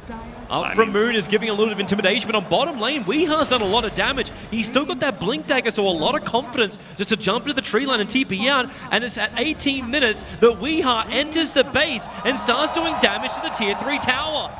Newbie are not coming back yet. They're sticking around. It's like they want to have this fight and then deal with Wee. Yeah, a little bit of chip damage on their tier 3 tower isn't the end of the world if they can get a really good initiation in this top lane, but it just doesn't happen. They're finally going to be forced back. DC, that was an interesting approach, right? They went for this smoke and this aggressive maneuver into the Dire jungle, while at the same time Weeha was heavily pushing out that bottom lane, thanks in part to the Blink Dagger. It was, again, a very risky maneuver, but I think it's something that DC had to take. Either Newbie were going to rotate some heroes to stop the SF, in which case that smoke rotation would be very successful into the Dire jungle, or they were going to run into some heroes of Newbie, get caught, and that's exactly what happened to Misery, but it bought a ton of space for Weeha to be able to operate in bottom. Man, you looked for it. You looked for the split push, and that's exactly what you got. Got that reclaiming Aegis in 2 minutes. That's the last little bit of a window that Newbie have to try and maybe force the fight, but every time they're running around, they're running underneath DC vision. Their Observer Wards have seen all of Newbie's movements. Digital Chaos, the one saving grace of this game has to be their ward game. Oh, maybe if this Blink can work. Blink, Crush, no spin this time from Resolution with the Burst Strike follow from Kaka. They get a successful kill, and this will finally allow them to remove the final tier 1 tower of Digital Chaos. Oh, nice pick up there with the hook. They're going to be able to get the duel onto KP, but they're still going to try and fight this. Kaka, he goes in with the epicenter. They're going to try and take out these 2 heroes behind the tier 2. Huge, absolutely huge. You're waiting for the Newbie combination. And that is a sacrifice you're willing to make. A dead Slaughter for those extra 2 kills and a tier 1 tower. This is something that we saw in the semifinals. When Newbie operate, they operate as a team, man. When they go for dives, they go as all 5. And there's this certain strength to it, right? That they say, you know what, who cares about a tier 2 tower as long as we're all 5 going together? We saw that too in the semifinals where they 5-man dove a tier 1 Radiant tower in the safe lane. Super early on, dove behind the trees and everything. And even if they did get bit by it, at least they were playing on the same page, you know? They seem to have a very controlled perspective of the game where everybody is doing exactly what everyone else is thinking. Yeah, and that's just one of the big strengths of a fantastic team that is going to be around for a long time in that tier 1 area. And DC, well, they're no mugged as well. They're looking for any kind of opening they could find, but now it's actually Newbie's vision. Their Observer Ward actually doesn't scan out to the shrine. It's just a little bit further south, so it doesn't see the heavy movement, but with Resolution moving the way he is, you know this feels like a bait. So you just back up and you continue to farm up U9. You're trying to push him into actually the Assault Cuirass as his next major item on that Lifestealer. Yeah, he wants to be able to make sure that he has enough physical damage and minus armor to be able to rip through one hero during that Slardar initiation, get the numbers advantage, and then turn from there. Newbie, or actually it's DC who have an interesting choice. Weeha's going for the early Aghanim Scepter, which is going to grant them a lot more team fight, and I agree. Newbie are going to hit this certain peak around 25 minutes. They're going to bully down your tier 2s, and you can't just let them take it. You do have to contest in some fashion, so upgrading that team fight potential does mean a potential win. But is it going to do enough against the big hero? You look at SC, and now he's got enough money to actually buy the entire BKB, so he's got a lot of immunity going into the fight. Yeah, I'm not sure how DC is going to be able to deal with him. Legion Commander doesn't have really the snowball just yet. He's got an okay amount of physical damage, but I'm not sure if it's going to be enough to actually bring down the OD. They definitely, I think this game's all about initiation for DC, but their big form of initiation is a little bit slow, right? It's blink into a duel. Potentially, if SC is fast enough, he gets off the BKB, and I'm not sure if he dies to the physical damage in time. Maybe with an Omni Slash, but again, Newbie are going to be staying very 5-man unit. Like, I don't think there's any reason for them to worry about, split pushing a whole lot. They just need to make sure they aren't picked too often and let DC slide their way back into this game. I love this, the Sentry warding that's gone down from Digital Chaos. They put down one Dire Observer ward in between. Oh, okay, Kaki. He's got Blink. He's going to get that Courier. Just makes life a little bit more difficult. But it's a tier 2 tower that's now being traded for a tier 2 tower. Yeah, I mean, DC's happy with that. I think they tier 2 for tier 2 when they're behind, and they still needed a bit of extra gold. Yeah, because they have a little bit better physical damage, I would say, with the SF, and they want to be able to force Newbie into a defensive position. They want to be able to force Newbie onto the dire side, so that frees up some of the Radiant area, like their jungle, to be able to farm up those extra items. Again, this little bit of gold was, I think, very important, because it got finally the Aghanims on the SF, a potential, really big win. It's going to get the Juggernaut, a Manta style, which is a decent upgrade in and of itself, and then you also have the Blade Mail that's coming up from Moon Meander, which can actually change the game entirely if he gets the duel on the OD before the BKB goes off. That's a big if. Right now, my eyes are on KP. That very sprinting Slaughter is hoping someone from Digital Chaos just comes a little bit too far out, and he's got his target. It's the Rubik. Very quick pop. And they have all the vision. They know there's no one else behind him, because with Newbie's aggressive maneuver, they were able to get a dire Observer Ward inside the Radiant base. They see all of DC. So now the shoe's a little bit on the other foot, where both teams actually had the vision and not just DC. Yeah, and this is a really nice position for Newbie, because now they know, hey, these heroes aren't actually, sitting, say, sometimes you'll see these split pushes happen, and instead of backing up, the heroes will actually just hide themselves in the jungle, kind of biding their time until they feel comfortable pushing once again. But with this kind of Observer Ward, they know, okay, everyone of DC did actually back up. We can go ahead and freely split ourselves apart a little bit and push out these side lanes. I think this is also very important, that they are going to focus on the remaining tier 2s instead of trying to go high ground in some sort of jumbled attempt, because DC do have very good high ground defense. It's not amazing, but it's pretty good thanks to Pudge, and it's Misery Pudge. We've already seen him hit some really amazing hooks in this tournament so far, and I anticipate, like, any Pudge player, right? You just kind of feel yourself sometimes. You've been hitting your hooks, you feel good, and it just kind of goes better. That's the way I'm sure Misery's feeling right now. Yeah.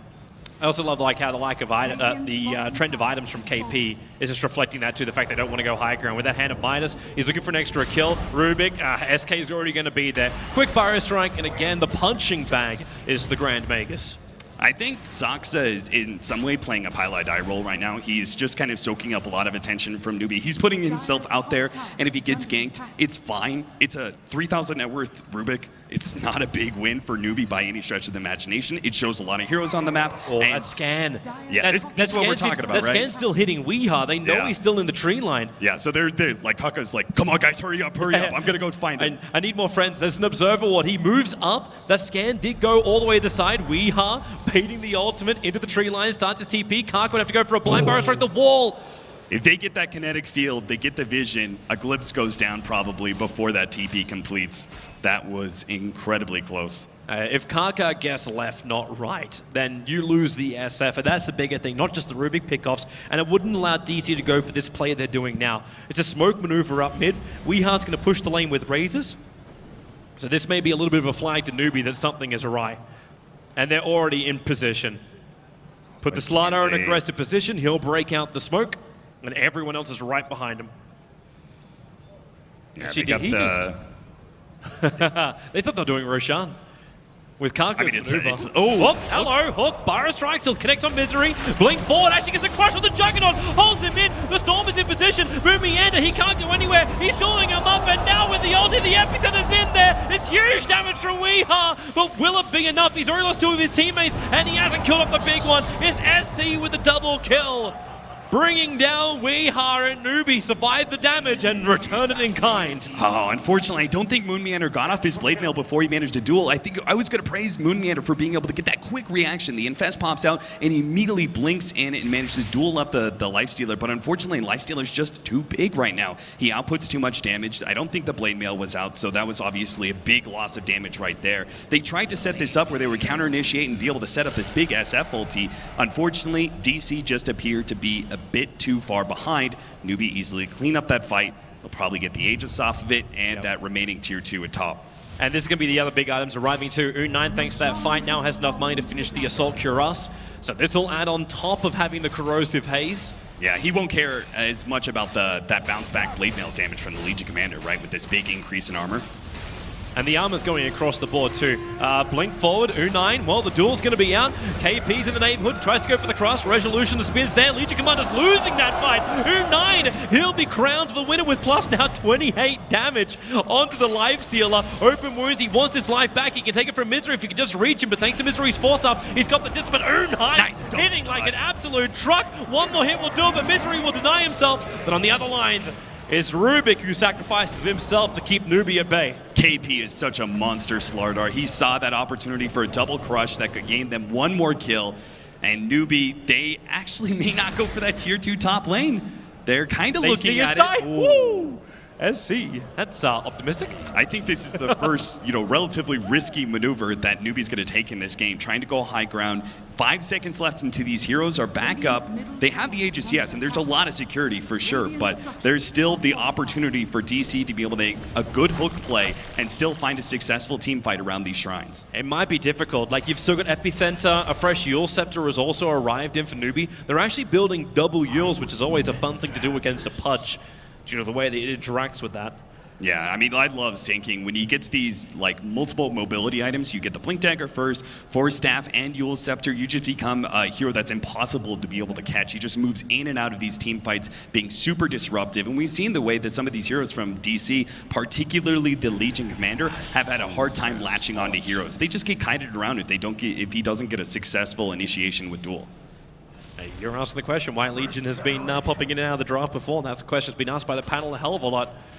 We're getting a good example of it at the moment. And Newbie, they're grouping up. So they didn't take out the tier 3 tower in the mid, but they are looking to now open up the shrines by pushing through the top. Where are you off to, Misery? I just realized, look at Lifestealer and his damage that he plus won 28? from the duel, plus 28. That's more than the Legion Commander's one, plus 24 for him. That's just a small little taste of how bad this game is going. Who really is the champion? Yeah, exactly. This last tier 2 is going to go down. They're going to be able to start taking bottom. Weehar's already attacking the tier 3 tower, and Newbie are not in a great position to try and defend this. So you bring in Karka to start with. Pyro Strike slows down the SF. There's a lot of support behind him. The Storm is beautiful. It caught Resolution as well as Weehar there. Faith will only be triggering off the fountain. The shrine, and with the Glynis back, Weehar, a quick blink out, maybe Misery. SC drops the hammer down. You start the duel, but you can't win that one. Now SC is going to get more damage. Rubik in the tree lines, the blink crush at the wrong area. Oh, he's in the perfect position. Out! Every position but the one that Newbie was checking. Kaka even used himself in a last-second attempt to be able to stop that TP, but they don't quite get it. Newbie, they're dealing with this well. I'm impressed by the way that Digital Chaos are doing this split pushing, because honestly, I feel like they should have no chance in this game right now, but they are forcing Newbie to move around the map. They haven't quite been able to go high ground or anything like that. This is what DC, I think, this is one of their greatest strengths, is this split pushing power. They seem to be able to read movements really well, and because of that, they successfully split push without getting caught too often. But Newbie and their 5-man, they're taking very little risks about this. I think that's exactly the way to play this game. They had a very clear lead by 15 minutes, and they just made sure that we're never going to throw it away. They're systematically taking the shrines now, and eventually I think maybe we wait for the second Aegis possibly before you go high ground, because it's not like they're on a ticking clock at all. OD. AP. He's going to find Resolution. Does he get the crush off? Resolution already starts up the spin. Again, TPing out. The spin will last long enough, but Weehar is the one who is in trouble. Karka sets him up. Now the BKB ulti. Weehar, well, okay, start a TP. KP needs a bash from this one, and he doesn't get it. RNG, this is not your friend, but the middle lane, it's once again Moon having trouble. He gets the kill on the Disruptor. The Blade Mail actually hurting Disruptor more than anything else. U9 still got the turnaround kill. That's actually going to grant him a basher. He's still going to have an Abyssal Blade. That is an impossible scenario. For whatever hero gets jumped by the Slardar and the Lifestealer combination, you have not only this big initiation, the minus armor that happens, the heavy physical damage, but now you have some additional lockdown that can go through BKB on the Lifestealer. Not even the SF can deal with this. This is going to have to be something magical if DC are able to hold the next big attack from Newbie. It's going to be something of miracles, I think, because we're looking at an extremely big lead. Yeah, 20,000 net worth, 25,000 experience, and it's only 32 minutes in. And the fact that Newbie it's not like they're running out of time. Yeah. OD is just going to continue to scale later and later into the game. But this is one of those things where maybe Digital Chaos, as you said, like they've still got a lot of good initiation, good repositioning, fighting from inside that base. If Newbie try and go for it a little bit too early, you then have that big Weehaw ultimate. As long as he's got the souls to back it up, this SF can still get stronger and stronger as time goes on. He's already got the extra physical damage thanks to the +2 for each soul. I just worry he doesn't have enough physical damage to be much of a threat. Because he went for that Aghanim Scepter, right? It was a team fight focus, but they didn't actually manage to win any of those team fights. So his physical damage is looking rather lackluster for an SF who's supposed to excel at it. Yeah. At least Legion's going to have a funner time. If he can complete that BKB, which Moon is staring down, then there's at least less troubles for him. But actually, no, it's not. You look at the money coming into the Disruptor. Thanks to that first point in the talent tree, the +60 gold per minute, he keeps moving closer and closer towards that Aghanim Scepter. Blink back. Saksa one step ahead of the attempted initiation here from KP. Even KP's looking really strong thanks to his early hand of Midas after the Blink Dagger. He's got a Yules and he's going to be finishing up an Echo Saber in a second. Misery needed that. He really, really needed that hook. Yeah, I mean, this game, I think, is now on Misery. I do not believe that the rest of Digital Chaos's players can actually win this game when the high ground push comes without Misery successfully hitting a good hook. But Misery doesn't have the range for the hook yet, and he's not looking to buy it. Like in his quick buy at the moment, he's looking at a Gem of True Sight for his team. I do kind of agree with this. A lot of people tried to go for the Ether Lens, and it was a cool concept, right? It was like, oh, look how long range this hook is, but most of the time that extra range is not actually going to be utilized. The Force Staff just comes in. That extra utility feels a lot better for these frenetic team fights that are bound to happen in 7.0. So you get the different initiation, which is the Blink Dagger on the Rubik. So yeah, that works nicer for him. Yeah, if he can actually maybe even like sacrifice his life to be able to hit a telekinesis that ensures a hook inside the base, like that's the kind of sacrifices and risky plays that DC have to make in a game like this that is so set against them. The odds are entirely in Newbie's favor. Look at DC. They're hoping that Newbie is somewhere near their jungle, leaving some Observer Walls behind as they go for this run. Resolution has bought out to buy up that Eye of Skadi. Yeah, he's so close to it. Going without buyback, I think, is like most people would criticize that you're really close to like this end game scenario. What happens if you die? But DC can't think about that. Kaka's checking Roshan. DC, the trap is set. The only question is, will Newbie realize what's going on? They poke into Roshan. We'll have potential spawn time in a second as now they smoke up. It was under no vision. Legion Commander breaks it. He got the duel up on the OD. Storm is down as well. We are winding up on the ulti. It'll hit, but is it damage enough? With Kaka arriving, it actually isn't. Kaka epicentered almost nothing. Now it's up to DC. Can they get more? No, U9 still ripping through them. Weehaw able to get some revenge with his own double kill, but SC is low. Omni Slash bouncing up. Kaka turns in for the Burrow Strike once again. The hook is well off target, and SC can just do the work. Bringing down Resolution, turning his attention now towards the punch, and what do we even do as the SF? A couple of raids to help out. Kaka is looking to actually find it, so Misery, he's dismembering in the mid lane, but they're going to lose their entire team. Weehaw thought he was helping, and now he's pushing up the daisies. 40 HP. 40 HP is what SC was left with at the end of that big ultimate from the SF and that one last right click. That would have actually been so big if DC could have killed him. He can't die here. He's only just fought back. He's trying to push out the bottom lane, but SC with 56 stolen intelligence. He doesn't just hit like a truck. He's a bulldozer right now, right through the DC lineup, and you're ready to go in again. Newbie, just keep up the pressure. They can smell serious weakness on the DC lineup. They should be able to take at least 2 lanes of racks and maybe threaten Megas with 75 seconds left on the SF. Man, at this point, you wait for SC just to blink and initiate. BKB ready and willing. The hook will happen. The pickup on U9, but in comes SC. Moon starting up the door, but again, the storm is absolutely perfect. Moon will die. SC will stand his ground. It looks like it's hopeless now for DC, and it is. GG is the call. Newbie will take game 1 in this best of 5 grand final for ESL One.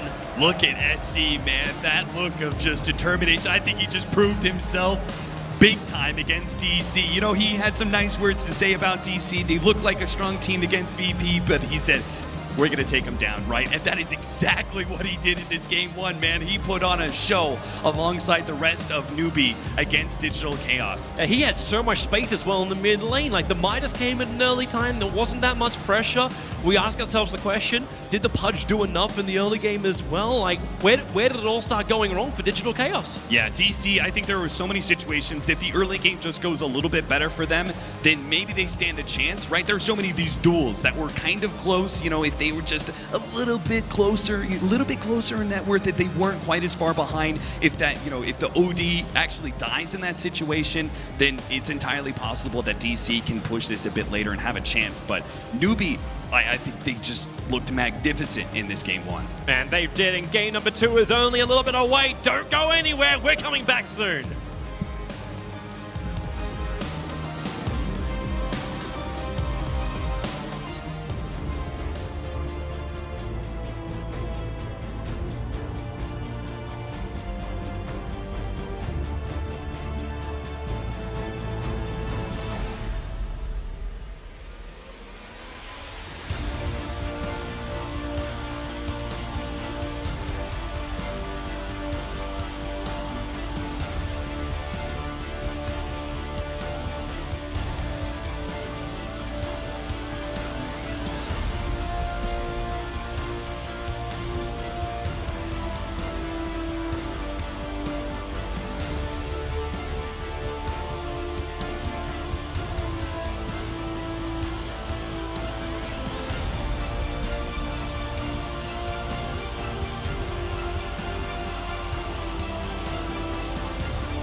Welcome back, everyone, to ESL One Genting 2017.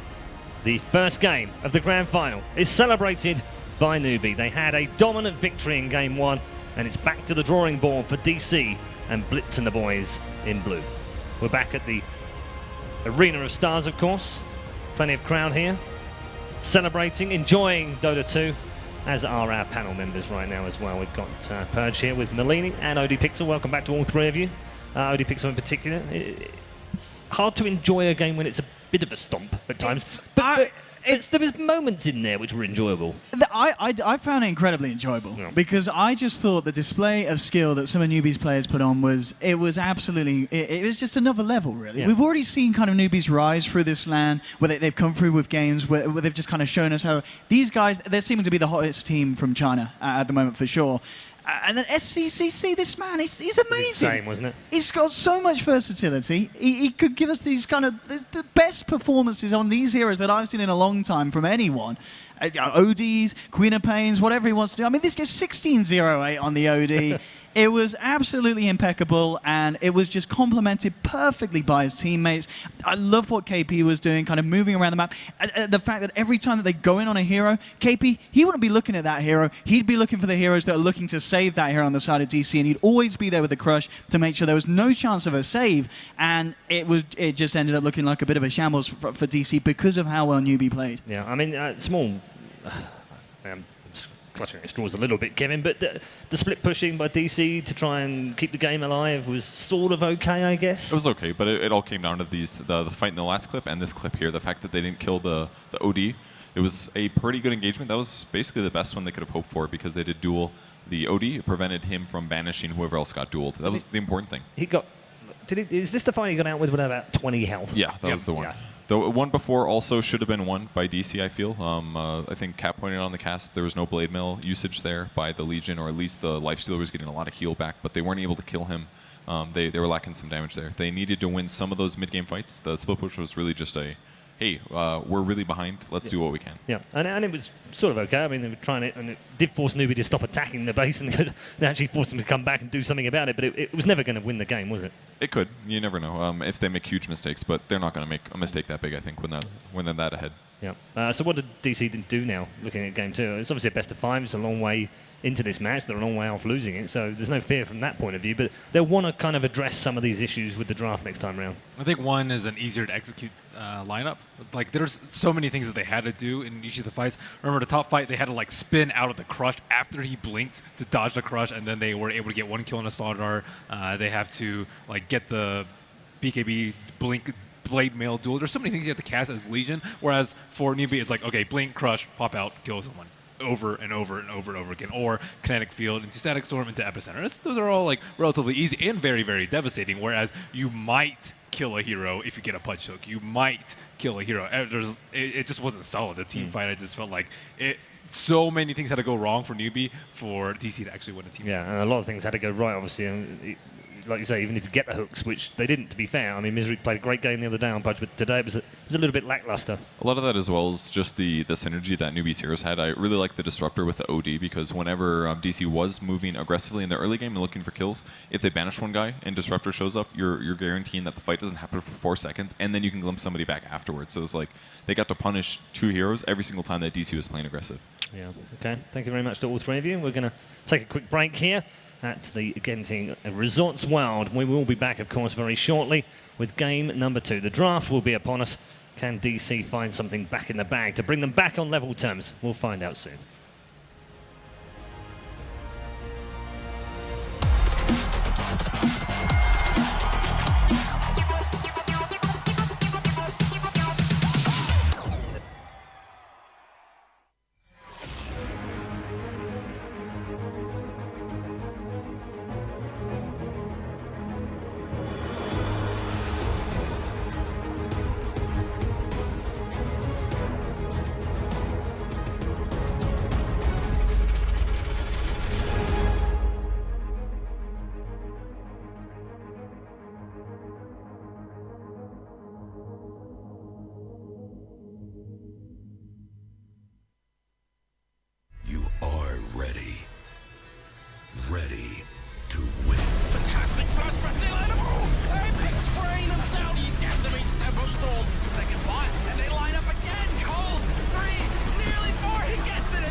Get your team apparel now at shop.eslgaming.com.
Welcome back, everyone, to ESL One Genting 2017. It's DC who have the mountain to climb next. And we also want to thank one of our sponsors, Windows 10 and Xbox, the games you want to play now on more devices. We are about to get into game number 2 here on the main stage.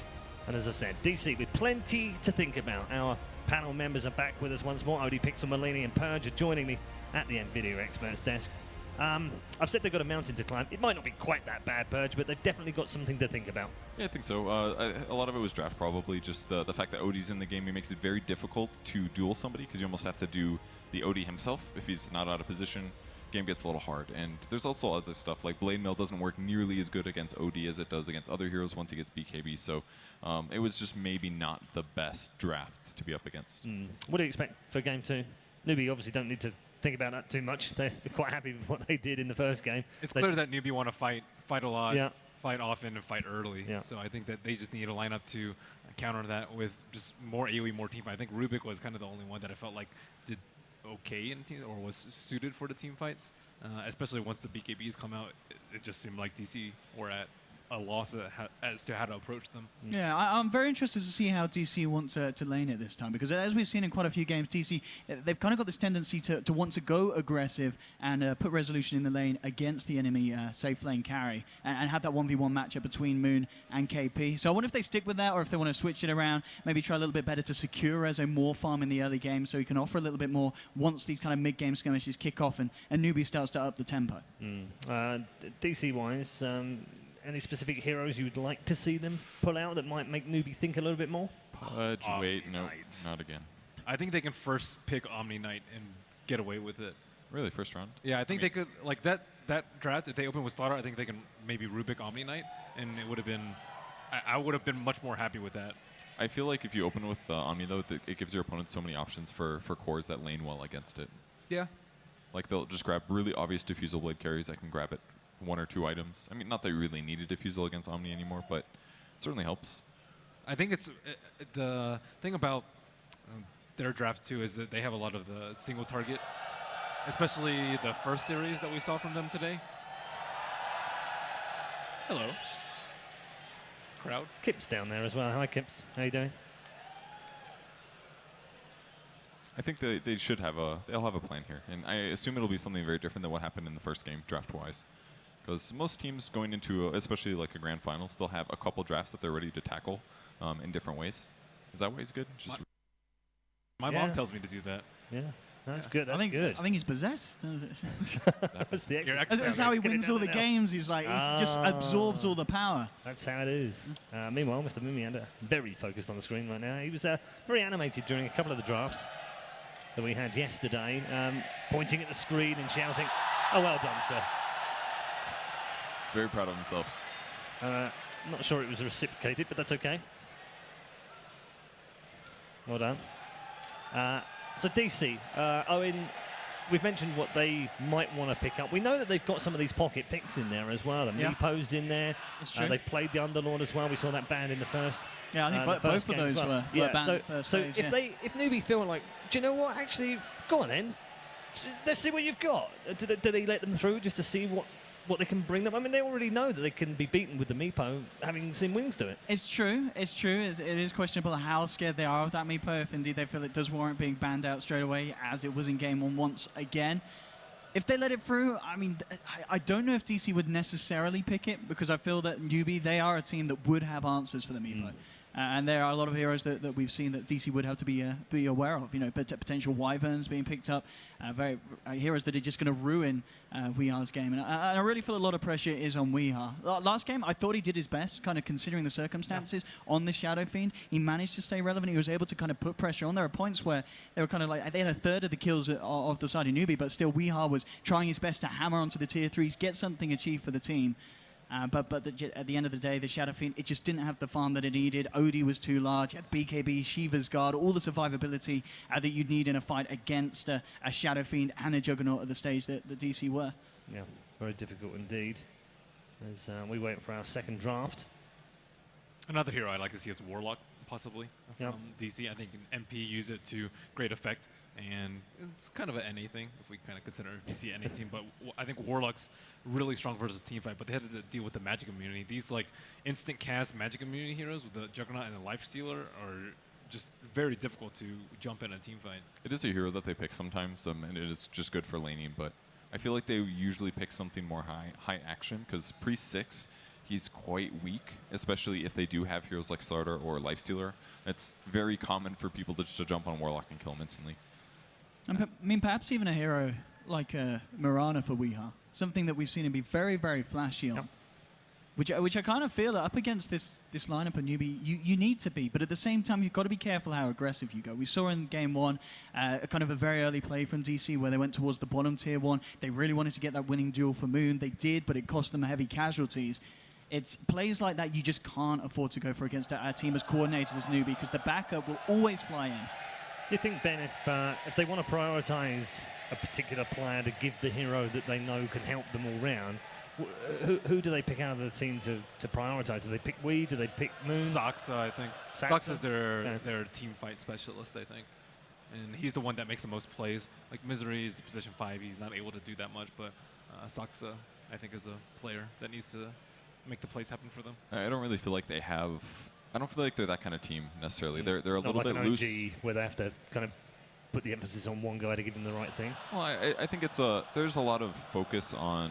I feel it's draft focused. You pick the heroes that are good for the situation. Yep. Obviously, players like Weeha will grab items that he likes that maybe his team doesn't agree with, but I don't see them doing that so much with heroes. Sure. I think hero-wise, they're fairly straightforward.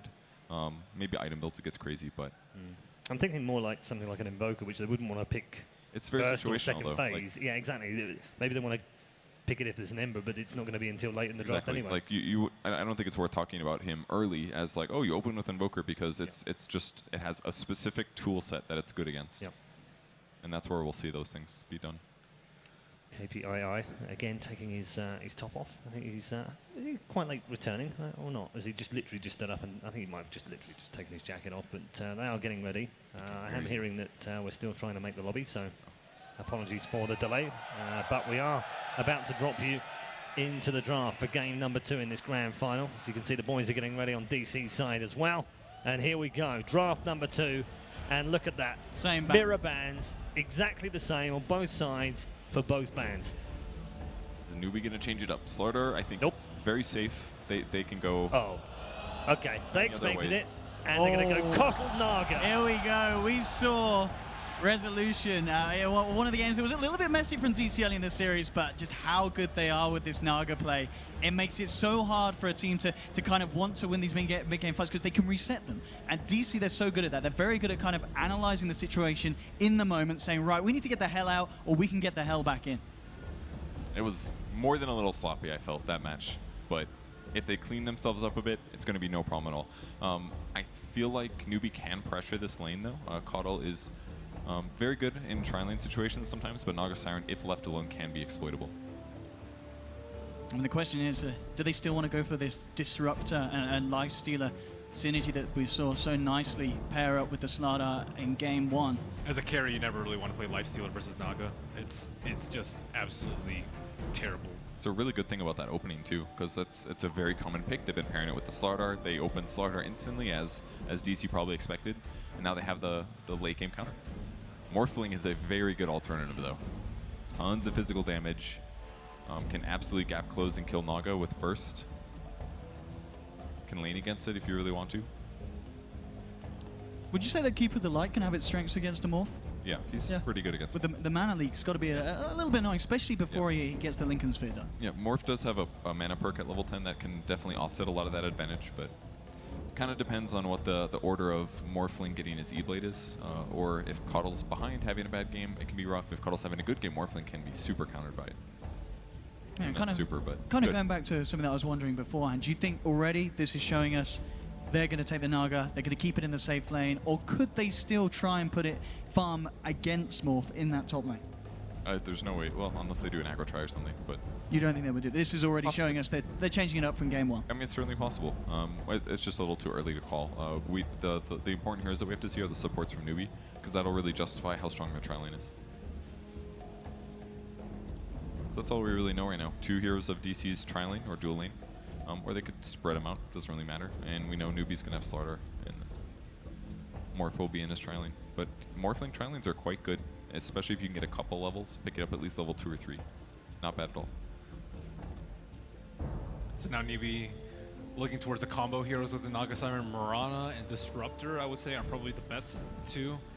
But Morphling is already pretty good versus like the Mirana arrow. I think one of the few heroes that can actually survive that sleep combo, so maybe not too concerned about that. Can you activate Morph even if the arrow hits you as the sleep ends? Yeah, you can activate Morph during stun. Oh, that's right, because it's only silence, right? Yeah. Still worried about the Life Stealer, despite I don't think it being a good pick, and I think their position was likely already taken with the Morphling. But still respecting it. Slaughter, Life Stealer, been used to perfection by Newbie. I mean, even though Ensnare is good against Lifestealer, the Rage itself is still very good against Naga, because it's going to force her, even if she's Song of the Sirens, sometimes you'll get hit a couple more times. Yeah, that could definitely be it. Mainly at the fighting heroes, though. Looks like they don't want to play the type of game that Newbie wants to play, and the type of game that Newbie has been playing this entire tournament. For that reason, I'm a little surprised about the Sand King ban, but I guess it would give them really strong counter initiation to combat what Slaughter does. Batrider. I'm trying to think of some other offlaners that are similar, or at least to what Slaughter does, but I mean,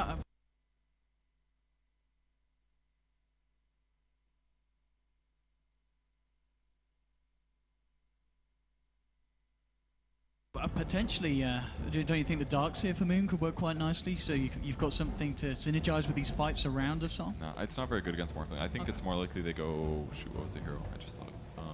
Earth Spirit, I think, for their second support on DC. Very good against Morphling. Pretty good against Slar too. What about Disruptor themselves for a bit of catch? That could also work. It's a little bit weak disable-wise. I think I'd definitely prefer Earth Spirit in that. But Earth Spirit's usually the support grabbed against a Morphling. Maybe the question is, will they grab it here or later? The Earth Spirit's good against Naga too, so either would work. I don't actually mind the Darkseer so much. I think Morphling kind of struggles versus it because he's just really low range, and if they want to aggro with a keeper Naga, with like a third or second support like Rubik, let's say, it's pretty common, then it's good in a one-on-one matchup versus a Sword Arm. That's true. I think they need more team fight though. Like Naga Siren, you always run this risk of just losing 25-30 minutes because you just don't have anything. So Rubik's like the most common tri-laner with Naga Siren. You like, I don't know, you just lift him into the Keeper Blast. It's pretty simple, straightforward, a lot of damage too. But he's one of the better heroes in the aggro situation. It's pretty good against Morphling too. You can still morph and get rid of all your worthless agi, and then you also have a magic resistance aura against his nukes later. He's also really good with the stun because he doesn't have that much agility. I think stealing any of his spells are really, really good. So now Newbie kind of need to think about whether or not they want to push early. Probably not with a Morphling, but some teams like to end the game as soon as possible versus Naga Siren. Like with, let's say a DK who just sits there and none of these heroes, especially if he has a hood or something, can do any damage to him early in the game. I mean, that is something I like about Newbie's draft, is that they have so many options. Like they kind of understand what the tempo of the game is. They know exactly how strong DC's tri-lane is going to be. They can decide whether they want to fight it or not, and they still haven't even picked cores yet as well. Maybe they go safe, grab like a reasonable tri-lane support that also fits some of their other tasks, like Disruptor maybe. I think they can also play aggressively with the Morphling if they want to go Wisp. Kaka's, I think, one of the best Wisp players in the East, and I don't actually think they can handle that sort of aggression early. Witch Doctor, good choice. A very good tri-lane hero. Can stun illusions for a very long time too. Yeah, very strong with Morphling as well, isn't it, in terms of healing him back up when he has the max HP low when he morphs into Agi. A lot of value from that Voodoo Restoration. It's really good with Slardar too. Slardar gets 6, Witch Doctor gets 6, they kill somebody pretty easily together. The Bat ban was strange though. Morphling is one of the better carries versus the Bat Rider. You're like completely okay with that matchup. He's like not as good as Weaver or Slark, but he's still like very, very good. I think they're worried about the Slardar Bat 1v1, because Slardar surely loses that lane. Darkseer is, you know, a little scary, but Bat has tons of control. Yeah. So DC is going to be forced into picking a core now. Slightly on the back foot in the draft in that way. Do you think there's a chance that we could see Newbie as well get OD again for SCCC? I feel like it's a little too slow with Morphling. Do you agree, Ben? I agree. I think both of those just take up a lot of the map. They may pick it now, though. Yeah. Pretty I'll good see. versus Legion. For DC this time. Again. It's definitely a hero that Moon is known to love playing. He feels there's a lot of value in this hero. So 2 out of the 4, same picks from the previous time. The difference, of course, opening with the Kotl and the Naga. I actually really like the Darkseer pick here. Gives them aggressive dual lane options if they want. Slardar plus Darkseer, very strong. Especially against the squishies like Rubik and Cupid Light. If you get on top of them, they're in a lot of trouble. It also makes Morphling a lot better early too. Just Iron Shell waveform kind of stuff is hugely damaging. I think they can also sack the Darkseer in the lane. Like, I think he's okay being paired against Keeper, Naga, Rubik, because I think Digital Chaos picked a very strong one-on-one hero. The Legion Commander, I think, wins a fair amount of 1v1 matchups. So they're kind of concerned probably about the Morphling's farm and want to make sure that he might have a safe place. And the Darkseer, I think, creates a lot of space, pushes out the lanes, so Morphling can farm the jungle and recover in case it's going to be a rough early game for Newbie. DC do get the last pick though, so pretty important here. Oh, so they ban the Invoker, take the Ember. That was very dirty the way they did that. It was. Just slowly crept into these heroes that everybody knew the counter a couple matches ago, where we saw how good Invoker was versus Ember and Darkseer. Yeah, they've taken away Wee's Invoker. He would dearly love that right now. Very tricky drafting here. I mean, what is left for Wii? What kind of screams out at you here? As the Wii are final touch for this game. I don't think there's that many heroes that are like great versus Ember Darkseer. Invoker, I think, one of the better ones. We saw Oracle like way back, but it's going to be a Weeha hero. Quap, perhaps. There's so many. There's not that many disables, I guess. Yeah. I was thinking. the bear. So the disables are a little weak here. You can get rid of the weak ones at least. All right, thank you very much, gentlemen. We are going to leave the NVIDIA Experts desk and head back to the commentary booth with Capitalist and Toby One. It is time for Game 2, Newbie versus Digital Chaos. Currently, Newbie ahead by 1, but will it be enough with this draft to make it a 2-0 and be 1 game away from being crowned the champions of ESL One and get Genting? Is it possible, Cap? I'm not sure. Newbie, I feel pretty good about their draft in parts because I felt there were more twists and turns to it. Digital Chaos, I mean, we were talking about it. It was just like, it felt pretty obvious what was going to be picked up in the second phase. Like, the Rubik was nice, and then, like, the Legion Commander felt like the only real offlaner that was left. You needed to be able to have something that could help lock down this Morphling potentially. Ursa's probably one of the better fighting heroes in the Ember Spirit. I think there are very few heroes that were left that could really contest this hero. Meanwhile, Newbie kind of surprised that they went for this Invoker ban into the Ember Spirit. I think the Darkseer, you know, that was also a small twist where it's like Slardar isn't actually going to be our offlane this time around. It's actually going to be a 4 position. And I think that in general, Newbie may have actually maybe caught DC by a little bit more surprise with this draft in game number 2, while normally when we were talking about before this series, we expected DC to be able to provide the twists and turns. Yeah, they were meant to be the dynamic ones. We saw it all through TI. It was all the talk about Wings and DC, the guys who had the limitless hero pool that could be just creative and ballsy to pick whatever is good. But as the panel was also saying at the end, the heroes which we knew were good in this tournament just slipped through into the end with not a straight up counter because well, Newbie was able to ban out that Invoker pickup, but there's still a lot to work with from Newbie. They've got some great combinations. DC has some great reset through the Naga. They've got the control we were looking for from Mumi and his Legion Commander once again. A nice little counter to the Slardar, so both teams have a lot to work with. And this is going to be, I think, one of those, Newbie, they're contesting. It's aggressive movement in. Up against a Rubik, this doesn't really have a high odds of working out unless DC just bail out. And that's exactly what they've done. They're sending Moon up to the Dire Rune to grab it, and Weeha will take the one next to the Radiant Secret Shop. And this will be completely fine. They'll still trade 2 for 2. Yeah, so easy trade-off. Of course, we can welcome back everyone who is tuning in right now on Malaysian TV, broadcasting live on NTV7. and of course on the homegrown streaming service of Tonton. So greetings to everyone. We are now back here in game number 2 of this best of 5 grand final. Yeah, for those of you who missed it, game 1, Newbie were able to close it out. I think that Newbie just built up this strength. They had a strong enough early game. They were ahead by 20 minutes, and they just slowly but surely built up more of an advantage to be able to close it out. In this second game, DC have chosen to go for this split push strategy, and that was something that DC I think showed still, like against all the odds, I think they showed a decent amount of strength in that game 1 of being able to read movement and apply pressure via split push. It was their last option to be able to do that, and they did manage to buy themselves some windows of time. This time around, they have a much better lineup for it in the Naga Siren and Keeper of the Light opening. They have a little crack here at Slaughter, as Kaka takes a lot of damage with the Riptide, maybe get a little bit of space, but no, the range attacks is enough to do it, and DC will spill first blood on the safe lane.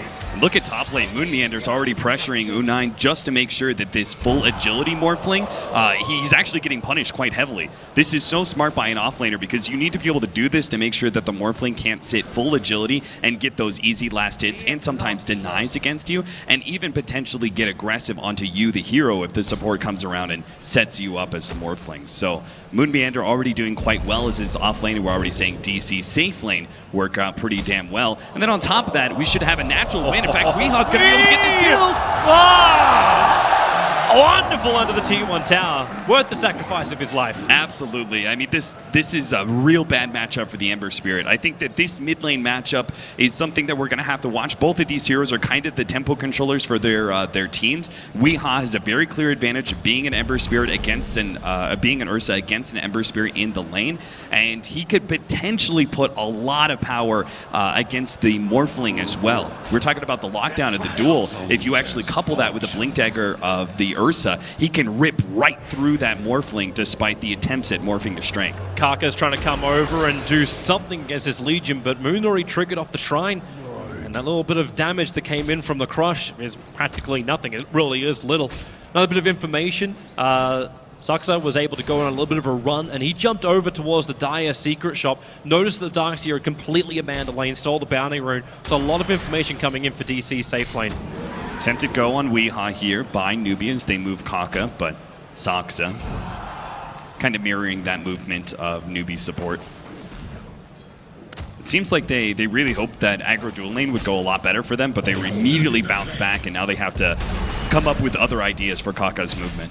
And it maybe even get enough control, but Weeha's just so big. With the PMS, they can't really get a lot of damage in, and SD doesn't have a lot of damage to give, like 2 up in Searing Chains, 1 up in Flame Guard. This Ember is not ready to spam out yet. In some ways, I do agree with Newbie that the Invoker would have been particularly powerful against some of the other heroes. It's strong versus Ember Spirit, and then it's also quite good versus the Morphling as well as the Darkseer. That Quaswex Invoker and the way he operates fits against those heroes quite well. But it does make you wonder if this if this Ursa is potentially the pick they should have banned instead, just because of the way he's dominating his lane and how DC may be able to snowball this. Now, this Observer Ward from DC that was planned down so early on is giving him all the vision in the world of the 2 supports on top, allowing Misery to have the greatest positioning ever, and Moon to know just how far he can force it out too. And Newbie gonna feel pretty safe too, because their Observer Ward is right on top of the same location. Yeah, I love this combination too. Like this Keeper of the Light is gonna allow Moon Meander to be able to spam out a bunch more overwhelming odds. Again, keeping the Morphling low, punishing him for that high agility, low HP build, and then he'll also be able to do the occasional Luminate Blast, which is the same kind of pressure. Man, the amount of rune stealing is unbelievable. Courier is also making a bit of a trip down mid. Kaka just stole the Bounty Rune, but it's that Courier that's going to bring in the raindrops to Wii. I think they really want to get a gank similar to a Storm Spirit. You want to try and kill this Ursa before he gets his level 6, because the Enrage makes it really difficult. You have to combo your stuns pretty well, and Newbie do not have that many controlling hard stuns, right? You almost need Wii to walk above that line. If he can go above that, then he comes in range of the Paralyzing Cask, and during this nighttime vision, that's like, he just needs to go a little bit above that, but Wee's playing this position perfect. He's hugging actually close towards the ward, but now SC, you get the Searing Chains off, the pickup is there from the Rubik, create a little bit of space, but will it be enough? Weeha with another clap, he's almost killing off Kaka, and he'll actually get the kill. The last attack is still reaching up the Paladin. He's trying to do it, and no, it isn't enough. SC is there with the Searing Chains. I love the fact I thought he was actually going to be able to enrage and tank up the damage from that Maledict proc and potentially be able to survive, but that Searing Chains was just barely in range. I love that. DC, they actually knew that rotation was coming pretty clearly. With the pressure that's up there at that top lane, they have really good read about the support's movement. Yeah, and they were able to actually kill off the Morphling on the top lane while that gank was happening, so it was actually a twofer. Yeah, all things considered. Moon should be really careful. Karka's coming in through the side. He doesn't have Mist yet, though. And without that, like, you're going to crush now on the Moon. But it's just a little bit of harassment. Moon's fine with this. He finally triggers that Sal 5.5 minutes in. Jeez. I've never seen a Morphling put out quite this much. Normally, Morphling's kind of a tough hero for offlaners to be able to deal with just because the high amount of physical damage he's able to output. But this spam is so good. SC doesn't have spirits yet. Wee's really trying to capitalize on that time. It's a half level before SC will reach that. But maybe with the Paralyzing Cask up on top, again, another Maledict. Karka can't really get himself in range. They can't make the most of the Maledict. Yeah, pretty unfortunate scenario. If he was just a little bit closer. Under the tower once again, SC has to juke it around. He actually has a little bit of trouble with the creep. So low on life. But Low is still alive, dropping down to 6 HP. He actually successfully pushed SC out of the lane before he can get level 6. So this is stalling up this Ember Spirit, and again, the Ember Spirit's going to be one of those one of the tempo heroes for, especially with this new build, right? It's a very aggressive magic damage build from the Ember Spirit. Whoa. He came into the lane with a Paralyzing Cast just to try and farm up and stall the lane up a little bit, but with an Invis rune sitting inside the bottom of the Ursa, it was a very dangerous play. All the meanwhile, Nagaskyron's getting total free farm. He's 15-8 right now when it comes to CS. He's not pressured whatsoever by KP, thanks in part to the way they secured their lane first, right? The keeper of the lane sat in the safe lane first to be able to make sure they didn't let this Slardar Darkseer be able to dominate the Naga Siren really early on with the magic damage of the Ion Shell, and then he rotated to top lane once the lane was won.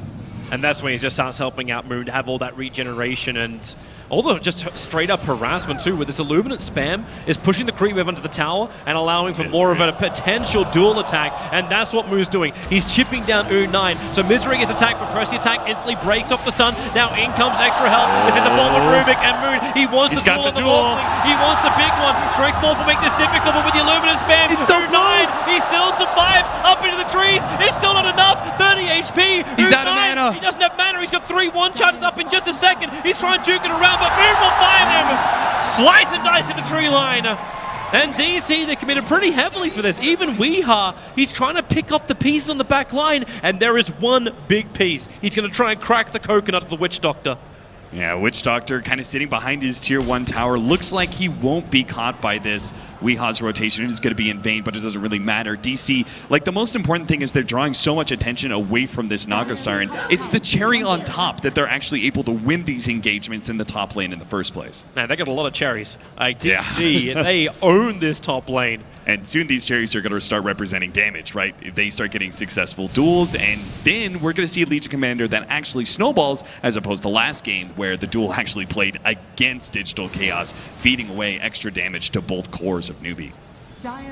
And Newbie need to find some kind of way to control this, and their answer appears to be to defend the top lane. With his smoke maneuver up, SC's going to rip in through behind Darkseer. He's actually gone for the early wall, but there's no points up in fact, so they have to use the Iron Shell plus the wall damage to kill up the Rubik with the Paralyzing Cask. Faith was able to keep that control on the Rubik, but Moon makes a break for the tree line. He cuts through with the Quelling Blade as far up as possible. SC cleans the tree line up, but Moon successfully TPs out. They just didn't have the radar to find him. Yeah, nice juke. Being able to cut down one of those trees and finding a hiding spot that the enemy team is probably not used to being able to deal with. Really nicely played by Moon Meander. I like what Newbie did there. Just because the Ember Spirit has been quite shut down in the mid lane doesn't mean that they can let him farm too much. They need to try and use this lawnmower strategy of having both the Flame Guard and the Ion Shell. I know you've got high movement speed, but Weeha is a beast with those phase boots. And you still don't have the Corrosive Haze on the Slanter, so he's not really, like, giving any kind of intimidation factor over to the Ursa. Yeah, I'm not sure how you challenge this Ursa either, right? Because one of their big disables is going to be that Searing Chains, but Weehan's going to just enrage it off for the most part. But they also can't just leave him alone in lane because he'll have this really fast Blink Dagger, and we already talked about the danger of that. He instead goes for the Morbid Mass for now. This also opens up a potential Roshan attempt if DC get enough control of that area. This spam from Misery on the top lane. Newbie's going to come over and see if they can do something about it with the Observer. They see Moon, the jump forward, SC able to root up Misery, but once again, just broken free. The paralyzing cast won't bounce, but SC still in range just for long enough time for Faith to get the last hit in. Yeah, I like that. Just Newbie kind of sticking around and going again with this combination. They just need to try and punish the DC that's been planning their flag up at this top lane. The next rotation, you would usually look to try and shut out the Naga Siren before he actually gets that relic, but I do still feel like Newbie is one or maybe 2 or 3 steps behind DC, and they won't actually be able to gank this hero in time. We'll see. It's sitting at 2,500 right now. It's just tough to be able to get the combination of stuns required to kill this somewhat tanky hero who's pretty good against the physical damage of the Slardar. Like, that's a big downside, is the fact that Slardar's physical damage is not going to cut the Naga Siren through like it does most other cores. And if they don't successfully chain stun him, then the Song of Siren goes down. So you just go for the successful rotations you know you can get. Yeah, absolutely. You know you can go to the top lane. Yeah, and you find kills for SC. Like, he's 2-1-2 currently on the Ember Spirit. That's a nice little place for him. And Newbie understand too their split push going into the later portion of the game. While it's going to be difficult against a Naga, they can build up to the point where they can deal with Digital Chaos if they can just hold on to as much map control as possible. Yeah, but I think Digital Chaos, their next step is going to be looking towards these Tier 1 towers once they actually have the Blink. He just revealed himself again. Look at SC with that haste rune. Moves so quickly. And again, Keeper of the Line's going to fall. He's just shy of his level 6, but he's getting greedy. He's trying to get this farm to get into the Aghanim Scepter, and that's going to make the global maneuverability of DC even stronger. DC immediately trying to punish this movement and try and go for some damage onto the Tier 1 tower, but they don't have enough to actually threaten to take this tower anytime soon. That's kind of surprising to me, given the fact that SC has spent so much time away from this middle lane and attempting to gank, actually successfully ganking that top. They bring some extra heroes to it, and it looks like DC are tired of being picked off. They're going to sit as a 4-man crew, I think, for quite some time, and not let Newbie be able to snowball off these Ember Spirit kills. And they're going to start to remove the Tier 1 towers and remove the area where Newbie can farm. They could push with the Iron Shell, but getting close enough to get all this experience, it could become more and more risky. They have some decent control over this area, and they may even feel like Newbie can't fight them 4 versus 5, but I'm not sure if they're actually correct. Neighborhood. You've got the Rubik in the neighborhood. Karka's going to enter, gets the stun over on Ursa. The duel's going to begin already. Paralyzing Cast can make the Siftic special with the Maledict, and now with the Death Ward, the damage is huge on the DC.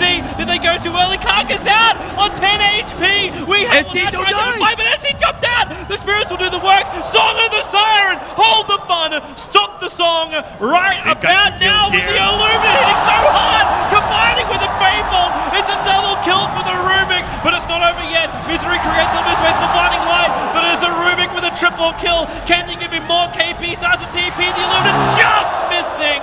It would have been a team wipe. DC will still recover. It looked hairy for a minute. DC starting off that Roshan with only 4 heroes, but they were calling. They're saying, Resolution, you need to get your butt up here. You need to make sure that if they actually go on us, we have that Song of Siren ready to go, because Newbie did execute that fight pretty damn well. They had the paralyzing cast set up by the Witch Doctor and this beautiful Death Ward. It was only until Resolution stops all of that with the Song of the Siren and they are able to reset that fight that they just dominate over Newbie. Newbie need to have some kind of... how do you even deal with this? Like, you've got heroes which are not going to naturally build into a BKB. So do you just get tanky enough that you can just, well, either pop the Naga straight away or survive it? I actually don't know what Newbie's plan is at this point. Losing the laning phase a bit is acceptable, but this is not a bit, right? They almost have a 10,000 gold lead already by DC. This is almost unheard of by 14, 15 minutes. And a match that, especially with Newbie taking game 1, was kind of edging towards the way of the Chinese. But DC are definitely bouncing back pretty damn well in this game 2. 300 gold. I just want to keep my eyes on Resolution at the moment. He is just about to finish up the Radiance. We're only 14 minutes into this game. With the same net worth as an Ursa, who has not only a license to kill, he's got a license to survive. Maybe they can get a little bit, but no, Misery. A quick blinding light pushing SC away. SC he's actually having a lot of mana problems because he doesn't actually have any components of the Veil, and then he's also dealing with his keeper, the light mana burn at times. And he still wants to kill, but Moon, he's here to help out with the Observer Ward. They knew exactly what they were getting into. The damage is more than enough. +10 winner goes to Legion Commander.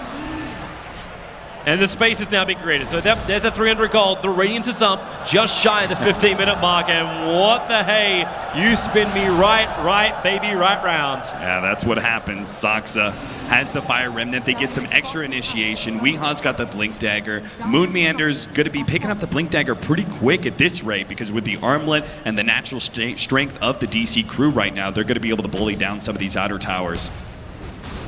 And there's very little Newbie will do about it. And let the tier 1 tower drop, and this push will continue. DC are not backing out. They're coming for the tier 2. Yeah, Newbie, I think, have to defend because they can't really split push against this this Radiance Naga Siren. They can't try and trade, so they have to actually fight into DC. Well, they do have the fresh mech, which is over on KP, so this is an upside. SC missing a critical Sleight of Fist to Searing Chain. That's not going to help, especially when it's only a 1 point up in Sleight of Fist. That's a very long cooldown of 30 seconds. They just do not have hard initiation on Newbie, so SC missing that Searing Chains, like it's going to be a long time until Cockeye gets his Blink Dagger. He's sitting at 1,000 gold right now, but I think his gold per minute is not real high. They need some fight to work. Weeha wants to go in. Remember, he's still got the Aegis. He's still got that extra little ticket to live again.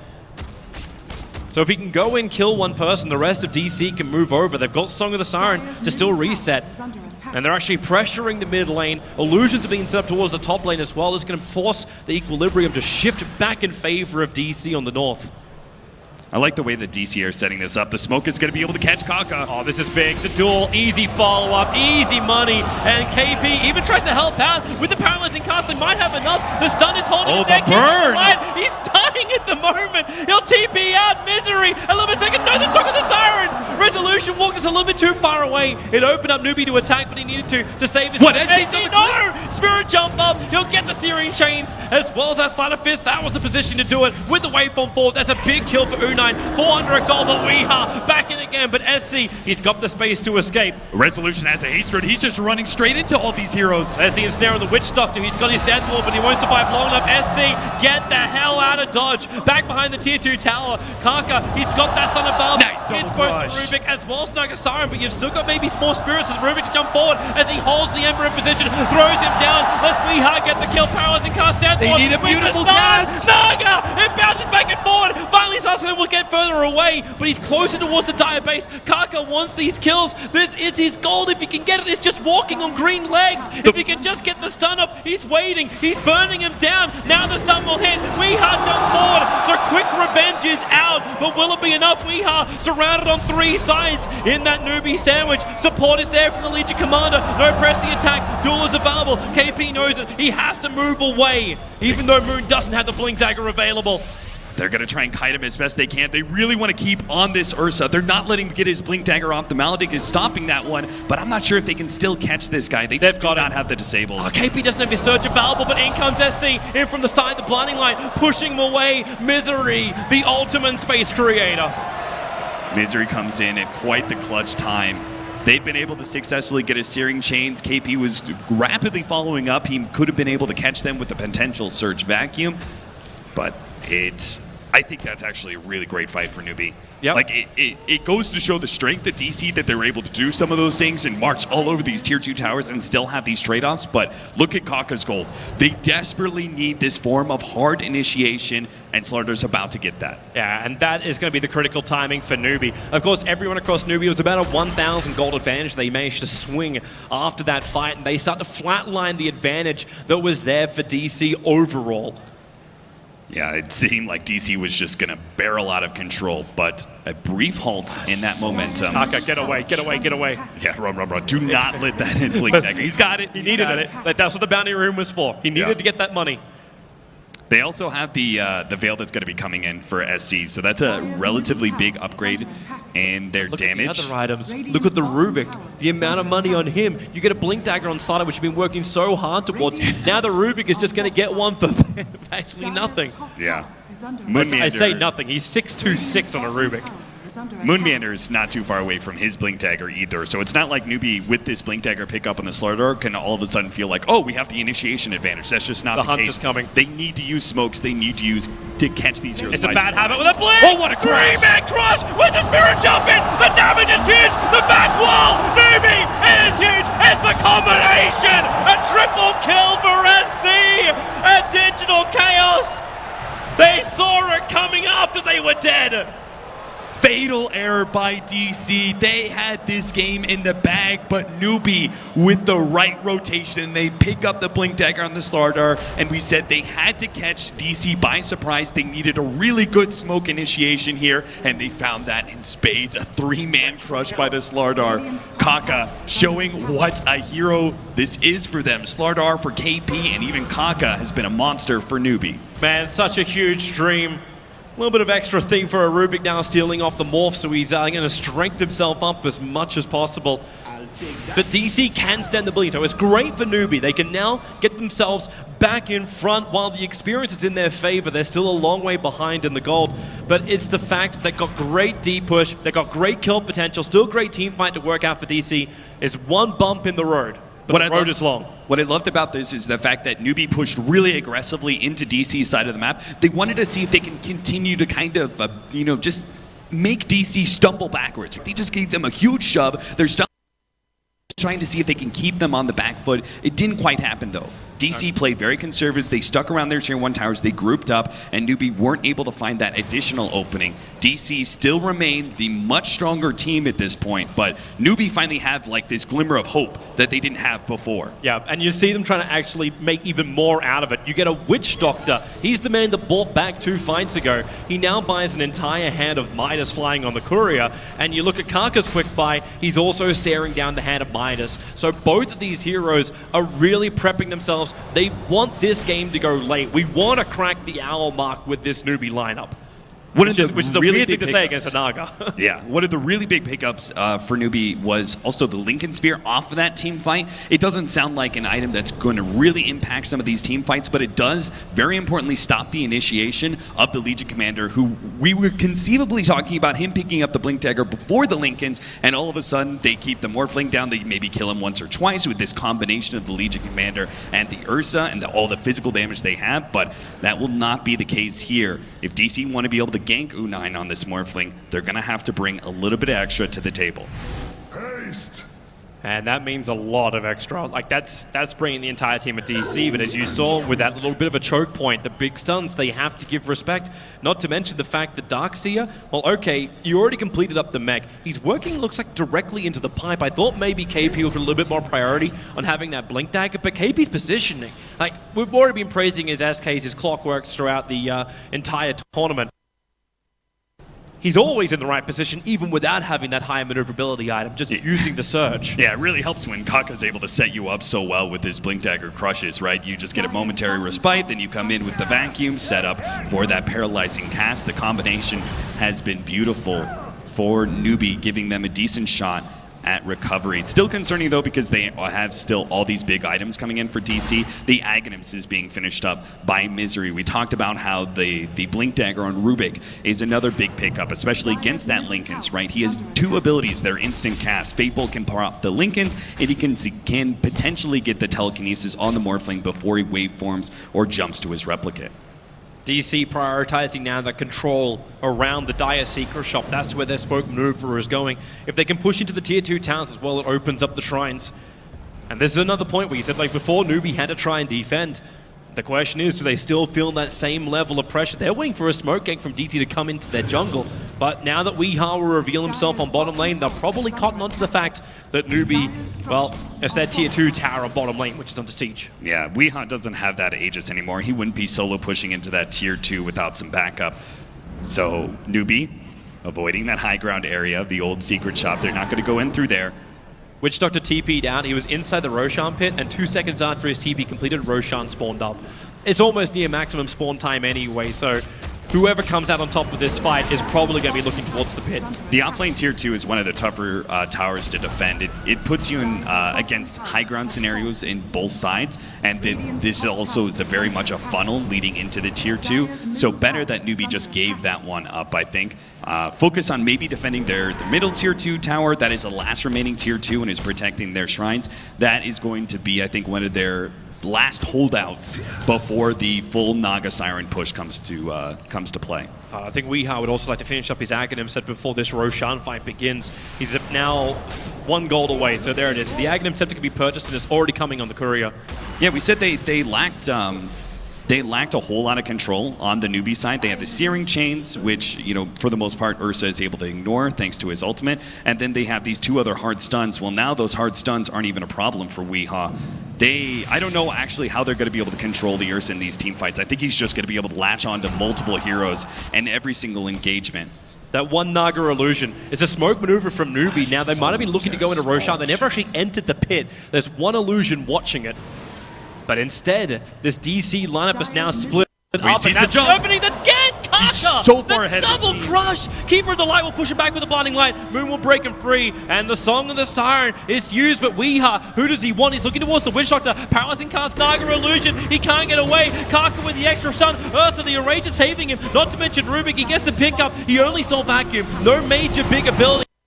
That's where Newbie will turn their attention to his SC, get the rest of DC occupied. They move over the Rubik. Another crush, keeping the illusions away. The ensnare, a blinker from SC. He'll dodge that one, but Weeha on the front lines, looking for that kill onto the slider. One more attack will do it. He's burning. 73. The Mana Leak will get the stun, and Moon one swing for the ding.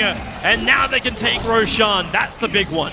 Newbie, they found an initiation. Yes, it looked cool, a 2-man crush, but I think Kaka forgot to look behind him and judge the distance of the rest of his allies. They were so far behind that the crush actually wore out before the Ember Spirit, who is probably one of the more mobile heroes that they have on their team, actually got there. Forget about the rest of Newbie. They weren't even close to being able to follow up in that engagement. Kaka, he sought an opportunity. That is the toughest part about the off-lane position. Is one of those things is you are oftentimes the initiator. In this case, the 4 position, right? He's the big initiator. He has to just kind of read when the time is to go. He saw an opportunity, but he misjudged his allies' positioning. And that's really costly too, because now Newbie fall behind. Digital Chaos, the graph start to swing a little bit further up in favor of that Radiant side, not to mention the map control that they've lost. The Shrine is now being lost next to that Dire Secret shop, and they only have 1 left inside their own jungle.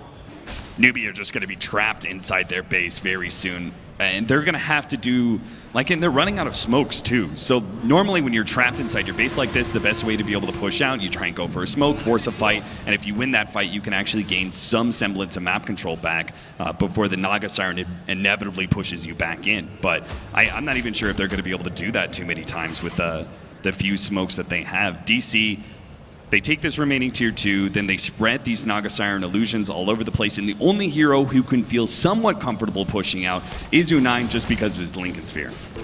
Because he's got the safety to get away, but that's always the big thing at the Morphling, right? He's got to create that space. That's the reason why Newbie was looking towards the hand of Mice. They realized this game is, well, I'd say not going their way at the moment. Yeah, but there's still a lot of ways to come back. They still had that big combination of KP as well as the Slaughter can combine together with the Ember Spirit. For Newbie to have a chance, they have to drag out this game big time, and the Hand of Midas kind of plays into that. SC is also trying to go for a Lincoln Sphere, it looks like, on his quick buy, and I agree with that. I think it's needed because the Blink Dagger on both the Legion Commander as well as the Rubik can catch him out pretty easily, and he can't stay trapped inside his base. They can't just let U9 be the only split pusher in their team, right? They have to make this Ember Spirit and take some risks with his pushes as well. Yeah, let the Ember go out, but U9 still wants to get this little bit of money. If he can finish up the E-Blade, it's going to cause issues for both Ursa as well as Legion Commander, depending how DC want to start the engagements. Interesting, SC actually, despite having that quick buy, he went ahead and picked up an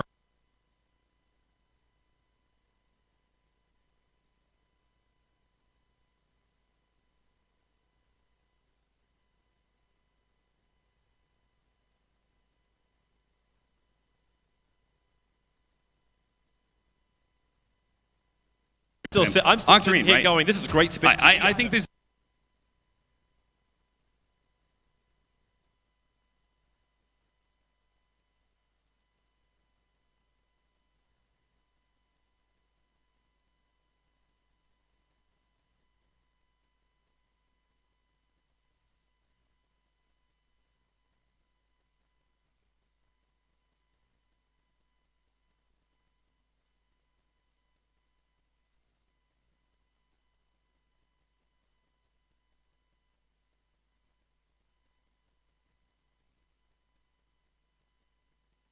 You heard that Aegis, the Immortal Song of the Siren. You're seeing Newbie trying to back up, force DC if they want to commit to this to go deeper inside their base. The Oh, he's out him.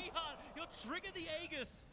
So at least this means DC does some easy opening, but maybe not. Legion Commander jumps in, the stun is there, they're holding it back with the paralyzing cast, but Coconut's doing work, Darkseer, KP will die, the Illumina did the work, but really the cost is high for DC. Weeha still on the front lines, but they back it back in to the wall of waveform. U9 bringing that E-Blade in, and the jump forward, Misery, no way out. Newbie, they are pushing back DC, and not just doing that, they're walking over the DC dead bodies to do so. They picked up a gem.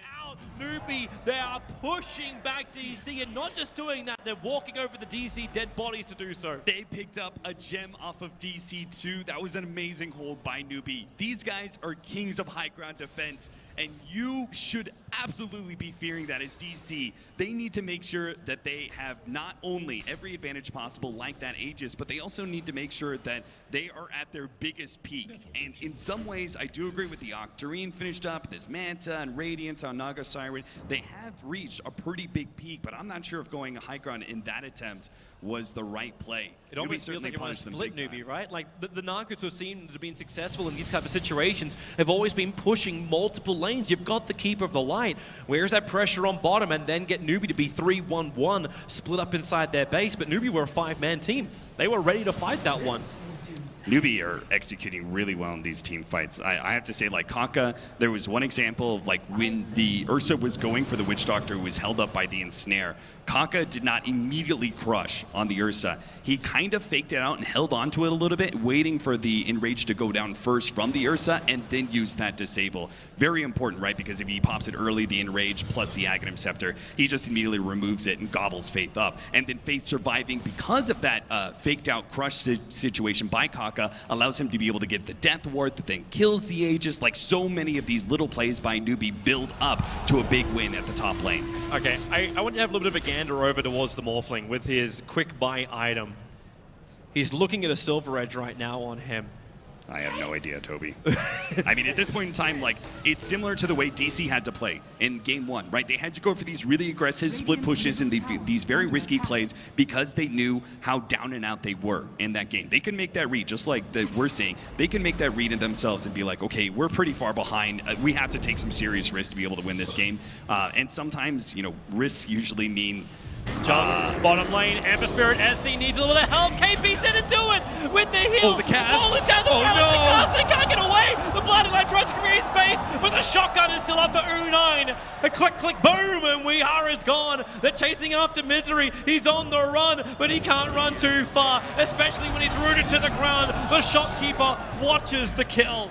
What from the is best happening? in the house. Digital Chaos are just falling apart at the seams. They go for that top lane push, and I'll give them, like, it wasn't the worst idea in the world. I think, you know, I wanted to see a little bit more structure, a little bit more lane control before they actually went for it, but they had the Aegis, they tried to make a shot at it, that was fine. But now being in that bottom lane and trying to do something like that, that was like way risky of a maneuver, and they don't need to do that, or at least they didn't. But Newbie are rapidly coming back into this game, and the Morphling is going to be hitting super hard. He's got that Ethereal Blade already. It's crazy to think that we're still 33 minutes into the game. With the game going the way it is, Newbie has still only taken one Tier 1 tower on this entire map. So DC can get their numbers back to the front lines very, very quickly. Newbie do not have map control. They just seem to be having the team fights gifted to them, but they're winning these team fights that DC are engaging into. All right, U9, show us something special here. He can potentially, with this Shadow Blade, hunt down the Naga Siren and maybe catch her out, but I don't think he has enough burst damage for that. So he's probably just going to have to focus on some of these other heroes. Oh, come on. Have at least a little bit of... Oh, wait. Is he going to find him? No, he's not. Misery is far enough away. He's going to just farm up the wave instead. But this will reveal that Shadow Blade. I still haven't seen the ping come out from DC, but they may have just called it anyway. Yeah, I think that they definitely see the Shadow Blade by now, and they're going to have to play a little bit more grouped up because of that. Especially some of the other heroes, the supports are going to have to stay near a core at all time. Okay, do you finish the Silver Edge? I know U9's looking at it, but you've just got the full Butterfly completed on Naga Siren. These illusions and like just Naga herself are going to be really, really troublesome. I mean, it's a pretty good stat upgrade. You already have that item anyway. I don't see it as being too big of a deal.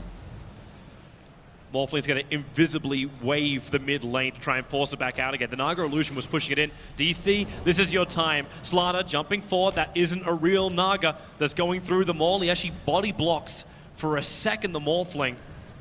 And DC, yeah, they're pulling back. They're pulling back to their own side of the map. They know something is awry. All you've got right now is a replicate of the Naga Siren pushing on the bottom lane.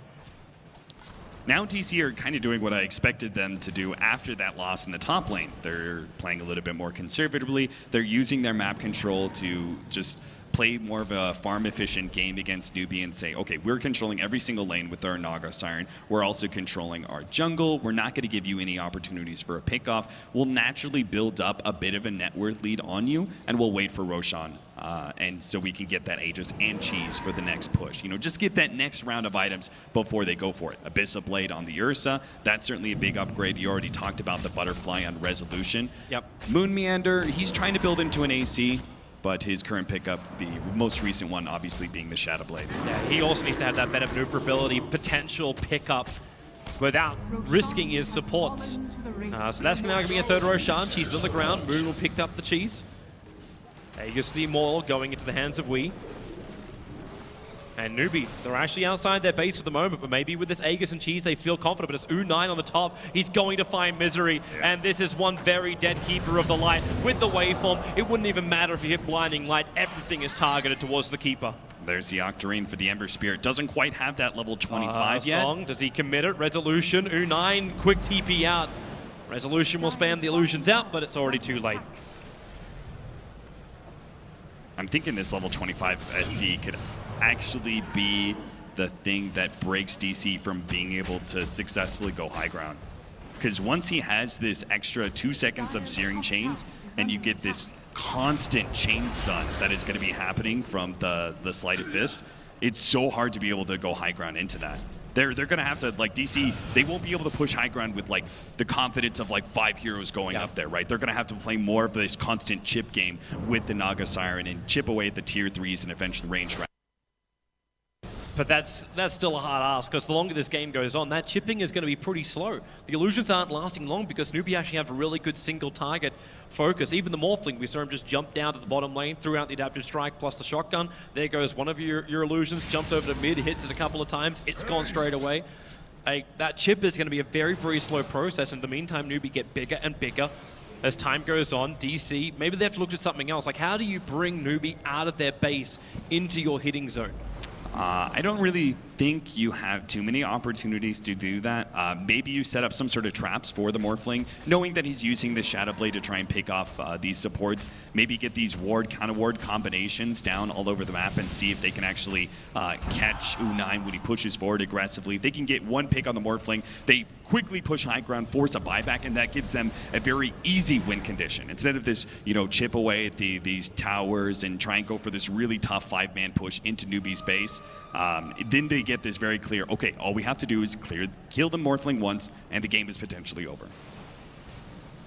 And that's when Newbie just have to hold on to their buybacks. I say almost everybody. Most of, in fact, DC have all their buybacks up. Morphling has his too. And he's going to finally take out this tier 1 tower. So how long does it take him now? 38.5 minutes. U9's pressuring the tower, and he's being pushed back. He's still not going to get it. They burn the fortification, and they're also surrounding around U9. He's got the replicate of that Naga Siren illusion just sitting in the lane. He's going to actually just TP himself away to safety. So they jump in, you duel, but you're literally dueling yourself. And they actually can't even duel win against the Naga. That Butterfly, man. Doing a lot of work for Newbie in this case. Will be rewarded. You actually wonder, like, is that almost a little bit of frustration coming out from Boom? We know he likes to play around a little bit, but...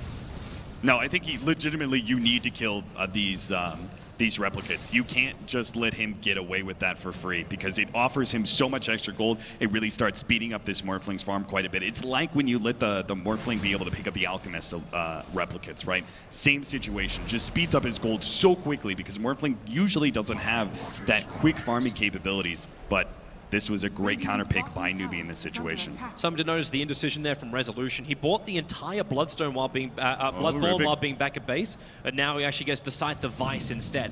So they're looking for that control from the Naga Siren with his Scythe. Fair enough. I think that's an interesting turn of events. Naga Siren being able to lock down, say, an Ember Spirit, right? Because he still doesn't have that Linken's. He's opted for a much more aggressive build.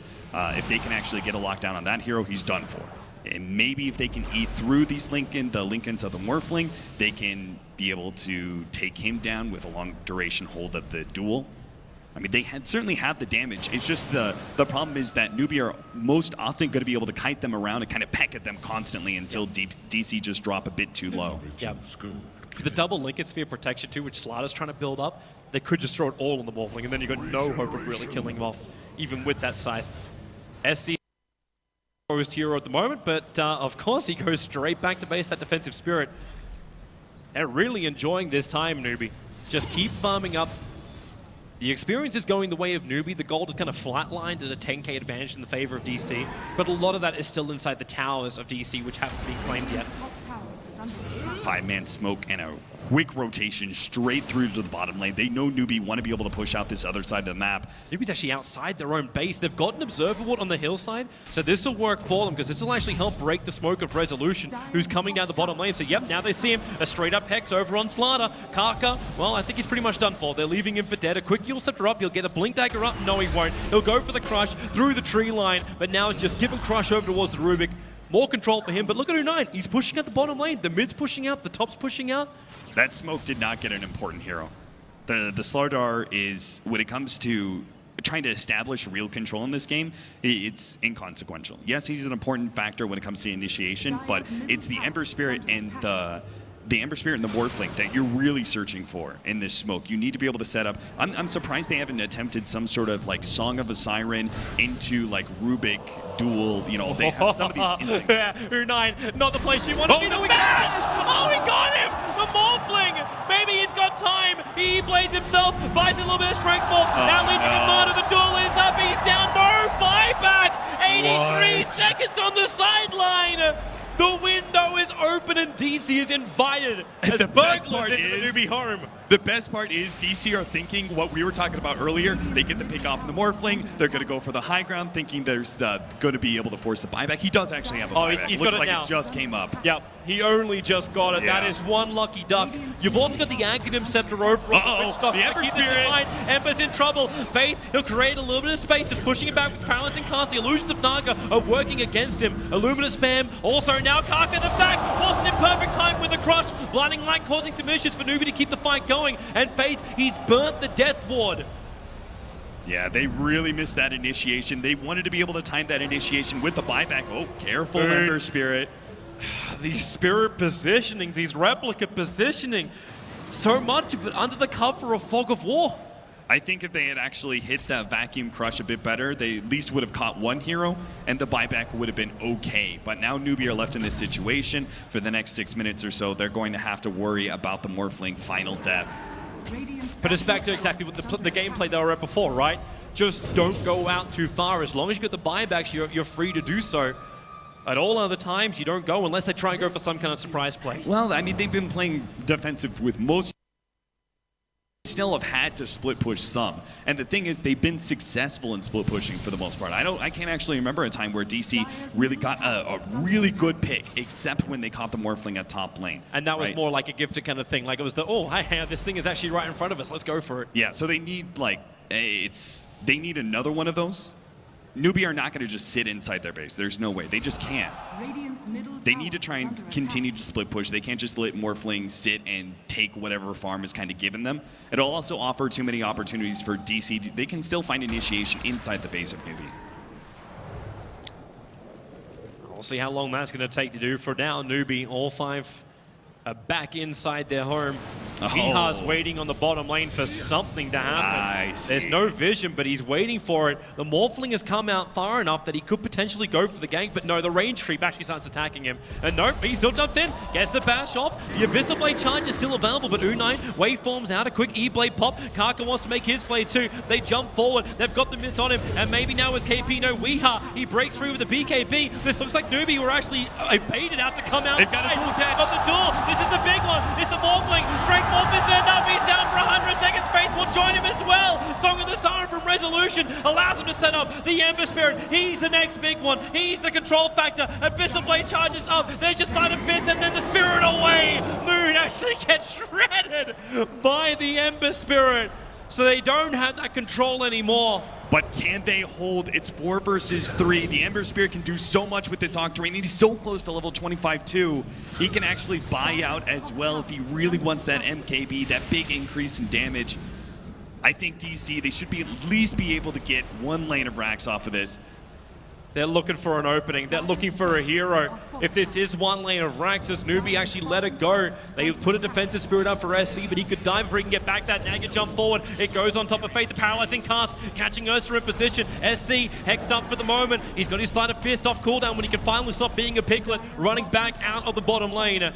DC are retreating for the moment, but it's the chip game. They still want the better opening. The Sleight of Fist is causing issues. Resolution has that Song of the Siren available. Weeha looks to the opening. Over was Faith once again. A quick Yule Scepter. That's the one from Kaka, keeping Weeha out of play with the BKB. He's moving forward, looking for the kills. The paralyzing cast bouncing up. That's the Rubik one stolen. The Darkseer back wall. It's done some work. Darkseer's got some space to get out of here, but the Song of the Siren, we hold it.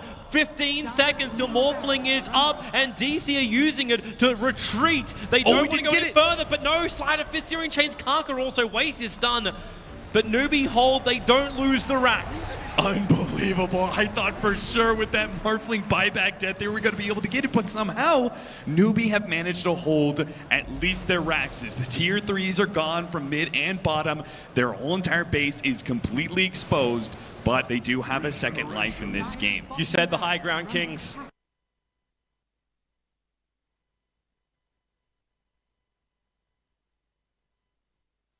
And they absolutely are. How? Like, you get an advantage like this. Like, maybe they need that extra lockdown. That's the downside about the Naga Siren song, right? You couldn't just get that instant control. If they picked up SC as well, Digital Chaos could be looking at not only 1, maybe 2 lanes in a break, so maybe you've just been looking at leveling this series 1 apiece, but the game continues to move on. Digital Chaos continue to hold map control. The situation still hasn't changed. You've only got 1 tier 1 tower claimed by Newbie in a 47-minute game. This seems to be baffling to anybody who would just look at the basic draft. Man, they've got this Witch Doctor Aghanims that we saw in that last bottom fight. There's so many ways for DC to get punished because they're going to have this constant Searing Chains that's holding these heroes in place. The Aghanims, if the Witch Doctor is able to sit far enough back with his Glimmer Cape, he's able to bounce this Death Ward damage off and back into the heroes farther in the back for DC.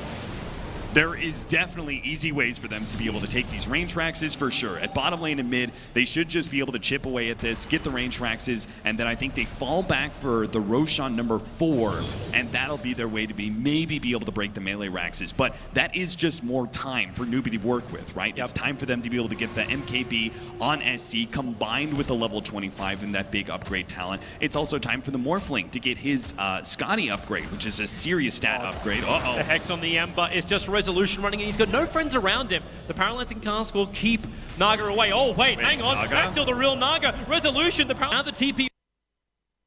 You could see Kaka, he just wanted to blink in and get the crush, but he is denied. He knows it's he's impossible. sleeping on the job. He knows it's impossible, but he tries anyway, you know? He's just like, oh, if I can only get close enough to even just Yules. I'll use the willpower of optimism. That's all I need to win this game, right? Yeah, that's exactly what he's thinking. This side device has proved to be such a power pickup by Resolution. It's super interesting, but it's managed to catch the Ember Spirit multiple times, and it's killing this attempted Morphling replicate. Every single time he grabs the Naga Siren illusions, it's been killed by Resolution pretty quick. That bloody Naga illusion, it already got down and took out the range racks on bottom. So the first range racks has fallen.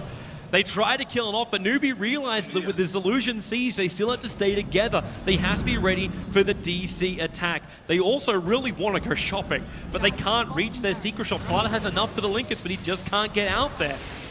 Have that protection for the Ember, it just doesn't exist yet. And SC's putting so much mana in order to control this push of the wave, he's got nothing left. He has to go back and regenerate. I don't think. DC, this is so reminiscent of the Their match versus Wings, game 2, right? They had the Naga Siren, they had such a huge lead, and it got really, really sloppy by them. They almost threw it out, but they did manage to close out the game, and it is beginning to look like that, right? Because Newbie, they're going to have all their range Raxes chipped away, the melee Raxes are going to be threatened. 3 Roshans constantly for DC, especially with an Ursa who's able to do it so quickly. Very unlikely that Newbie's able to smoke out and contest that one. So Aegis and Cheeses to be able to work off of, even if it means using an Aegis for every single one of the melee Raxes, DC can do that. They can go ahead and hold this tight, constant split push of the Naga Siren and keep Newbie inside their base. SC, his smoke's going to break. It's a Weeha in Viz Rune. Now, fighting from inside the base is easier because the amount of sentry ward coverage that's down now for Newbie. At least they managed to get out, buy up all their items because of DC backing out, but Weeha, he just wants the opportunity, but he's underneath the sentry ward. The creep wave starts to attack him and he realizes he's visible. Couple more range tracks is about to fall. Mid's going to go down here in a couple of seconds. Fortunately, the Searing Chains buys it a little bit more time, but it's just inevitable, right? It's a slow death. It's like the tide, man. These Naga Siren illusions, they're always going to be comeback. Newbie has to come out at some point. Like, use the Blink Dagger, use KP to get that initiation, but now it's the bottom lane that's being attacked. The illusion pushed out the top, and it's Weeha jumping in right on top of that melee Rax. He doesn't actually get hit by the Maledict, and they try and keep the distance, but the top Rax, the illusions are still up. They bring down the range, but Weeha are attacking the bottom. Here we go again. You also drop from Kaka. He wants the crush. He got the duel in the top lane. Ember Spirit's down. They may have another one with Ember Spirit down. He'll buy back to jump into this fight. U9, very low on mana, waveforms forward. He gets actually almost out of range. Yes, he does. Off the Song of the Siren Faith on a Stick of Life. Also retreating out. The illusions are still attacking all the lanes of Rax. Weeha will wait the tree lines, waveform forward. Can they kill him off? That's a big one. The Aegis will pop. The help is there. Misery's Illumina's going to hit pretty hard onto KP, and Weeha jumps forward, looking for the bash, can't get his luck, but they almost have it. The stun out from the mana leak. KP's going to go down. He has buyback available. We'll use it straight away, but the Raxes, they are still dying, not to mention Faith. He tried to hold the top lane. SC doing his work to help out. Resolution retreating with the illusions. They are just too strong. You can't repel Cheese Tower of this magnitude. There's nowhere to really Another successful jump back in. Maybe now with the back wall. They can't actually hold this top Rax. It's the last thing. The melee Rax. Ember Spirit can't get out. He's psyched up. Probably Illumina hits. He's down. 2 minutes. It looks like Newbie. The back will be broken. Resolution.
here in the mid lane despite getting pressured like this. Almost every single time there was a gank, he killed somebody first, and that really offsets a lot of any advantage that roam will provide.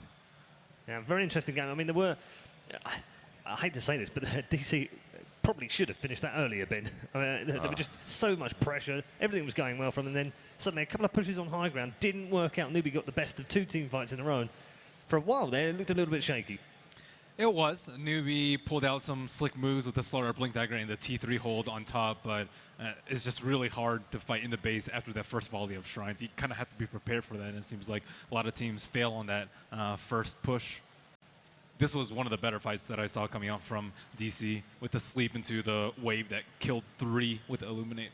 It looks so bad at the start of the fight as well, but yeah. And here as well, the Illuminate missed. It looked like they might not have damage, but a great steal from Soxa here to have Syrian Chains. And the second Illuminate, just plenty of damage. Yeah, it's fantastic. And at that point in the game, it did look like it was all going DC's way. It looked like the game was over at this point. Yeah. It did. We were all getting ready to come back out. And it got real throwy. It did, it did get a bit 3-2-2 on us. Yeah. But luckily, DC held on. Cap said in the commentary as well, I mean, I don't know if you agree with this, but he said it felt a little bit like Game 2 against Wings. It really did. Yeah. It absolutely did. You know, the last time we saw them play Naga, it was that same kind of play style and that same kind of game plan. It was very clear that it was a similar strat that they were going for, but it just seemed that, I don't know if it was kind of over the duration of this LAN, but DC seemed to have learned from their mistakes, and when those kind of pushes came in, say this was Game 1 DC, they would have lost heroes, but this time they were getting themselves safely out. They were minimalizing casualties, making sure that Newbie didn't have the chance to grab themselves and catch right back into the game. But Newbie slightly did, as we saw kind of at that stage off the back of that fight, both Ursa and the Naga Siren well ahead of the 2 cores of Newbie. We saw as the game kind of proceeded, suddenly the Morphling started to become a little bit more of an issue. The Ember Spirit started to catch up to the farm of Weeha, but consistently, Resolution was just so far ahead. The hero was just so brilliant in this game, and the performance,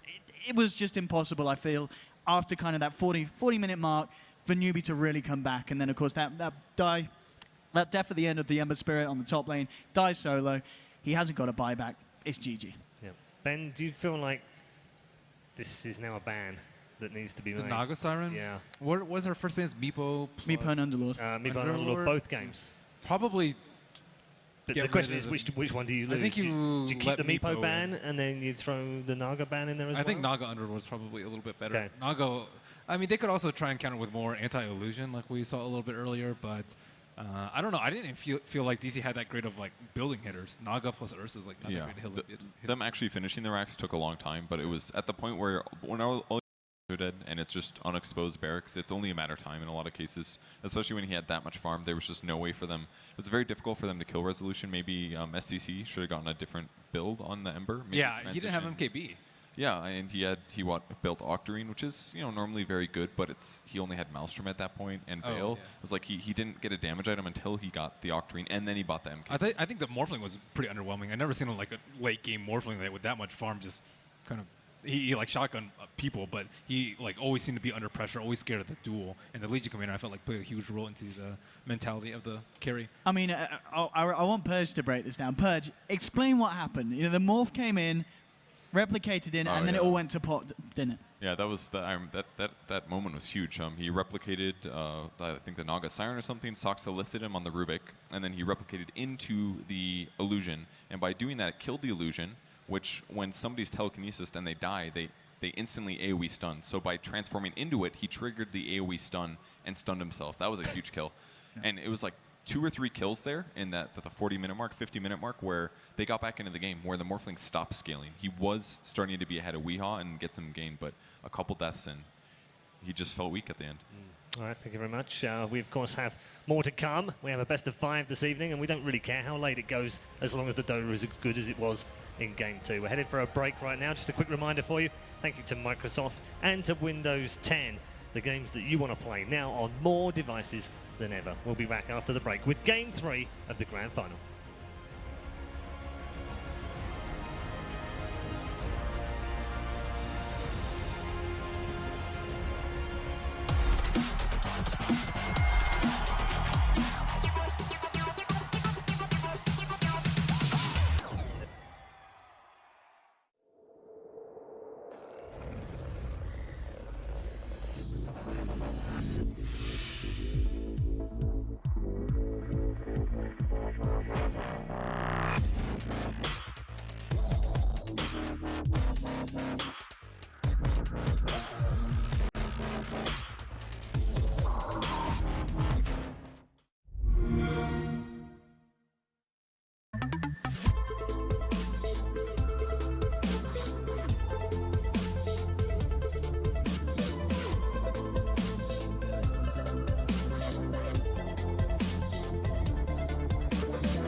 team apparel now at shop.eslgaming.com.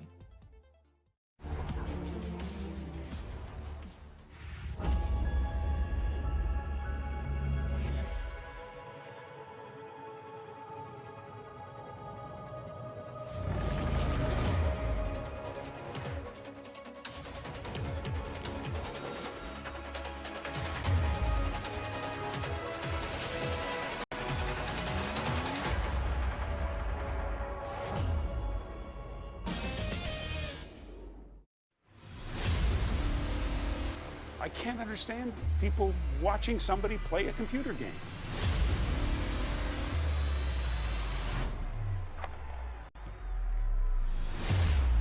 It's still not a sport. It shouldn't be on a sports network. But I don't know if athlete is the right word.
Newbie 1, Digital Chaos 1.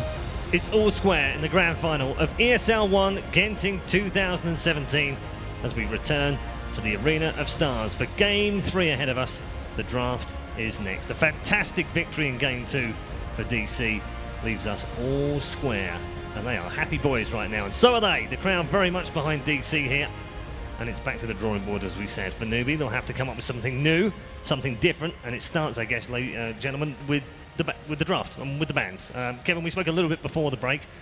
Are they going to change up the bans is the big question, with that Naga proving just so powerful in that second game. The Naga definitely looked really good, but they could also just change up their first pick. They went for Slaughter in both games. It was a drafting advantage for Newbie in the first game. Second game, not so much. The Naga was a huge issue, but maybe they go for something better trialing-wise. They could try to contest the Naga in the lane, because really what DC got was everything. Their trialing went amazing. 15-minute radiance, that's stupidly fast. Yeah, it's incredible, Ben. Bans or not bans, I guess, is the next question, isn't it? We've seen the same bans from the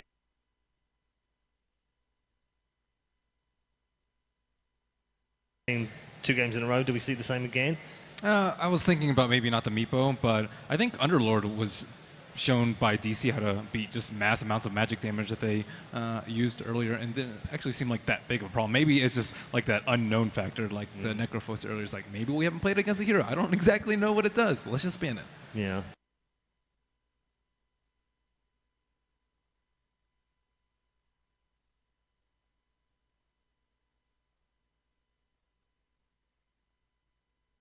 Owen, agree? I mean, I'd kind of like to see them swap out and do something instead of the Underlord ban. I feel that we have seen teams show us that this hero can be beaten. Yeah, it's incredibly annoying in the laning stage. It has got arguably a lot of very, very strong elements of the hero, but at the same time, I don't feel it's unbeatable. And I feel, looking at the heroes that kind of Newbies used to picking, the way that they like to play, I don't feel an Underlord is going to be as much of kind of a hitch in their plan as a Naga Siren, and especially the Keeper of the Light Naga Siren combo that DC are very good with opening a draft with. Yeah, and then there's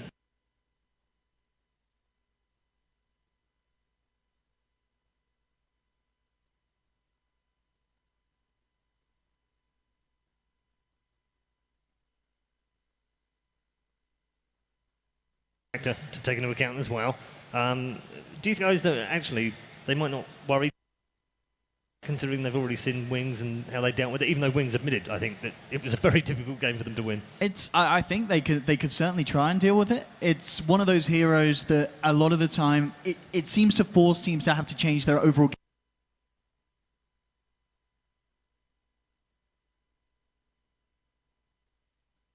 game plan. You know, Meepo gets let through, suddenly you have to shift, you have to adjust to that, and maybe that's just something that Newbie, they don't want to have to do. Even though they may feel that they can do it, they just feel much more confident sticking with their game plan and not having to change it around a Meepo pick. Yeah, Bird, sorry. Yeah, I totally agree. Just, I don't think it's worth playing against. If you're not comfortable playing it yourself, I think that's too much of a tactical advantage for your opponents in the draft.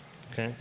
You said earlier on one of the things that you enjoy most about the whole tournament is the meta changes throughout the tournament, but even more so in the game, the best of 5. You actually get your own little best of 5 meta. How's it going so far? I feel like we've seen 2 different games draft-wise. Obviously, the opener was still the same for Newbie there, but game 1, maybe DC wanted something else out of that, but that kind of draft meta didn't go well for them. Second one, they tried it up something completely different. Maybe it's their backup plan. I don't know. I think Game 3 is going to be different. I don't even think they'll be that similar. A couple of the similarities between the 2 drafts. I think the main ones being Rubik and Legion Commander.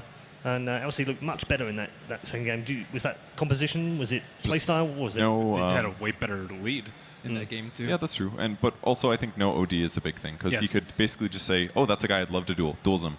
Nothing really else that they can do.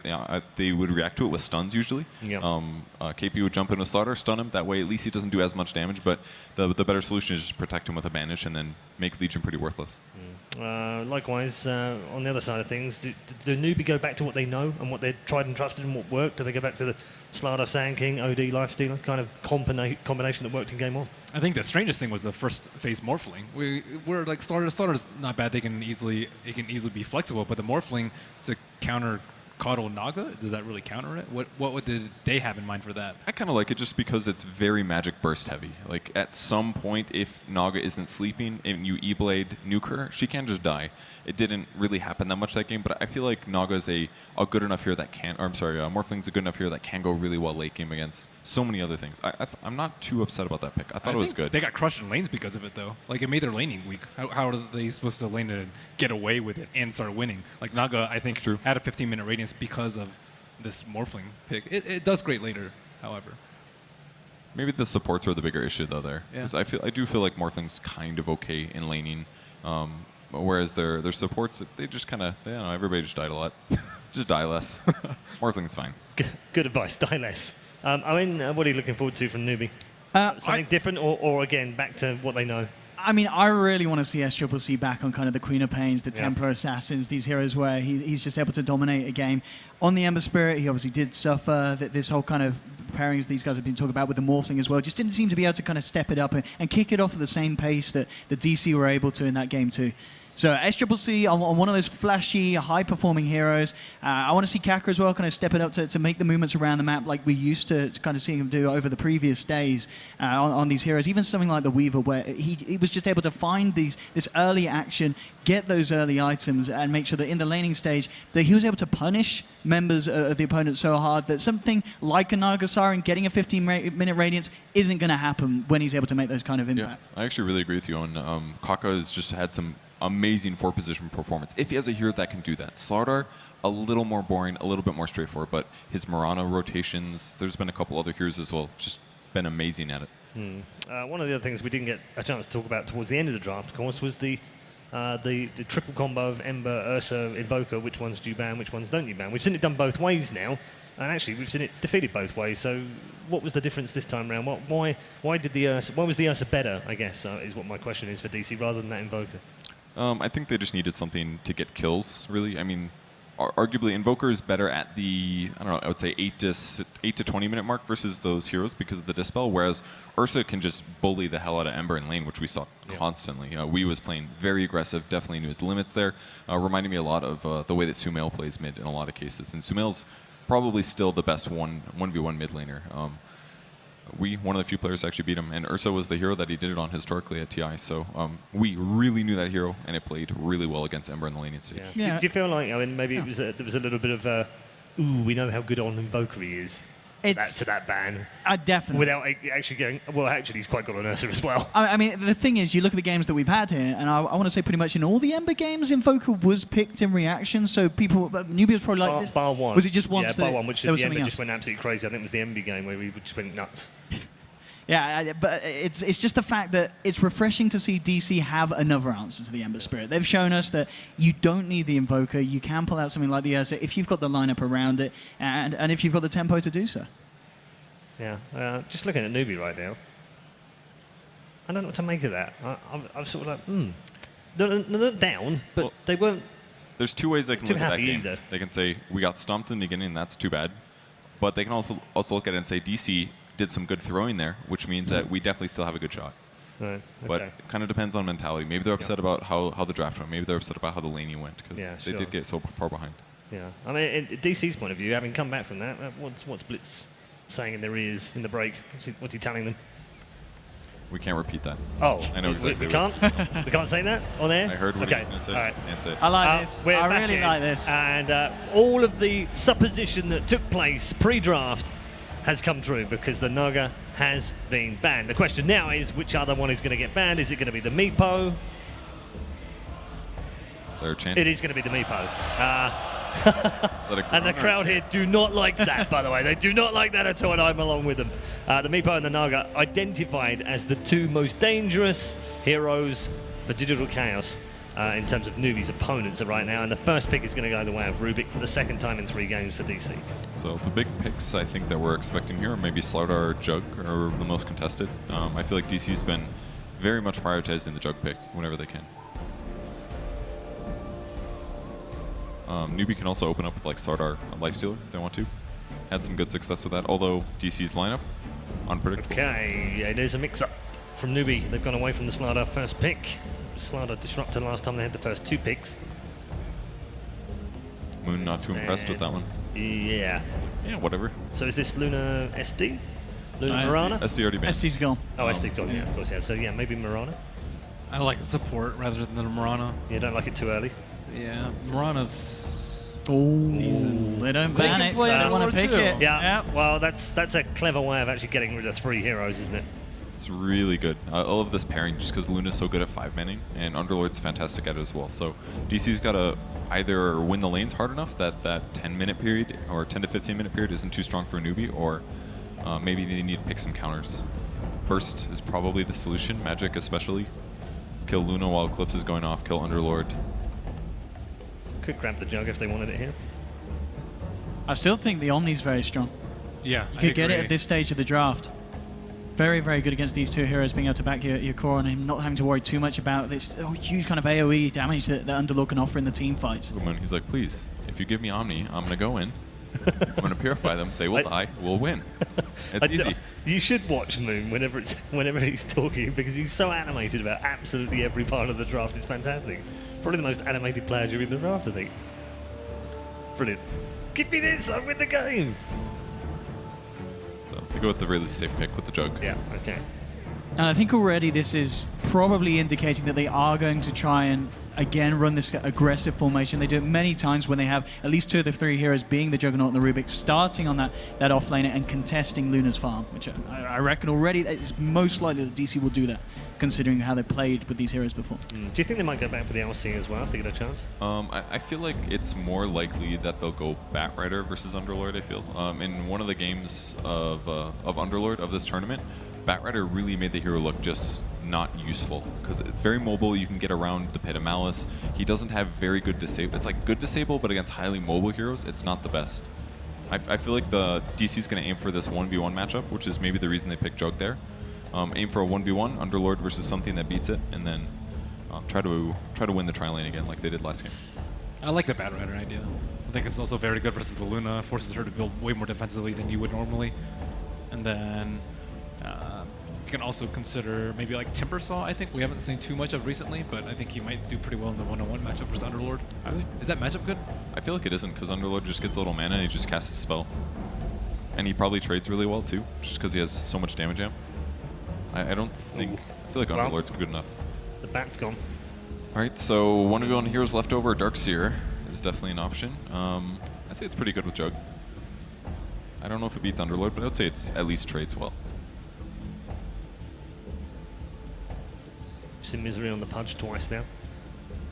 One good game, one not so good game. Yeah, Pudge versus not these 2. Really great, is it? Hey, I don't like it that much. Not yet, at least.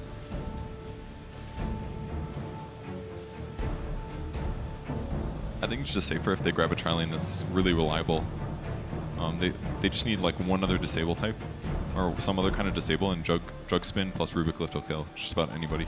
I always like CM too, I think. Really? I don't know. She's been so... I think at the least it's way too early to pick her here. I think they could roll with the Earth Spirit on the side of DC. I see what you did there. I feel like it's not enough damage, personally. If Newbie gets ahead and they have a mech on Underlord, Earth Spirit doesn't have enough burst, I don't think. You can kick people out of the Dark Rift though, Pudge. That's a super sick point. I haven't seen an Underlord actually escape with his ult. That's true. We've seen like, it. I mean, it's like, let's move across the map together and try to take another tower. So, Newbie gonna be forced to take their pick here. I think they just go for really safe support. Even something like Venge, I think, would be really good. Don't they want some sort of way to deal with the Juggernaut though? Right now, like, spins, true, no problem. Something with BKB Pierce basically is what they're thinking, I'm sure. Yeah, there's not that many supports that do that now that are popular. Instant stun is another solution.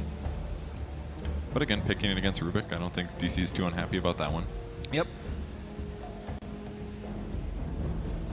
But mass team fight already. Digital Chaos kind of lacking in that area. But the big thing about the Sand King pick here is that all of a sudden their tri-lane is pretty crap. Like Sand King tri-lane, level 1 Sand King, it shouldn't be a very effective, especially with Luna.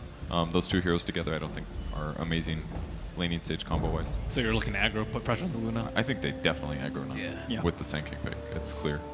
So really, they just need a good 1v1 matchup against the Underlord, and then they need to predict their opponent's lanes, and then they're fairly set.